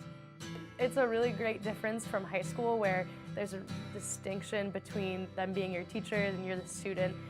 Whereas at Luther, when you're close to them and have these small class sizes where you can talk to them about whatever, they become more of your friends, and then you pass them alongside downtown and they wave and say hello and ask you about your day, or you babysit for them, or you just get to hear about their lives outside of being your professor, and that's really cool. I'm a communications major, and so I was in the campus house, which is where all the communication professors are. And in there they have a map of business cards of where Luther alums are currently working that graduated with a communications major. And I was looking at that, and my Professor Wilder, came out. She said, "Oh, like, what are you looking at?" I told her, I said, "Oh, I'm looking at the board, seeing where everyone is." And she started asking me like where I wanted to go and what I wanted to do in my life. And I just really appreciated that, because it showed that she was actually interested in me beyond Luther and not just while I'm in the class. I get to know students in a way that makes them much, much more than just numbers on a spreadsheet that need to be taught something. And I have a relationship with them outside the classroom that really, really means a lot to me. And I consider a lot of these people to be my own personal friends because of that.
Welcome back, Norris Nation. It's still me, your gnome in chief, Megan, here on the live stream. We've got about 5 hours left, not of the live stream, but of giving. We've got about 3 hours left of live streaming here, and we still have some amazing stuff coming your way. I just want to give one quick update that we are sitting at $298,340 for today. And we're going to break that $300,000 mark. So thank you to all of you who are out there making gifts and supporting Luther and supporting our annual fund, because it makes a difference on campus. So thank you, and we'll do a more in-depth update here in a little bit. But right now, I am thrilled to welcome Ben Moore from the art department. Hi, Ben. Hi, thanks for having me. Yeah, thanks for coming on today. Yeah, my pleasure. Great to have you here. So I guess I'd love to be able to share with our Luther community just a little bit more about you and your role here at Luther, and what your main focus is of teaching here as well. Sure. So my main focus is teaching. We'll start there. Yeah. I teach the painting, drawing, and some 3D modeling animation courses in the art program. Nice. It's a pretty broad range, but most studio art faculty teach in 2 or 3 areas. So within the art program, I'm also the department head of the visual and performing arts. In that program, we have a theater major, a dance major, and an art history minor. There's a few other programs too, like you can specialize in art education. Sure. But I've been here for about 10 years now, and we've seen our program grow and shift and change pretty dramatically. And we're fairly unique in that we're a shared department. We joined, I think it's 5 years now that we've been a joined department with the visual and performing arts. Okay. And we joined together out of strength because we'd already done quite a bit of collaboration. For instance, we collaborate on major performances sometimes where an art faculty will design a big set. And then we'll work with theater faculty for the lighting design, or work with dance faculty to do digital capturing on choreography and make these huge visualizations. Wow. So we've been doing those things for some time now, and now we're a little bit more official in that collaborative spirit. That's great. That's great. And I know that collaborative spirit is part of the reason that you're with us here today. Yep. I know we've got some lovely examples Yeah, some that have good joined. little Martin Luthers. Little Martins have joined Jerome here on the desk, which is awesome. So where did these come from? They came from our new makerspace that has just started rolling in the Center for the Arts. That's great. It was driven by Lisa Lance, who's one of our designers in the theater program. And she'd been to several conferences, and we had already talked about having some shared collaborative space for making things. Mm-hmm. And we decided to get the ball rolling after meeting with several other departments, physics, computer science, art. I think biology was there too. So it's art, dance, theater, physics, biology, computer science. I might be missing some. Those are and our IT department also. Oh, sure. Started talking about possibilities for collaboration, and we had a space in the Center for the Arts that was another type of studio, and we've been transitioning it slowly, and we figured we'd just jump right in. So we right now already have 3 3D printers up there. We've got a few stations with a really high quality 2D printer that we use for silkscreen negatives, and we're moving forward with our Arduino machines. We've got little, what are they called? Blackberry Pis or something like that. I think that's not quite right.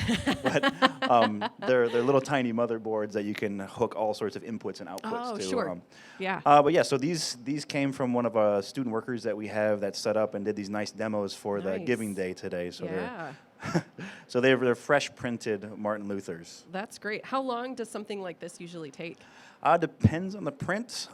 These take several hours. I think this one took about 6 hours to print, and I think the smaller one took about 4. Sure. And they're plastic. So it's they start off as filament on a spool, and it prints it from the bottom up. That's incredible. That's amazing. So how have, I know you were mentioning, I guess, that the makerspace is a newer thing on campus. How long has it been available?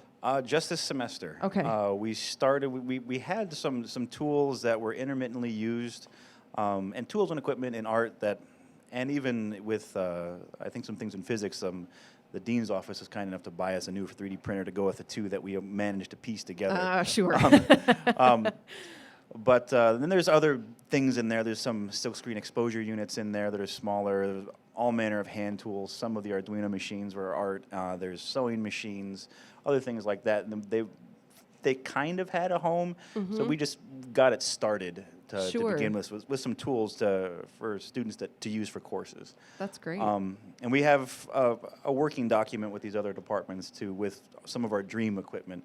For instance, like we would really like to have a laser cutter in there, a small CNC router, a nicer large format printer so we can print really large things, so we could print fabrics, we could print huge bits of plastic, we could use it as a plotter. Yeah, so that's where we're going with those. Wow.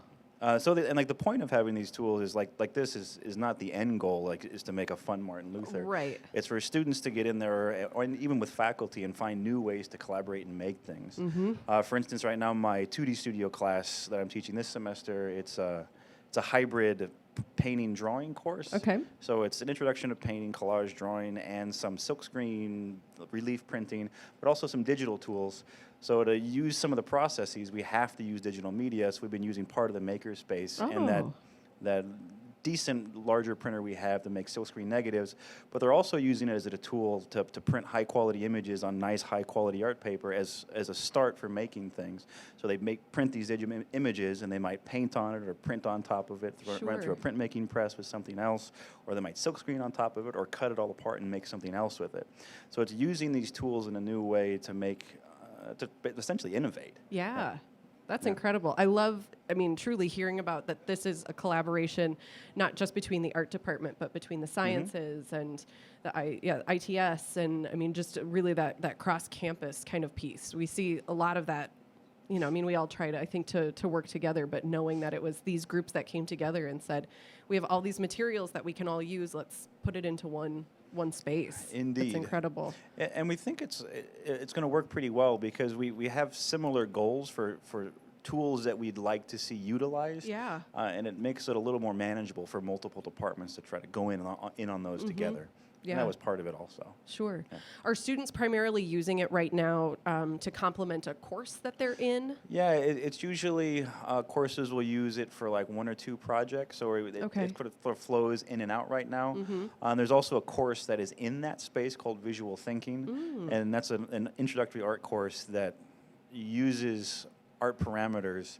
It'll give you a prompt, and you have to solve that problem using any material. Nice. So like the assignment doesn't say make a painting, it says solve this visual problem and go. Yeah. And then so the students get exposed to maybe painting, it might be performance art, it might be assemblage, it might be all manner of things. So they have access to all of those tools as well. That's great. Yeah.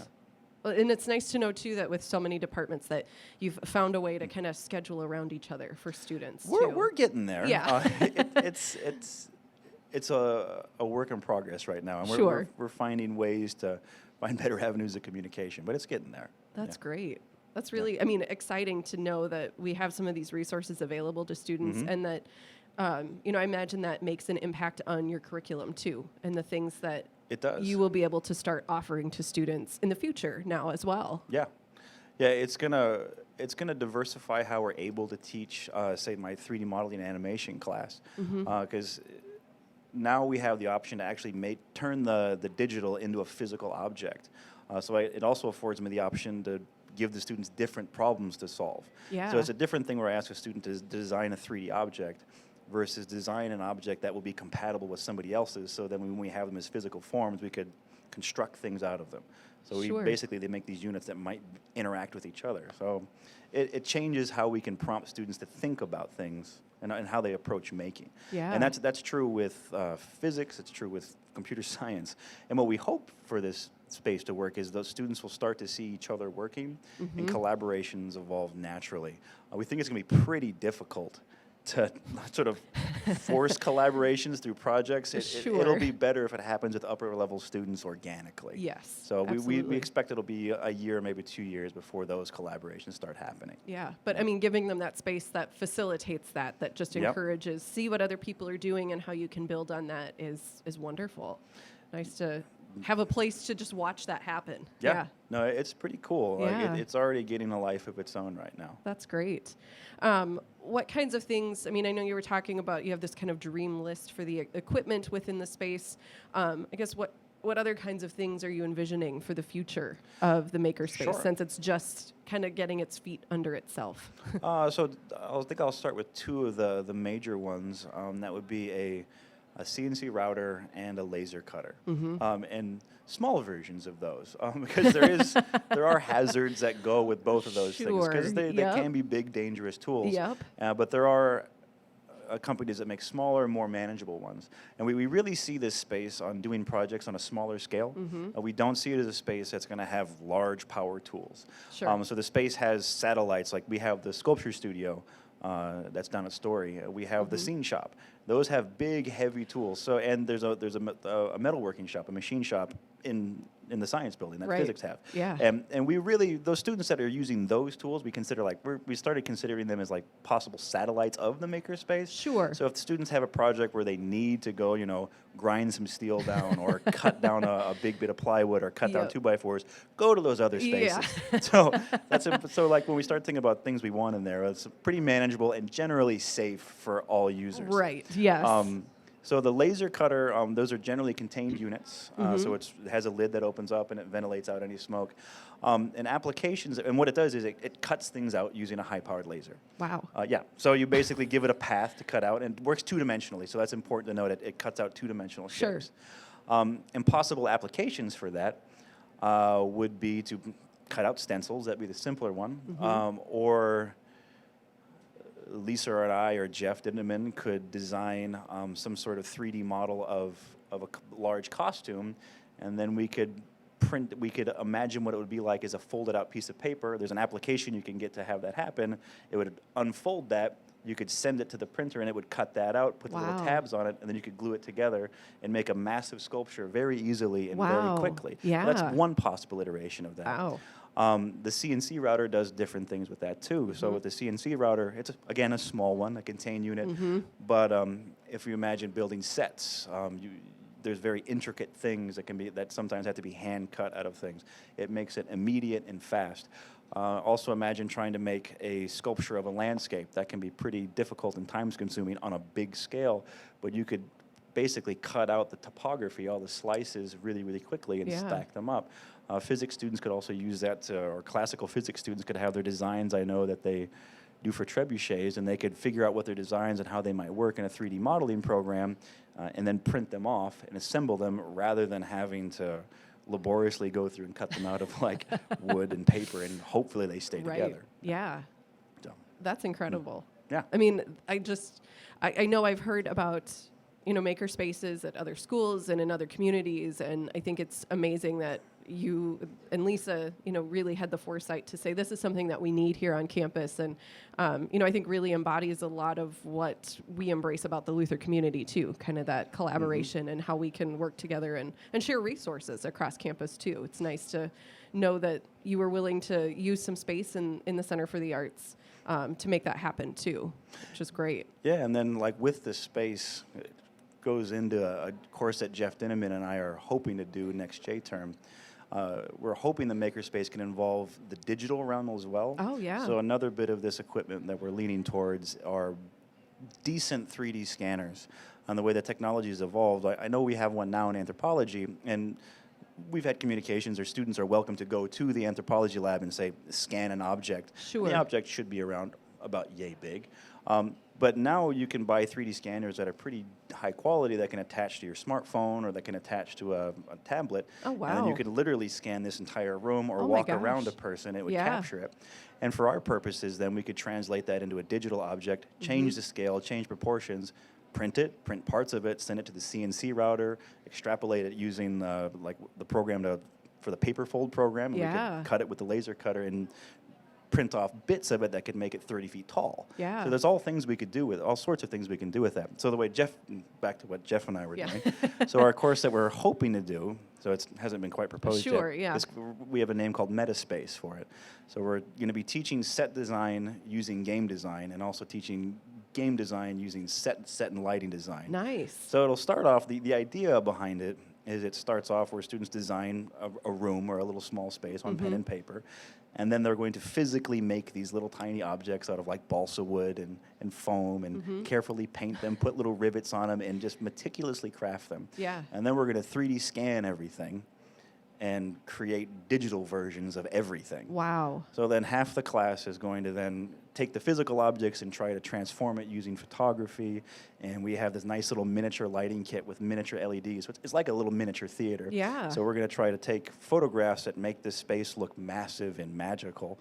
So we're going to change the scale of it using that. And the other part of the class, we're going to put it in a game engine, and we're going to light it and set the space up. And we're going to use all the methods that you would do in a set design class and a lighting design class, and then transport it to a virtual reality world. Wow. So hopefully by the end we have this whole meta cognition thing happening. We'll have these little miniature models right next to a virtual reality version of that same space. Wow. So it'll hopefully create a new sense of how environments can work. Yeah. And ideally, it changes how they think about learning, because a lot of those concepts are exactly the same. We especially in the visual and performing arts department, we have this issue of, not an issue, it's a thing of overlap, where we talk about the same thing, but it's just slightly different language. Right. And we're hoping where we combine art language and theater language, it creates this rich new avenue for students to explore making and exploring space. Yeah. So, Absolutely. yeah, so. Wow. A lot of really exciting stuff going on over there right now. It should be really cool. Yeah. I mean, I'm just impressed with this stuff too. I mean, like knowing that now we have some of these resources available on campus for students too. I mean, like we said, this is just fun stuff, but knowing just the impact it can make, and them being able to then leave Luther and say, yes, I have experience with those pieces of machinery, with a 3D printer, how to use it and how to use it properly too. I think it's really incredible too. No, it's all manner of really solid skills. That's great. What's funny is I think Aaron Lerth had asked if we could get a little video of the 3D printers working, and they're actually all working right now, and they're printing upgrades for themselves. Oh. Which is really pretty wild to think about. That is. Yeah. Weird, like Inception kind of moment. Yeah, it's pretty intense. So they're all running They're all as we running, speak. but Printing, yeah, okay. That would make sense, I guess, with a 3D printer. So Yeah, it's that's wild. awesome. Well, that's great. Well, thanks, Ben, for coming Yeah. on and talking about this amazing new space that's, I mean, literally brand new here on campus. And Yeah. we'll just continue to look forward to all of the new courses and offerings and skills that students are going to take away from having this available here. And thanks to you and thanks to Lisa for all of her work on that. I just, it's wonderful to hear about all of these advancements and things that we continue to do to collaborate on campus to just continue to increase the skills our students are leaving Luther with. So Yeah, it's awesome. exciting. Yeah, cool. Well, thanks, Ben. Thanks for having me. With that, I think we'll take a little bit of a break here. When we come back, James and I will be on to give some updates, and then we've got some student group interviews coming up. So stay tuned, and we'll see you in a minute.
Every single professor that I've had at Luther is just super passionate about what they are teaching about. And just the way that they speak and the way they act during class, you can see in their eyes and you can hear it in their voice how excited they are to actually teach us this information.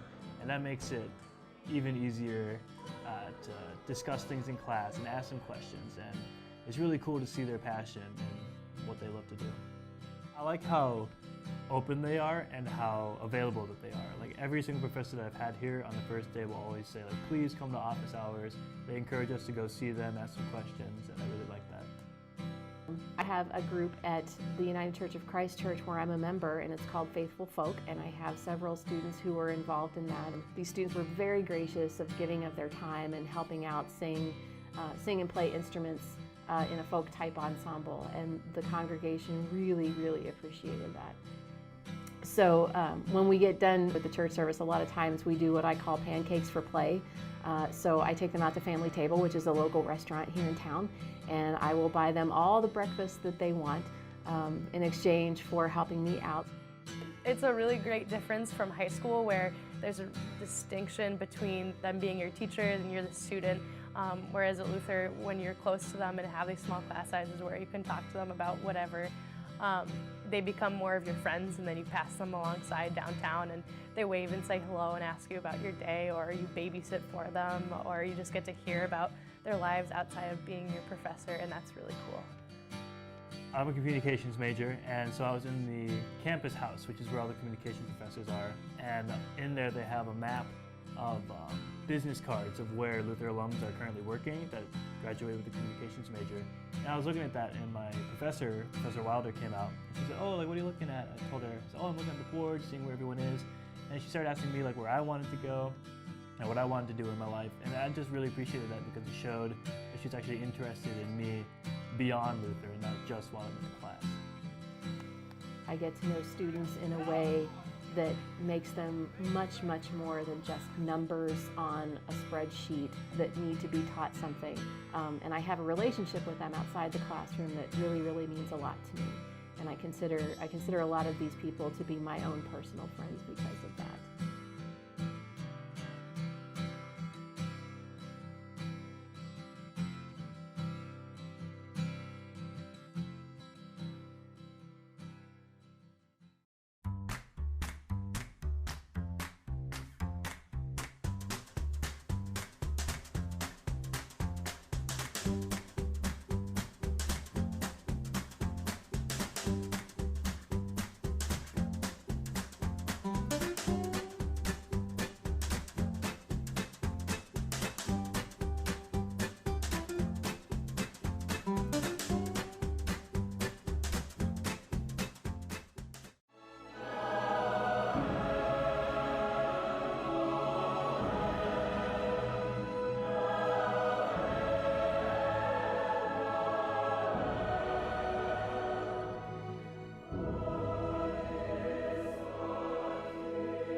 Welcome back. It's me. And Hello. me. And you. We're still here. It's Right. great. We just wanted to throw some updates Yeah. at you. And I also want to pause because I know that a lot of people are probably getting off work and getting true. home and maybe tuning in for the first time. If this is your first time at the live stream today, Welcome to Luther Gives 17. yeah, This is great. which is fantastic. We've been here since 8 a.m. this morning for the live stream. The site went live at 7 a.m. this morning, and we're still going. We're still going strong. We've got about 4.5 hours left, and I'm Megan Torkelson, your gnome in chief for today, joined over here by James Odegaard, and we've been filling up your live stream with hosting today, but lucky you're going to have a reprieve. We have some new hosts. For your final couple hours. For your final couple hours here, so you're welcome. Okay, so some updates on where we're at. A lot of things have been happening, and a lot of dollars have been raised, and I continue to just be impressed Seriously. by this Luther community. We are currently sitting at $304,645. That's phenomenal. Just incredible. So Yeah. thank you guys so much for all of your gifts today. Yeah. And we know we still have 4.5 hours, like we said, so we're hoping to see that number keep climbing up. Yep. We're Yeah. pretty close to unlocking a few of our challenges. We are. So the Faculty and Staff Honoring Challenge is still going. We have just about $9,200 left in that will be matched because the Regents will match up to $50,000. So as you continue to make gifts tonight, make sure you're honoring your favorite faculty and staff, and let's show them the love, and then also take full advantage of that matching from the Board of Regents, because as we keep saying, they went big and went gnome today, supporting us for Giving Day. We currently have the Parents Council Challenge open, which is a dollar for dollar match up to $5,000, and we're sitting at just over $3,000 for that already, and it just opened at 4 o'clock. So, I mean. Yeah. We've got great parents. What can I say? Fantastic parents. Amazing parents. So thank you. And I know we've got parents who are also Luther alums, some who aren't. It's just... Yeah, I was going to say, shout out to my parents. They're not Luther Yeah. alums. They're the only connection that they have to Luther. Well, I'm not the only connection. They have lots of friends that have gone to Luther too. But they ended up giving, they gave today, they gave last year on this day for the first time. They gave again today, which in is honor awesome. of their favorite son. In honor of their favorite That's son, so which I'm sweet. their only son. So if my sisters are also watching, it's not favorite child, although we know. Although. They may or may not be watching. I have Wink. no idea. Oh. We are also just a few donors away from reaching that second Go Big and Go Gnome Super Awesome Regents Surprise Challenge, where we started the day with the Regents challenging us to get to 600 donors, and it added $50,000 to the annual fund. If we get 600 more and reach a total of 1,200 donors, we get another $50,000, and we're sitting at 577 for that second 600. So we're gonna make it. So We're almost there. 27 more donors. Let's do this. Let's challenge. I think you guys can make that happen. It's Right? not 20. What? It's 23. 23. I can't do math. That's okay. Yeah. So I hope nobody was. Yeah. You know what? That's life. But I think we can get 23 more donors in the next 20 minutes. Don't you Yeah. think so? Oh yeah. Yeah, which would be awesome because then that'll spike everything up by 50,000. Yeah, which I is mean, huge. Let's do it. Huge. We can do it. It's going to be great. We still have all of these city challenges happening. Chicago, you're still in there. Decorah is ticking really close to hitting the 200 we need to unlock the 5K. Des Moines is ticking along, and Twin Cities seems to have really just suddenly woken up and stepped up and remembered that this was happening. So thanks for tuning in, Minneapolis, St. Paul. Good work, Let's keep cities. that going. You're doing a great job. And DC, you can tell DC doesn't want to let go of being Luther's gnome town, because they're doing great. I have a feeling after all those tweets and things like that David Leeds is calling all of his friends Yeah. and texting everybody saying, all right, folks. I think David Leeds is going to single-handedly get this for achieve DC. that party, That's yeah. not true, but I mean, he's been doing a lot of work out there. So thanks, David. We appreciate it, not only as your work as a regent, but all of your support for Giving Day. It's just been phenomenal. How are we doing on the states? The states, we're almost there. We're at 48. Oh, there went your phone. Flyaway phone. Fly I'm away looking for phones. comments for folks. That's why we're live. So it looks like we are still missing, and I'm looking to see. Nope, that's not what that update was. Hi, Grant Preheim over in Nottingham. I promised I'd give you a shout out, so there it is. Thanks for snapping me. West Virginia and Delaware. If you have friends in one of those states, get on it. Text them, snap them, Facebook message, tag them in posts, whatever it takes. $5 is all it takes for us to turn that state blue and get one step closer to unlocking that 50K. Yeah. And so I've got a couple comments here from some of our various donors throughout the day. I know That's we haven't checked in through all of those yet. No. But shout out to JC. I would assume it's JC Mahoney. Sorry for using your name. I hope that's fine on here. A 2016 grad, and she said that Luther has given her so much in a wealth of knowledge, experience, advice, lifelong friendships, that it wouldn't have been possible without the phenomenal staff and faculty that Luther employs. Even though I'm living halfway around the world right now, Luther will always have a special place in my heart. Oh, which same. is awesome. So yeah, right. I Same, mean, but- I'm right here, but same. That's awesome. And same with Debbie in Golden, Colorado, says she's glad to contribute even this tiny amount for the community and others and the other lovers of Luther. What a fantastic place and a wonderful life springboard. Oh. So thank you, Debbie in Golden, Colorado. First time gift from Trisha, class of 2016 from Waterloo, Iowa. Oh, yeah. May or may not be Trisha Glotfelty. If that's the case, that's awesome. Thanks, Trisha. And then one final one. This is a nice one. That Jim from the class of 2003 gave in honor of Kirk and Trish Neubauer. Oh. And he said that these are two pillars of Luther College. Personal growth and learning opportunities came from working with those two. And so shout out to Kirk and Trish, a wonderful duo that work here for the college. Trish helped a lot in setting up this whole event and coordinating the use of Marty's and then helping put together all of our tech folks and things like that too. So shout out to the SAC office. Shameless plug for them. They have an ex-ambassadors. Yeah, if you're a fan of ex-ambassadors, make your way to Decorah. I don't remember the date, which is terrible. Yeah, sorry, we can look that up. We'll get that back to you later. But tickets are available.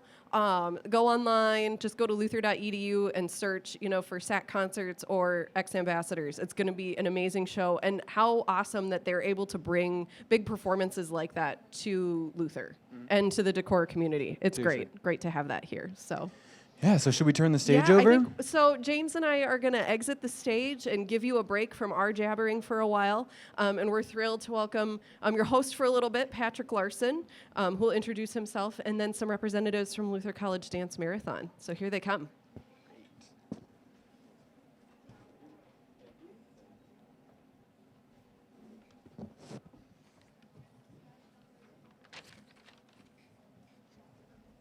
All right. Hello, everybody. My name is Patrick Larson. I'm a senior economics major here at Luther College. And I've been over in loyalty for the whole day, starting at 6 a.m. this morning, and I've been running the social media feeds for Luther College. So taking a little bit of a break from that. But if you've been on social media today and you've gotten a gift from me or a meme or anything, that's probably come from me.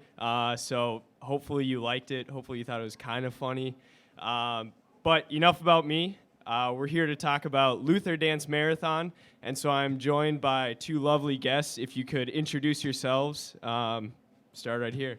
My name is Miranda Gumpert. I am the co-president of Dance Marathon this year. I am a senior at Luther College, a biology major, and plan to attend medical school after graduation. And I'm Malia Gumpert. Is this on? Yeah. And I'm the other co-president of Luther College Dance Marathon. I'm also a senior biology major, and we're sisters from Eldridge, Iowa. And actually twins. Well, as we talked about off stage, triplets, because you have a brother who goes to schools at Iowa. So we have two of the three up here on stage. I don't know, maybe the better two-thirds. Yeah. I hope your brother's not listening. But so we'll talk about Dance Marathon. It's coming up on April 8th. Maybe go through what that is for people who don't know. I'm sure a lot of people are familiar with it. It's had a lot of great success, but talk about what Dance Marathon is first. Luther College Dance Marathon is a philanthropic organization.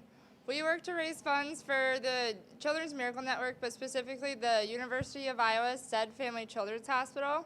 We're currently in the 4th year of our program, and our main goal is to support families facing pediatric illness and the kids that face challenges at the hospital every day.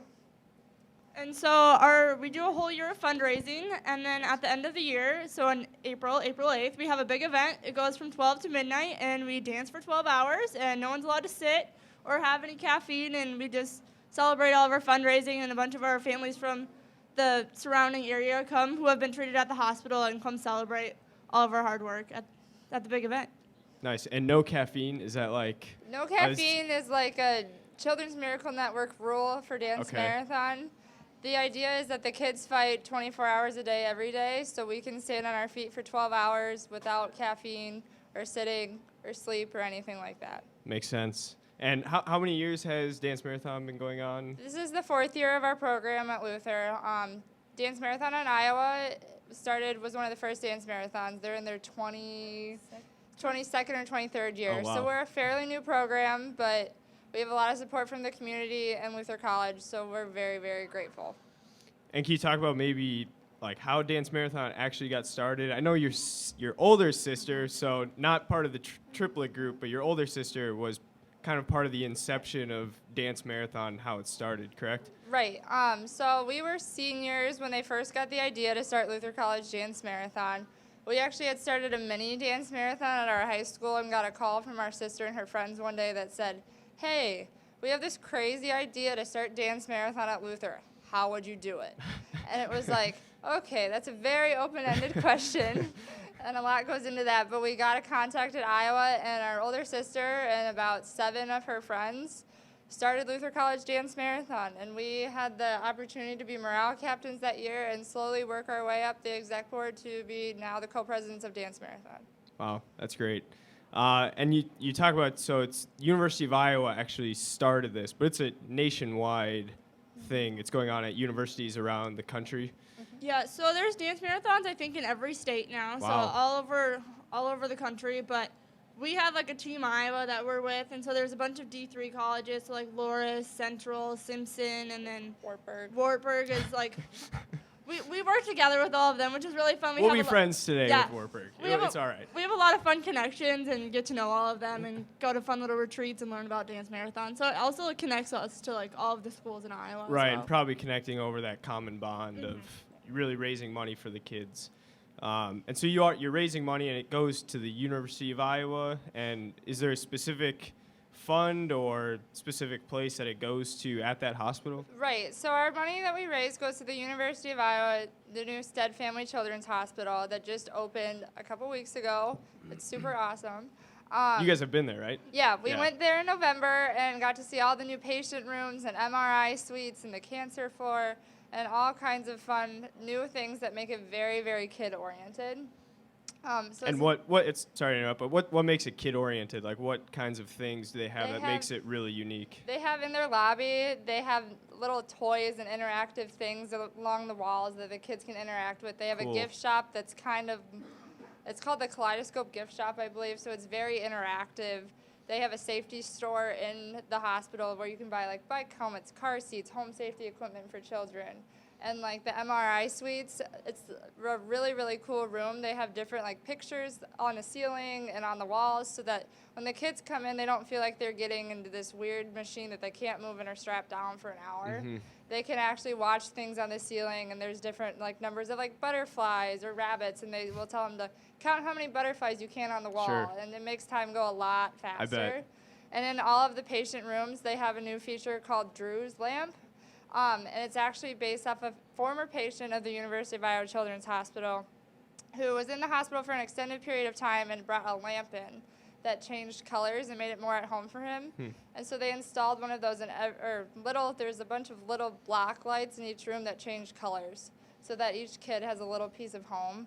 And there's kid zones in each room and parent zones and like staff zones so that each person in the room has their own designated space. Very cool. And you guys have a patient room named after Luther College Dance Marathon, or you donated. So talk about that process. Yeah, so last year we raised a total of $53,000 throughout the year, and at the end of the year we were approached and asked if we wanted to designate $50,000 of that to purchase a patient room. It's on the 10th floor of the new hospital, and it's like a huge patient room with I think it has a queen-size pull-out for the parents to stay on, and a nice big space for the kids to have, and it has its own bathroom and its own refrigerator and all sorts of fun stuff. And there's a nice Luther College Dance Marathon plaque hung up outside of it, and then in the lobby on the 10th floor and in the main lobby downstairs. So That's awesome. And you said $53,000 last year?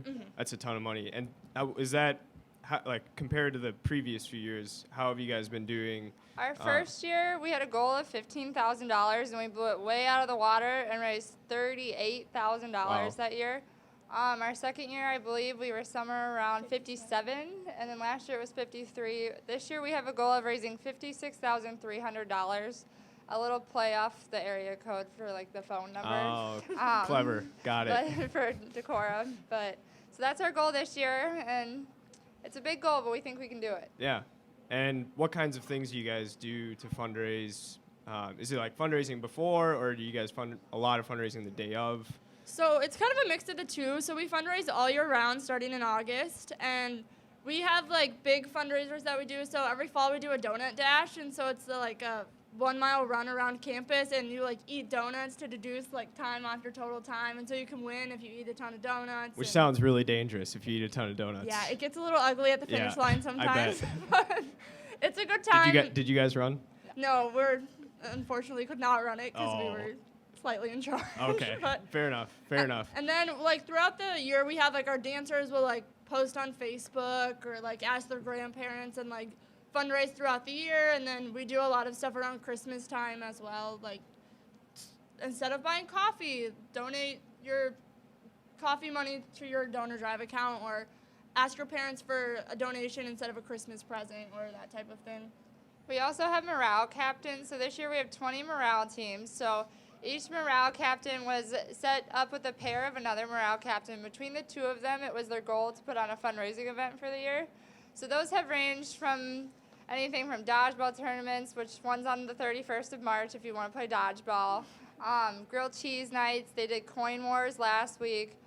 We also Which have we were talking about that off stage. And how much money did you guys raise for just doing coin wars? Raised over $900 last week, just among the staff. So that was a big, awesome day, or week, I guess. But And yeah. the people at the Decor Bank really don't like you because you brought in $300 worth of pennies. Yeah, it's a lot of pennies. It's a lot of pennies. And then we had one morale captain actually approach us about doing postcards this year. So the idea is that a dancer can buy a postcard for 50 cents with a little message about Dance Marathon and a picture and send it anywhere in the country, and we'll mail it for them. And then there's the URL to donate, or they can send it back to Luther with a donation in it. And that has had a huge return for us this year. That's great. And I'm glad we have you guys because we're all about philanthropy today at #LutherGives17. You guys are all about philanthropy for Luther College Dance Marathon.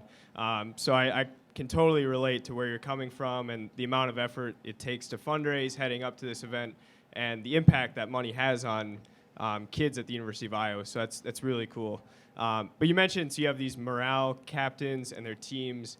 So how many people are going to be at Dance Marathon this year? How many are you hoping for? So right now we have 380 people signed up. Wow. And so usually we range between like 400 and 450 dancers that come. And so it's a big portion of the student body, and we always have people sign up like the last minute. Sure. because- Procrastinators. Yeah, but That'd probably be me. It could still be me because I'm not signed up yet. So It could still be you. catch me on the day before, and that'll be me.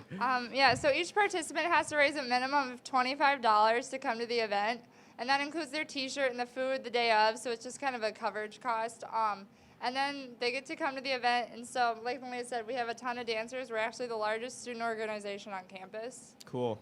Which was a big goal that we actually reached our first year, so Wow. it was huge, yeah. Yeah, no, that's great. And I know you mentioned the dancing portion and how it's nonstop dancing, and I actually did do Dance Marathon my freshman year, so I know a little bit about some of the other things that go on, but what's in the works for this year's Dance Marathon event outside of the actual dancing? Right, so we do a lot of dancing at Dance Marathon, but we also have different things that really try and connect it to the cause. We have a lot of our miracle families will come and speak about their time they spent in the hospital or their journey after the hospital. We actually have a Luther faculty who, in the nursing department, who used to work at the hospital, so she's going to come and give her own perspective of the hospital. Our rep from the University of Iowa Said Family Children's Hospital will be coming down to talk about the new hospital. We'll have different activities like Zumba. We actually have laser tag this year, which will be a lot of fun. Where's that going to be? That's going to be in the North Gym. Okay. Yeah. I'm really enticed now. That could be fun. Yeah, you got to sign up. So we have laser tag, just different activities throughout the day that make it not all dancing, but we do focus on dancing. Right. I'm going to shameless plug the 3-on-3 basketball tournament. If you're not signed up for the big event but want to play basketball, you can still come play basketball for the kids. So And what date is that? That's on the at the big event. Oh, that's on the day. Yeah. Okay, shameless plug on April 8th, Yeah. right? 3-on-3 basketball tournament. And then did you mention there's going to be kids there, right? And like how many kids are going to be there that are actually maybe benefiting from the money that you're raising? Right. Right now we're not sure how many of our families can come. We have at least 3, I think, coming for sure. A family of a child who has passed away, so he's dancing in our hearts, but his parents come and speak to us every year.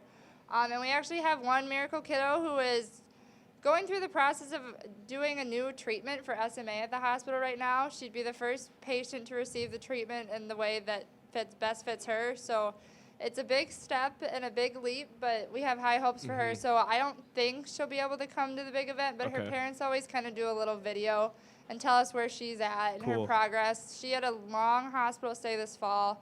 She was in there for It was like 47 days. like 47 days this fall.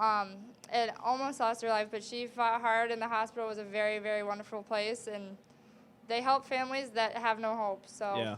And obviously it's extremely emotionally, physically, mentally draining on the families and the children. But you guys have also probably developed strong connections with some of these kids. And so when they're going through something like that, I bet it affects you as well. And you can feel for them when they're going through that. And so talking about the dancing, I'm curious, what's your favorite song to dance to? Oh. Put you on the spot. Oh man. I dig like a cha-cha slide or something that like everybody can easily just go along with so that nobody feels left out. Oh man. I can't pick a favorite song, but Zumba Hour is by far like my favorite hour of the entire big event because it's just fun. Cody, who has recently Cody Arnston, if you're watching, shameless plug. We wish you were here. Wish you were here for the Zumba and Dance Marathon. I miss you, buddy. So who's going to be leading Zumba this He's year? coming back. Oh, Cody's coming. Yeah. Cody, can't wait to have you back. Yeah, so that'll be a good time. It's always a very high energy hour, and it's more of a workout. Everyone gets sweaty. Yeah, I think I bet. it's like right before dinner this year, so everyone will be really hungry. Yeah. And what do you do for dinner? We do pizza from around town. We actually have sponsors that will donate pizza or give us pizza deals. Okay. Mabes is a big help for us that day. They make us really good deals for pizza. We've used Pizza Ranch in the past, Casey's, so. Nice. Yep. And do you have someone on the exec board who's in charge of like kind of the community engagement part of it? Yeah, we have a bunch of different committees. So we have a finance committee, an outreach committee, a family and like recruitment committee, a morale committee, so that's what our morale dancers are, and who am I forgetting? I think we have a couple morale dancers in the crowd. Yeah. Shout out morale dancers back there. They're in the Thanks for back. coming. Did I forget anyone? No. I don't think I forgot anyone. But each committee has their own specific goal. So finance will take care of all of our sponsors, but our outreach committee does all of our publicity on social media. And in town, we're actually painting Decorah purple. Oh, how so? After spring break, when we come back, we have been granted permission to decorate Decorah in any purple way to advertise Dance Marathon that we would like for until April 8th. So And they left it that vague? Yeah. Yep. We Wow. can like decorate the bridge that goes over like the upper Iowa and like any of the the posts and like windows and all sorts And of fun what stuff. date is that? March 25th is when it starts. Okay. I'm pretty sure. It's like right after spring break. I mean, I probably don't need to write down. I'll just see it when I'm out and you'll about. see it. Cool. And so when you talk about fundraising before, jump back to fundraising, I'm curious, do you know how much money you've raised so far, or is that like a secret? We do, but we're not going to tell you. All right, I'm sorry. And I'm being given a little sign. Oh, okay. So we got a few minutes left. And in our last few minutes, I'm curious if we can switch away from Dance Marathon for a second. We're talking about giving back to Luther, and so today has been filled with a lot of Luther memories of alumni who are sharing them, as well as current students. So I'm curious, as seniors who will be graduating in the spring, like myself, you've probably had some time to reflect on your last 4 years, and I'm curious what your favorite Luther memory has been in the last 4 years. Big question.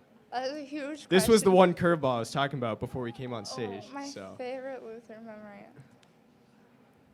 Oh.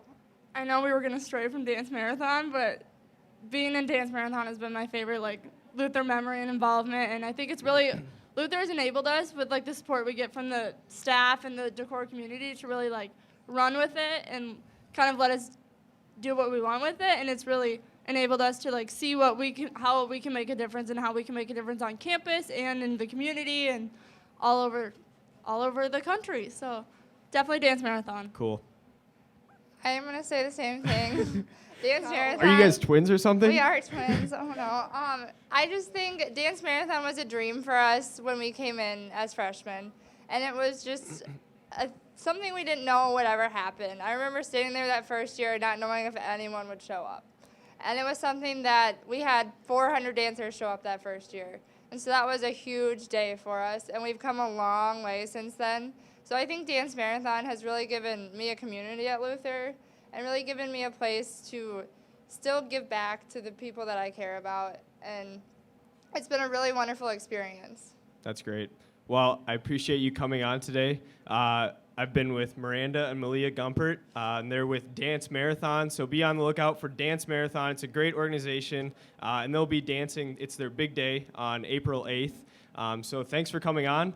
We're going to cut to a commercial break here, and then we'll be back for some updates, and then more student organizations, and more Luther College Giving Day. So thank you, guys. Thanks, Patrick. Thanks, Patrick.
Every single professor that I've had at Luther is just super passionate about what they are teaching about. And just the way that they speak and the way they act during class, you can see in their eyes and you can hear it in their voice how excited they are to actually teach us this information. And that makes it even easier to discuss things in class and ask them questions. And it's really cool to see their passion and what they love to do. I like how open they are and how available that they are. Like every single professor that I've had here on the first day will always say, like, please come to office hours. They encourage us to go see them, ask some questions, and I really like that. I have a group at the United Church of Christ Church where I'm a member, and it's called Faithful Folk, and I have several students who are involved in that. And these students were very gracious of giving of their time and helping out sing and play instruments in a folk type ensemble, and the congregation really, really appreciated that. So when we get done with the church service, a lot of times we do what I call pancakes for play. So I take them out to Family Table, which is a local restaurant here in town, and I will buy them all the breakfast that they want in exchange for helping me out. It's a really great difference from high school where there's a distinction between them being your teachers and you're the student. Whereas at Luther, when you're close to them and have these small class sizes where you can talk to them about whatever, they become more of your friends, and then you pass them alongside downtown and they wave and say hello and ask you about your day, or you babysit for them, or you just get to hear about their lives outside of being your professor, and that's really cool. I'm a communications major, and so I was in the campus house, which is where all the communication professors are, and in there they have a map of business cards of where Luther alums are currently working that graduated with a communications major. And I was looking at that, and my Professor Wilder, came out. She said, "Oh, like, what are you looking at?" I told her, "Oh, I'm looking at the board, seeing where everyone is." And she started asking me like where I wanted to go and what I wanted to do in my life. And I just really appreciated that because it showed that she's actually interested in me beyond Luther and not just while I'm in the class. I get to know students in a way that makes them much, much more than just numbers on a spreadsheet that need to be taught something. And I have a relationship with them outside the classroom that really, really means a lot to me. And I consider a lot of these people to be my own personal friends because of that.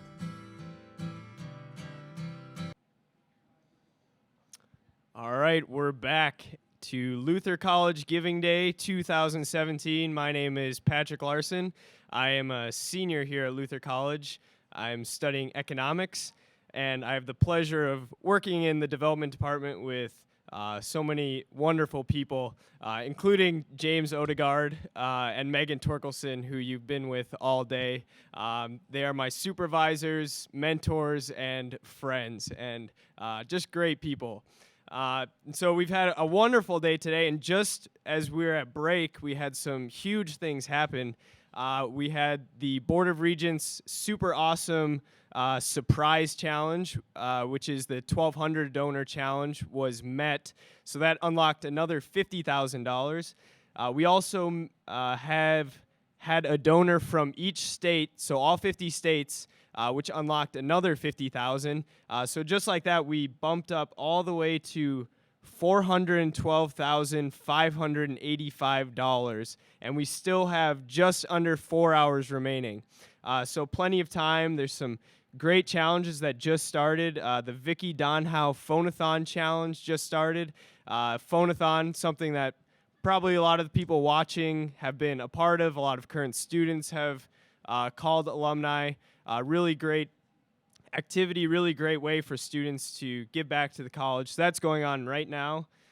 We still have the Faculty and Staff Honoring Challenge, which is a dollar-for-dollar match, where if you give in honor of a faculty or staff, your donation will be matched by the Board of Regents. The Parents Council Challenge is still going on. And then all of the city challenges are going on. And my last count had Decorah as the leading city in the race for who is going to be crowned Nome Base. So looking at you, Washington, D.C., the defending champion, time to step up your game.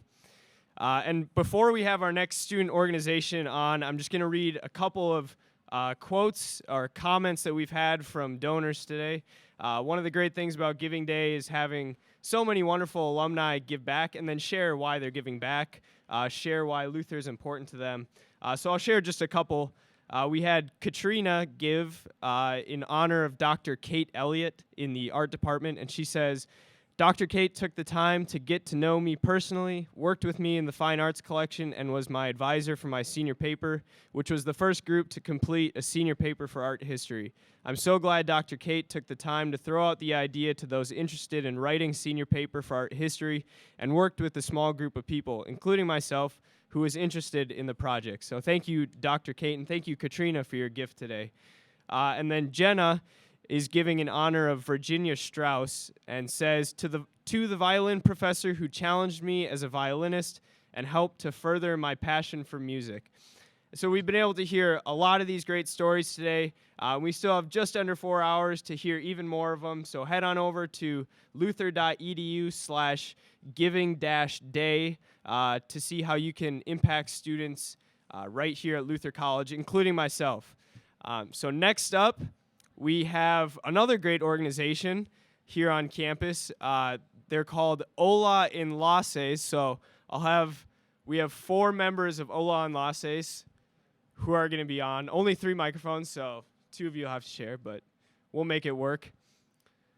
So if one of you could please explain, not only for myself, but those who are watching, what Hola Enlaces is. All right. All students on campus, anyone can be a part of our organization. We have a lot of Spanish majors, Latino students. We try to do events that promote Hispanic culture on campus. We'll tell you a little bit about those events. But Sweet, which actually I totally forgot. Let's introduce yourselves first. I'm sorry, that was very rude of me. So if we could go down the line, introduce yourselves, and then we'll get to Ola and Laces. sure. My name is Hannah Potter. I'm a junior from Chaska, Minnesota, and I'm studying social work and a Spanish minor. My name's Andrew Avila, and I'm a first year here at Luther, and I'm from New Hope, Minnesota, and I'm double majoring in international studies and Spanish. I'm Emily Kuhn. I'm a senior from Madison, Wisconsin, and I'm studying Spanish and education. I'm Anna Bauer. I'm a senior from Park Ridge, Illinois, and I'm studying Spanish and education. Very nice. Thank you. And I'm curious, why Ola and Laces for each of you? I'm sure you come from a different background and why you might want to be in an organization like this. So why'd you choose to be part of Ola and Laces? For me, I guess I really became involved with Ola and Laces my sophomore year when I realized that I wanted to be a Spanish teacher. And we do ESL classes in Postville, which is a town about 20 miles away from Decorah. And that was something I was really interested in, which I was really involved in my sophomore and junior year, because you really got to experience teaching, but teaching with adults. So that was really cool. And going off of that, my freshman year, one of the seniors who was in charge of Ola and Laces then got me involved. And I ended up going to Postville, and that's why I've kept coming back, because I love that organization. And it actually inspired me to add an ESL endorsement to my education major. So that's really cool, too. For me personally, I just love Spanish and the culture and everything, and just going to Postville is like such a highlight, and I'm glad I'm able to do this with this great organization. Yeah, I would say that I found that this group had a lot of great students in it, and we had a great bond, and so I continued going to meetings and became friends with a lot of people. Very cool. And back to my original question, maybe talk about some of the things that Ola and Laces does. I know you touched on doing some teaching of English in Postville, but I know you do a lot of other things. I know you have people at the free clinic tonight, even translating over there at First Lutheran Church in Decorah. So maybe talk about some of those things that you do at Luther as well as in the communities.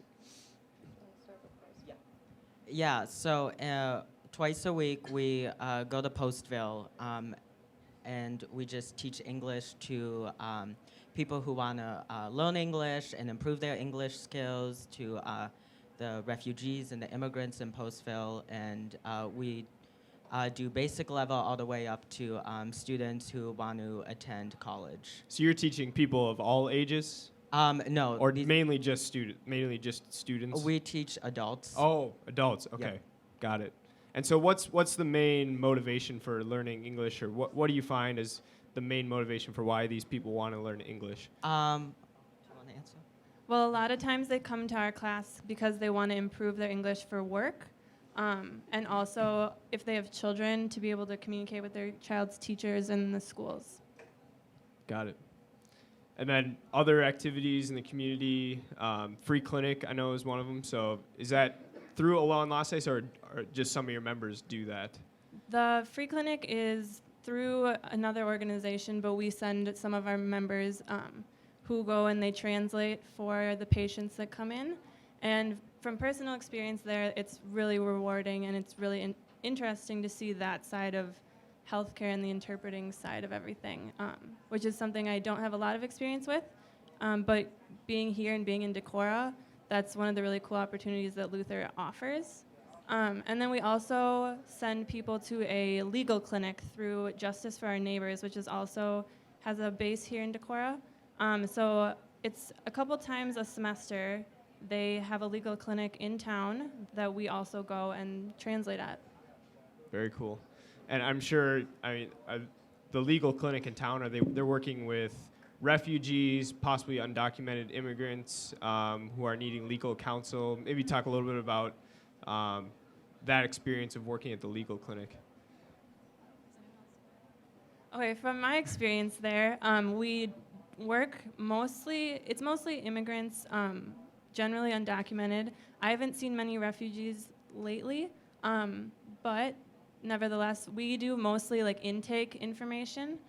So we translate forms, help them fill out forms, and then we get to chat with them while they wait for the lawyer to come and meet with them. And the lawyer is actually bilingual, so we don't have to do any of that translation. It's just the forms that we're helping them fill out. So that's less for the lawyer to have to talk about. Very cool.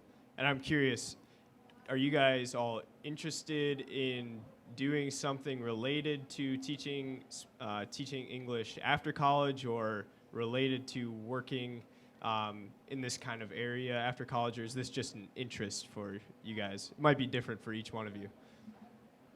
So both Emily and I are planning on being Spanish and ESL teachers, kind of both or whichever one comes our way first type of thing. And so that's kind of like that's us. A lot of other people, I think, will be teachers. One of our members, Kylie, is working for Teach for America this fall, starting this next fall, and so that's exciting.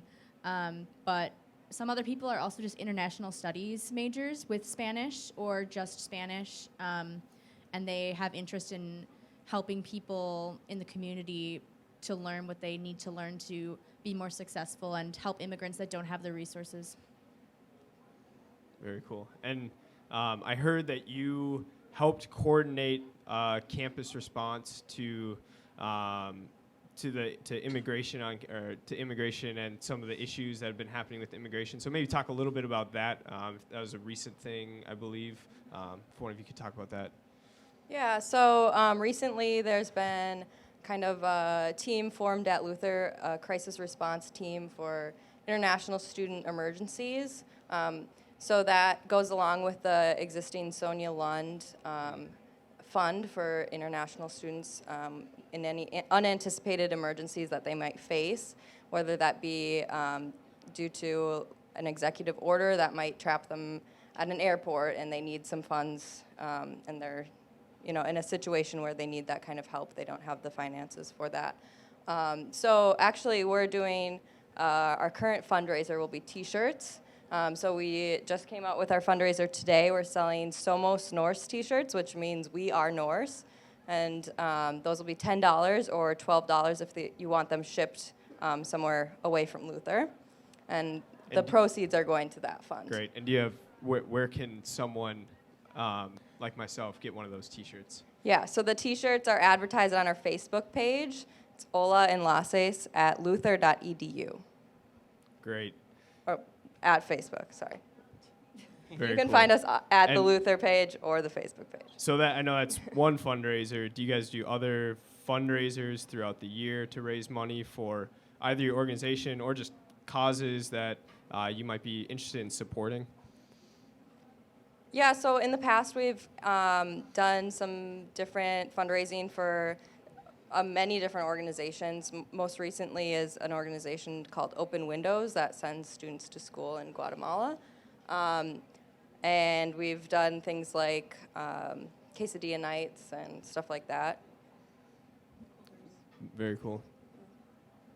And do you have any other events coming up that you're planning or in the works of planning? We have the Spanish talent show. Oh, Anna yes, wants of to talk course. about that. I have heard of that one. On April 11th, right? Tuesday, April 11th, we have the Spanish Talent Show, which is right here in Marty's. And that's kind of just celebrating Hispanic culture, but the acts can be even mildly related to Spanish culture. It's so really I could come perform and do something. Right, you could mildly perform relate to Spanish culture. and wear a sombrero and sing a song in Okay. English if you wanted to. I mean, that's just a really bad. That's a really bad example, but you know, I could think of mildly something. related to Spanish culture is like the idea. Okay. Or Hispanic culture. Sorry, excuse me. And so, yeah, so that's gonna be really fun. So it's right here in Marty's. There's still space to sign up, and there will be professors involved in it, mostly Spanish professors. But yeah. Which professors? Ooh. Let's maybe call them out by name so that we can get more people to come to this event. Well, Professora de Santis might be doing something. Okay. Some people might know what that is, but we're not gonna say what wow. she's gonna be okay. doing. You gotta come So to you the have, event. so you have to come to find out. All right. I know that. The suspense is killing me right Yeah, now. we've got a couple whole entire classes that will be performing as well, competing for whatever our prize ends up being. So you can also sign up for that by emailing ola-enlaces@luther.edu. Great. And because you've had experience teaching English and immersing yourself with people of a different culture, have you had a chance to study abroad, any of you at Luther? Study abroad's huge at Luther, and a lot of that's a little shout out to our donors for giving so much money to enable students to study abroad. I've been able to study abroad. I'm curious, as people who have worked so closely with Hispanic culture, if you've had a chance to either study abroad to a country like that or just anywhere else in the world.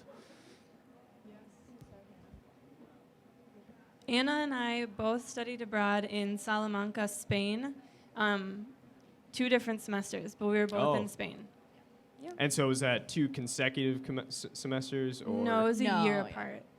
Oh, you got 2 different semesters, as in you were there one semester. So I was there last spring, and Okay. she was there The 2 spring springs Got it. ago. Got it. Yes. Makes sense. Yes. And I just went on a Peru J-term trip this Okay. J-term. And how was that? It was amazing, yeah. Do you have a highlight from the trip? Definitely going to Machu Picchu with our whole class. That was just unforgettable. Okay. Very nice. And you have yet to study abroad? Correct. Okay. You still have a couple years left, though, right? Yes, I do, Okay. yeah. So do you have plans for studying abroad? Do you know where you might want to go? Probably, well, obviously a country that speaks Spanish, Right. but I haven't decided yet. Okay. Do you have are there options? Because I know as a double major in Spanish, you have to spend a semester studying abroad, correct? Right. So do you have options for where you want to go, or is it limited to a couple countries? So it kind of depends. If you're international studies, also you have to do like where you're the region you have to study abroad in the region that you're studying. Is that right? Yeah. So like they kind of have to do like if they're studying South America, then they need to study somewhere in South America. That's correct, right? Yeah. So, but for me and Emily, we were education is our other like component of our major. So we were able to go to Spain or really wherever we wanted to go. Got it. And I should have asked this right away again, but I thought of it because we had a donation come in today from Marlon Enriquez, who I know was very involved with Ola and Lefse. So He's the reason I joined Ola and Lefse. the reason you joined He was Ola the and Lefse. reason I Okay. joined Ola and Lefse. So if you could maybe talk about how the organization started, because was he the he didn't found it, but I know he's had a huge impact on the organization. So do you know how this organization started? Because I think it started in two different groups. So maybe talk about that. Yeah, so it was a few years back before all of us were even here. I'm not sure who exactly started the 2 groups, but one was Ola and one was Enlaces. Ola was kind of more of a hangout group, and Enlaces was kind of the Spanish service club. So now the 2 have merged together, and we kind of do it all, different cultural events, service, and whatever in between. And you may have said this earlier, but can you say what Ola stands for? Ola means, I What don't for know. the I know originally. Does it stand for Hispanic Organization for Latinos That's and Amigos, I think. Yeah. Yeah. Yeah. I think Sounds that I've was heard the Marlon say that. yeah. So shout out to Originally- Marlon if he's listening. We miss you, and we want to thank you for your donation and everything you did for Luther while you're here and for Ola and Lefse. And before we move on to the next group, I asked the last group this question, and it might be different because we have different years here up on stage, but what's been your favorite Luther memory while you've been here, or Luther experience during your time here on campus? I think personally my favorite Luther memories have been the off-campus experiences that it's provided for me. So I was able to study abroad for a semester, and I was able to go through an outside organization to student teach in Chicago for a semester. Very cool. I would also say my study abroad experiences. My freshman year, I was able to travel with the Luther College Symphony Orchestra to Vienna, and that was amazing getting to play there and experience a huge Luther tradition going to Vienna? For me personally, my favorite part so far has just been able to join in student organizations and just getting involved. Yeah, I would agree with Emily, and yeah, that just like my favorite has been study abroad, because I think that study abroad just opened so many new opportunities for me and different mindsets that I would have never been able to experience previously. Do any of you have aspirations to go abroad right away after college? If, like, I know not applicable to you, but any aspirations for after college? Yeah. I would say yes, but I don't know how likely it actually is. Okay. Yeah, I think my plan is to kind of teach in the U.S. for about 5 years or so, and then try to teach English abroad. So. Yeah, I think we could make a shout out to one of our alumni from Olan Lasse's, Ryan Goose, right now, if he's watching. Goose man. He is in Madrid right now teaching English, that's and I think Luther really gave him a springboard to be able to do that. Yeah, and he was also heavily involved with Olan Lasse's.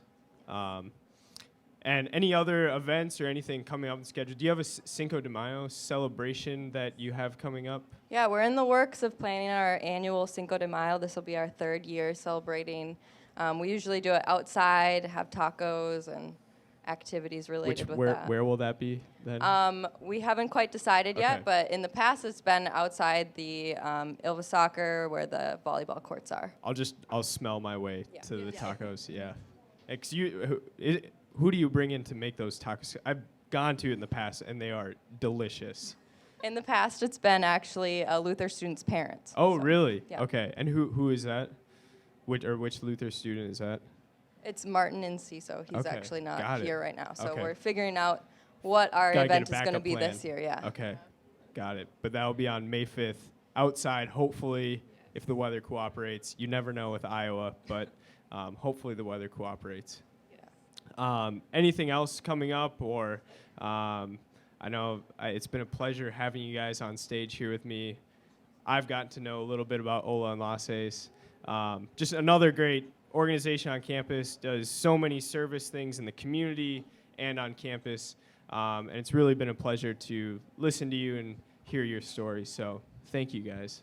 Thank you. You can like us on Facebook to keep up with us Yes. at Luther College Olan Lasse's. Go like them on Facebook and follow them so you can find out where those tacos are going to be. So thank you guys. I really appreciate you coming on. Thank you. And before we cut to commercial, you guys can head off if you want.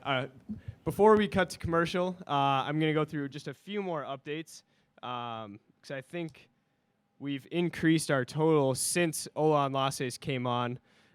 We are now at $419,000, $419,500 actually just now. Another donation came in. And we have 3 hours and 31 minutes left. So we have some challenges that are still in the works. The Vicky Downhow Phonathon Challenge is $180 short, and that's a dollar for dollar match challenge. We are so close on the faculty and staff honoring challenge, as well as the Parents Council challenge. So head over to luther.edu/giving-day to find out how you can get involved, see if there's a challenge that fits your criteria. It's been a great day so far. We've been able to hear so many stories from alumni, from current students who are thankful for donations. And before we cut to commercial, I'd like to share just a couple more comments we've had from alumni as their donations have come in. So Erin says, with her donations, she said, "I'm giving in honor of alum Jen De La Rosa, class of 2005, and Alex Hain, who is a recent grad, class of 2015. They are education alums that I worked with when they were here, and now they are impacting the lives of my children in great ways." And then Holly said with her donation, "Thank you for giving our daughter Marta a rock-solid education, joyful music through choir, as well as soccer and track endeavors to challenge her. We appreciate all the blessings she is enriched with daily." Well, thank you, Holly, and thank you for your gift. We really appreciate it, everyone. Every dollar counts. We have 3.5 hours left until Giving Day concludes. So if you're out and about around the country, tune in to the live stream, tune in to luther.edu/giving-day to see how you can give and impact the lives of students on campus. I'm being motioned to, I think we might cut to a commercial here soon. Yes, we are going to cut to a commercial. So it's been a pleasure being on stage. My name is Patrick Larson. I'm going to head back over to Gnome Base and fire up the social media again. But it's been a pleasure being on stage, talking to some great students. And we're going to cut to a commercial, and then afterwards we're going to have some great students come on stage, and I'm going to hand off the mic to one of my best friends, Hunter Jurgen. So thank you for tuning in, and we'll be back soon.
Welcome back, ladies and gentlemen. My name is Hunter Jurgen, rejoining you from earlier today. We had the coaches panel on earlier today around noon, but I am back after class and being joined by a few classmates to my left, and as well as Dr. Paula Carlson joining us here. A late entry to our panel, but one that we of course welcome. Right, hello. And I will pass it off to the people to my left. Hi, I'm Betsy Fawcett, and I'm the president of Luther College Student Senate. I'm a senior, and I'll be graduating in May with a political science degree. My name's Kyle. I grew up in Appleton, Wisconsin, but I now call it Twin Cities my home. I major in chemistry, and I am the vice president of Student Senate. Paula Carlson, the great privilege of being president of Luther College. So we are here joined by our two Student Senate, our two Student Senate office heads, and just kind of talking about what you guys do on campus, how you got to where you are now, and kind of what you provide Luther students on campus. Great.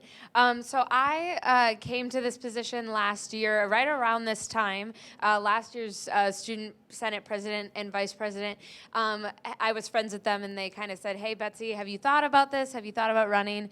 And I was like, "No, I'm not doing that." But after some conversations, I decided that I thought maybe it would be kind of fun to try it out, and so I talked Kyle into being my vice president, and we started our campaign after spring break last year and started leading Senate late May. Yeah, so I just introduced myself as the vice president. I've been involved in Student Senate since my first year here. I started as the Olson Hall rep as a first year, and then I became the sophomore and then junior class rep. After I had those times as being as a representative there, I joined with Betsy to become the president and vice president, and we kind of view our role as being the liaison between the administration, staff, and faculty, and as well as the students. So we have our meetings, and we have time for students to come in and can express their concerns, and we have different committees that kind of take feedback from different parts of campus, from betterment to student life, so the actual physical infrastructure of Luther's campus to how students interact in their dorm rooms and those kinds of things. And we take that feedback and we draft different proposals, we get feedback from the administration and those kinds of things, and at the end of the day, we just try to make the life of students at Luther a little bit better. And then Dr. Carlson, moving on to you. In your time here at Luther, what has your experience with the Student Senate been on campus? I'd like to do a little shout out because I think it's a very, very valuable relationship, the Student Senate relationship with administration. We have lunch once in a while, sometimes here in Marty, sometimes in the CAF, sometimes in Oneota. So we touch base, share concerns, talk about upcoming issues. If they're working on projects and proposals in Senate, they kind of give me a heads up. If we've got things coming up, say for a board meeting preparation, I've shared that information with Betsy and Kyle and consulted with them about that, so that we've had this opportunity during these lunch times to have conversation and share information, plan for things that are important to us here on campus. And we also spend some time together in Senate. Betsy and Kyle are gracious enough to invite me to come to a meeting in the fall, and I'm angling for an invitation for the spring semester. So I'm working on that. And when I get that, I'll absolutely say yes right away. But the fall semester, we spent and engaged about an hour talking, and there were some topics that the senators had asked me to think about ahead of time and talk with them about. And then it was kind of a Q&A period, too, where the senators asked questions on lots of different topics. And I found that a very fruitful way to engage and really appreciate the invitation. Look forward to this spring. And I'm sure the students appreciate that as well, you being present and kind of listening to some of their concerns about things around the campus. Would you guys talk about what a student senate meeting kind of looks like? I believe it happens weekly, and can you kind of talk about what that process is like and what you guys hope to accomplish in those meetings? Yeah, so it's not just us. We have about 35 other student senators that join us in the Mott Borlaug room here in the Union every Thursday during shadow block. So students who are listening out there, you're welcome to join us. And we start at 9:45 on the dot. And we start with a public comment period, actually. And so we invite any students who have any concerns to join us in our Senate meeting to talk about what's going on campus, what they're noticing, and we take that time to talk with them a little bit. And then we move on from there. We get some committee updates, and then we usually entertain different proposals, have some discussions about policies coming up, and then we always end our meetings with what we call a CAF conversation, and it's just a conversation that we want our senators to be thinking about throughout the week, to be able to be talking with their constituents about what's going on campus. Yeah, and then just to add to that, at the same time, we have different committees. We have 5 different committees that we have that meet weekly. The communications committee, which deals with just general marketing, getting our information out to the student body. And then I mentioned before the betterment committee, the student life committee. We have a committee that deals with financing student organizations. So every semester we give out X amount of dollars to student organizations so they can put on-campus events. And then the final committee is the student life committee, and that committee is the one that's not student life, the student organization, student leadership committee, which is meant to kind of identify different leaders on campus and put them into a pipeline of different leadership positions, bring different leaders on campus together to network, to help them collaborate with different events, and then that's the committee that also helps with approving new student organizations. So on top of what we have on Thursdays, we have a series of committees that meet during the week that help foster the conversation we have on Thursdays, and that's part of the committee update that Betsy was referring to earlier. And may I add one piece about absolutely. the student representatives to the Board of Regents.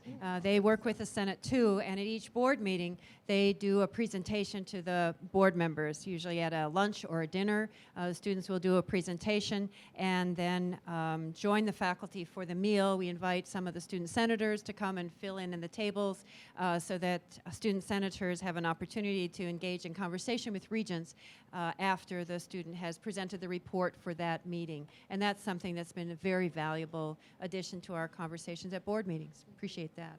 Dr. Carlson, what do you think is so valuable and important for students to be part of organizations such as Student Senate, but not limited to just Student Senate, just organizations around campus in general? What do you think that adds to a student's experience here at Luther specifically? One thing that impresses me about Luther is how many student organizations we have. It's a lot, and students create them, and they can be funded by Student Senate. So there's a lot of energy around that work, which is, I think, a very good thing. I think it builds camaraderie, it builds community. It also brings people together to accomplish a purpose. You can say, we care about this cause, or we want to help in this way, or this is a way we like to have fun together. All those different reasons for an organization, and I think for students to have just the freedom, the opportunity, and support to form organizations and achieve those goals is really a special thing about Luther College. And I'm sure it also builds those transferable skills that they talk about so much when you go to the Career Center of leadership, managing budgets, working with other people, strategic planning to achieve your goals, all those things that you want to bring with you throughout the rest of your life as well. You can experiment with, try out, and succeed in student organizations. Such a variety of opportunities for students here to kind of test the waters a little bit and figure out what they want to do as they kind of grow into an adult role. Sure. I was talking with a student earlier this morning about your passions becoming your purpose.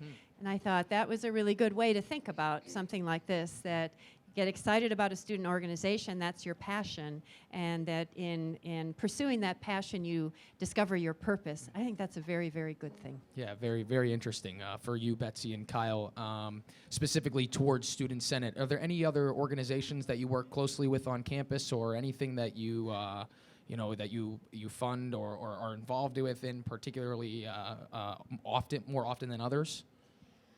Well, we have quite a few. Like this semester, we had about 35 organizations apply for funding, and that we work with very closely to put on events. And then we get to co-sponsor those events and help them advertise and all of that. I would say that we also have some appointed representation on Senate, and that includes wellness, SAC, what else? Sustainability, SAAC, and so different areas on campus that are appointed that come to Senate to bring what they work on in different areas of Senate to us. And so we work really closely with them. I'd say we work really closely with SAC as well to plan events on campus. I will say that we just approved funding for the Norse Klub, and the Norse Klub is a 3-time champion at hammer throwing at the Norwegian cultural festival that they have in the Midwest for college students. Outside of the Student Senate, I'm involved in Model United Nations, also called MUN. And every year we go to a conference in Chicago where we have some interesting policy discussions regarding international policy. This year we were representing Belarus, Eastern European country, and that was quite the experience. And something new that we actually started this year was we have a grant proposal project, and so any student on campus, whether they're part of an organization or not, can apply to Senate to put on an event. And so we worked with some students earlier this year to put on some films on campus. So people who have a passion but maybe don't have an organization that they're part of can still get some funding to work on issues on campus. So that was exciting for us to start this year. Sure, and then another follow-up question for you guys. What do you think Student Senate allows students to get out of their experience here at college, even if they aren't involved in the Senate? What is your purpose? On top of the other discussions we had about what what Student Senate does with the administration and the students, I think that Student Senate gives access to a lot of student organizations to resources they wouldn't otherwise have. Not necessarily financial resources, which we do provide to students. We allocate funds twice a year, but then at the same time, we also give an outlet for students if they want to talk with Dr. Carlson or Dean Landstrom or other administrators. We're a good channel for them to contact. Or if a certain organization feels like this is an X problem, then we'll try to work as a Senate to help them solve that problem and then also give them the resources to succeed afterwards. So I think that really Student Senate is a good resource to provide access to different organizations for students. Sure, Dr. Carlson, anything you'd like to add to that, or? I would just underline it and put an exclamation point or two after it. Sure. Yeah. Okay, Kyle. Plus, the time I was at Student Senate, there were really good cinnamon rolls. Food never hurts.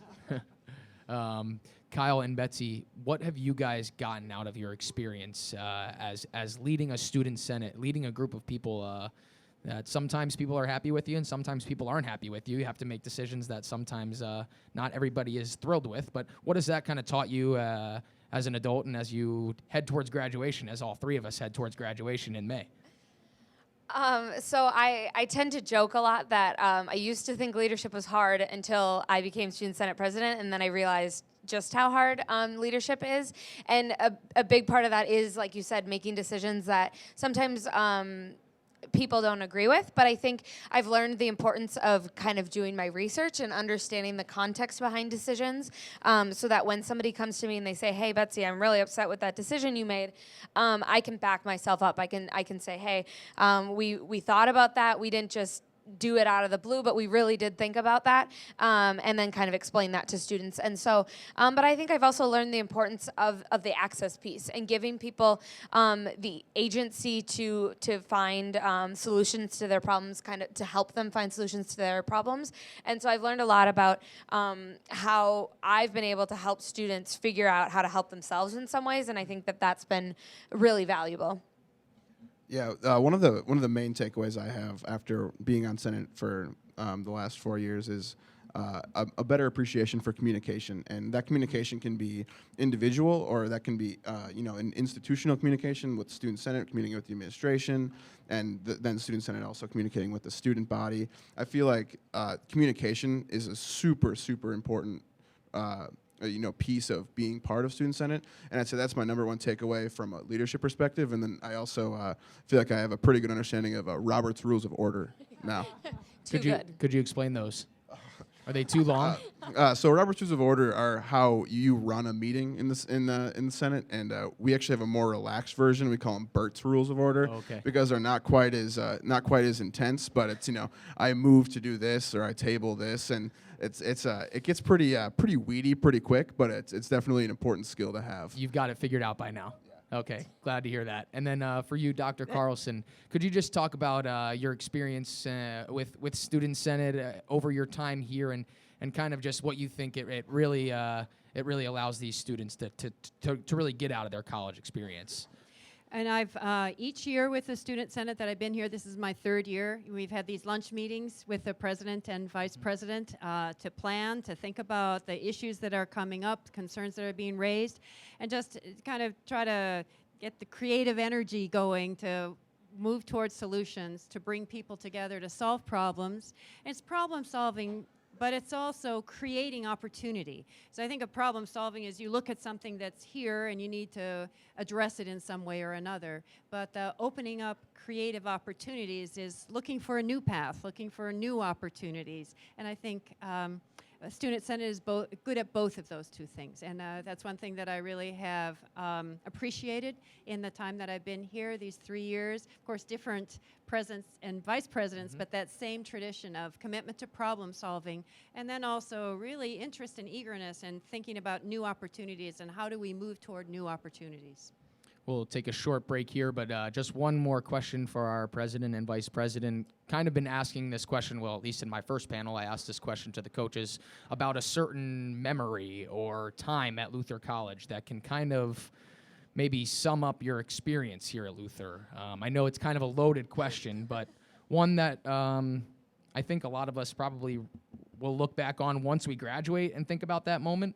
But do you have anything that kind of sums up your time here at Luther College, or just say a couple of words about your time here at Luther? I guess I can try to freestyle something.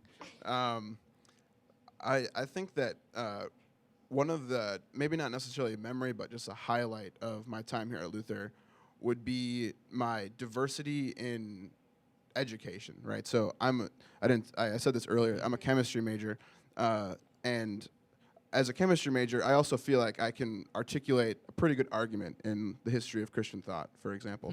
So I've been exposed to an array of different classes that have enhanced my skills and stretched my brain in ways that I don't think that I would have been able to get at another institution. And I'm forever grateful for that, and I think that the way that Luther makes you think, it's such a cliche that the liberal arts teaches you how to think, but I really think that it's true. It's like you get to decide what you are passionate about, and I think that Luther's really helped me find that. And before we go, I'd like to say hello to my mother, Lori. Thank you. Betsy? And I think for me, so last summer I spent the summer in Norway studying dialogue and peace, and so when I was thinking a lot as we were getting into Giving Day, and as I'm honestly starting to think about graduation, I've been thinking about how Luther has taught me that through community and through interpersonal relationships, we really can create peace in our communities. And so I took kind of my experiences last summer, but then also like my experiences with being Student Senate President, I've learned the value of relationships, and we talk about community, and that's like the Luther thing. But I think it really comes down to the interpersonal relationships that I have across this campus, whether it's with other student senators or other RAs, or with my professors, or with President Carlson. I have all of these networks of interpersonal relationships, and that's what I'm forever grateful for. Right, and those relationships don't just stop in May of 2017. They continue throughout a lifetime. So I think that's one thing that a lot of people who have been giving on Luther Giving Day really appreciate and can remember about Luther College. Anything the three of you would like to add before we take a short little break? I'll throw in a moment. I've had a little time to think here, as Kyle and Betsy have talked. But, asked about an iconic moment, kind of sums up Luther. And I was thinking desserts in Decorah, which happens the very first weekend that first-year students are on campus. And my husband and I have had groups up to the house each year, and we can stand on the deck and see the groups gathering to walk off to faculty and staff houses to have dessert the day before classes start, I believe it is, that evening before. And each of the evenings that we've had students up to the house, and one year we paired with another faculty member, so we had a lot of people in the house, a lot of fun, great conversation, meeting people from all over. You're just starting to get to know each other, but already you can feel that bond growing and developing. And each of the evenings, we've had engaged conversations about the Paideia book, which they'd already had one Paideia meeting, and we're heading off to the next one the next day. And that kind of sums it up for me for Luther, too, is the gathering in community, so important. The friendship, the bonds, the engagement, and then a really good discussion about the class that everybody was going to go to the next day. So I think that's kind of it. I was thinking that evening is an iconic Luther moment. Sure, and I can clearly remember the location of my Decorah desserts, and definitely remember the people, and have a bunch of friends still from that day. So definitely a great experience, and something that you can definitely sum up as one of those key moments in your experience at Luther. Well, thank you very much, guys. We'll take a short break in here in just a second. Just want to get a quick update on the overall number for today's day. I think the last time I refreshed, it was at $428,000. So really great number. And there's a bunch of bonuses out there that are just about filled too. So try to check out the website and see if you can fill any of the bonuses that we need. We'll be back in just a couple of minutes. We're going to take a short commercial break. We'll be back with Luther College Pride.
And we are back here in the basement of the Union at Luther College and in Marty's. Wherever you are joining us, we thank you. My name's Hunter Jurgen, joining you back here as we are joined by the Executive Board of Luther College Pride, and we'll have some introductions here. All right, hi, my name's Wyatt Anions. I'm a psychology major here, a sophomore, and I'm also Pride Secretary. Hi there. Hi there, my name is Filiberto. I'm a second year, and I'm a business and management and communications double major. Hi, I'm Neve Heimer-Lang. I am a psychology major, sophomore. Hi, I'm Maddie Brower. I'm a social work and dance double major, and I'm a sophomore. Well, thank you guys for joining us here tonight on Luther College Giving Day. Maybe talk a little bit about what your organization does on campus and some things that are going on right now with your organization. All right, so Pride is sort of a social and social rights group organization on campus, and this year we took a big teamwork effort to kind of put everything together. So how we planned out how the first semester went, and this kind of worked really well, and that we started off with our meetings. We have meetings every Wednesday at 8:15 in the Borlaug room, and we alternate between an educational meeting where someone, typically on the exec board, puts together some sort of presentation informing people of something in our community, the gender, sexuality minority community, GSM.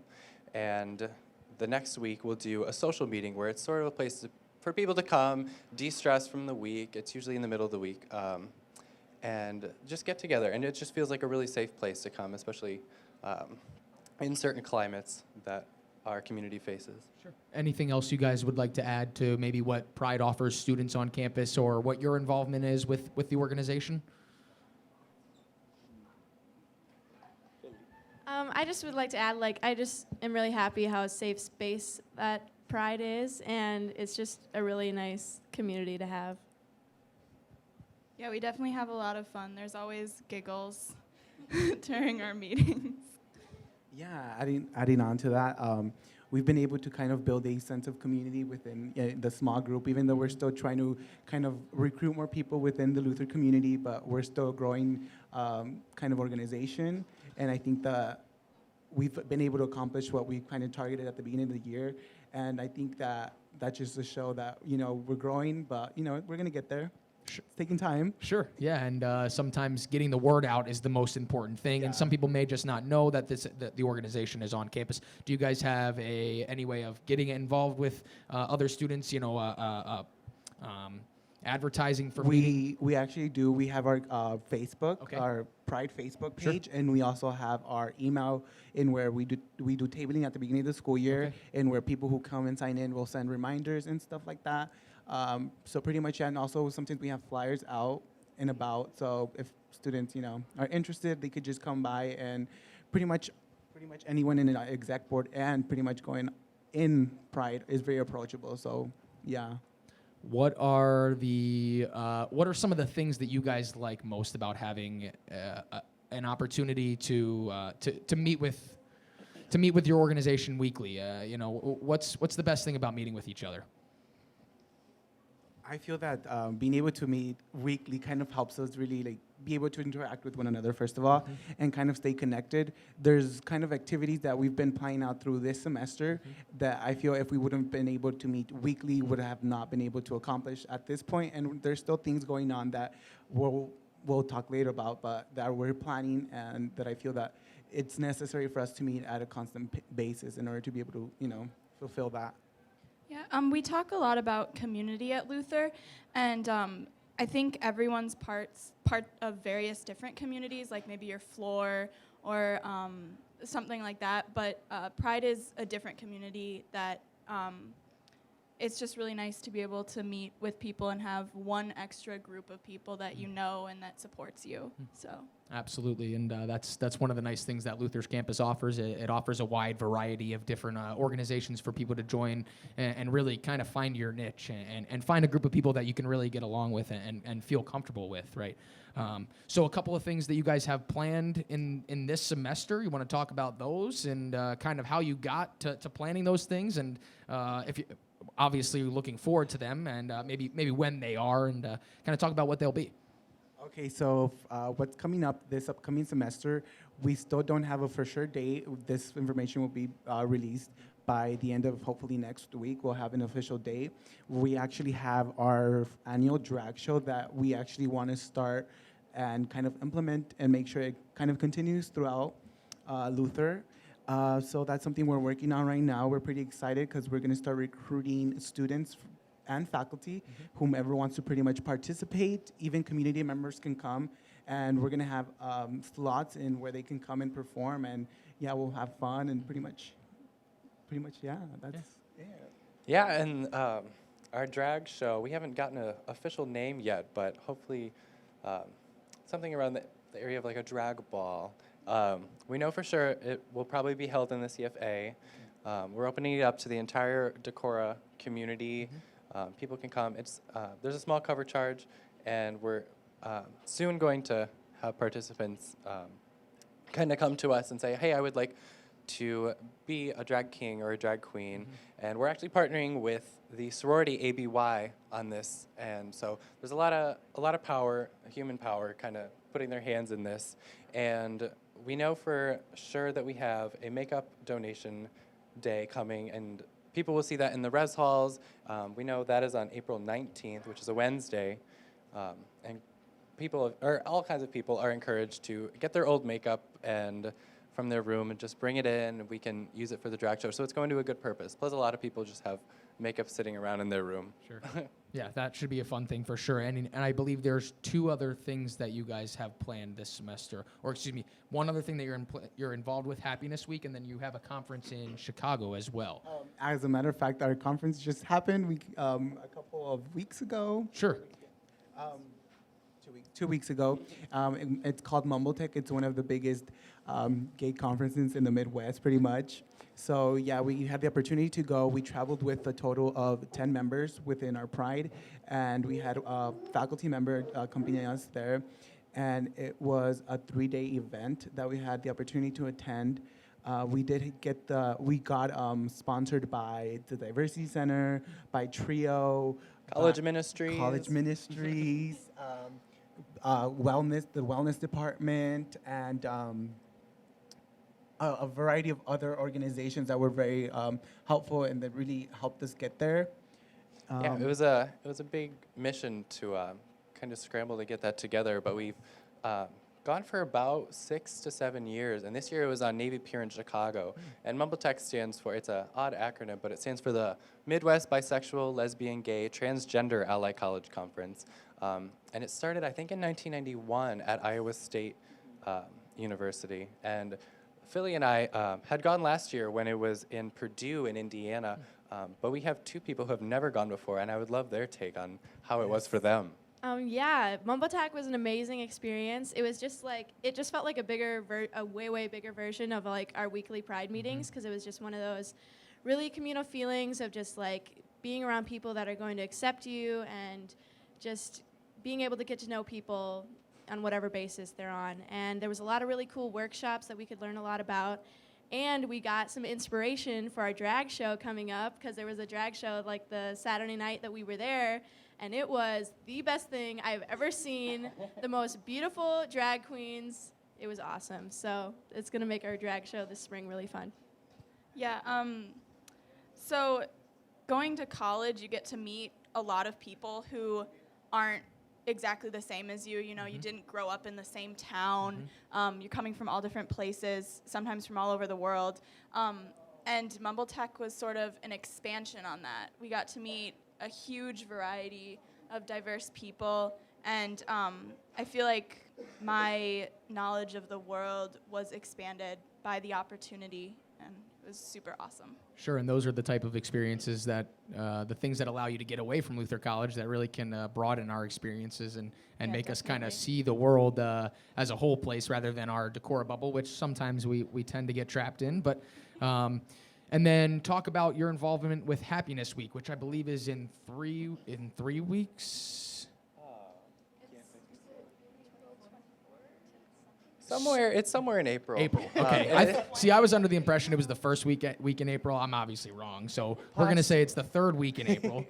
And so what involvement does Luther College Pride have with Happiness Week? So Happiness Week is a campus-wide event, and a lot of student organizations are encouraged to put on some sort of visibility event, make themselves a little more known, but also just kind of be constructive to the happiness of this campus. And one thing that Pride has discussed is have a Be Gay in Public Day, and we decided that Wednesday, also we will have the Pride meeting that night, just for people to sort of express themselves in whatever way that they want, whether it be wearing a flag or a small rainbow token of sorts. We do have Pride shirts in the making, which, no, neither of us made, but they're coming out pretty soon, and they're pretty unique. Cool. And just adding on to that quick thing, we did have our logo or the theme kind of designed by one of our very own members, which we are very happy to announce. But yeah, these shirts will be coming. We're still in the process of kind of ordering, and we're going to do a pre-order before, and we'll start ordering these shirts and then kind of get them around campus, and hopefully we'll have them by then. That's pretty much the goal. Sure. But we'll see what happens from now and then. Cool. So lots of involvement on campus. I've been asking students and my panel earlier about certain moments at Luther that have kind of maybe summed up your time here. Any certain specific moment that you can look at and kind of pinpoint as a time that kind of signifies what Luther is all about to you guys? So we keep reflecting back to this this topic of community. But one thing that we do every October, at the end of October, is put on a Rocky Horror Picture Show movie night, and that's what we did this year as well. And a lot more people came to that. It felt more constructive to our sense of community, but we could dive into the culture of this cult film that is so popular, and was so popular, but still a lot of people tend to watch it, and it's a big topic in the LGBT community, and I've been to a couple in Chicago of Rocky Horror Picture Show with the Shadow cast, and it's a wonderful thing. If nobody's ever gone to Rocky Horror Picture Show, it's my high recommendation. But sure. Anything you guys would like to add? Okay, so my experience was actually during my freshman year. I recall, not sure quite what was going on, but I remember I was in my dorm room, and it was late at night. It was during the weekend, and I decided I was hungry, so I went to go make some ramen.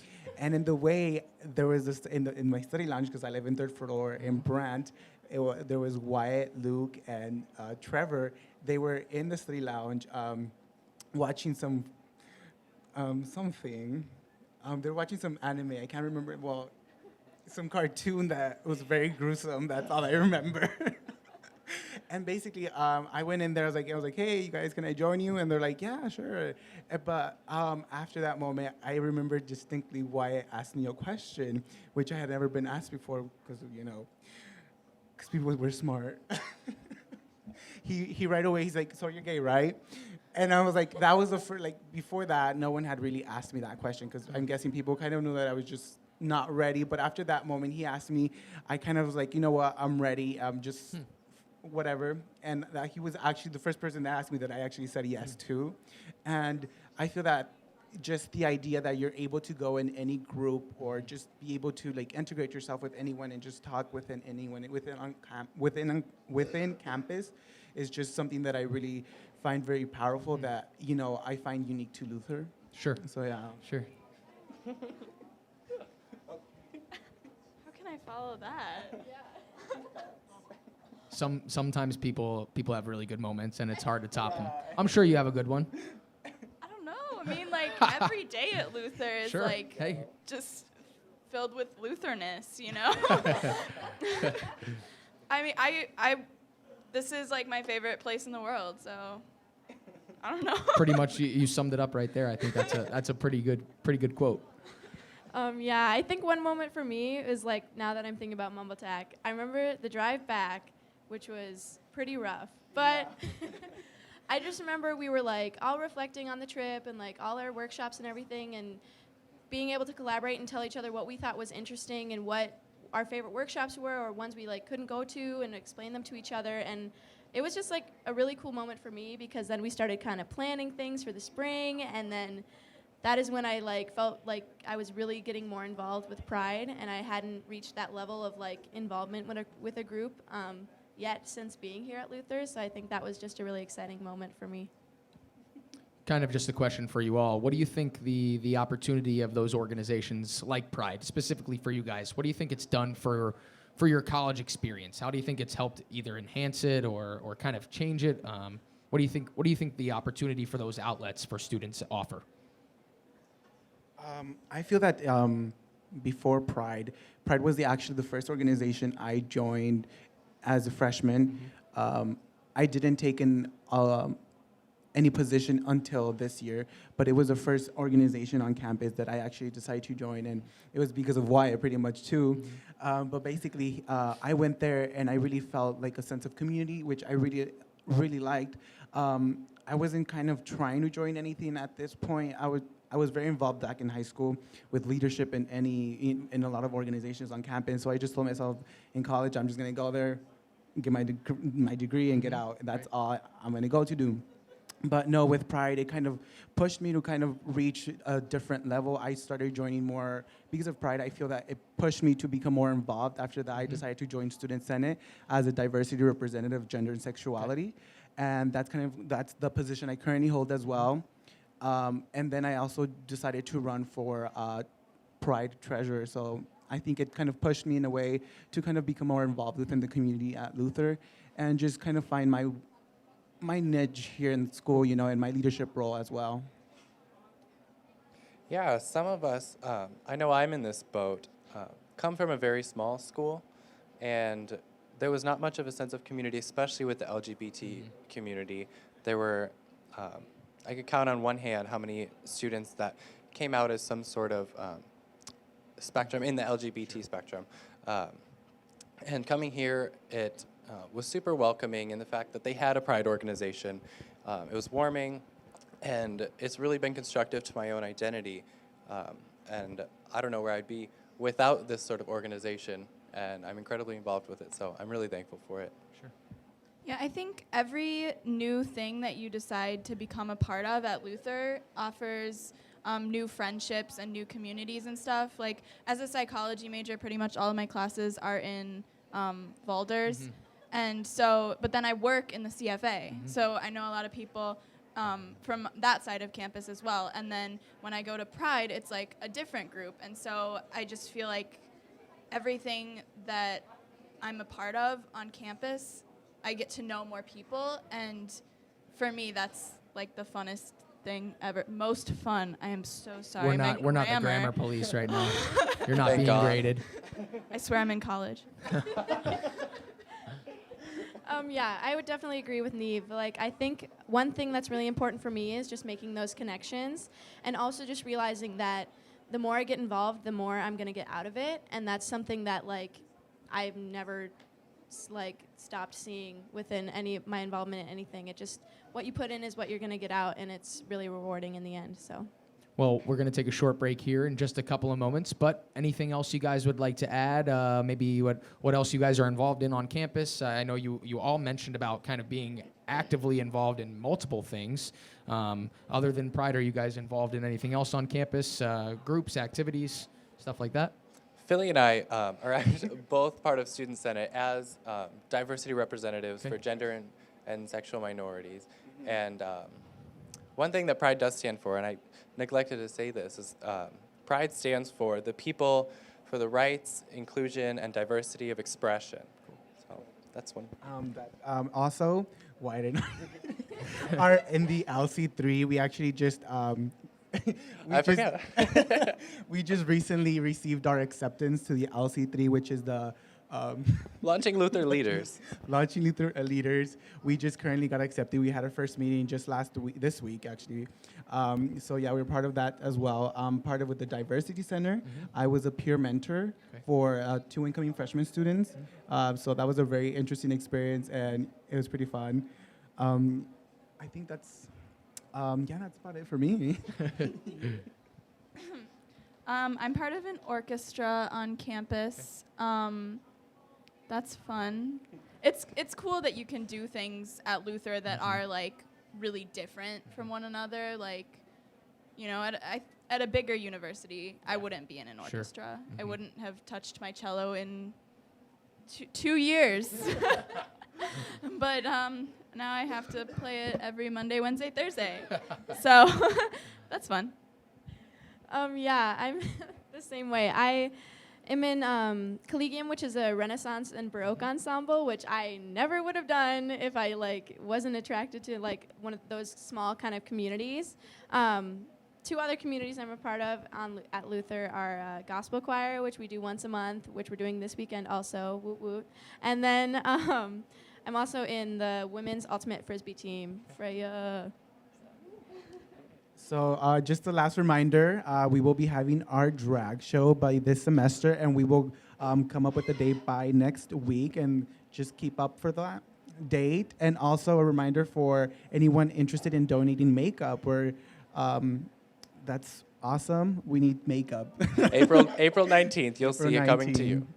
So we thank the exec board of Luther College Pride for joining us here on Luther Giving Day, and we thank you for joining us and spending some time with us here tonight. Anything else you'd like to say before we wrap up? Just a thank you for having us Thank so you. much. Thank you so much absolutely. for being here with us. We love to hear all about different organizations on campus, and definitely appreciate you guys joining us here tonight. So be sure to check posters and Luther's website, I'm sure, for the drag show. If not, Facebook page is it's Luther, gonna be up to date. is Yes. Luther College Pride. Yes. Okay. I'm sure if you search it on Facebook, you'd be able to find it. Just a quick update on our number before we take a short break here. We're right around $430,000, and the staff challenge is almost up to its $50,000 limit. So just a couple more donations there, and we should be well on our way. We'll take a short break here, and we'll be back in just a couple of minutes.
we're back. Did you miss us? Is my mic on? Can you hear me? Am I good? Oh, thanks. Sorry, I couldn't hear myself. I'm just used to that. Yeah, but did you miss us? Did you miss us? Maybe not so we're much. back. Yeah, Probably that's all not. right. We Because understand. Patrick and Hunter have been up here just killing it, and these student groups are phenomenal. So I'm in awe. I'm always in awe of our students, but getting to see them sit up here and talk about all the amazing things that they're doing on campus and all the great programming that they are putting together is... It's just awesome. It's great. Most of the first half of the day, if you were with us all day, you saw most of the first half was a little more faculty based, and so these last few portions have been all student group oriented, which has been awesome. So kind of get that contrast there. I hope that you guys have enjoyed it all the way through. We have one final act tonight. But before we get to that, we're going to do a brief little update, and then we'll do some final updates after. Don't worry, you get one more chance take to of see us. us. Don't worry. Right here. No worries. We know you're... We'll wrap it up. I can tell everybody's worried. It's just us, actually. And the thing is for you folks at home that have again been tuning in all day, thank you. Yeah. Again. Thanks. But what's even better is that Marty's has actually started to fill out quite a bit. So we've had more students that have been here to tune in and kind of listen and update join too. us, and it's great. Like, thanks, students. Hey, thanks, welcome. Thanks for coming. Thanks for being here. We appreciate it. Great to have you here. So, yeah, woo woo. So how are we doing? We're doing great. We're having a great day. Great day. It's a great day to be a Luther grad or a Luther student, just to be part of this community. So far today, we have raised $432,320. So that's... Woo! Which is amazing. huge. So give yourselves a round of applause. Seriously, yeah. You guys. And we still. Yeah, this is why I love having students in here. This is why it's the best, right? Yeah. Woo! But what's even more awesome is that we're not done. We're not done. We have 2.5 hours left. So we're at 432,000, and we have all the time in the world to keep making money. So that's fantastic. Well, if all the time in the world was 2.5 hours, but lucky those of you who are watching us right now, there's only 30 minutes left of the live stream. Right. I'm sorry. So don't worry. I'm excited to share that we're getting really close with that faculty and staff honoring challenge. And remember, that's where when you make a gift, all you have to do is put in the name of your favorite faculty or staff. And they get alerted that you gave in their honor, and it gets matched up to $50,000 by the Board of Regents because they love to go big or go gnome. And we're almost there. We're at $47,662 on that. So just a little bit left, and we need to max it out. The Parents Council Challenge is still going. Because we have the best parents, and that one is almost there. It's a dollar for dollar match up to $5,000, and we still have not much left, just $540 left to reach that full match. Yeah, and so that's talking. And if I'm not mistaken, it's like parents that are out there. So my parents, if you're watching still, feel free to give again. Another $10, another something like that. That'll be matched. Why not? But any parents that are watching out there, any parents that are there, if you have students that are current or not current students, no matter what, if you're a past parent. Past parent, current parent. Your gifts just count. Check the box. We love all parents. Yeah. So parents, grandparents, however you identify. How are you related? We want it. The cities, all of our city challenges, we haven't met any of those yet. Decorah, we're almost there. 7 more gifts, and Decorah unlocks $5,000. So. They're all continuing to tick away. So if you're in DC, the Twin Cities, here in Decorah, Des Moines, Chicago, just keep alerting your friends who live in those cities that, just keep making those gifts. $5 will get us there. So that's great. That's great. Oh, I hadn't actually seen that picture yet. If you scroll down if you scroll down all the way on that giving site, which is again luther.edu/giving-day. If you go to that, you can scroll all the. I love saying it. I can't help it. If you scroll all the way down, there's a giant map that used to be empty, and now it is completely filled in with all the states filled in blue and a giant thing over it that says $50,000 unlocked. And you guys did that, so that's awesome. Thank you. That's incredible. I'm just going to give a sneak peek before we move on to our final group here tonight, that in about 25 minutes, we'll have our final challenge of the night open up. And it's the final stretch. And what we're looking for in that one. And it's a tough one. But it's an do exciting one. We can do it. I believe in the Luther community that they can make it happen. It's not tough for the Luther You're right. community. All right, you're right. Okay? My apologies we to can do this. the world. Yeah. We are, so starting at 8 o'clock, we are looking for people who are giving first-time gifts or maybe haven't given in a while. doesn't matter, to give at least $17, and your $17 will be matched. Compliments of David Leitz, one of our Board of Regents. He's an 88 grad. He's also the one who's been like rallying for DC all day too. But he is sponsoring that challenge, and he wants you to go big and go gnome. So if you haven't made a gift yet, still think about making that gift. Maybe wait till 8 o'clock. Get in on that challenge and get your $17 matched in honor of Luther Gives 17 right here in front of me. Great. Woo! So with that, We've got an exciting act up next. we've got Ballroom and Swing coming up, and so I'm going to welcome Hunter and those folks to the stage. Oh, yeah, the applause now because we have folks here. Check that out. There you go. Oops. Yeah, we're back. Thank you, Megan and James. And for our final segment, our final panel of the night, joined by some members of Luther College Ballroom and Swing. And my name's Hunter Urigan, if you haven't seen me tonight. Give you some introductions for the people to my left. So my name is Jessica Shonsby. I'm a senior at Luther. I'm a biology and psychology double major, and I'm the president of Luther College Ballroom and Swing. And my name is Kirsten Nelson. I'm a junior here at Luther, biology and Spanish major, and I'm the vice president of Ballroom Dance and Swing. Yeah. Sure. Can you guys talk about, it's pretty obvious what you guys do in your name, but can you talk about maybe how often you meet, maybe some competitions that you guys are involved with, and kind of how you guys got involved with Luther College Ballroom and Swing? So we have both competitive and social members. Our social lessons take place every Monday night at 8 o'clock in Regents North Gym. So if you're looking for something to do on Monday, everyone is welcome. No experience or partner is needed. And then our competitive team practices 3 times a week, Wednesday, Thursday, and Saturday for 1 to 2 hours, depending on the level. We actually just had our big competition this last weekend up in the Twin Cities. And our team did awesome. Our newcomers, who was their first time, they did awesome. And it was great to see, our friends from other schools, and then just all the hard work that we put in for the year pay off. And then I got involved as well as I think Jess. We saw it freshman year, and we just got hooked on Ballroom and saw the orientation event, really wanted to be a part of the group. Started going to we have tryouts for the competitive team, started going that first month, got really hooked on Ballroom and everything that it has to offer, and then we got on the team, and it's just been growing from there. Every single practice, we've been getting better and growing with the team. It's been fun. Sure. There's been this common theme of community throughout a lot of the interviews today, and I think that's a pretty obvious thing that most Luther students and grads can feel and have experienced as well. Can you talk about how Ballroom and Swing is kind of its own community and how it allows you to be an outlet from your school obligations? So I think one thing that's really neat about our team is that we come from all kind of walks of academic life at Luther. Like Kirsten and I both come from sciences, but we have dance majors, we have, business majors, we have computer data science majors, everything. So if it weren't for Ballroom, I don't think I would have met a lot of the people that I find to be my closest friends now. And we, from day one, we try to make our newcomers feel really welcomed.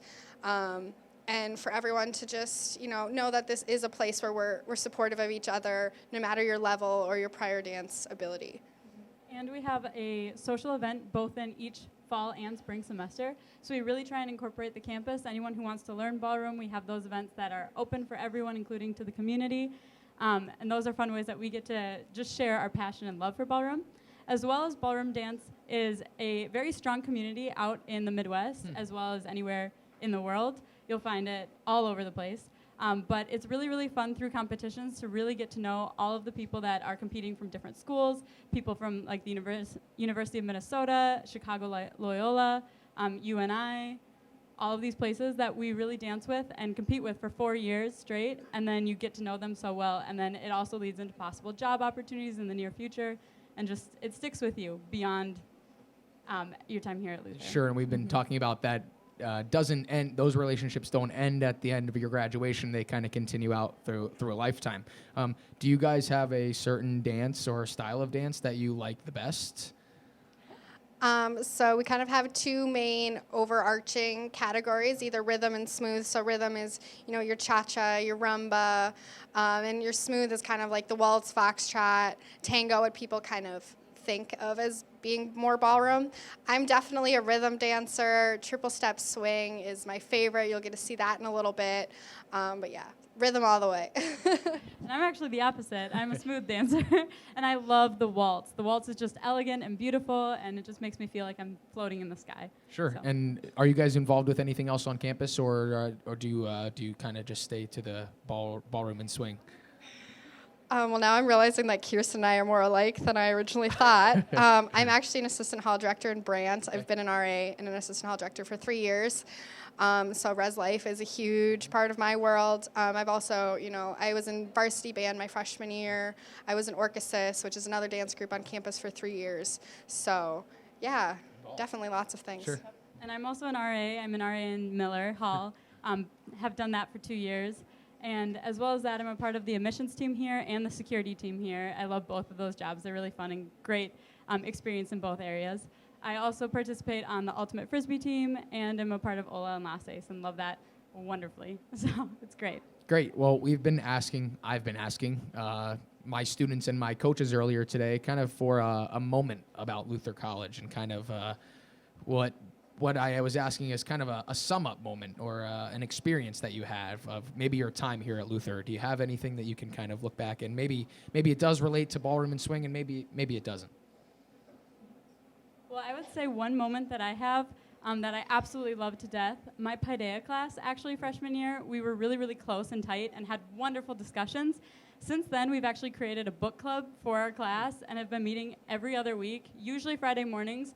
This last semester, all being juniors has been really difficult, so we've switched it to Tuesday evenings. But we're still going strong, got one more year left, and it's a really nice family that we've been able to keep together. Cool. And it's just amazing that the Luther community would get so involved in something like that. Cool. Yeah, something, taking on some more schoolwork sometimes doesn't sound like the best thing, but when it's optional, I guess it can lead to a little bit more fruitful conversation, right? Exactly. And then anything you'd like to add? There's nothing that I can really think of right now. I mean, I've enjoyed all 4 years that I've had at Luther. I've had great experiences through all my different organizations and academic endeavors. So Sure. And so moving on, I guess, I think you guys are planning on performing for us tonight. I think you guys have about 4 other members of your team that are out there right now. So maybe talk about what you're going to do, what you're going to perform, and maybe who's going to be out there with you guys. Sure. So actually, before that, I'd like to just make a little plug for our Dancing with the Luther Stars, which is coming up on May 3rd. We just announced our pros, so our team members who are dancing. We'll be dancing with Ilva Soccer Hall Director Kevin Wenger. We have Josh Weisenberger, who's also a senior. He'll be dancing tonight, and he's competing with Dr. Joan de Albuquerque, who's a band director here at Luther. And then another senior, Steven Sturr, will be competing with women's basketball coach Amanda Bailey. And so tonight we're kind of just here to dance a little bit for you guys. We have, like I said, we have Josh, and then we also have Barbara Steer, who is a junior, Jason Hu, and Deanna Gerlecki, who are sophomores.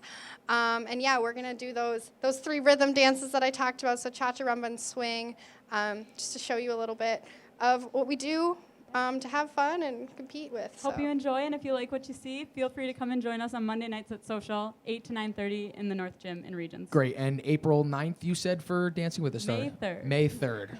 I wasn't listening. May 3rd, 7:30 in the CFL. That tells you how good I am with dates.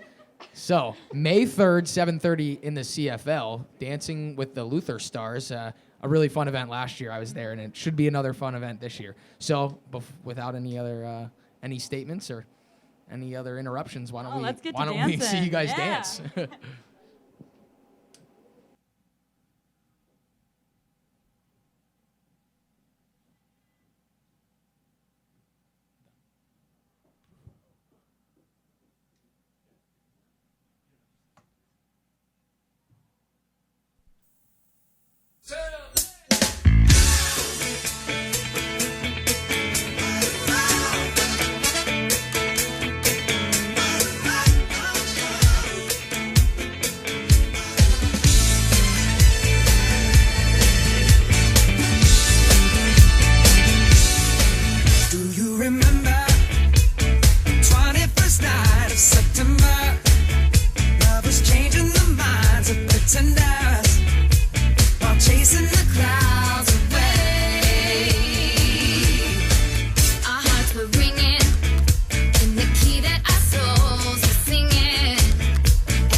hearts are with you, holding hands with your heart to see you.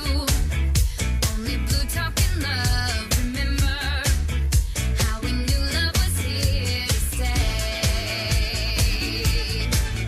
Now December found the love we shared in September. Only blue talking love, remember that true love we shared today.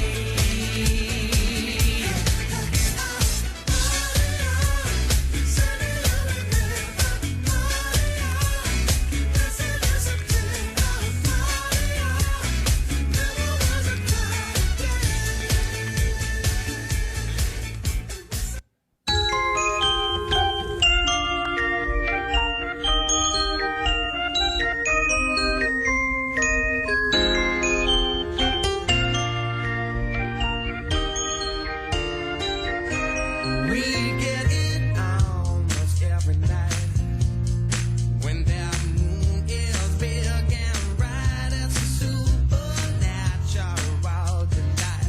Everybody's dancing in the moonlight.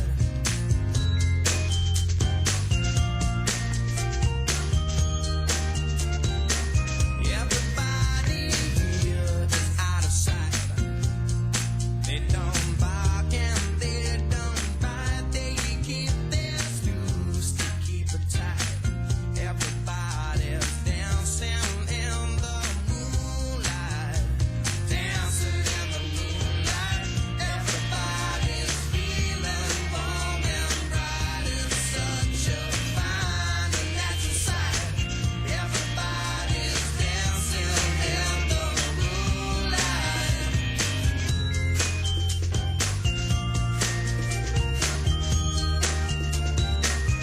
We like our fun and we never fight. You can dance and stay uptight. It's a supernatural delight. Everybody was dancing in the moonlight. Dancing in the moonlight. Everybody's feeling warm and bright. It's such a fine and natural sight. Everybody's dancing in the moonlight.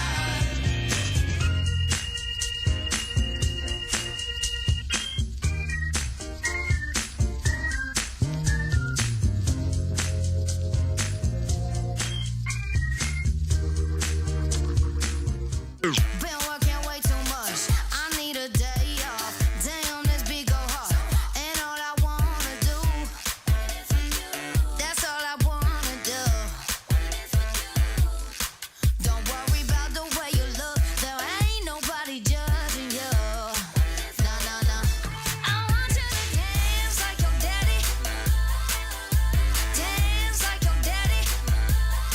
Come on and move like your mama. You know you wanna go dance like your daddy. And if you care what they thinking, you can't have no fun, so come on. Let's go. Push down that floor and shoulder roll, shoulder roll. I said push down that floor and shoulder roll, shoulder roll. Now hitch to the left and hitch to the right. Can you overbite? Can you old man overbite? Simon says go touch your nose, but Megan says touch your toes. I can't touch my toes. My daddy taught me how to do my own thing. He said to let it out, long as you find your groove. Go ahead and find your groove. Make sure you stand out in the crowd and show them all what you can do. Yeah, I want you to dance like your daddy. Dance like your daddy. Come on and move like your mama. You know you wanna go dance like your daddy. And if you care what they thinking, you can't have no fun, so come on. Let's go. Push down that floor and shoulder roll, shoulder roll. I said push down that floor and shoulder roll, shoulder roll. Now hitch to the left and hitch to the right. Can you overbite? Can you old man overbite? Simon says go touch your nose, but Megan says touch your toes. But like I still can't touch my toes. No. Yeah, I want you to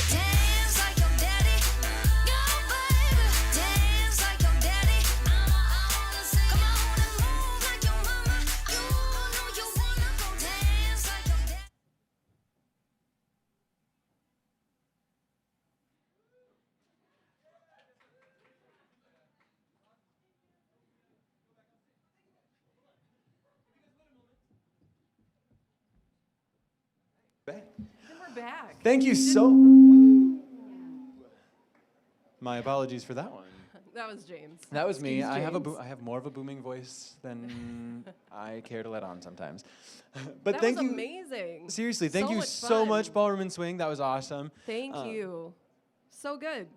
And so that was our final act for the night, which is, I have no idea how we're still standing here. We're still alive. We're sitting. And that's all right? How it's happening. Oh, that's we're right. Sitting. We're Well, in I chairs. feel like I've been standing It's all great. day. I know. It's what a day. What a day. It's been what a day. And what it's a great day. And it's still going. There's It's still 2 more going. hours left, which is awesome. However, this does conclude the live stream. Don't start tuning out yet. Sorry. This is. We're not concluding just we're yet. not We're done gonna yet. give We you have one some last updates. update because we know you love to hear our voices, and so this is your last opportunity to see us for Luther Gives 17. Make sure you continue to use the hashtag today, even if you're sending out some social media things tomorrow. Just continue to use the hashtag. The tag word will stay up online for a little bit longer, and it's just really fun to flip through that and see Jerome the Gnome across the world and just all of the Luther love that is out there today. It's just really, really been incredible. So here at the end of our live stream, how are we doing on our totals? We are, this is amazing. We're sitting at $442,441. Which is awesome. Thank you guys so much out there. Yeah. You guys have been giving all day. You've been giving for, what are we at now, 13 hours? Yes, yep. That the site's been live? Yes, yep. So we've got 2 more hours left. We've hit the Parents Council Challenge. Fantastic. So Thank you, parents. Thank Thanks, you, Luther parents. parents. That's amazing. Thank you so much. And we hit the Decorah Area Challenge. Yes, which unlocked how much? $5,000. $5,000. So way to represent Decorah. Thank you. Thank you, Decorah. That's amazing. So Chicago, Des Moines, DC, and Twin Cities, just keep at it. I know you can do it. You've got 2 more hours. So keep tagging your friends and just getting the word out and making sure they're getting those last minute gifts in. And now, did we do the fun thing about Decorah Bank and Trust? Did you hear about that? Oh, I did hear about that. I don't do. Yeah, so some of the details for that, which was awesome. I'm Yeah, blanking on the name right now. So Joe and Ann Grimstead, who Perfect. sponsored the Totally All That 90s Challenge, which was awesomely successful. Way to go, 90s grads. Joe works at Decorah Bank and Trust here in Decorah, and he also put a challenge out there to his coworkers, letting them know that today was Giving Day and that he would match any donation that his friends and colleagues at Decorah Bank and Trust made. So I think it ended up being that their colleagues there all put together $800, which is awesome. So then he matched that. Yeah, so it's like instead of, I think it was $865 that was raised that. from Decorah Bank and Trust. So, I mean, we got twice that amount from them, and that's just phenomenal. So huge thanks to them and to all of our friends and neighbors here in Decorah for all of their support, because we know not all of them are necessarily Luther grads. So it's amazing. Yeah, and just a really awesome way to just display once again that the community really does come together in this time. And it's not just Decorah, not just Luther here on campus. It's Decorah. It's the community worldwide. It's worldwide. We've had gifts from worldwide. China. We've had gifts from Oh, yeah. Norway. We've had gifts everywhere, which is just amazing. Yeah. In 4 minutes, the final